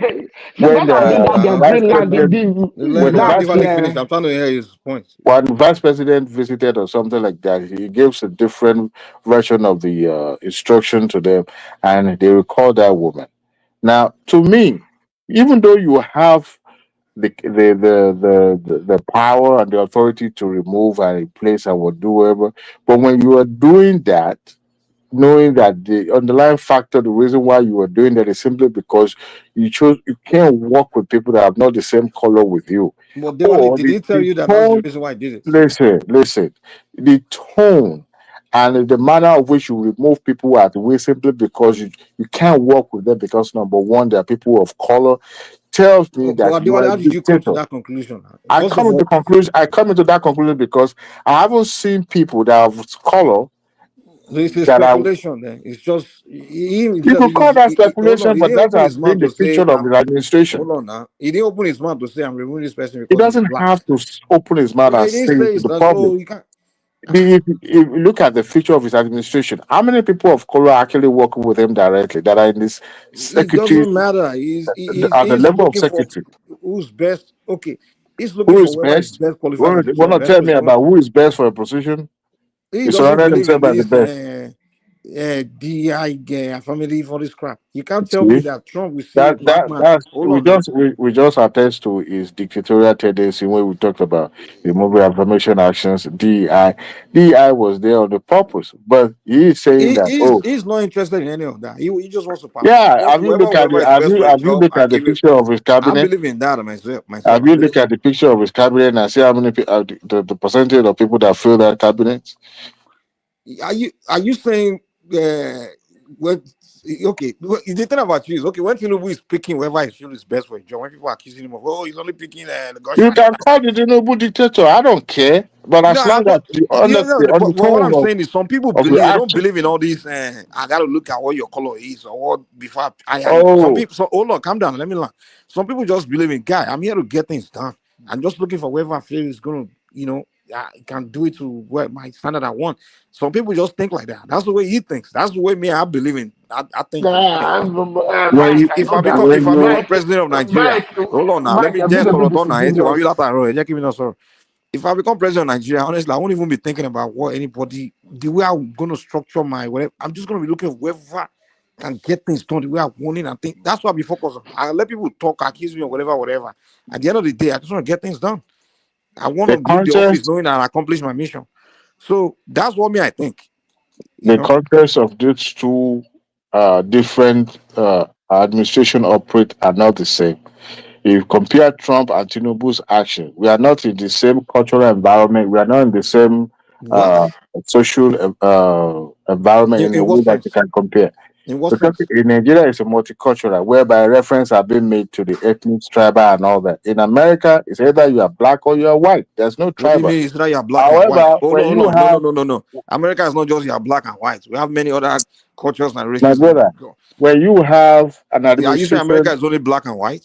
listen, all those tribal stuff are not a consideration factor. But when you have an administration that have over the time proven that this is what they stand for, in its administration, In tell what me sense? at the secretary level, someone that is of color in that administration. Tell me, is there anybody? No, they are all white. Boy, first of all, White. Diwali, hold on, let me say this Remy. Honestly, if I become president of the United States, it's going to be probably not a chance that I will probably have a black person in any much anyway. Hold on, let me say this because you know that majority of the best of the best of people in terms of uh, uh, qualification, education, everything are white. You know that we don't have that many blacks that Where are. did you get that assumption from? It's a fact. It's a fact. Where? Okay, Where? go to. Where? Hold on. In Okay, the let me go country? to. Wait, calm down.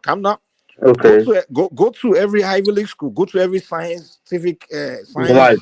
You Hold are on. Go wrong. majority. Hold on. Majority of. Are you saying that blacks are equally performing as white Mike. in And America? Mike. Mr. Mike, I've watched convocations though. What I see is a lot of all You these international if students you're getting the looking for the best. best Mike. of the best of the best, you're And Mike. all these likely going to find international students are the Don't ones even say winning. that out loud. it's a Okay? fact. Don't you It's a say that fact. No, now? it's not. It's not a fact. It's not a fact. What Are I'm you seeing from kidding me? It convocations is is that Okay, not. you international saying blacks are students, equally performing as good It as is white? not. Yes, because in the Black? Which country, black are you let me talking they might about? not be let me let They me. might not be Americans, but a lot of You know, you know, Africans you know, and you international know, students. you know one thing I Gidigba. You know one thing I Gidigba. please disregard what Mike just said.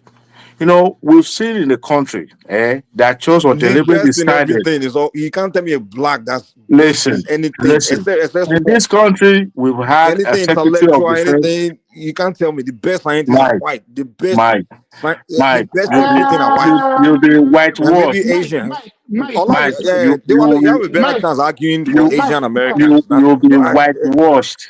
Okay, you'll be whitewashed to believe in Wait. all these No, it's based on untrue fact. You can pull assertions. it up. You can pull it up. Mike, Look for the Mike, number Mike, one in Mike, everything. Mike, Mike. Okay, in the last 50 years, one of the best neurosurgeons you've had in America has been Ben Carson. The best No, man that it's is Ben not. It's not the Carson. best. It's not the best. I said one It's of the the best best. black neurosurgeon, but it's not the No, best. I said one of the best neurosurgeons we've had in Exactly, America but has been Trump put Ben him on his Carson. cabinet now, didn't he? Uh, Exactly, because he knew the let guy was qualified. He put him in his cabinet the Mike, last time. Wait, Mike, let me Because let, exactly, he let's found him establish. because of his qualification. That's what I'm saying. Let's establish something. What is the But in percentage of black in America? percentage of black, maybe Yeah, about 13%. 13%. What is the percentage of the white Caucasian? They are more, and now you're making my There argument are too. more. So So when you have a system that deliberately suppress the performance of this minority class, that but make them look as if they are not actually up to nothing academically, in any form of shape, this notion, this assertion that you just put out there now will now become the fact to some people, which is totally you are wrong. If presenting you different go to arguments if here. you go to co- if you go to colleges, you will see black professors. You will see them in academic. You will Okay. see them in Nobody's saying blacks are medical. not doing You will anything see, good. but Well, the we are telling fact you But that that. you said the fact that they are not you said, represented in politics, Mike, your statement was that you will never find any black person excelling in any area he and actually endeavor. said I he never actually said said that. Let's stop the doing this That's black what you strawman said. argument. No, you said you will never find a black person I being the best never of said. I in never said you any never see area. black That's excel what in you anything. said. You said it's That a is what you said. possibility Let's that you would find not it. feature the black I in your administration. That That's is what you what you just said. said. Let's find I it. No. didn't say you. Oh, can you calm down? Can you guys stop doing this? That's why I don't like having conversation on Nigerians. Too many strawman You arguments. You see, say one thing, and start arguing that and there's it's a totally black different. man. No, Okay, can you I allow me beg to you, talk? Gary, where I Just go allow there. me to clarify, so you don't keep doing. I keep on saying what I didn't say. I'm not saying black man or black What person to do, black man? cannot excel or are not excelling. What I'm saying is that if you're looking for the best of the best in anything, you go and look statistics. They say number one in anything, intellectual, whatever. Number one in most of it. You go to every elite school, So the number one, number one, number one. They are white or Asians.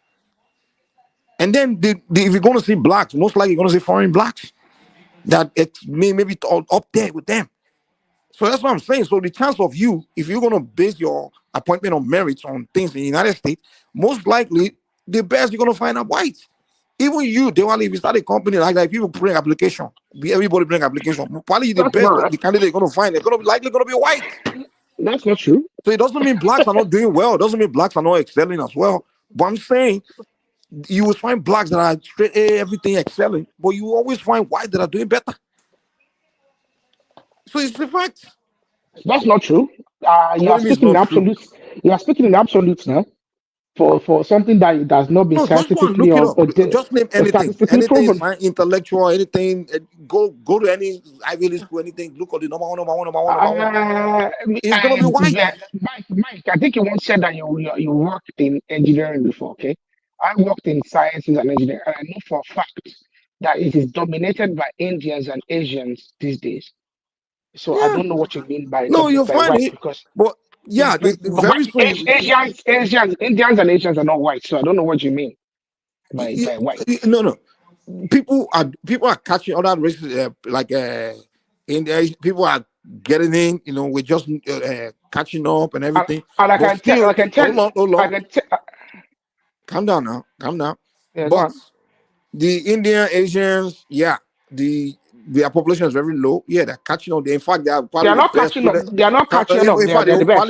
they're up there. They're up there. Yes, they're up there. They're probably best of best and things like that. But they are not going. Many are not going into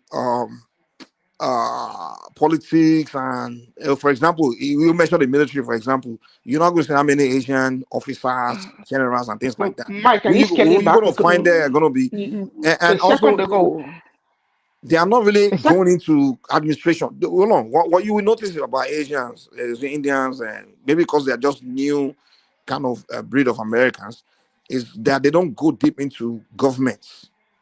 You understand? Or public sector, public service. They're more into private sectors, that's where they are dominated. People that are usually going to public service are usually blacks and whites. Even we Africans don't even go into government stuff like that.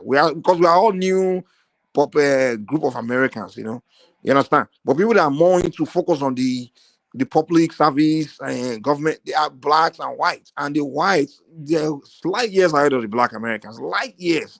Even Biden, they're trying to do mixing. He has to find Africans. You understand? If you go there, he has to find the black immigrants to put in his administration. He couldn't find that many black Americans. So, so at the same time, so Mike, are you telling me as well that the black immigrants as well, they are incapable compared to their white counterparts? No, what I'm saying is, if you the black Americans are way behind the white. So are you talking about the black Americans? Or are you talking about all black individuals in America? Because evidently you are black. You are black. You are black. Yes. Are you inferior to your no one is inferior. Again, you are presenting a different argument. Can I say something, please? Go ahead. Yeah. I agree with Mike. I was listening the whole time. I 100% agree with Mike. And the reason behind is most of our people, we work to get by, but we don't put all our passion and effort in the work. Like if you see Oyibo people when they work, they have like the perfect work ethics. Even if it's time for them to clock out, they want to make sure they help that person that was on the phone with them. You get my point? They want to make sure they reach like the case manager for some. Like they don't leave until the work is 100% complete and the customer is satisfied. It's really rare to find that in our people. White people have like the most superb work ethics. I promise you that. You really? Cannot. Yes. I think you should make that white Americans because I've lived with them. It's almost like you guys are arguing against statistics because of your emotion. The way they work, they don't do shortcuts. If you notice, before a white person will call you about an information, they have wrote down the whole information on a journal or on a piece of paper so that when they're speaking to you, they're not pausing. Meanwhile, our black counterparts, you know what they'll do? They'll just be going through the computer, just reading through, skimming through, and they'll be like, oh, hold on, and this. They don't give you the correct information. But white people, they will take time, jot down the whole information before they present it to you. Their work ethics is superb. They do not take shortcuts. I've never seen a white person taking a shortcut in any field before. I think, and again, how long have you lived in America? Hold on. To be fair, not to say you won't find black person that will be of that same mindset, but the number, it's almost like in a white society, it's almost like a culture, like to do things that right way. But you will find black, but you're not going to find that many blacks that on. Hold on. Mike. That's I'm not here to put. Listen, you guys stop being emotional. Let's they go smoke every time. Yeah, let's be frank. We don't need to be emotional. We need to be honest with ourselves. No. It's one of the reasons why. My question to you, it's one of the reasons why we can see the obvious. Like why people have developed a culture of just those principles, doing things just that way and being that ethical and being that. They've developed that culture, and that's why they are.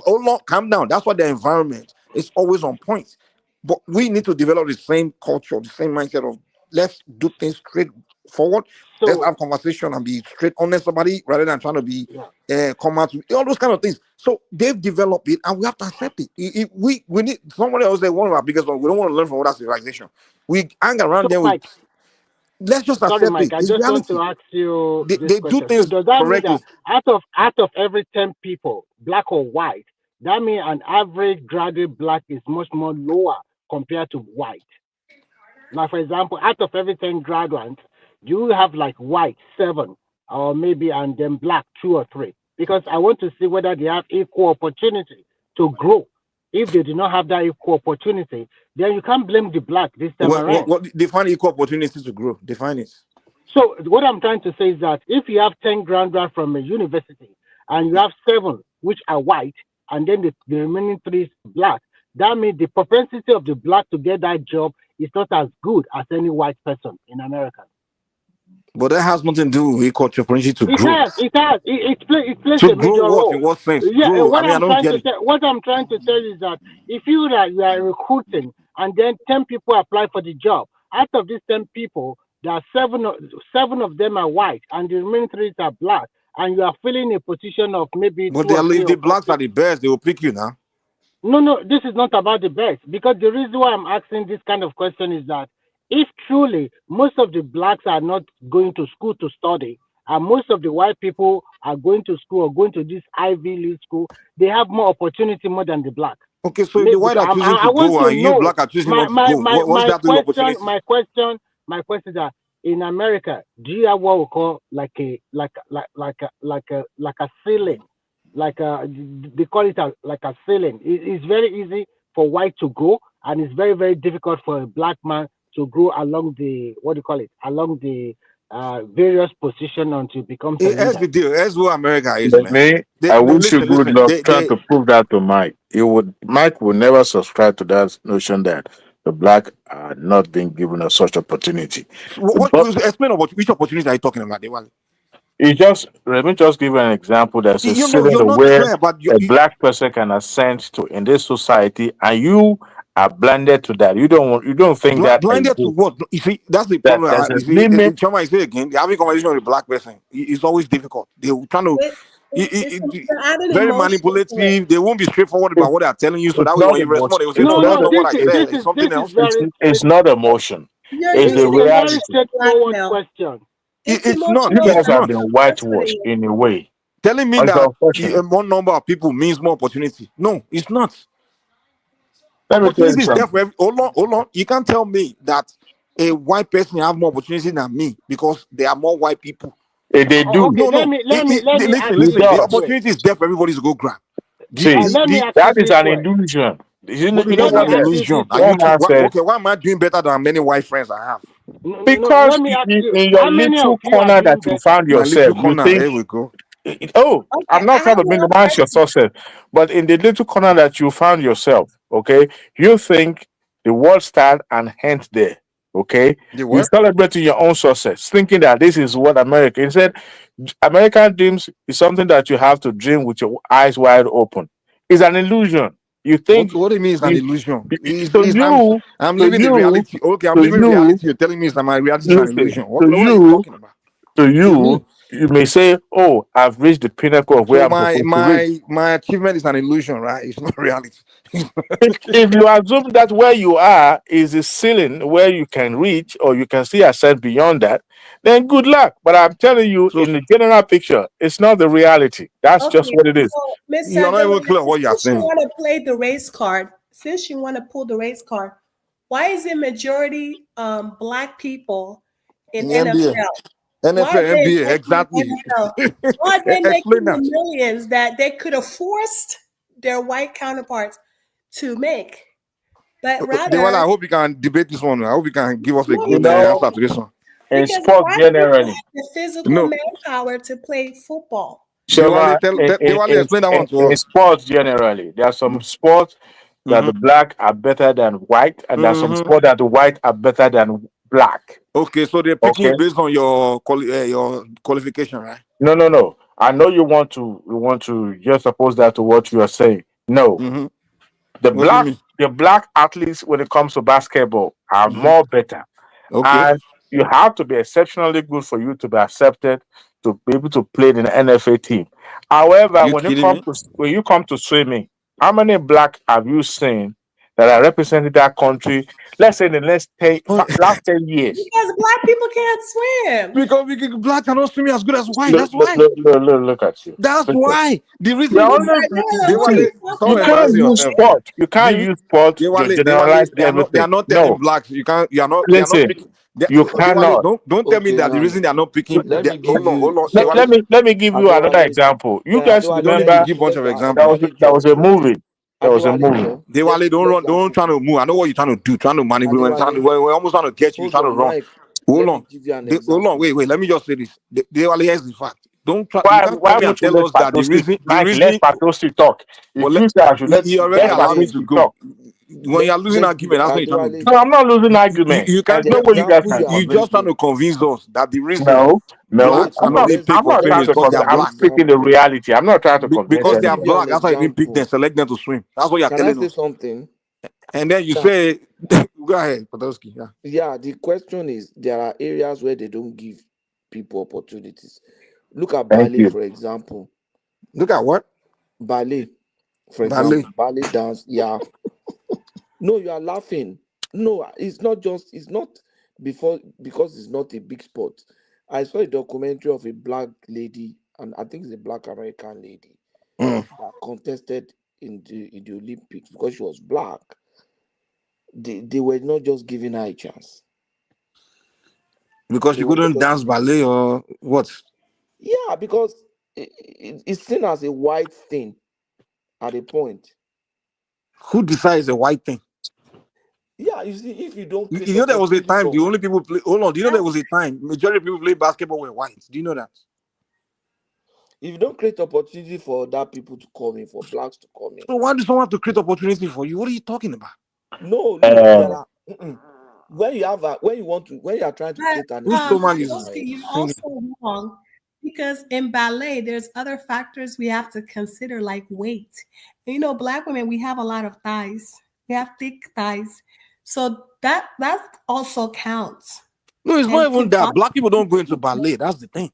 They don't go. not Yeah, even that, Choma, you like live in black ballet, community now. If you're a black person they doing ballet, judge the you. blacks will laugh at you. They're like, "What are you Not doing?" even that, they judge you based on your weight. You have to maintain a certain figure, just like supermodels.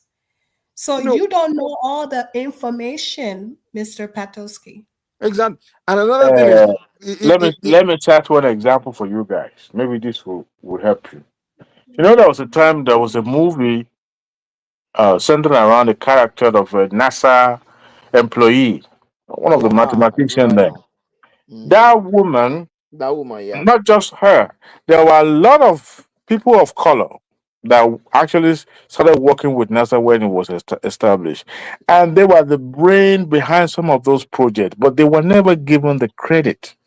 okay, if you want to create the Hold, argument of hold, hold, credit, yeah, maybe I hold can. on. Hold on now, Mike. Hold Go on. ahead, Don't just finish. Yeah. jump into conclusion. Okay, finish. Yeah. What necessitated such movie to be, to be crafted, just to shine light on people like that have been a factor, or they have been the one, driving some innovations, but they were never given credit because number one, they were people of credit. And if you look at it today, some of the administration, some of those public offices, or they were not being headed by black people because they won't put people of color there. But when NASA was established, for a lunar model to be able to land it on the moon, this individual who happens to be a black woman was the one that actually did the calculation to check what the computer calculated to make sure that it But was they employed him accurate. to do that, right? Listen. But They she employed was him, right? never given the credit. But To they the employed point, him.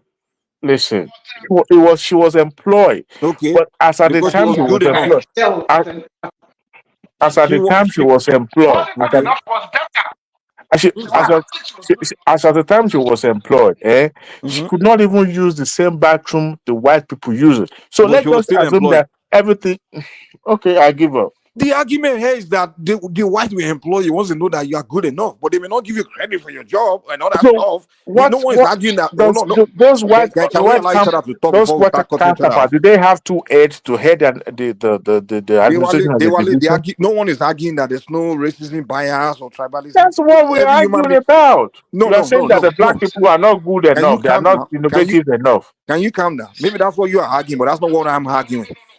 You understand? Let me tell. I'm not arguing that human beings don't like each other. I mean, human beings, they're human beings don't like each other, things like that. Yeah, we're all biased, whatever. There will be some people I may not like, some tribal people or race of people, but once I meet someone to get something done for me, I don't care what you look like. I will employ you to do that job for me. Then after you do, I may not give you the credit, but I will employ you. So the argument here is, are they seeing blacks that are the best, and they choose not to employ them and go and employ white that's not as good? It's a lie, and that's what I'm telling you. That's what the whole argument was about. It started with Trump saying, "Oh, he's not employing black." I'm saying, no, he's looking for the best. And if you look at everyone in the room, you find out the best person that can get the job done for him to achieve what he's trying to achieve is black. He's going to employ that black person or the white person. At the end of the day, he may not give the black person the credit, but he's going to employ him. So the argument I'm making is that if you're black, if you're good enough, you will get the job. You may not get the credit, but you get the job. That's my You whole see, argument. you may not get the credit, but you get the job.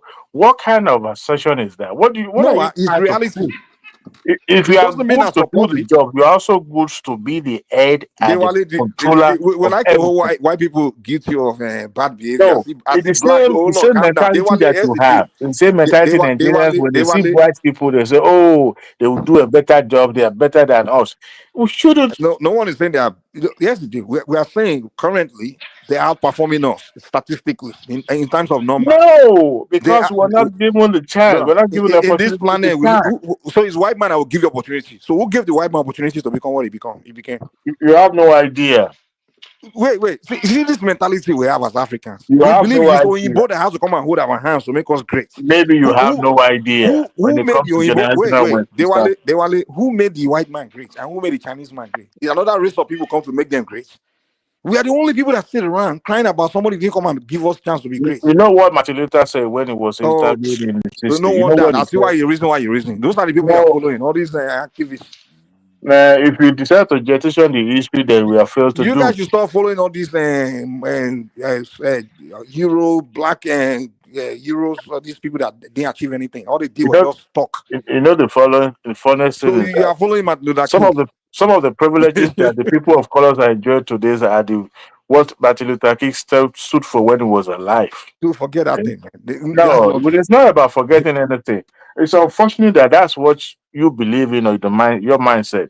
But I'm telling you, okay, if a black man or people of color could be employed, they can also be heading the department or division or Well, anywhere. but no, But what we have is that it's like almost like unpronounced rule that this is the level you can rise to, and you would not be saying. You do know that you have to be times 10 better than your so counterpart that are a white white man should for you make to be you. accepted. Why do I need to be accepted, man? You don't What? get it. You have to be times 2 better in That's not everything than true. your white counterpart. That's not true. Okay, You forget about it. listen. No, hold on. To be employed or to be accepted. Which one are we arguing? Why do they have to ask you to go and do tests of English when you are coming to American college as if you don't know how to speak or learn English when you are in Nigeria? But Why? is he limited to you, or is he limited to your race? If somebody comes from Ukraine, don't they give you the same attending to learn English too? Or do they say, oh, okay, Ukraine you are doesn't okay because you are white, Ukraine you can doesn't speak speak Ukrainian. We English. don't care, English right? is not their general language, but general No. language in Nigeria is English. First of all, our English is bad. First of all, hold on. You can't It's say, hold always on, an excuse. I'm calm not down. arguing with you, Gary. Yeah, Dewale, first of all, they know for a fact that English, yeah, on paper says the official language, but they know that most of these people, they are the official language, majority of them is a tribal language. They know that. It's kind of like people from in European countries, of course, many of them they learn English too, they learn, but they know that they are most of them, their official language is not English. So they come too. If you come from Germany, they're like, oh yeah, take the English test. But if you're Yeah, coming but from that's England, not the hold on, if you're official coming from language England, now. which is all England, they don't have any other language except English. So of course they know that, oh yeah, it's English. Its first language is English. But if you're coming from Africa, there's no way they can determine whether your first language is English or not until they test you, because they know the fact is there that No, you have a most degree, and they know that your language of instruction is English. So what is the issue? well they prove once they prove, but I don't think them testing has anything to do So with American racism. embassy in Nigeria does not know Nigerian teach their children in English. All High schools, Nigerians. So wait, hold on. You tell all high Nigerians. school, secondary school programs are not taught in English. Undergraduate, Patoski, are you telling me everyone in Nigeria speak English? bachelor degree programs are not taught in Patoski, English. Patoski, are you telling me everybody in Nigeria speak proficient English? You should speak sufficient English than average a black American that lives in the US. If you go Now, I'm not to talking about me and you. In fact, anybody that do you goes know to that university in more than Nigeria, 80% of Nigerians can't speak proper English? It's a fact. anybody that goes to university in Nigeria should be able to speak English that will be able to Even that will Nigerian support graduate, I know him. Nigerian professor, they shoot arrow because they don't speak English all the time. They only, they speak in their house. Sorry, in school, but in their house is their tribal language. But that doesn't mean Well, that. let's leave it. I don't think it has anything to do with racism. Let's stop this. It has nothing to do that part. Let me tell you something. The fact of the matter, every human being is racist. That's just a fact. But when it's time for business, no one is racist. People just want to make profit, get things done. That's what they care about.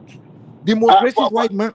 When it's time, I'm just telling you. And this mentality of they won't employ me because I'm black. I don't. It's a very low IQ way of thinking, man. No one is thinking. No, the man has. Hold on. Listen. No. I'm trying to tell you something. Someone that wants to employ is a business. The reason they're looking for someone to employ is because there's something they want to get done, and that's their main focus. That's the mission. So then I don't. There will be that they will be so foolish to say, "I want to get this thing done," and the person I find that can get it done is black, and I'll say I don't want him to come and get it done. Who's losing? Why people are not that foolish now? Who's going to lose? Is it you that you are calling? You are not gonna get the job done for them or them? You go somewhere and get it done for someone else. So I don't think anybody is foolish enough to be saying, "Oh, and I found someone I can." Like I own a business now, and I want things done. There's some time where I'm looking for someone that can get this shit done, and I'm not thinking about what I like, what I hate at that moment. Even if my worst enemy show up in the room at that moment, I will just smile. I will act as if he's my best friend because I need him to come and get it done for me. It's not time for me to be now thinking I don't like that guy. I don't like him because he's look couple or he's Fulani. Mike, are you claiming that in the history of man, that human resources have never used discriminatory practices in hiring? Is that what you're saying? Human what? Are you saying that HR personnel have never used discriminatory practices in hiring? Is that what you're claiming? Yeah, well, I don't HR department, whatever the I don't know what they are. What you are saying is this: that by nature, okay, because by nature of wanting to excel, the company would always go for the best, irrespective. And I'm telling you, are you saying that it has never happened? Let me tell you this. Let me tell you this. I will say it has happened. Okay, let me answer your question now. Let me answer your question. I would say it has happened, but those companies they didn't succeed. Okay. We're not talking about success. We're talking about has it happened because it has never human being will always anything can happen in life. But what I'm telling you is it that it has happened or is it can never happen? There's nothing in this world that has never happened. Of course, it has happened. Don't then come and say that it can never happen because I didn't say nothing can never happen. I'm telling you that. Calm down, my friend. Calm down. What I'm telling you is anyone that's smart enough to know that he needs to get something done and understand what it takes to get it done will be foolish to do that. That's what I'm telling you. Yes. You can if you ask me that a foolish employer is going to discriminate against, he's going to know that I'm black, I'm the best to get his job done, he won't hire me, I will agree that a foolish employer will do that. But if you're telling me that an intelligent employer, a wise employer would do that, I would say no, it's not. Then it's just disqualifying to be. It's not a wise employer. That's not a wise employer. And I'm telling you that you guys are talking about these high places. You can't be foolish enough to get there. You can't have that level of foolishness to get to that kind of high places. Where you don't have sense to know that you being up there, it's about getting things done. And then you now tell me because your personal dislike towards a person will give you reason not to give that person that position when you know that you being up there, you need to succeed. And it's all about success. And you now say, I know this black guy here. If I give him the job, he will make me succeed. But you know what? Because he's black, I won't give him. Then that person is just foolish. Mike, I'm not in the position of Mr. Dewani. I don't think, but I think your position is one that I think is the reason the Africans don't make progress as a community when we compare ourselves to the Chinese and the Indians. Because I see the current successful Africans that want to say that I am the reason I'm successful. We can't hear you, man. I don't know. Is it me or I don't know what's wrong with your system. Oh, maybe my come on.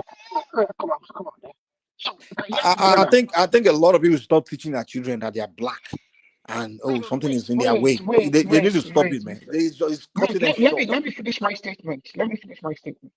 So what I'm trying to say is this: don't see yourself as some exception because what I see too, I see a lot of We can't hear you successful well, man. I Africans don't and know. black Can you people. guys hear this guy? Okay, It's like you're far from that distant, your mic or something.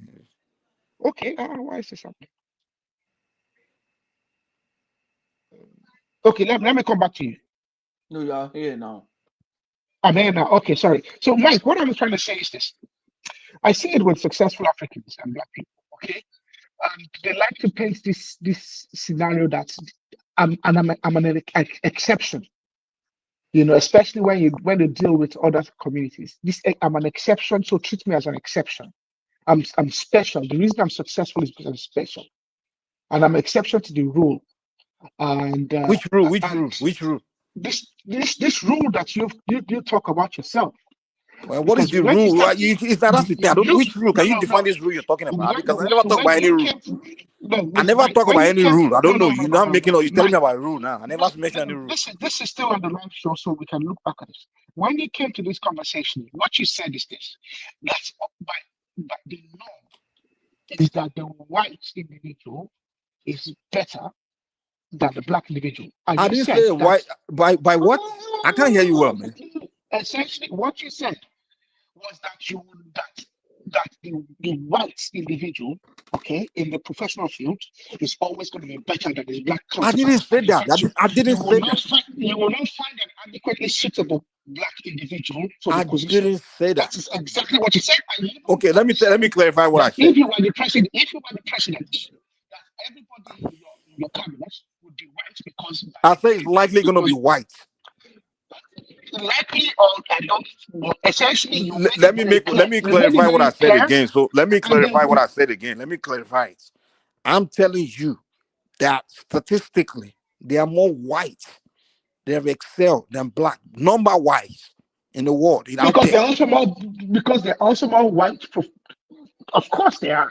Exactly. So what I'm saying is, as a president, there's likely. Calm down now. Calm down. Let me lie. I'm trying to clarify what I said. So you don't keep misquote me again. You see why you keep the reason why you end up misquoting me is because you don't let me learn what I'm saying. That's why you end up misquoting me. I'm trying to clarify exactly what I said. I'm telling you, they are more white that have excelled in the society than blacks. I am more. So if I become president, it's more likely that I'm going to find more whites than blacks that have excelled. So most likely, yes, it's a fact that more whites have excelled than blacks in terms of number. Define excellence. In terms of more whites are graduating from Ivy League schools, more white, there are more whites are working for. Where are the Ivy League schools? Where are the Ivy League schools? In the United States. Okay. What's the population? What's population dynamic in the United States? Where there are more white than blacks. Yeah. Okay. What's the percentage of the black population in the United States? 30%, I think. Yeah, they are less. Whether it has to do whether the reason has to do is because there are less population or not is irrelevant. Wait. 30%. Wait, Mike. Okay, don't let us. You are making my argument for me, Seth. You are even helping my argument. I'm not making my. I'm just. Okay. That there are no more whites that have excelled than blacks. They are okay. So okay, thank you. So what's the argument here? We've established that there's more whites. What you want to present is the reason why. Okay, now yes, which I understand that you do as well. So I don't know why you're trying to be. That is a given. The thing you want to present the reason why, as if I have issue with the reason why. So why are you even talking about it as though it's I'm something talking. He started with my friend telling me that he already has more white people in his cabinet. I'm saying, yeah, if I'm in that position, I'm likely to have more white people because there are more whites that have excelled than blacks. And whatever the reason is, I'm not saying it's because they inherently, genetically, whatever, superior. No, that's not the argument. It's just the fact. Why did you rebuff Patosky when Patosky talked about the issue of opportunity? Okay, the argument of opportunity. Hold on.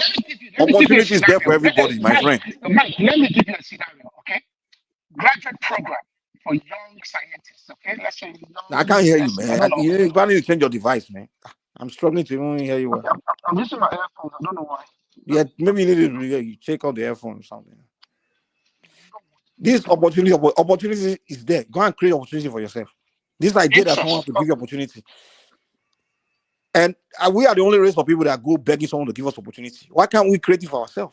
Did the white people give a Chinese? Did the white man create opportunity for Chinese man? Why are we always the race of people that we still beg crying about opportunity? Is it the white man that create opportunity for Chinese man, or is it the white man that create opportunity for Indian man, or is it Chinese man create opportunity? Everybody else are figuring a way to create opportunity for themselves. But we, the rest of people, are the only one crying about someone not creating opportunity for us. Okay, let me speak about this, okay? So let's say we have a graduate program, young graduates, just fresh out of college. We're hiring 50 graduates, okay? This is their first start in life. We set the standard, minimum standard. We want individuals with a 2-1 minimum. So we're doing the hiring, okay? We're gonna look at several things. We look at they're graduates, so they'll have very little experience. But the main thing is that these are individuals that need their first break in life. They get a chance to prove themselves beyond what their academic performance. That's why I brought you the scenario of discriminatory practices in HR, because it's statistically it's been documented. Yeah, I told you those things happen. Do they have experience? Do they have experience? Sorry, Mr. Man. Do they have experience? Some people, let me tell you. Of course I do. No, some people. You don't think I do? We go up and down. No, wait. But we don't have experience. Good morning, good afternoon, good evening, everyone. How does a graduate have experience? You have to do services now. That's what I've seen. I've seen white going to Mr. Triumph. Yes, Motideo. How you did, Frenchman? I did fine. No. Let me explain something. Good morning, Mr. Triumph. Good morning. Chichi. It's been a long time since Triumph came in. I know. I'm always on background. I listen to you guys. Triumph was his wife to catch him coming here, so he has to wait. I know. She will flog him, man. You know, French women don't play, man. It's Oyibo Pepe. Those French women, they are tough. I'm telling you. French women. No. I'm the man of the household. Everybody. Hey. That African culture is still there. I did not throw it away. You understand? Hey, can you say in front of your wife now? Yes, now she's not around now. If not, you see, she's not around. That's why you're saying. Of course. No. My family members. You will say in front of her, man. Don't lie, Triumph. They saw something and they went home and they said that it's true what he says that I'm not a man for man that talks, but I do. Understand? I agree with 200%, Mike. I have an experience. Even the first, know that I have only 3 blacks working for me. When they come for interview, they say black power. What's the meaning of black power? What is it? I just kept quiet. I will just look at them now. I say, what is this now? They walk, they will just sit down and relax. Even my secretary, when I fired her, she took me to court. I demand for 10,000 euros. What do you want to say? After working just for 1 month, I say, what is this? One thing that I have experience. So it's experience. That's why when I open my mind, I just experience. For me, generally, blacks are lazy. I have them in my family too. They are lazy. They just want to be in the top, in front of the decks. They want this to be given a virtue of being black. Oh, I'm black. No. Oh, discrimination. Everything I got here, I did not get it for free. I worked for it. I knocked door to door, businesses to businesses. They told me that, and I gave them advice. Are you lazy? No, I have to prove. Generally, you made the statement. You made a statement. Blacks are lazy. Generally, blacks are lazy. Yes, I have to prove them. No. It's reputation-wise. Hold on now. Hold on. Do you believe that? You see. As a people, we will never advance. We will never advance if we can't learn to. If we can't learn to accept.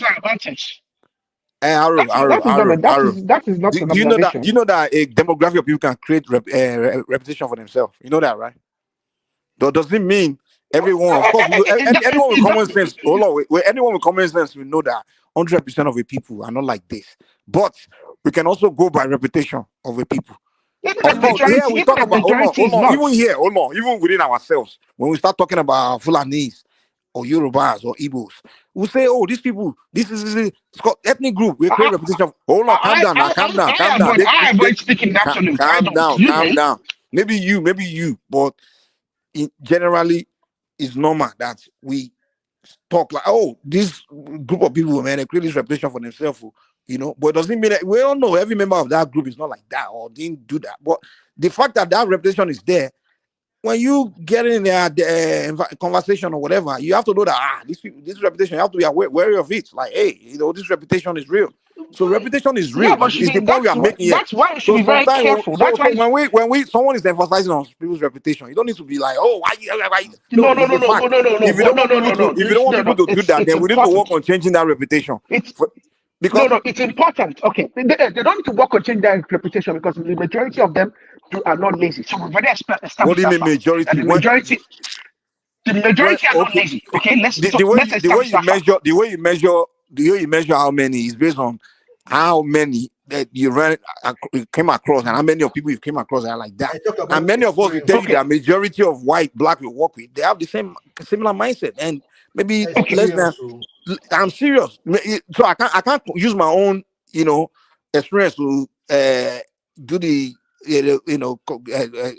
I can't take that to the bank as a full judgment, but that's just my own experience. Most people I'll talk to you say, oh, most blacks I work with, they just behave like this. And then some people say most white I work with, they behave like this. So it's just maybe your experience. Maybe you just happen to have end up always work with the best blacks, and then most of the black you work with happen to be very hardworking and less diligent. I've worked with black people that are hardworking. I've worked with black people that are lazy. I've worked with several white people that are hardworking.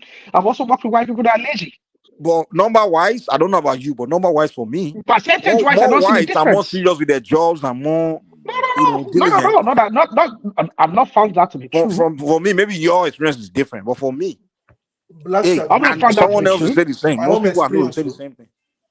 Most of you people that are talking came to this part of the world as adults. I didn't. Whether it's in the Western world or even in Nigeria, don't even talk about Nigeria. They don't care. Are you kidding? The way people working? Are you kidding me? No. But that's a work culture across the country. Exactly. So it's a culture, it's a black culture we have over there now. I mean, it's not race based. It's a culture. It's a culture across the country. The Spanish sleep in the afternoon. Some Europeans think the Spanish are a bit lazy actually because they like to have their siesta in the afternoon. Does it mean that the Spanish are lazy? Hey, the Spanish, the British, everybody have reputation. Even if you go to Europe, people will tell you something about the Italians. What the Italians are known for. The reputation is real. Reputation is real, okay? But it's actually not real itself. Reputation is not real. Okay? Oh, it's not real. Okay. The fact that it's a figment of the imagination. It is overblown and it's overemphasized. It can be overblown, but people's experience is people's experience. That's been proven by data. That's been proven by data to be true. Hold on. Mr. Mike. Reputation is real, my brother.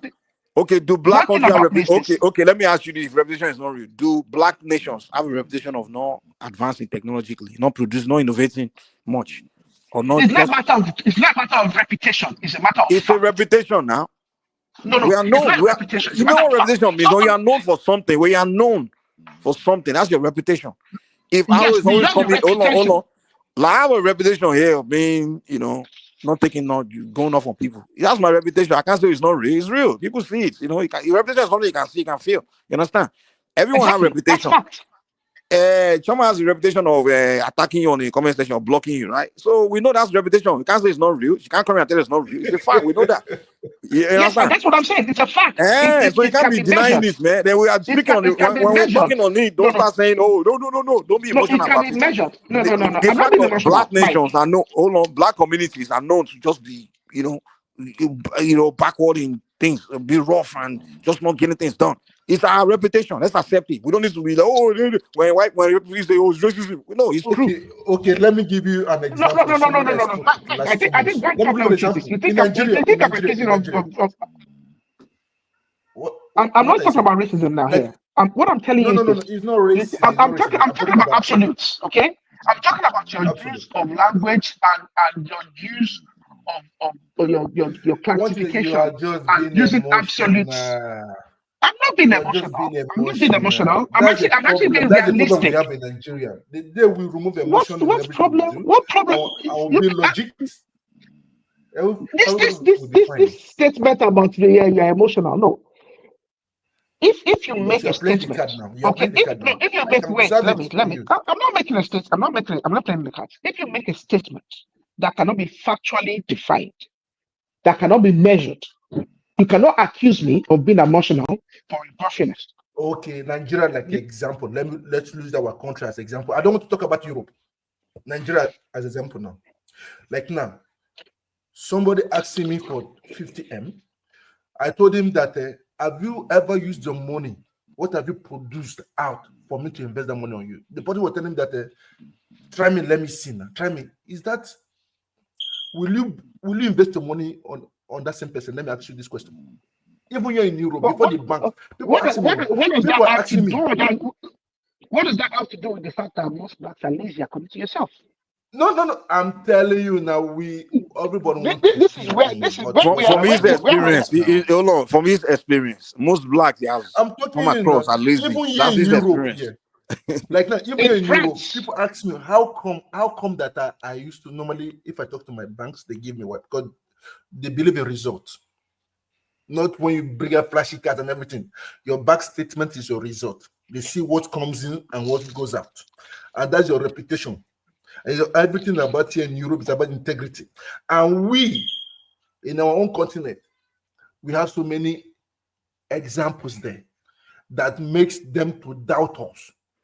I want to control my words now because what you just said, because of later you people say as triumph have come again. One thing that you have to understand, there are things that they see and the things that they judge with. If you don't have that criteria, I'm speaking French again. When you don't have everything on ground, they won't listen to you. They'll just bullshit you after the first interview. But when you have something concrete, you've started it already. I bet it with you. They'll be on their knees begging you, come and take. I don't do something without seeing proofs. You might tell me you are good in this, good in that. If I have not seen result matters. Well, that is fact. Triumph, that is a fact. So I'm telling you, with my own experience, even with my own experience, I'm sorry to say, I've seen many of them, people like me, they love kissing asses. Let me use that word. Because they want favor. But they don't want to do the job. I believe in manpower. If you can do it, let me see. I will keep quiet. Them also in my relatives too now. When they just every time they call me. Well, that's what triumph. I don't think there's I believe in if you can do the job, do it and excel and do it properly. One of my personal principles is this: what is worth doing is what's doing very well. That is one thing that defines me. If I don't want to do something, I wouldn't do it. I'll sit around and I'll just laze around about it. But if I decide I want to do something because it is worth doing, oh boy, you're gonna see me do it very, very well. That is how I operate. If I want to tidy up the house, but that's you now. How many black people you know that? So no. but when Triumph comes and says that most black people are lazy. Most black people he has worked with and he has come across. I've not seen you work. I've not seen your work ethics. You understand? So for you to convince me, I have to see example of things you've done and things you're about to do also. That's why I'll remove you from that bracket. That's how I behave true, naturally. Like now, I have the way I do my things. You know you're an exception. I see this, like I said to Mike earlier, this tendency with people, Africans, once we have some more form of success, we start defining ourselves as an exception. We are so great. The reason we've made this so I never spoke about myself like that. That's exactly what you are trying to do. I think you're being too emotional. We have to address. I'm making observation, okay, around Yeah. your statements. And I think you people have been emotional in responding because I've made an observation. I've made an observation. Let me observe, and you people can then take that on. But I'll tell you this: I've seen it, and I see it quite often, and I'm very observant usually. A lot of the times when someone is speaking, when I see behaviors by people, I observe it, and then I try and analyze it. I see this very frequently in the black community. Because, like you said earlier, there's not as many examples of excellence. The few people that have been excellent, they'd like to speak of themselves as exceptional, greatly exceptional, the exception to They the do rule. it because they see that majority of people are just not like them, and the rest are making them look bad, so they have to speak about it. If there was Hold ever on, a hold on. reference point If we have, now, if reference a point, white person, what for did it example, go? will not have reason to do that because majority of their people, I mean, they don't have issue of a lot of their population being. Can you let me land? So, Can you let me land? Can you let me land, please? I'll make it. So there's still some of this exception, this significantly special individual who has become what he is as a consequence of effort and nothing else. And like one of my friends, okay, is this individual is accomplished in his own rights. He has a PhD in artificial intelligence. He's a vice president at a Fortune 500 company, one of the top companies in the world. And we say and we conclude that most individuals are successful in life if you give them the same opportunities that they had, and if they put in the same input that they had, the likelihood that they will have the same success is actually less than 20%. Because there are so many other factors and consequences in life that will bring you to wherever you are. And individuals don't even look at the influence of chance so what does that have to do with in the result. white race and the black race So this being? idea that you are successful, because Mike, you spoke about success earlier on, and I think Trump is doing the same. This notion that you think that the reason Here's the deal. No one gave me opportunity. I had to because go of and your look for effort. opportunity myself. Wait. In life, no one's going to come give you opportunity. Please. You have to go and look for it yourself. This idea that someone give you opportunity, Same here. No one's you giving me have a to find. sense here. You have even if you are born Go and into. get it. Arrow, here's the deal. You have to find opportunity, and sometimes you have to create it for yourself. This idea that someone have to give you something, that's a terrible mindset. Mike, one thing about me, you might not know me very well. Whatever I have, okay, by the grace of God, is because I've had to say, if I want it, okay, I'm gonna go get it. If I don't have it, it's because I don't think I need it, and I'm not particularly interested in it. But if I want it, I know that I'm gonna put the work in. God willing, I may get it. Now let me ask you this question. I take into consideration the reality of chance. Let me ask you this question. Okay, why is it that Africans, blacks, we sit on a continent that's the richest on the planet with hold on, with rich, I'm just saying abundance in mineral resources, wealth, everything, like literally so much rare earth mineral, everything. And then Europeans, they're sitting on a land that's very poor. Europe literally barely have any, apart from Russia, the rest of Western Europe, they have nothing. They literally have nothing. Their land cannot even grow food year round. But somehow they figure a way to be so wealthy and advanced. And they never look at you to say, oh, someone gave me opportunity. So they have to create opportunity for themselves. But so what is the excuse there? Is it that nature didn't give us opportunity? Nature Okay, gave so us all the let opportunity. me I'm just let me hold on. ask. I'm going to as a race of people. So now the deal is, if we have to look at this situation, we need to start looking at ourselves like, come, what is the issue? Now someone cannot come and tell me that, oh, the reason Europeans became advanced and they're advancing is because someone gave them opportunity. That's a wrong way to No, approach okay. the Mike, situation. let Because all you me have to say is, what Europeans did was create opportunity for themselves to become advanced. They figure a way. So Mike, we Africans, exactly. So the fact you even asking that question reveals to me that you have possibly not evaluated the conundrum. The fact they even gonna, but it's a question that should not be asked because the Really? conundrum is yes. The fact that you even gonna wanted to ask is it tells me that you may not have evaluated the conundrum. One of the first things when we talk about the Europeans, the Caucasians, or as I like to call them, adversity has been one of the biggest motivations that has made the Europeans because when you ask me this question, I'm not thinking about the 1900s. I'm thinking about the 1300s. I'm thinking about the 1100s. I'm talking about the 1500s, the 1690s. The biggest influence that drove a lot of European, would we call development, has been contests for very scarce resources and adversity. And that adversity was not quite as present on the African continent. Okay. So the adversity is what created the adversity and the motivation is what created the opportunity for them.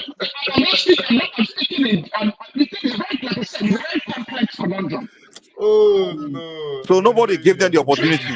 So it was their own motivation. Oh no, their own motivation and their own adversity is what they used. Let's remove this opportunity. Let's remove the opportunity conversation because now we are speaking about. So now you are really answering my question now. So the blacks now, what we need now is adversity and motivation. So it's what we need now. Let us remove no opportunity. Because now we are going into the area of anthropology. You really answer my question. And I'm pretty sure that what made them decide to wake up, create opportunity for themselves, and advance was motivation and adversity. But when they tell a black man, hey, why are you not doing anything? They will say, oh, no one is giving you opportunity. Okay. No, I don't think any black person has ever told you that the reason they're not doing anything absolutely is because anybody that says that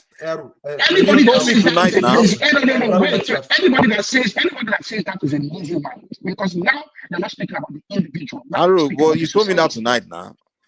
Yes, because I was listening to you earlier. Mike, one thing about it is this, okay? Like I said, we're not delving into the area of anthropology, okay, and social sciences.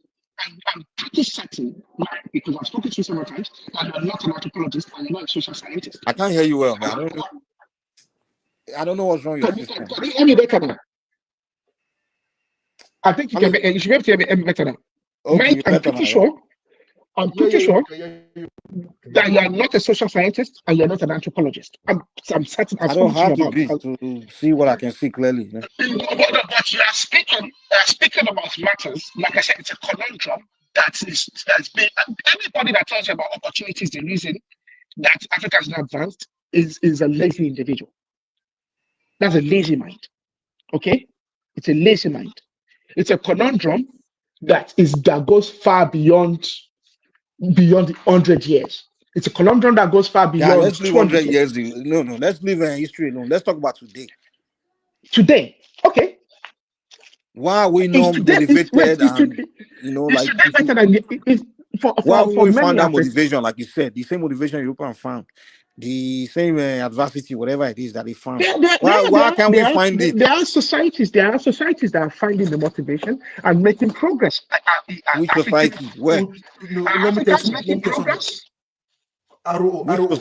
society? Let me tell you something. With my own observation, what we are good in every country in the continent of Africa, there's one thing common: is dancing. And I don't like it. It's dancing. So you will not tell me that's a black thing now. You say you won't tell me how I'm seeing it now. Everywhere you go, you're just dancing now. It's just dancing, right? We say black people have a reputation of dancing now. You will tell us that it's not real. They don't bring innovation out. Though. Even the ones here going back. They innovate new dance every week now. We invented more dance moves than anybody. So I want to know, like, I have a question. Like, Why do we do like irrelevant things? Like you never seen in Rome where they built a pyramid. Like you spent all that many, time, with manpower, just to build a pyramid. The Egyptians, like, why do we do stuff like that? What did it? Why did the Egyptians build a pyramid? Is that what you asked? Yeah, I'm just saying Why that's Why did they do deep prime instead of building fighter jet and we should be iPhone? Why did they build constructing pyramids? proper homes. I think one thing about it is this. I know It's you might evident think that it's a stupid question, but it's just more like, why do we do stupid okay, things? so let me tell you this. Okay, I know you've not read much about Egypt and ancient Egypt, and that's why you've asked the question. I know why, but The pyramids are one of the most fascinating engineering like pieces. Well, she yeah, acknowledged that's that, but she's saying, what was it for? What was it for? Is what you're she's not asking. getting it. Okay. You still live They built with the us. pyramids. You don't get it. The Mr. same individuals that Arogi, built pyramids also you're built not getting my irrigation point. before the Mr. Europeans ever Arogi, invented irrigation. you're not Hold on, getting one the voice point. now. Yeah. Mr. Arogi, I know what it's for. I know why, right? But I'm just saying the same people living in huts built that pyramid. No. The Egyptians that built the Oh my pyramids God. did not live in huts. You evidently don't know the history of ancient Egypt to even suggest that the Egyptians lived in huts. The Egyptians that built the pyramids already devised so many things. They already understood the lunar cycle at a stage where Europeans were still freezing in cold and living in huts. Egyptians at that stage already understood the lunar cycle. In fact, they were the first known to have a lunar god, Well, she which knows. has She's actually not saying she doesn't know that they know all these things. which subsequently influenced Greek mythology, which is the basis of some of your Christianity now. I Do think it's a you know waste that of the dogma resources. people today, they know the lunar cycle too, but they are still living in Earth. The same Egyptians they understood medicine. Mr. Aroki, like you're They not getting the understood, they point. understood I'm saying pain. it's a waste Imagine of that they were living in resource. You huts. waste your stuff. They were very advanced people culturally, and were very advanced people in all facets of society. The ancient Egyptians. We are talking about today, not yesterday. Today. What are we doing today and for the future? Today determines the future. Because she said Egyptians, people building pyramids. No, that was then. That was then. Today we only do until I'm telling you generally. Isn't it dancing? Go to TikTok, everywhere is dancing. I want to see invasion that blacks are doing. Egyptian. We know for a fact that that empire fell to the Roman Empire. So I mean, we are discussing history in very I went to a trade it's funny to you people is because you are being very flippant in your discussion of history. No. Aru, I think Mr. Trump wants to know why we dance. Why we dance? I don't know why we dance so much, but I conclude that because it's just the nature. It's the nature of many of the cultures. Many of the cultures. So we have representation for dancing. I'm sure there's societies in Africa that don't dance. I'm sure there's cultures in Africa that don't dance. One thing I've found out about Africa is to be very careful about how you make absolute statements about Africa because there's so many.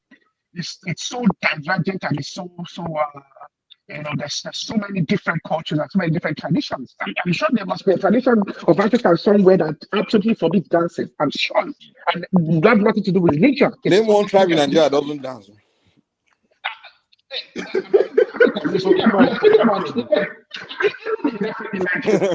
Mr.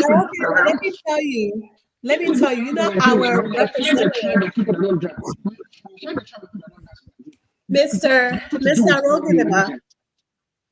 Arogi, can I just say, our congressmen and women, our representative, do you know they're useless? You don't need to tell me. People that are supposed to represent us, they skipped the union address, Trump's State of the Union address, just to post videos of them line dancing, posted it on Instagram. They skipped the whole union address Instead of telling the union, Wait, I don't get. Which? Giving us feedback. Okay, so we have like House of Reps. People that we vote America, yes. In America. that represent us in the capital. Let They us give talk. us information. Okay, those people, the black representatives, the minority representative, basically, right? All of them, because they don't like Trump, they skipped, right, the State of the Union address that Trump was presenting, only to go back on social media to post themselves dancing. That could be a form of protest. That could be a form of protest.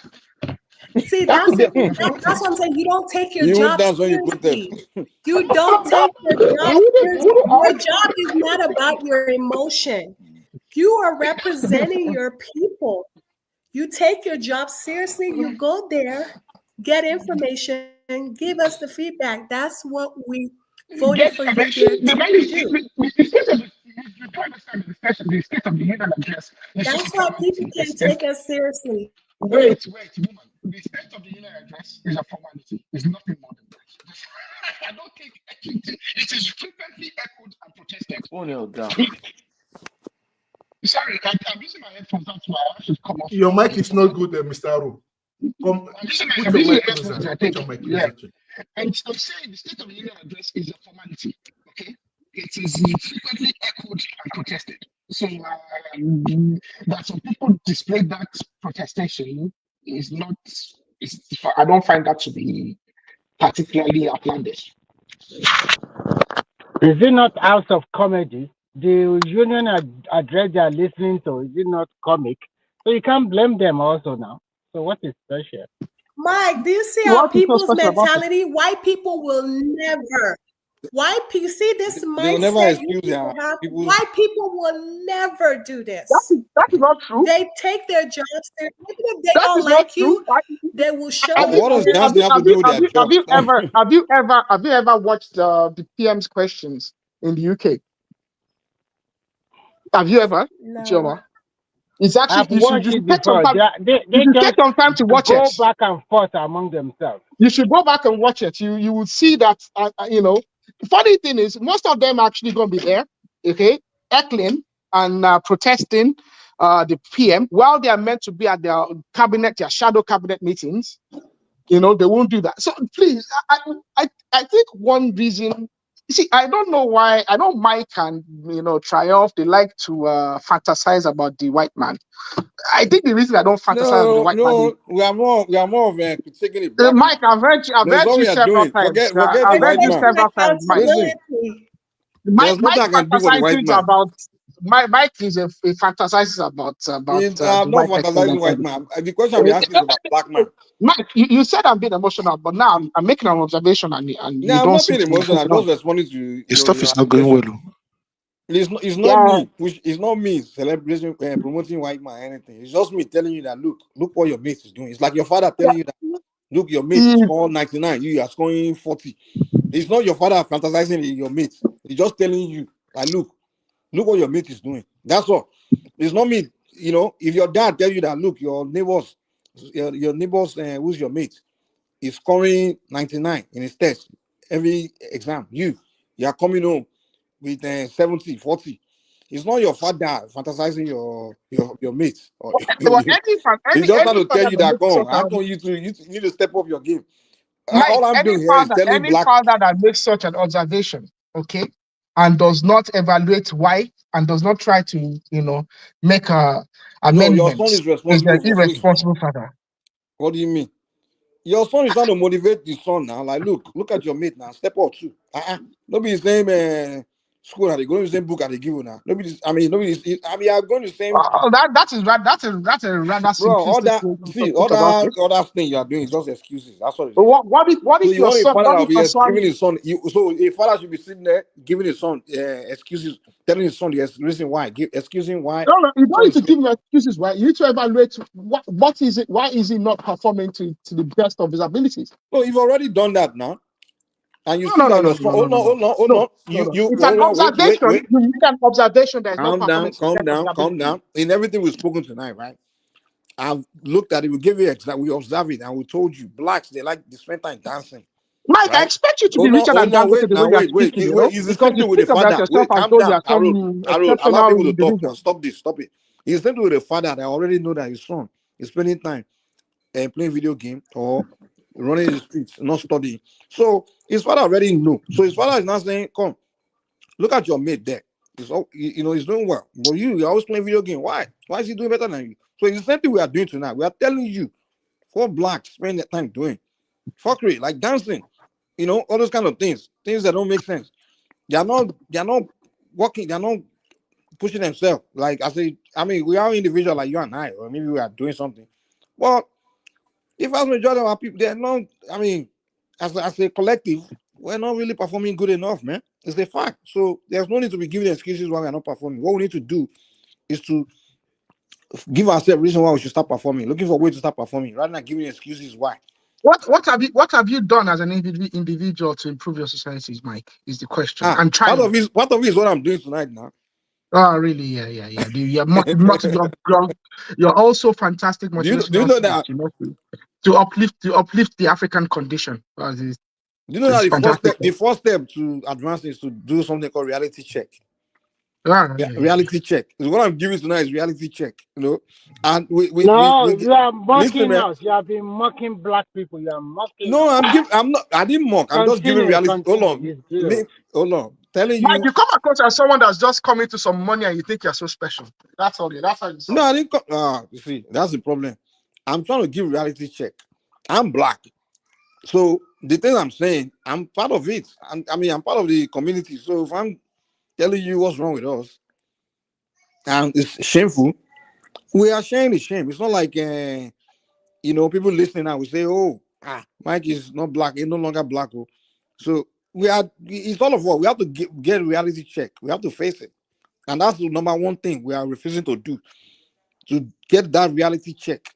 Because the way we function, I'm telling you, I've been going to Nigeria for many years now, and I enter the airport. It's the same thing: extortion, disorganized. Just no more extortion. And I will enter a black country. Dirtiness. I mean, when I sorry. So all these basic things, simple things like this, we can solve. And at one point, I got to talk about it. And the thing is, a lot of people know, but guess what? They don't want to hurt feelings, so they don't want to talk about it. Even your politicians, your people, they travel out. Many Nigerians, nobody travel the world more than Nigerians. We travel the world. And when we go back home, we use the same airports. We enter that airport, it's the same rubbish. Extortion, airport is dirty. People after harassing you. When is this going to change? So at one point, maybe when people start talking about it, it will begin to spark, because it's an uncomfortable conversation. Get reality check. Was it always like that? Was the Nigerian? I talk about the corruption of the Nigerian society. Was it always like that? No, that's a simple answer. So I'm not even talking about corruption. Yeah, corruption is global. I understand that. I'm talking about.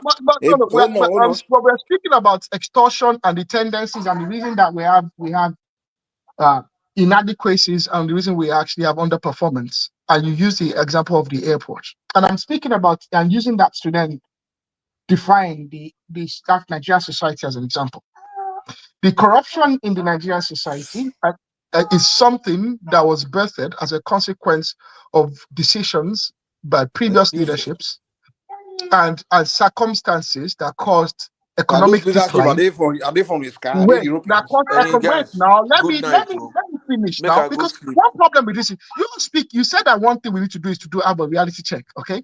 And one of the problems in Nigerians, okay, and Nigerians is we have failed to actually analyze truthfully and in reality what our real problems are.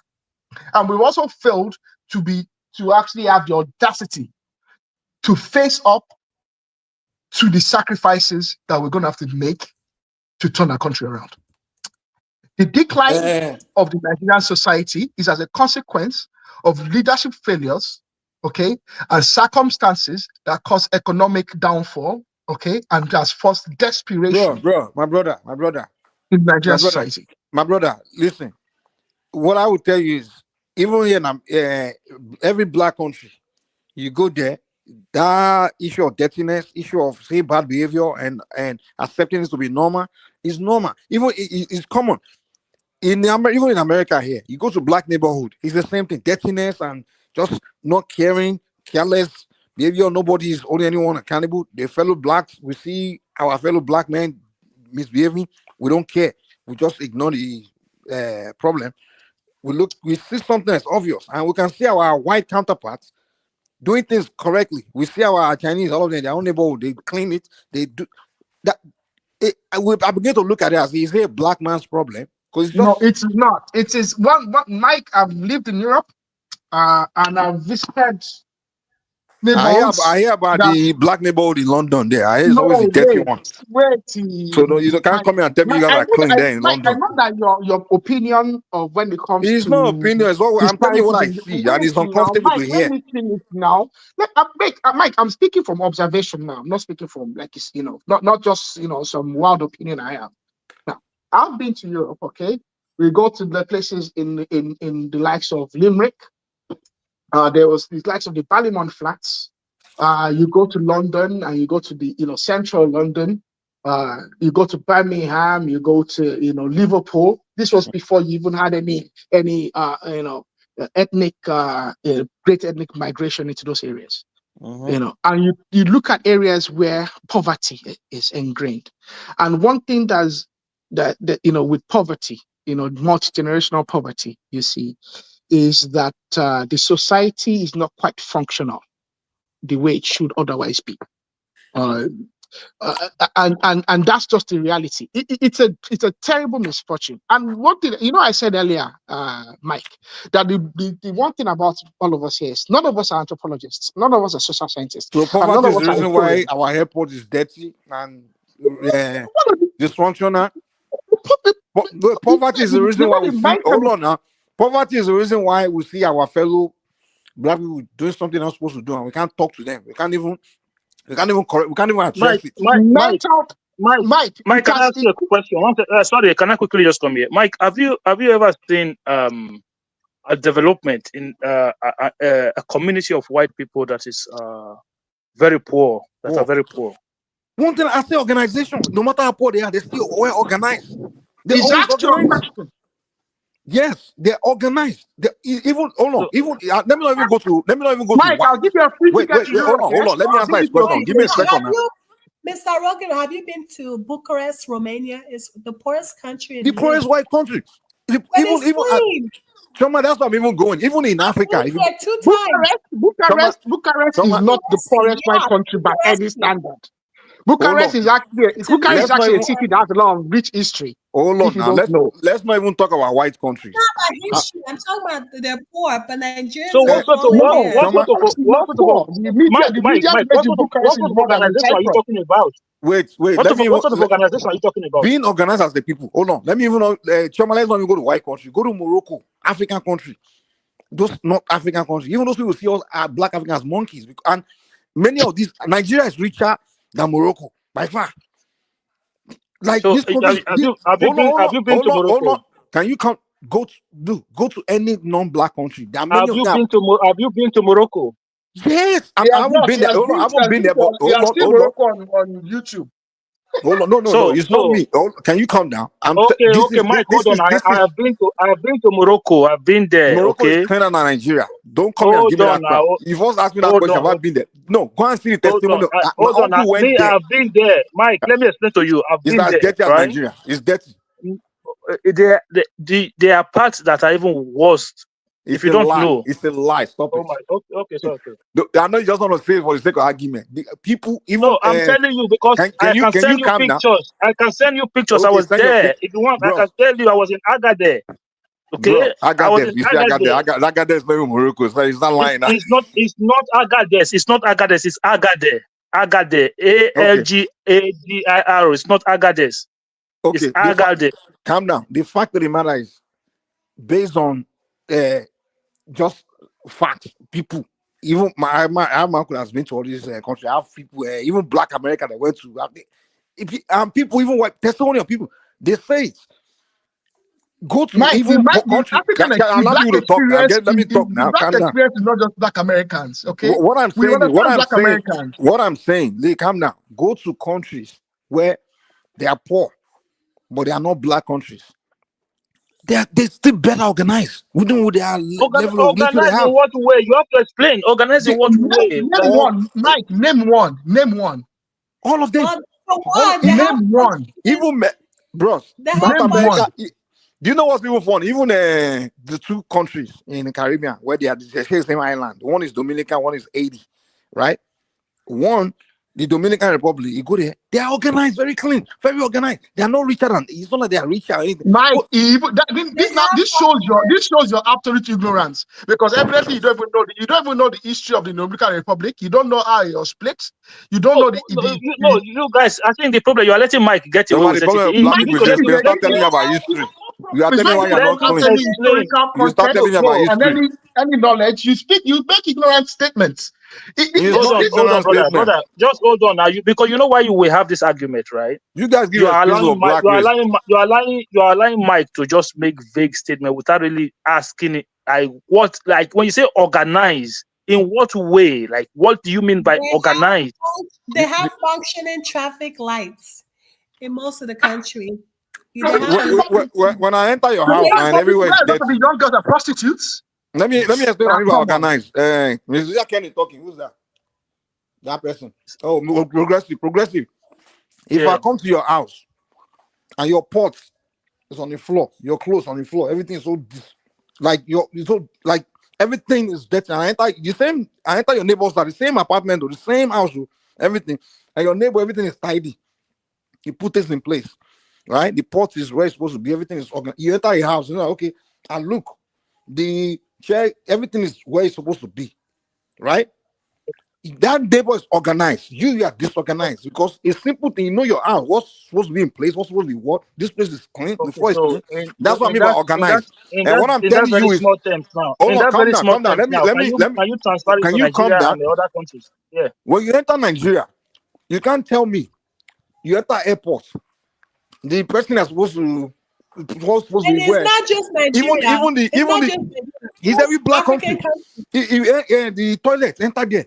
The people that's supposed to clean toilet, they are sitting down. They are not cleaning it. It's supposed to be, it's not clean. Yeah, the toilet paper is not where it's supposed to be. This one is holding it in his hand. I'm like, why are you guys so disorganized? The guy has everybody's doing things upside down. The streets are dirty. I mean, let's tidy this environment now. Why are black people so disorganized? That's what I'm saying. So have you been to places like Banana Island in Lagos? Even there, they are disorganized. I'm telling you. I'm telling you. Look, I go to rich neighborhood in Nigeria that are disorganized. Dude, I'm telling you, like, not just once, right? You see, in Morocco, let me explain something to you. In Morocco, right, what they do is this. It's true. They have, because it's more of a tourist country. So they have new cities, areas where they develop for Algeria, Libya, all those Arab. Hold on, let me think. You always say people should hold on. They have areas. You have areas that they develop good roads, traffic lights, walking. These are more like the tourist area. So if you want to know, go into the kind of a rural villages area.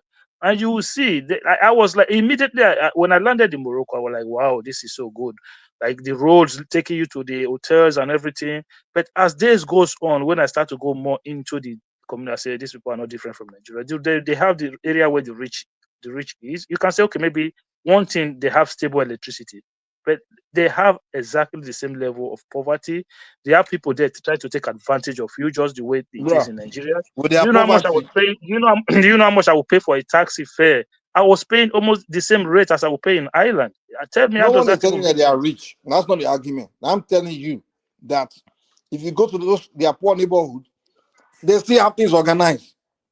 They don't throw trash all over the place. They still have things. They still stupid. They organize. You They know organize what? I think we themselves. should bring Mike. We should bring Mike to. Well, it's unfortunate that the Parliament flats have been leveled. Even when they were bombing Iraq, Mike It's would not have even. been. Mike would have It's been not brought to even the Parliament. attack. It's not even Parliament, right? I But was. if If you go to South Hill in Limerick. so not even that. So some few years ago, you go to Stoke-on-Trent. You know Stoke-on-Trent, as popular as that name. You go to Stoke-on-Trent, as popular as that name, right? You will not even. You will not even think you are in Europe. You will not even Newcastle. think you Go are to in Europe. Newcastle. They had one of the largest council government housing concentration in that area. If you go there, Mike, you will not even think you are in all Europe. the street is so trash, right? It's full of trash. It was full of trash, junkies, druggies, all of those things. You know what? So Mike, wait. All the Americans in the rednecks, as you call them, the redneck counties. Are you telling me they are organized as well? They are clean, yes. They are organized, yeah. Oh, really? Listen, Those are places where you go, They are places where the you go, you see cleanest. needles. You will see needles. They are. You see needles everywhere. They're more cleaner than the ghetto. They're more clean. Those trailer parks, they're I don't clean. think America is as clean as And you'll Europe. be surprised at what happens. Chama, come to Finland. Come and see cleanliness. Come and see orderliness, organization. No, that you cannot be compared to Europe. To me, I think Europe is more cleaner. We're not competing. No, we're talking about our people, our black people. To be frank, I agree with Mike that black people. Sorry, we are dirty. Let's say the truth. Africa, we are not clean. We are not. I don't doubt Mike that, is right Mr. Remy. I don't doubt that, but I'm telling him that. Remy, you know the tragedy of it. If you tell them, they will get angry with you. We do not plan. Our people, they don't care about the environment. They just Remy, whenever you go to Nigeria and mention it, they will get mad with you. They will get mad at you. Say, why are you talking? Why You get mad at you. They will get upset with you. An observation. It's an observation. Nobody should get mad at you. They will get upset with you for pointing it out. But Mike, they have improved. They have improved on the airport. The airport is more cleaner now and well organized. Which so one? You cannot talk about Murtala Mohammed. Even the new terminal, that's it. But that old terminal is no. Even that new terminal is because it's new. I give it 10 years. You become Keyamo say they want to break down that. They want to demolish the old one. No, you can't say that. Look, you cannot after 10 years they will dismantle. You become, I'm just saying. Nigeria is also changing. Nigeria, but it's not enough. That is what the minister said. That is what the minister said. Say they are looking to demolish the whole terminal. Why today? Yeah. I have seen people taking a bath in the local airport. I've seen them take a bath. People, they are in Nigeria. You see people taking a dump on the side of the road. I mean, like someone's the one that used to annoy me in Nigeria. Mike, you are speaking. Some men want to take it. They want to take it. They want to take a leak and they put it way out. I mean, pee right in public in front of people. Like this kind of things. I mean, come on now. One thing you are doing with this, like one thing you're doing, you're speaking about the human reality. You're not speaking about the human condition. Okay, you are complaining that people are taking a stick on the side of the road. Okay, as this, it's in public toilets should be available. Whatever it is, well, that's part of it too. Why are they not doing all this? There's nothing wrong with a public toilets. Now, you can actually what I've seen being done in Europe is the public toilets. They charge a small fee, a very, very small fee, and that is to discourage drug use. To discourage kind of like abuse, and because obviously once you go and pay like let's say 20 cents or 50 cents to use the toilet, you will more likely are going to respect the toilet, and that also will be able to cover maintenance, having someone maintaining and cleaning that. There's nothing wrong with having public facilities.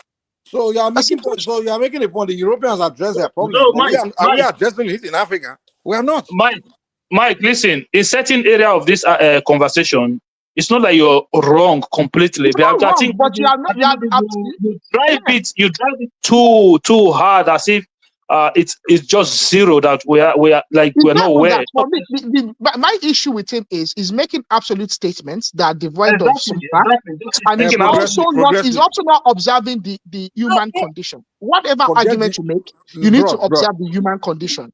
And one of the reasons why the Europeans excel is because when they are planning, they plan They're giving and they take into excuses. account Why would you humanity. stop problem? You start NEPA excusing took problem. lights at the airport. What?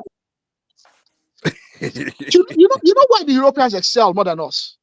Because they when don't give plan, excuses, man. wait, When they have problem, they don't even start yes, to they excuse don't give why the problem excuses. exists. But you know one thing about them? They want to eliminate the problem. That's what they care about. Nobody give excuse more than why. Nobody give excuse more than them. Look, It's a lie. It's a lie. Europeans, listen. When Europeans see problem, the only thing they want to hear is the solution. They don't want to hear why the problem they've been is there. building a children's hospital in this country. Mike, hold on, they've been building a children's hospital in this country for more than 10 years.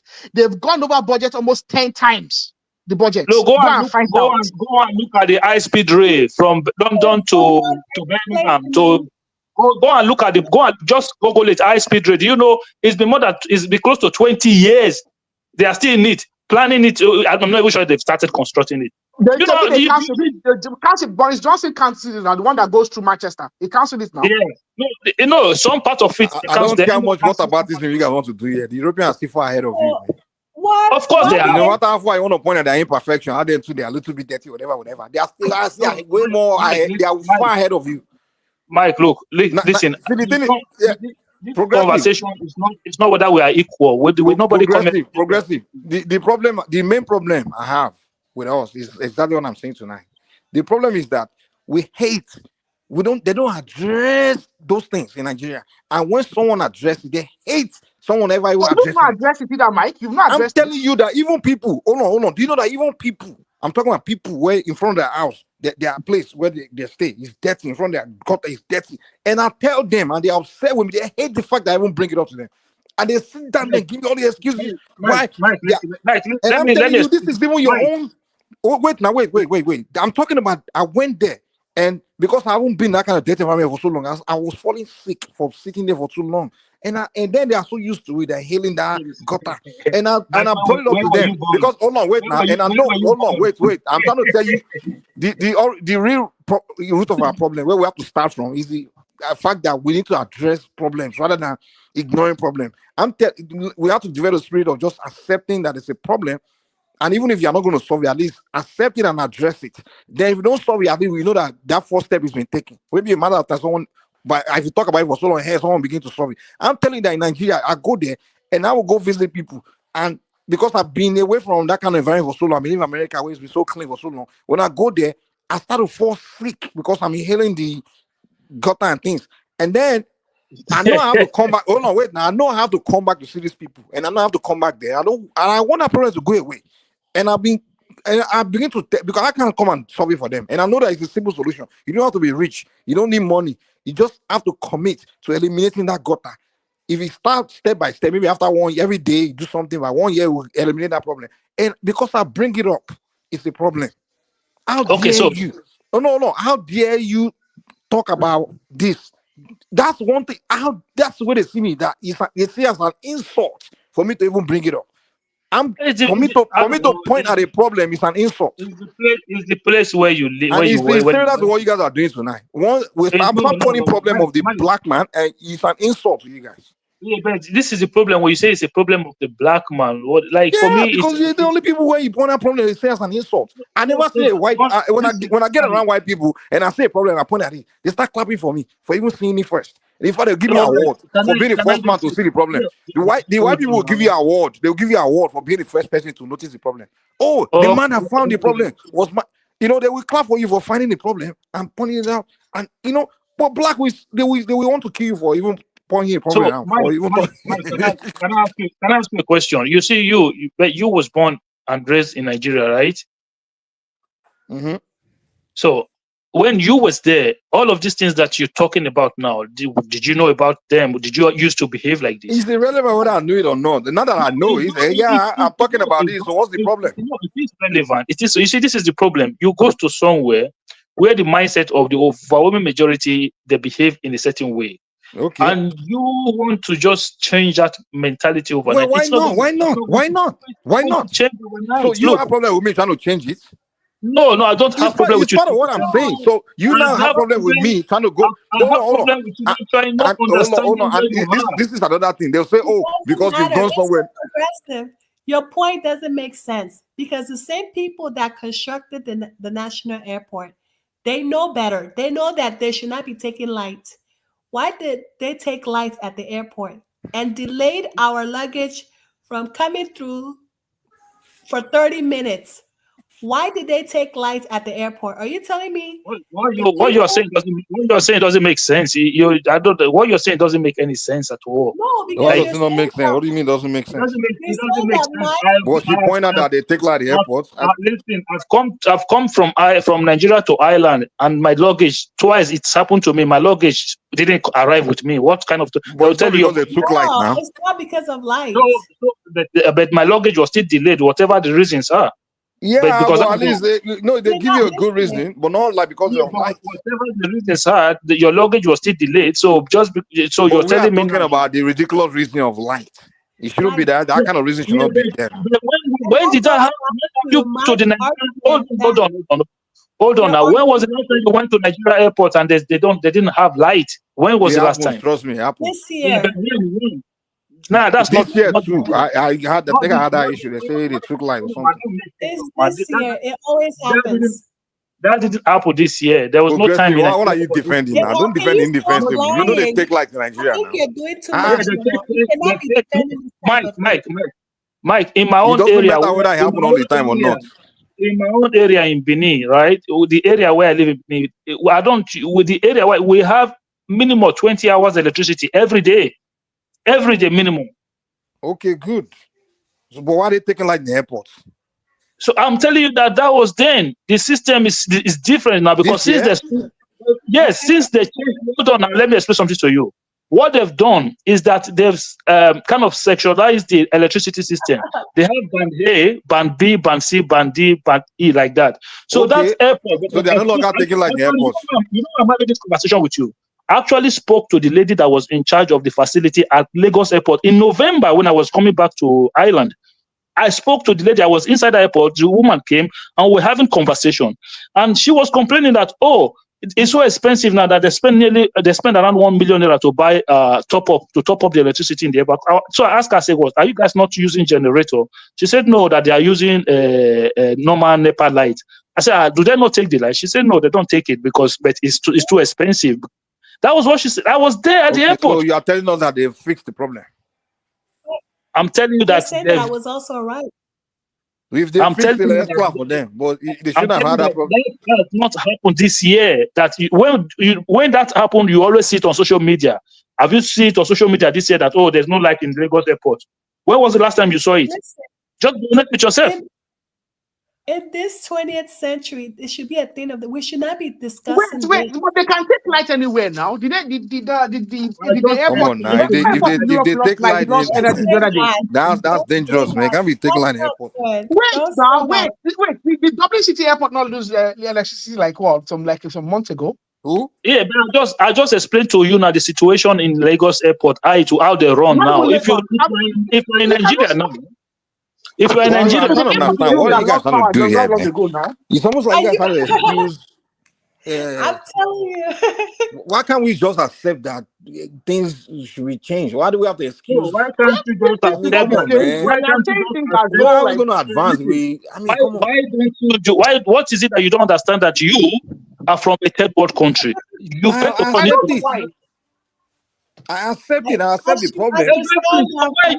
But I'm not gonna see. Why are you run before you can walk?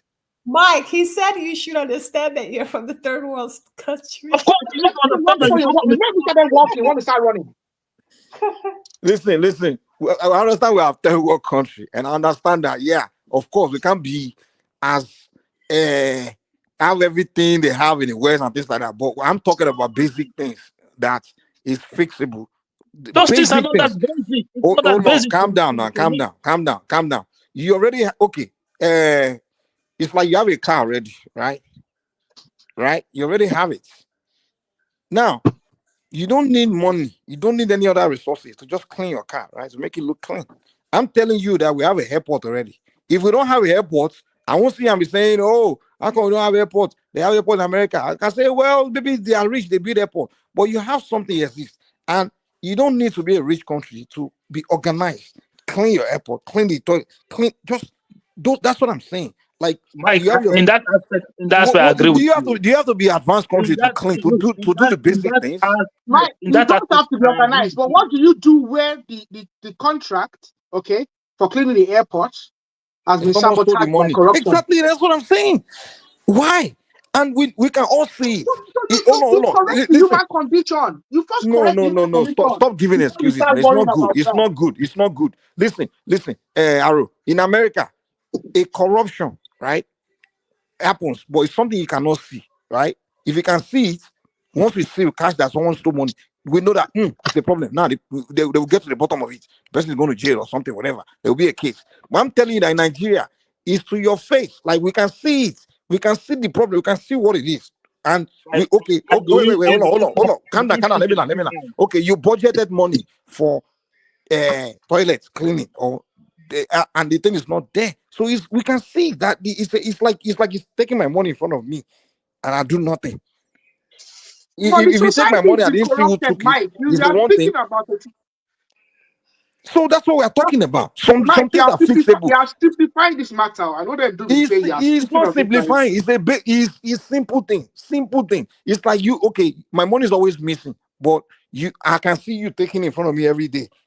It's a simple solution. That okay, I know that Arrow is taking my money in front of me every day. That's a simple solution. Well, Arrow, it's a simple solution to that. But if you are taking it where I don't see you, I don't know how to hide it. If you are hiding, take it. That I can say it's difficult to solve that problem because now the thief is so smart that I can't. It's sophisticated. I can say, well, that problem. Well, I understand it. It's a hard problem to solve. But if you're taking it, my wallet is left there. You're taking it every day. I can see it. I know who's taking it, and I do nothing about it. And that's what I'm telling you. That there's some problem in Nigeria where it's right there. It's right there. Let's just solve it. Like the dirt, the gutter is right there. Let's just clean it. Like the extortion in the airport is to your face. Let's stop it. And you say, oh, it's difficult. What is so difficult about that? If you can fix something that as simple as to your face, what else can you fix then? What other things can you solve? If you can't solve something as simple as right to your face. Nobody to say it's difficult. But Mike, we should not run before we can walk. Before we can resolve many of our issues, we need to solve the human condition. We need to resolve you need to solve human condition to clean gutter that's making you sick in front of you. Mike, you can. We even spoke about gutter. Why should I don't know. With all the money that I don't know we which have, human condition I want to solve to. The gutter is making the children sick. It's making them sick. They're dying. And they leave it there. It's human condition. Most people don't even care about that. They care more about how they're going to eat. That doesn't even factor in their mind. They want to What's making them sick is not doesn't factor in their mind. Are you kidding me? Mike, right? Instead of building the highway, we should eliminate all the gutters and create a proper drainage system. Those are the first thing you have to solve, man. Those are the basic things. It's like me. The Chama is like my house now. There's garbage everywhere. My garbage has been there for days, and there's maggots all over my house.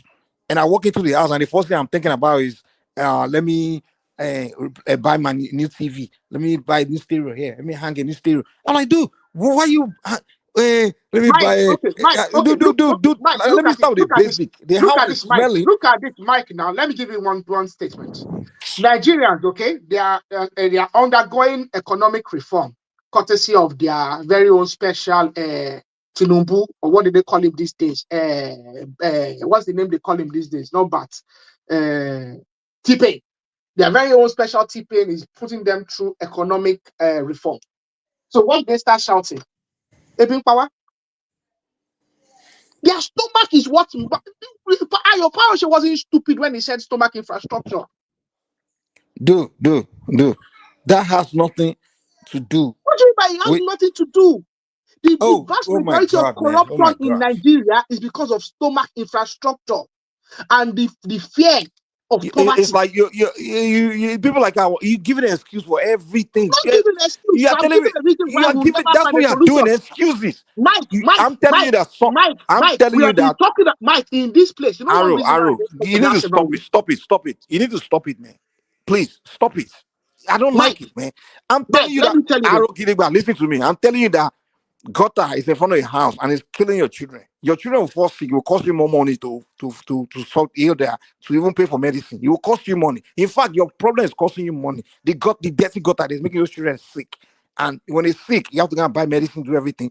And you know that this gutter here is what's causing sickness, right? Clean it. And you are telling me because they are on so much infrastructure. What does that have to do with that? You are giving an excuse. You are giving an excuse. What is so evident to you? So many people are there is in front of it and they are so ignorant of it, Mike.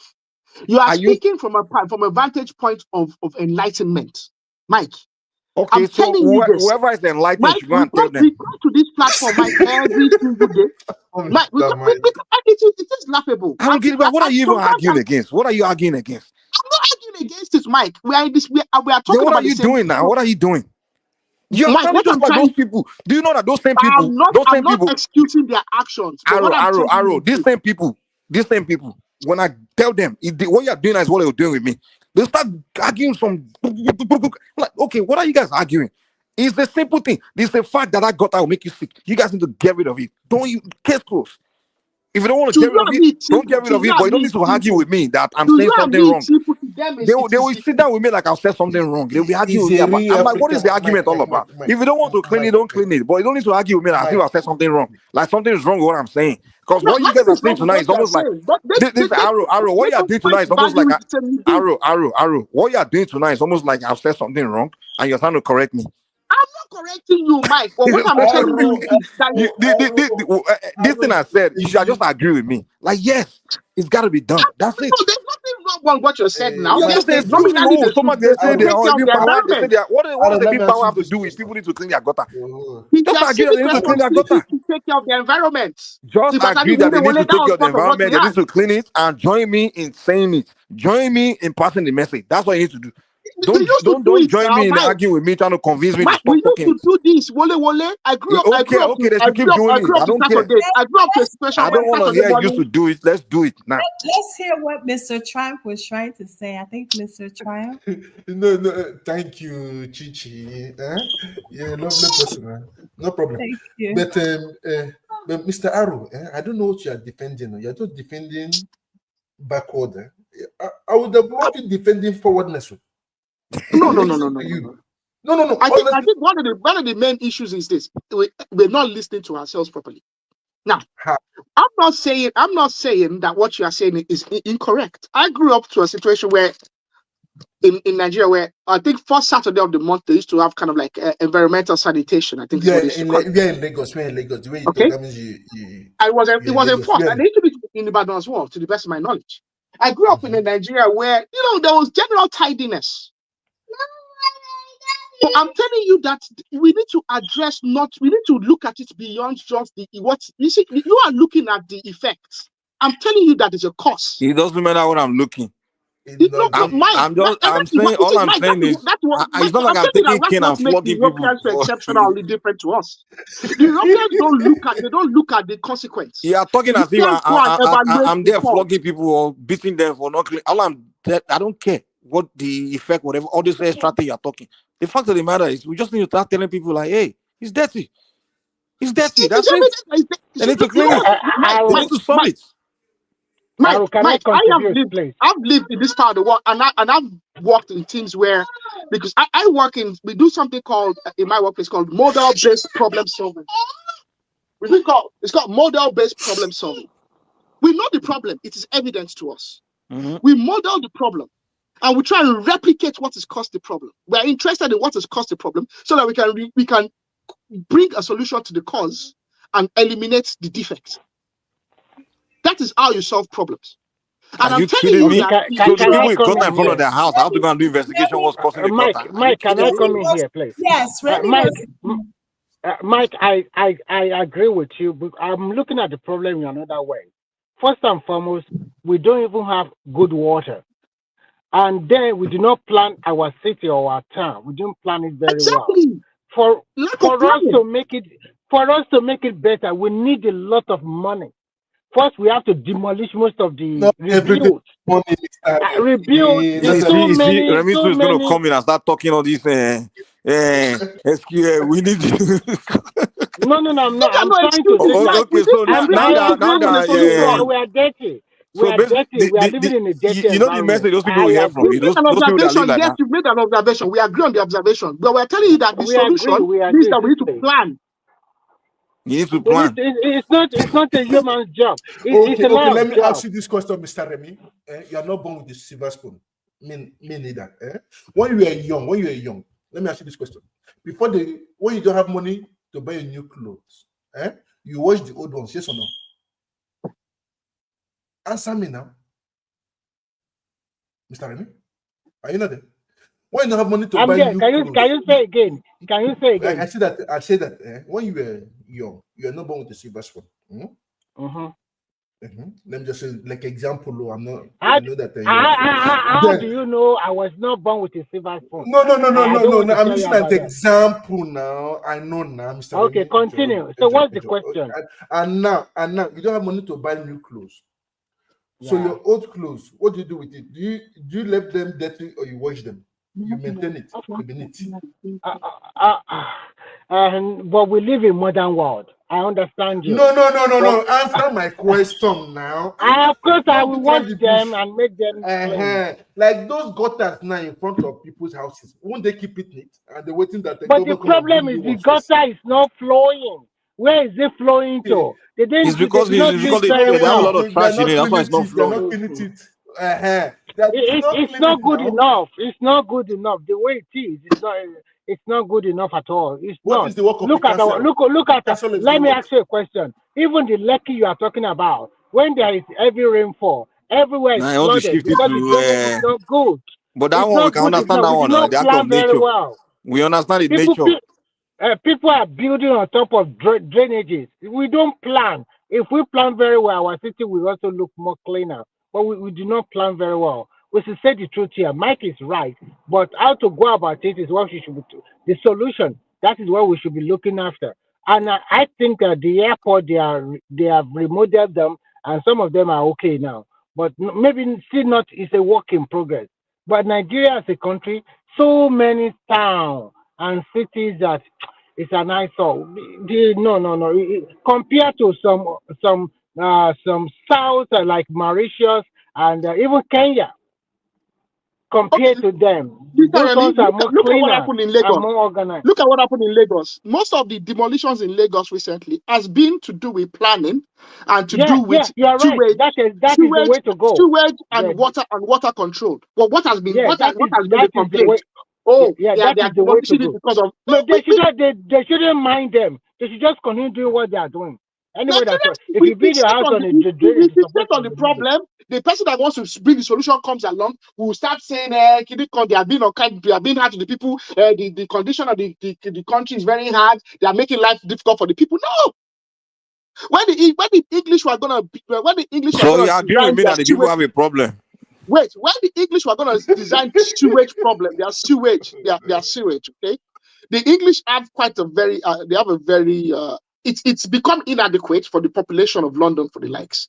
But have you ever seen where in the Western world, when government create policy that, hey, if your grass grow over a foot, we'll fine you $50. If your property in Nigeria. Do you see why people? Do you see the Oyinbo man? Hold on.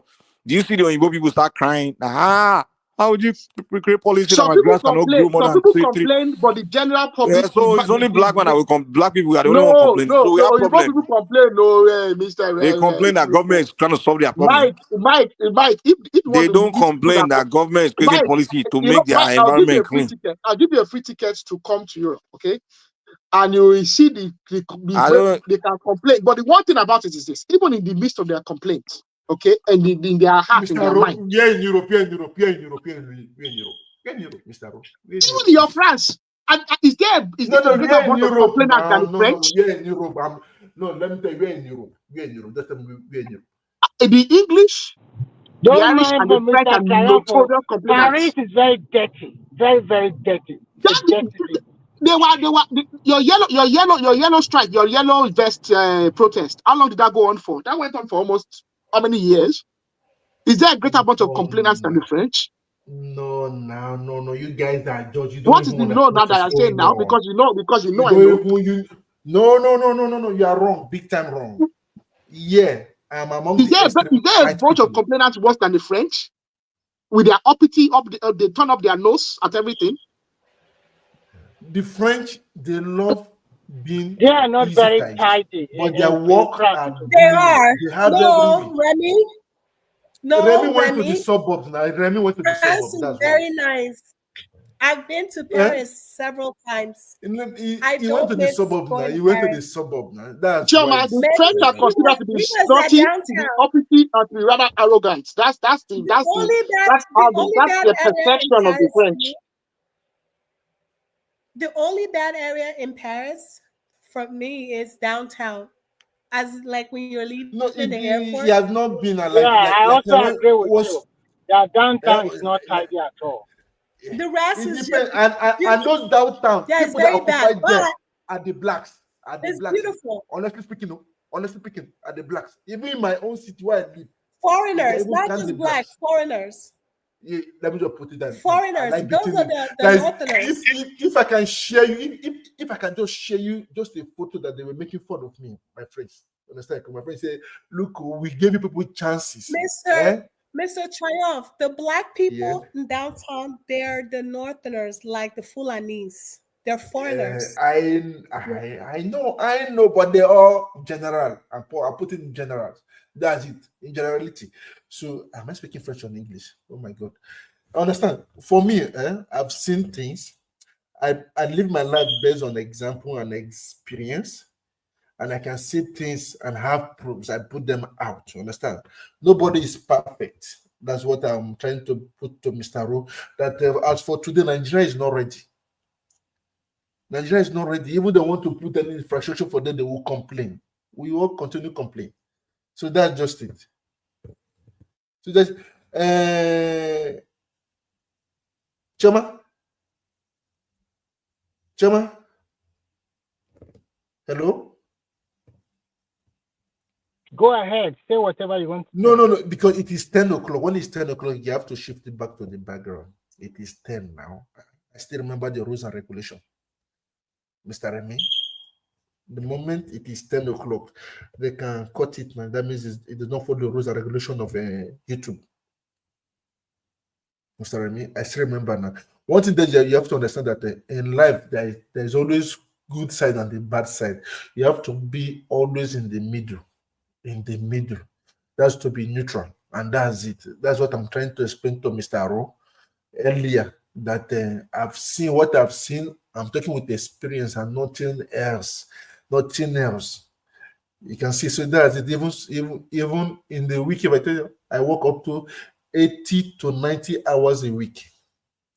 80 to 90 hours a week. Because I have to make sure that I get my own things done. But people working for me, they only just work in 35 and 40 hours a week. Will I kill them? So that's it. That's all about life. That's all about life. But it's nice talking to you guys today. We're happy, Mr. Aru. Nice knowing you. I like your discussions. I like your argument. It's critical thinking. It's good. But you have to look the other way around too. That's it. Choma, have a nice day. Mr. Remy, have a nice day. Thank you, sir. And okay, have a nice day because it is 10 and again, you guys have to close it up. Okay, thank you. We hope you come back next time. Yes, I'm always on the background. I listen to you guys every time. Time. So that's it. I listen during the week too. I listen. It's always fun. I prefer listening now than talking. Understand? So I'm learning too because I have my future ambitions today in Nigeria. So now I'm just listening now to know where the problems are in Nigeria. Thank you very much. Have a nice day. Mr. Remy, peace and love. Mr. Aro, peace and love too. Choma, remain blessed. Bye. Thank you, sir. Bye-bye.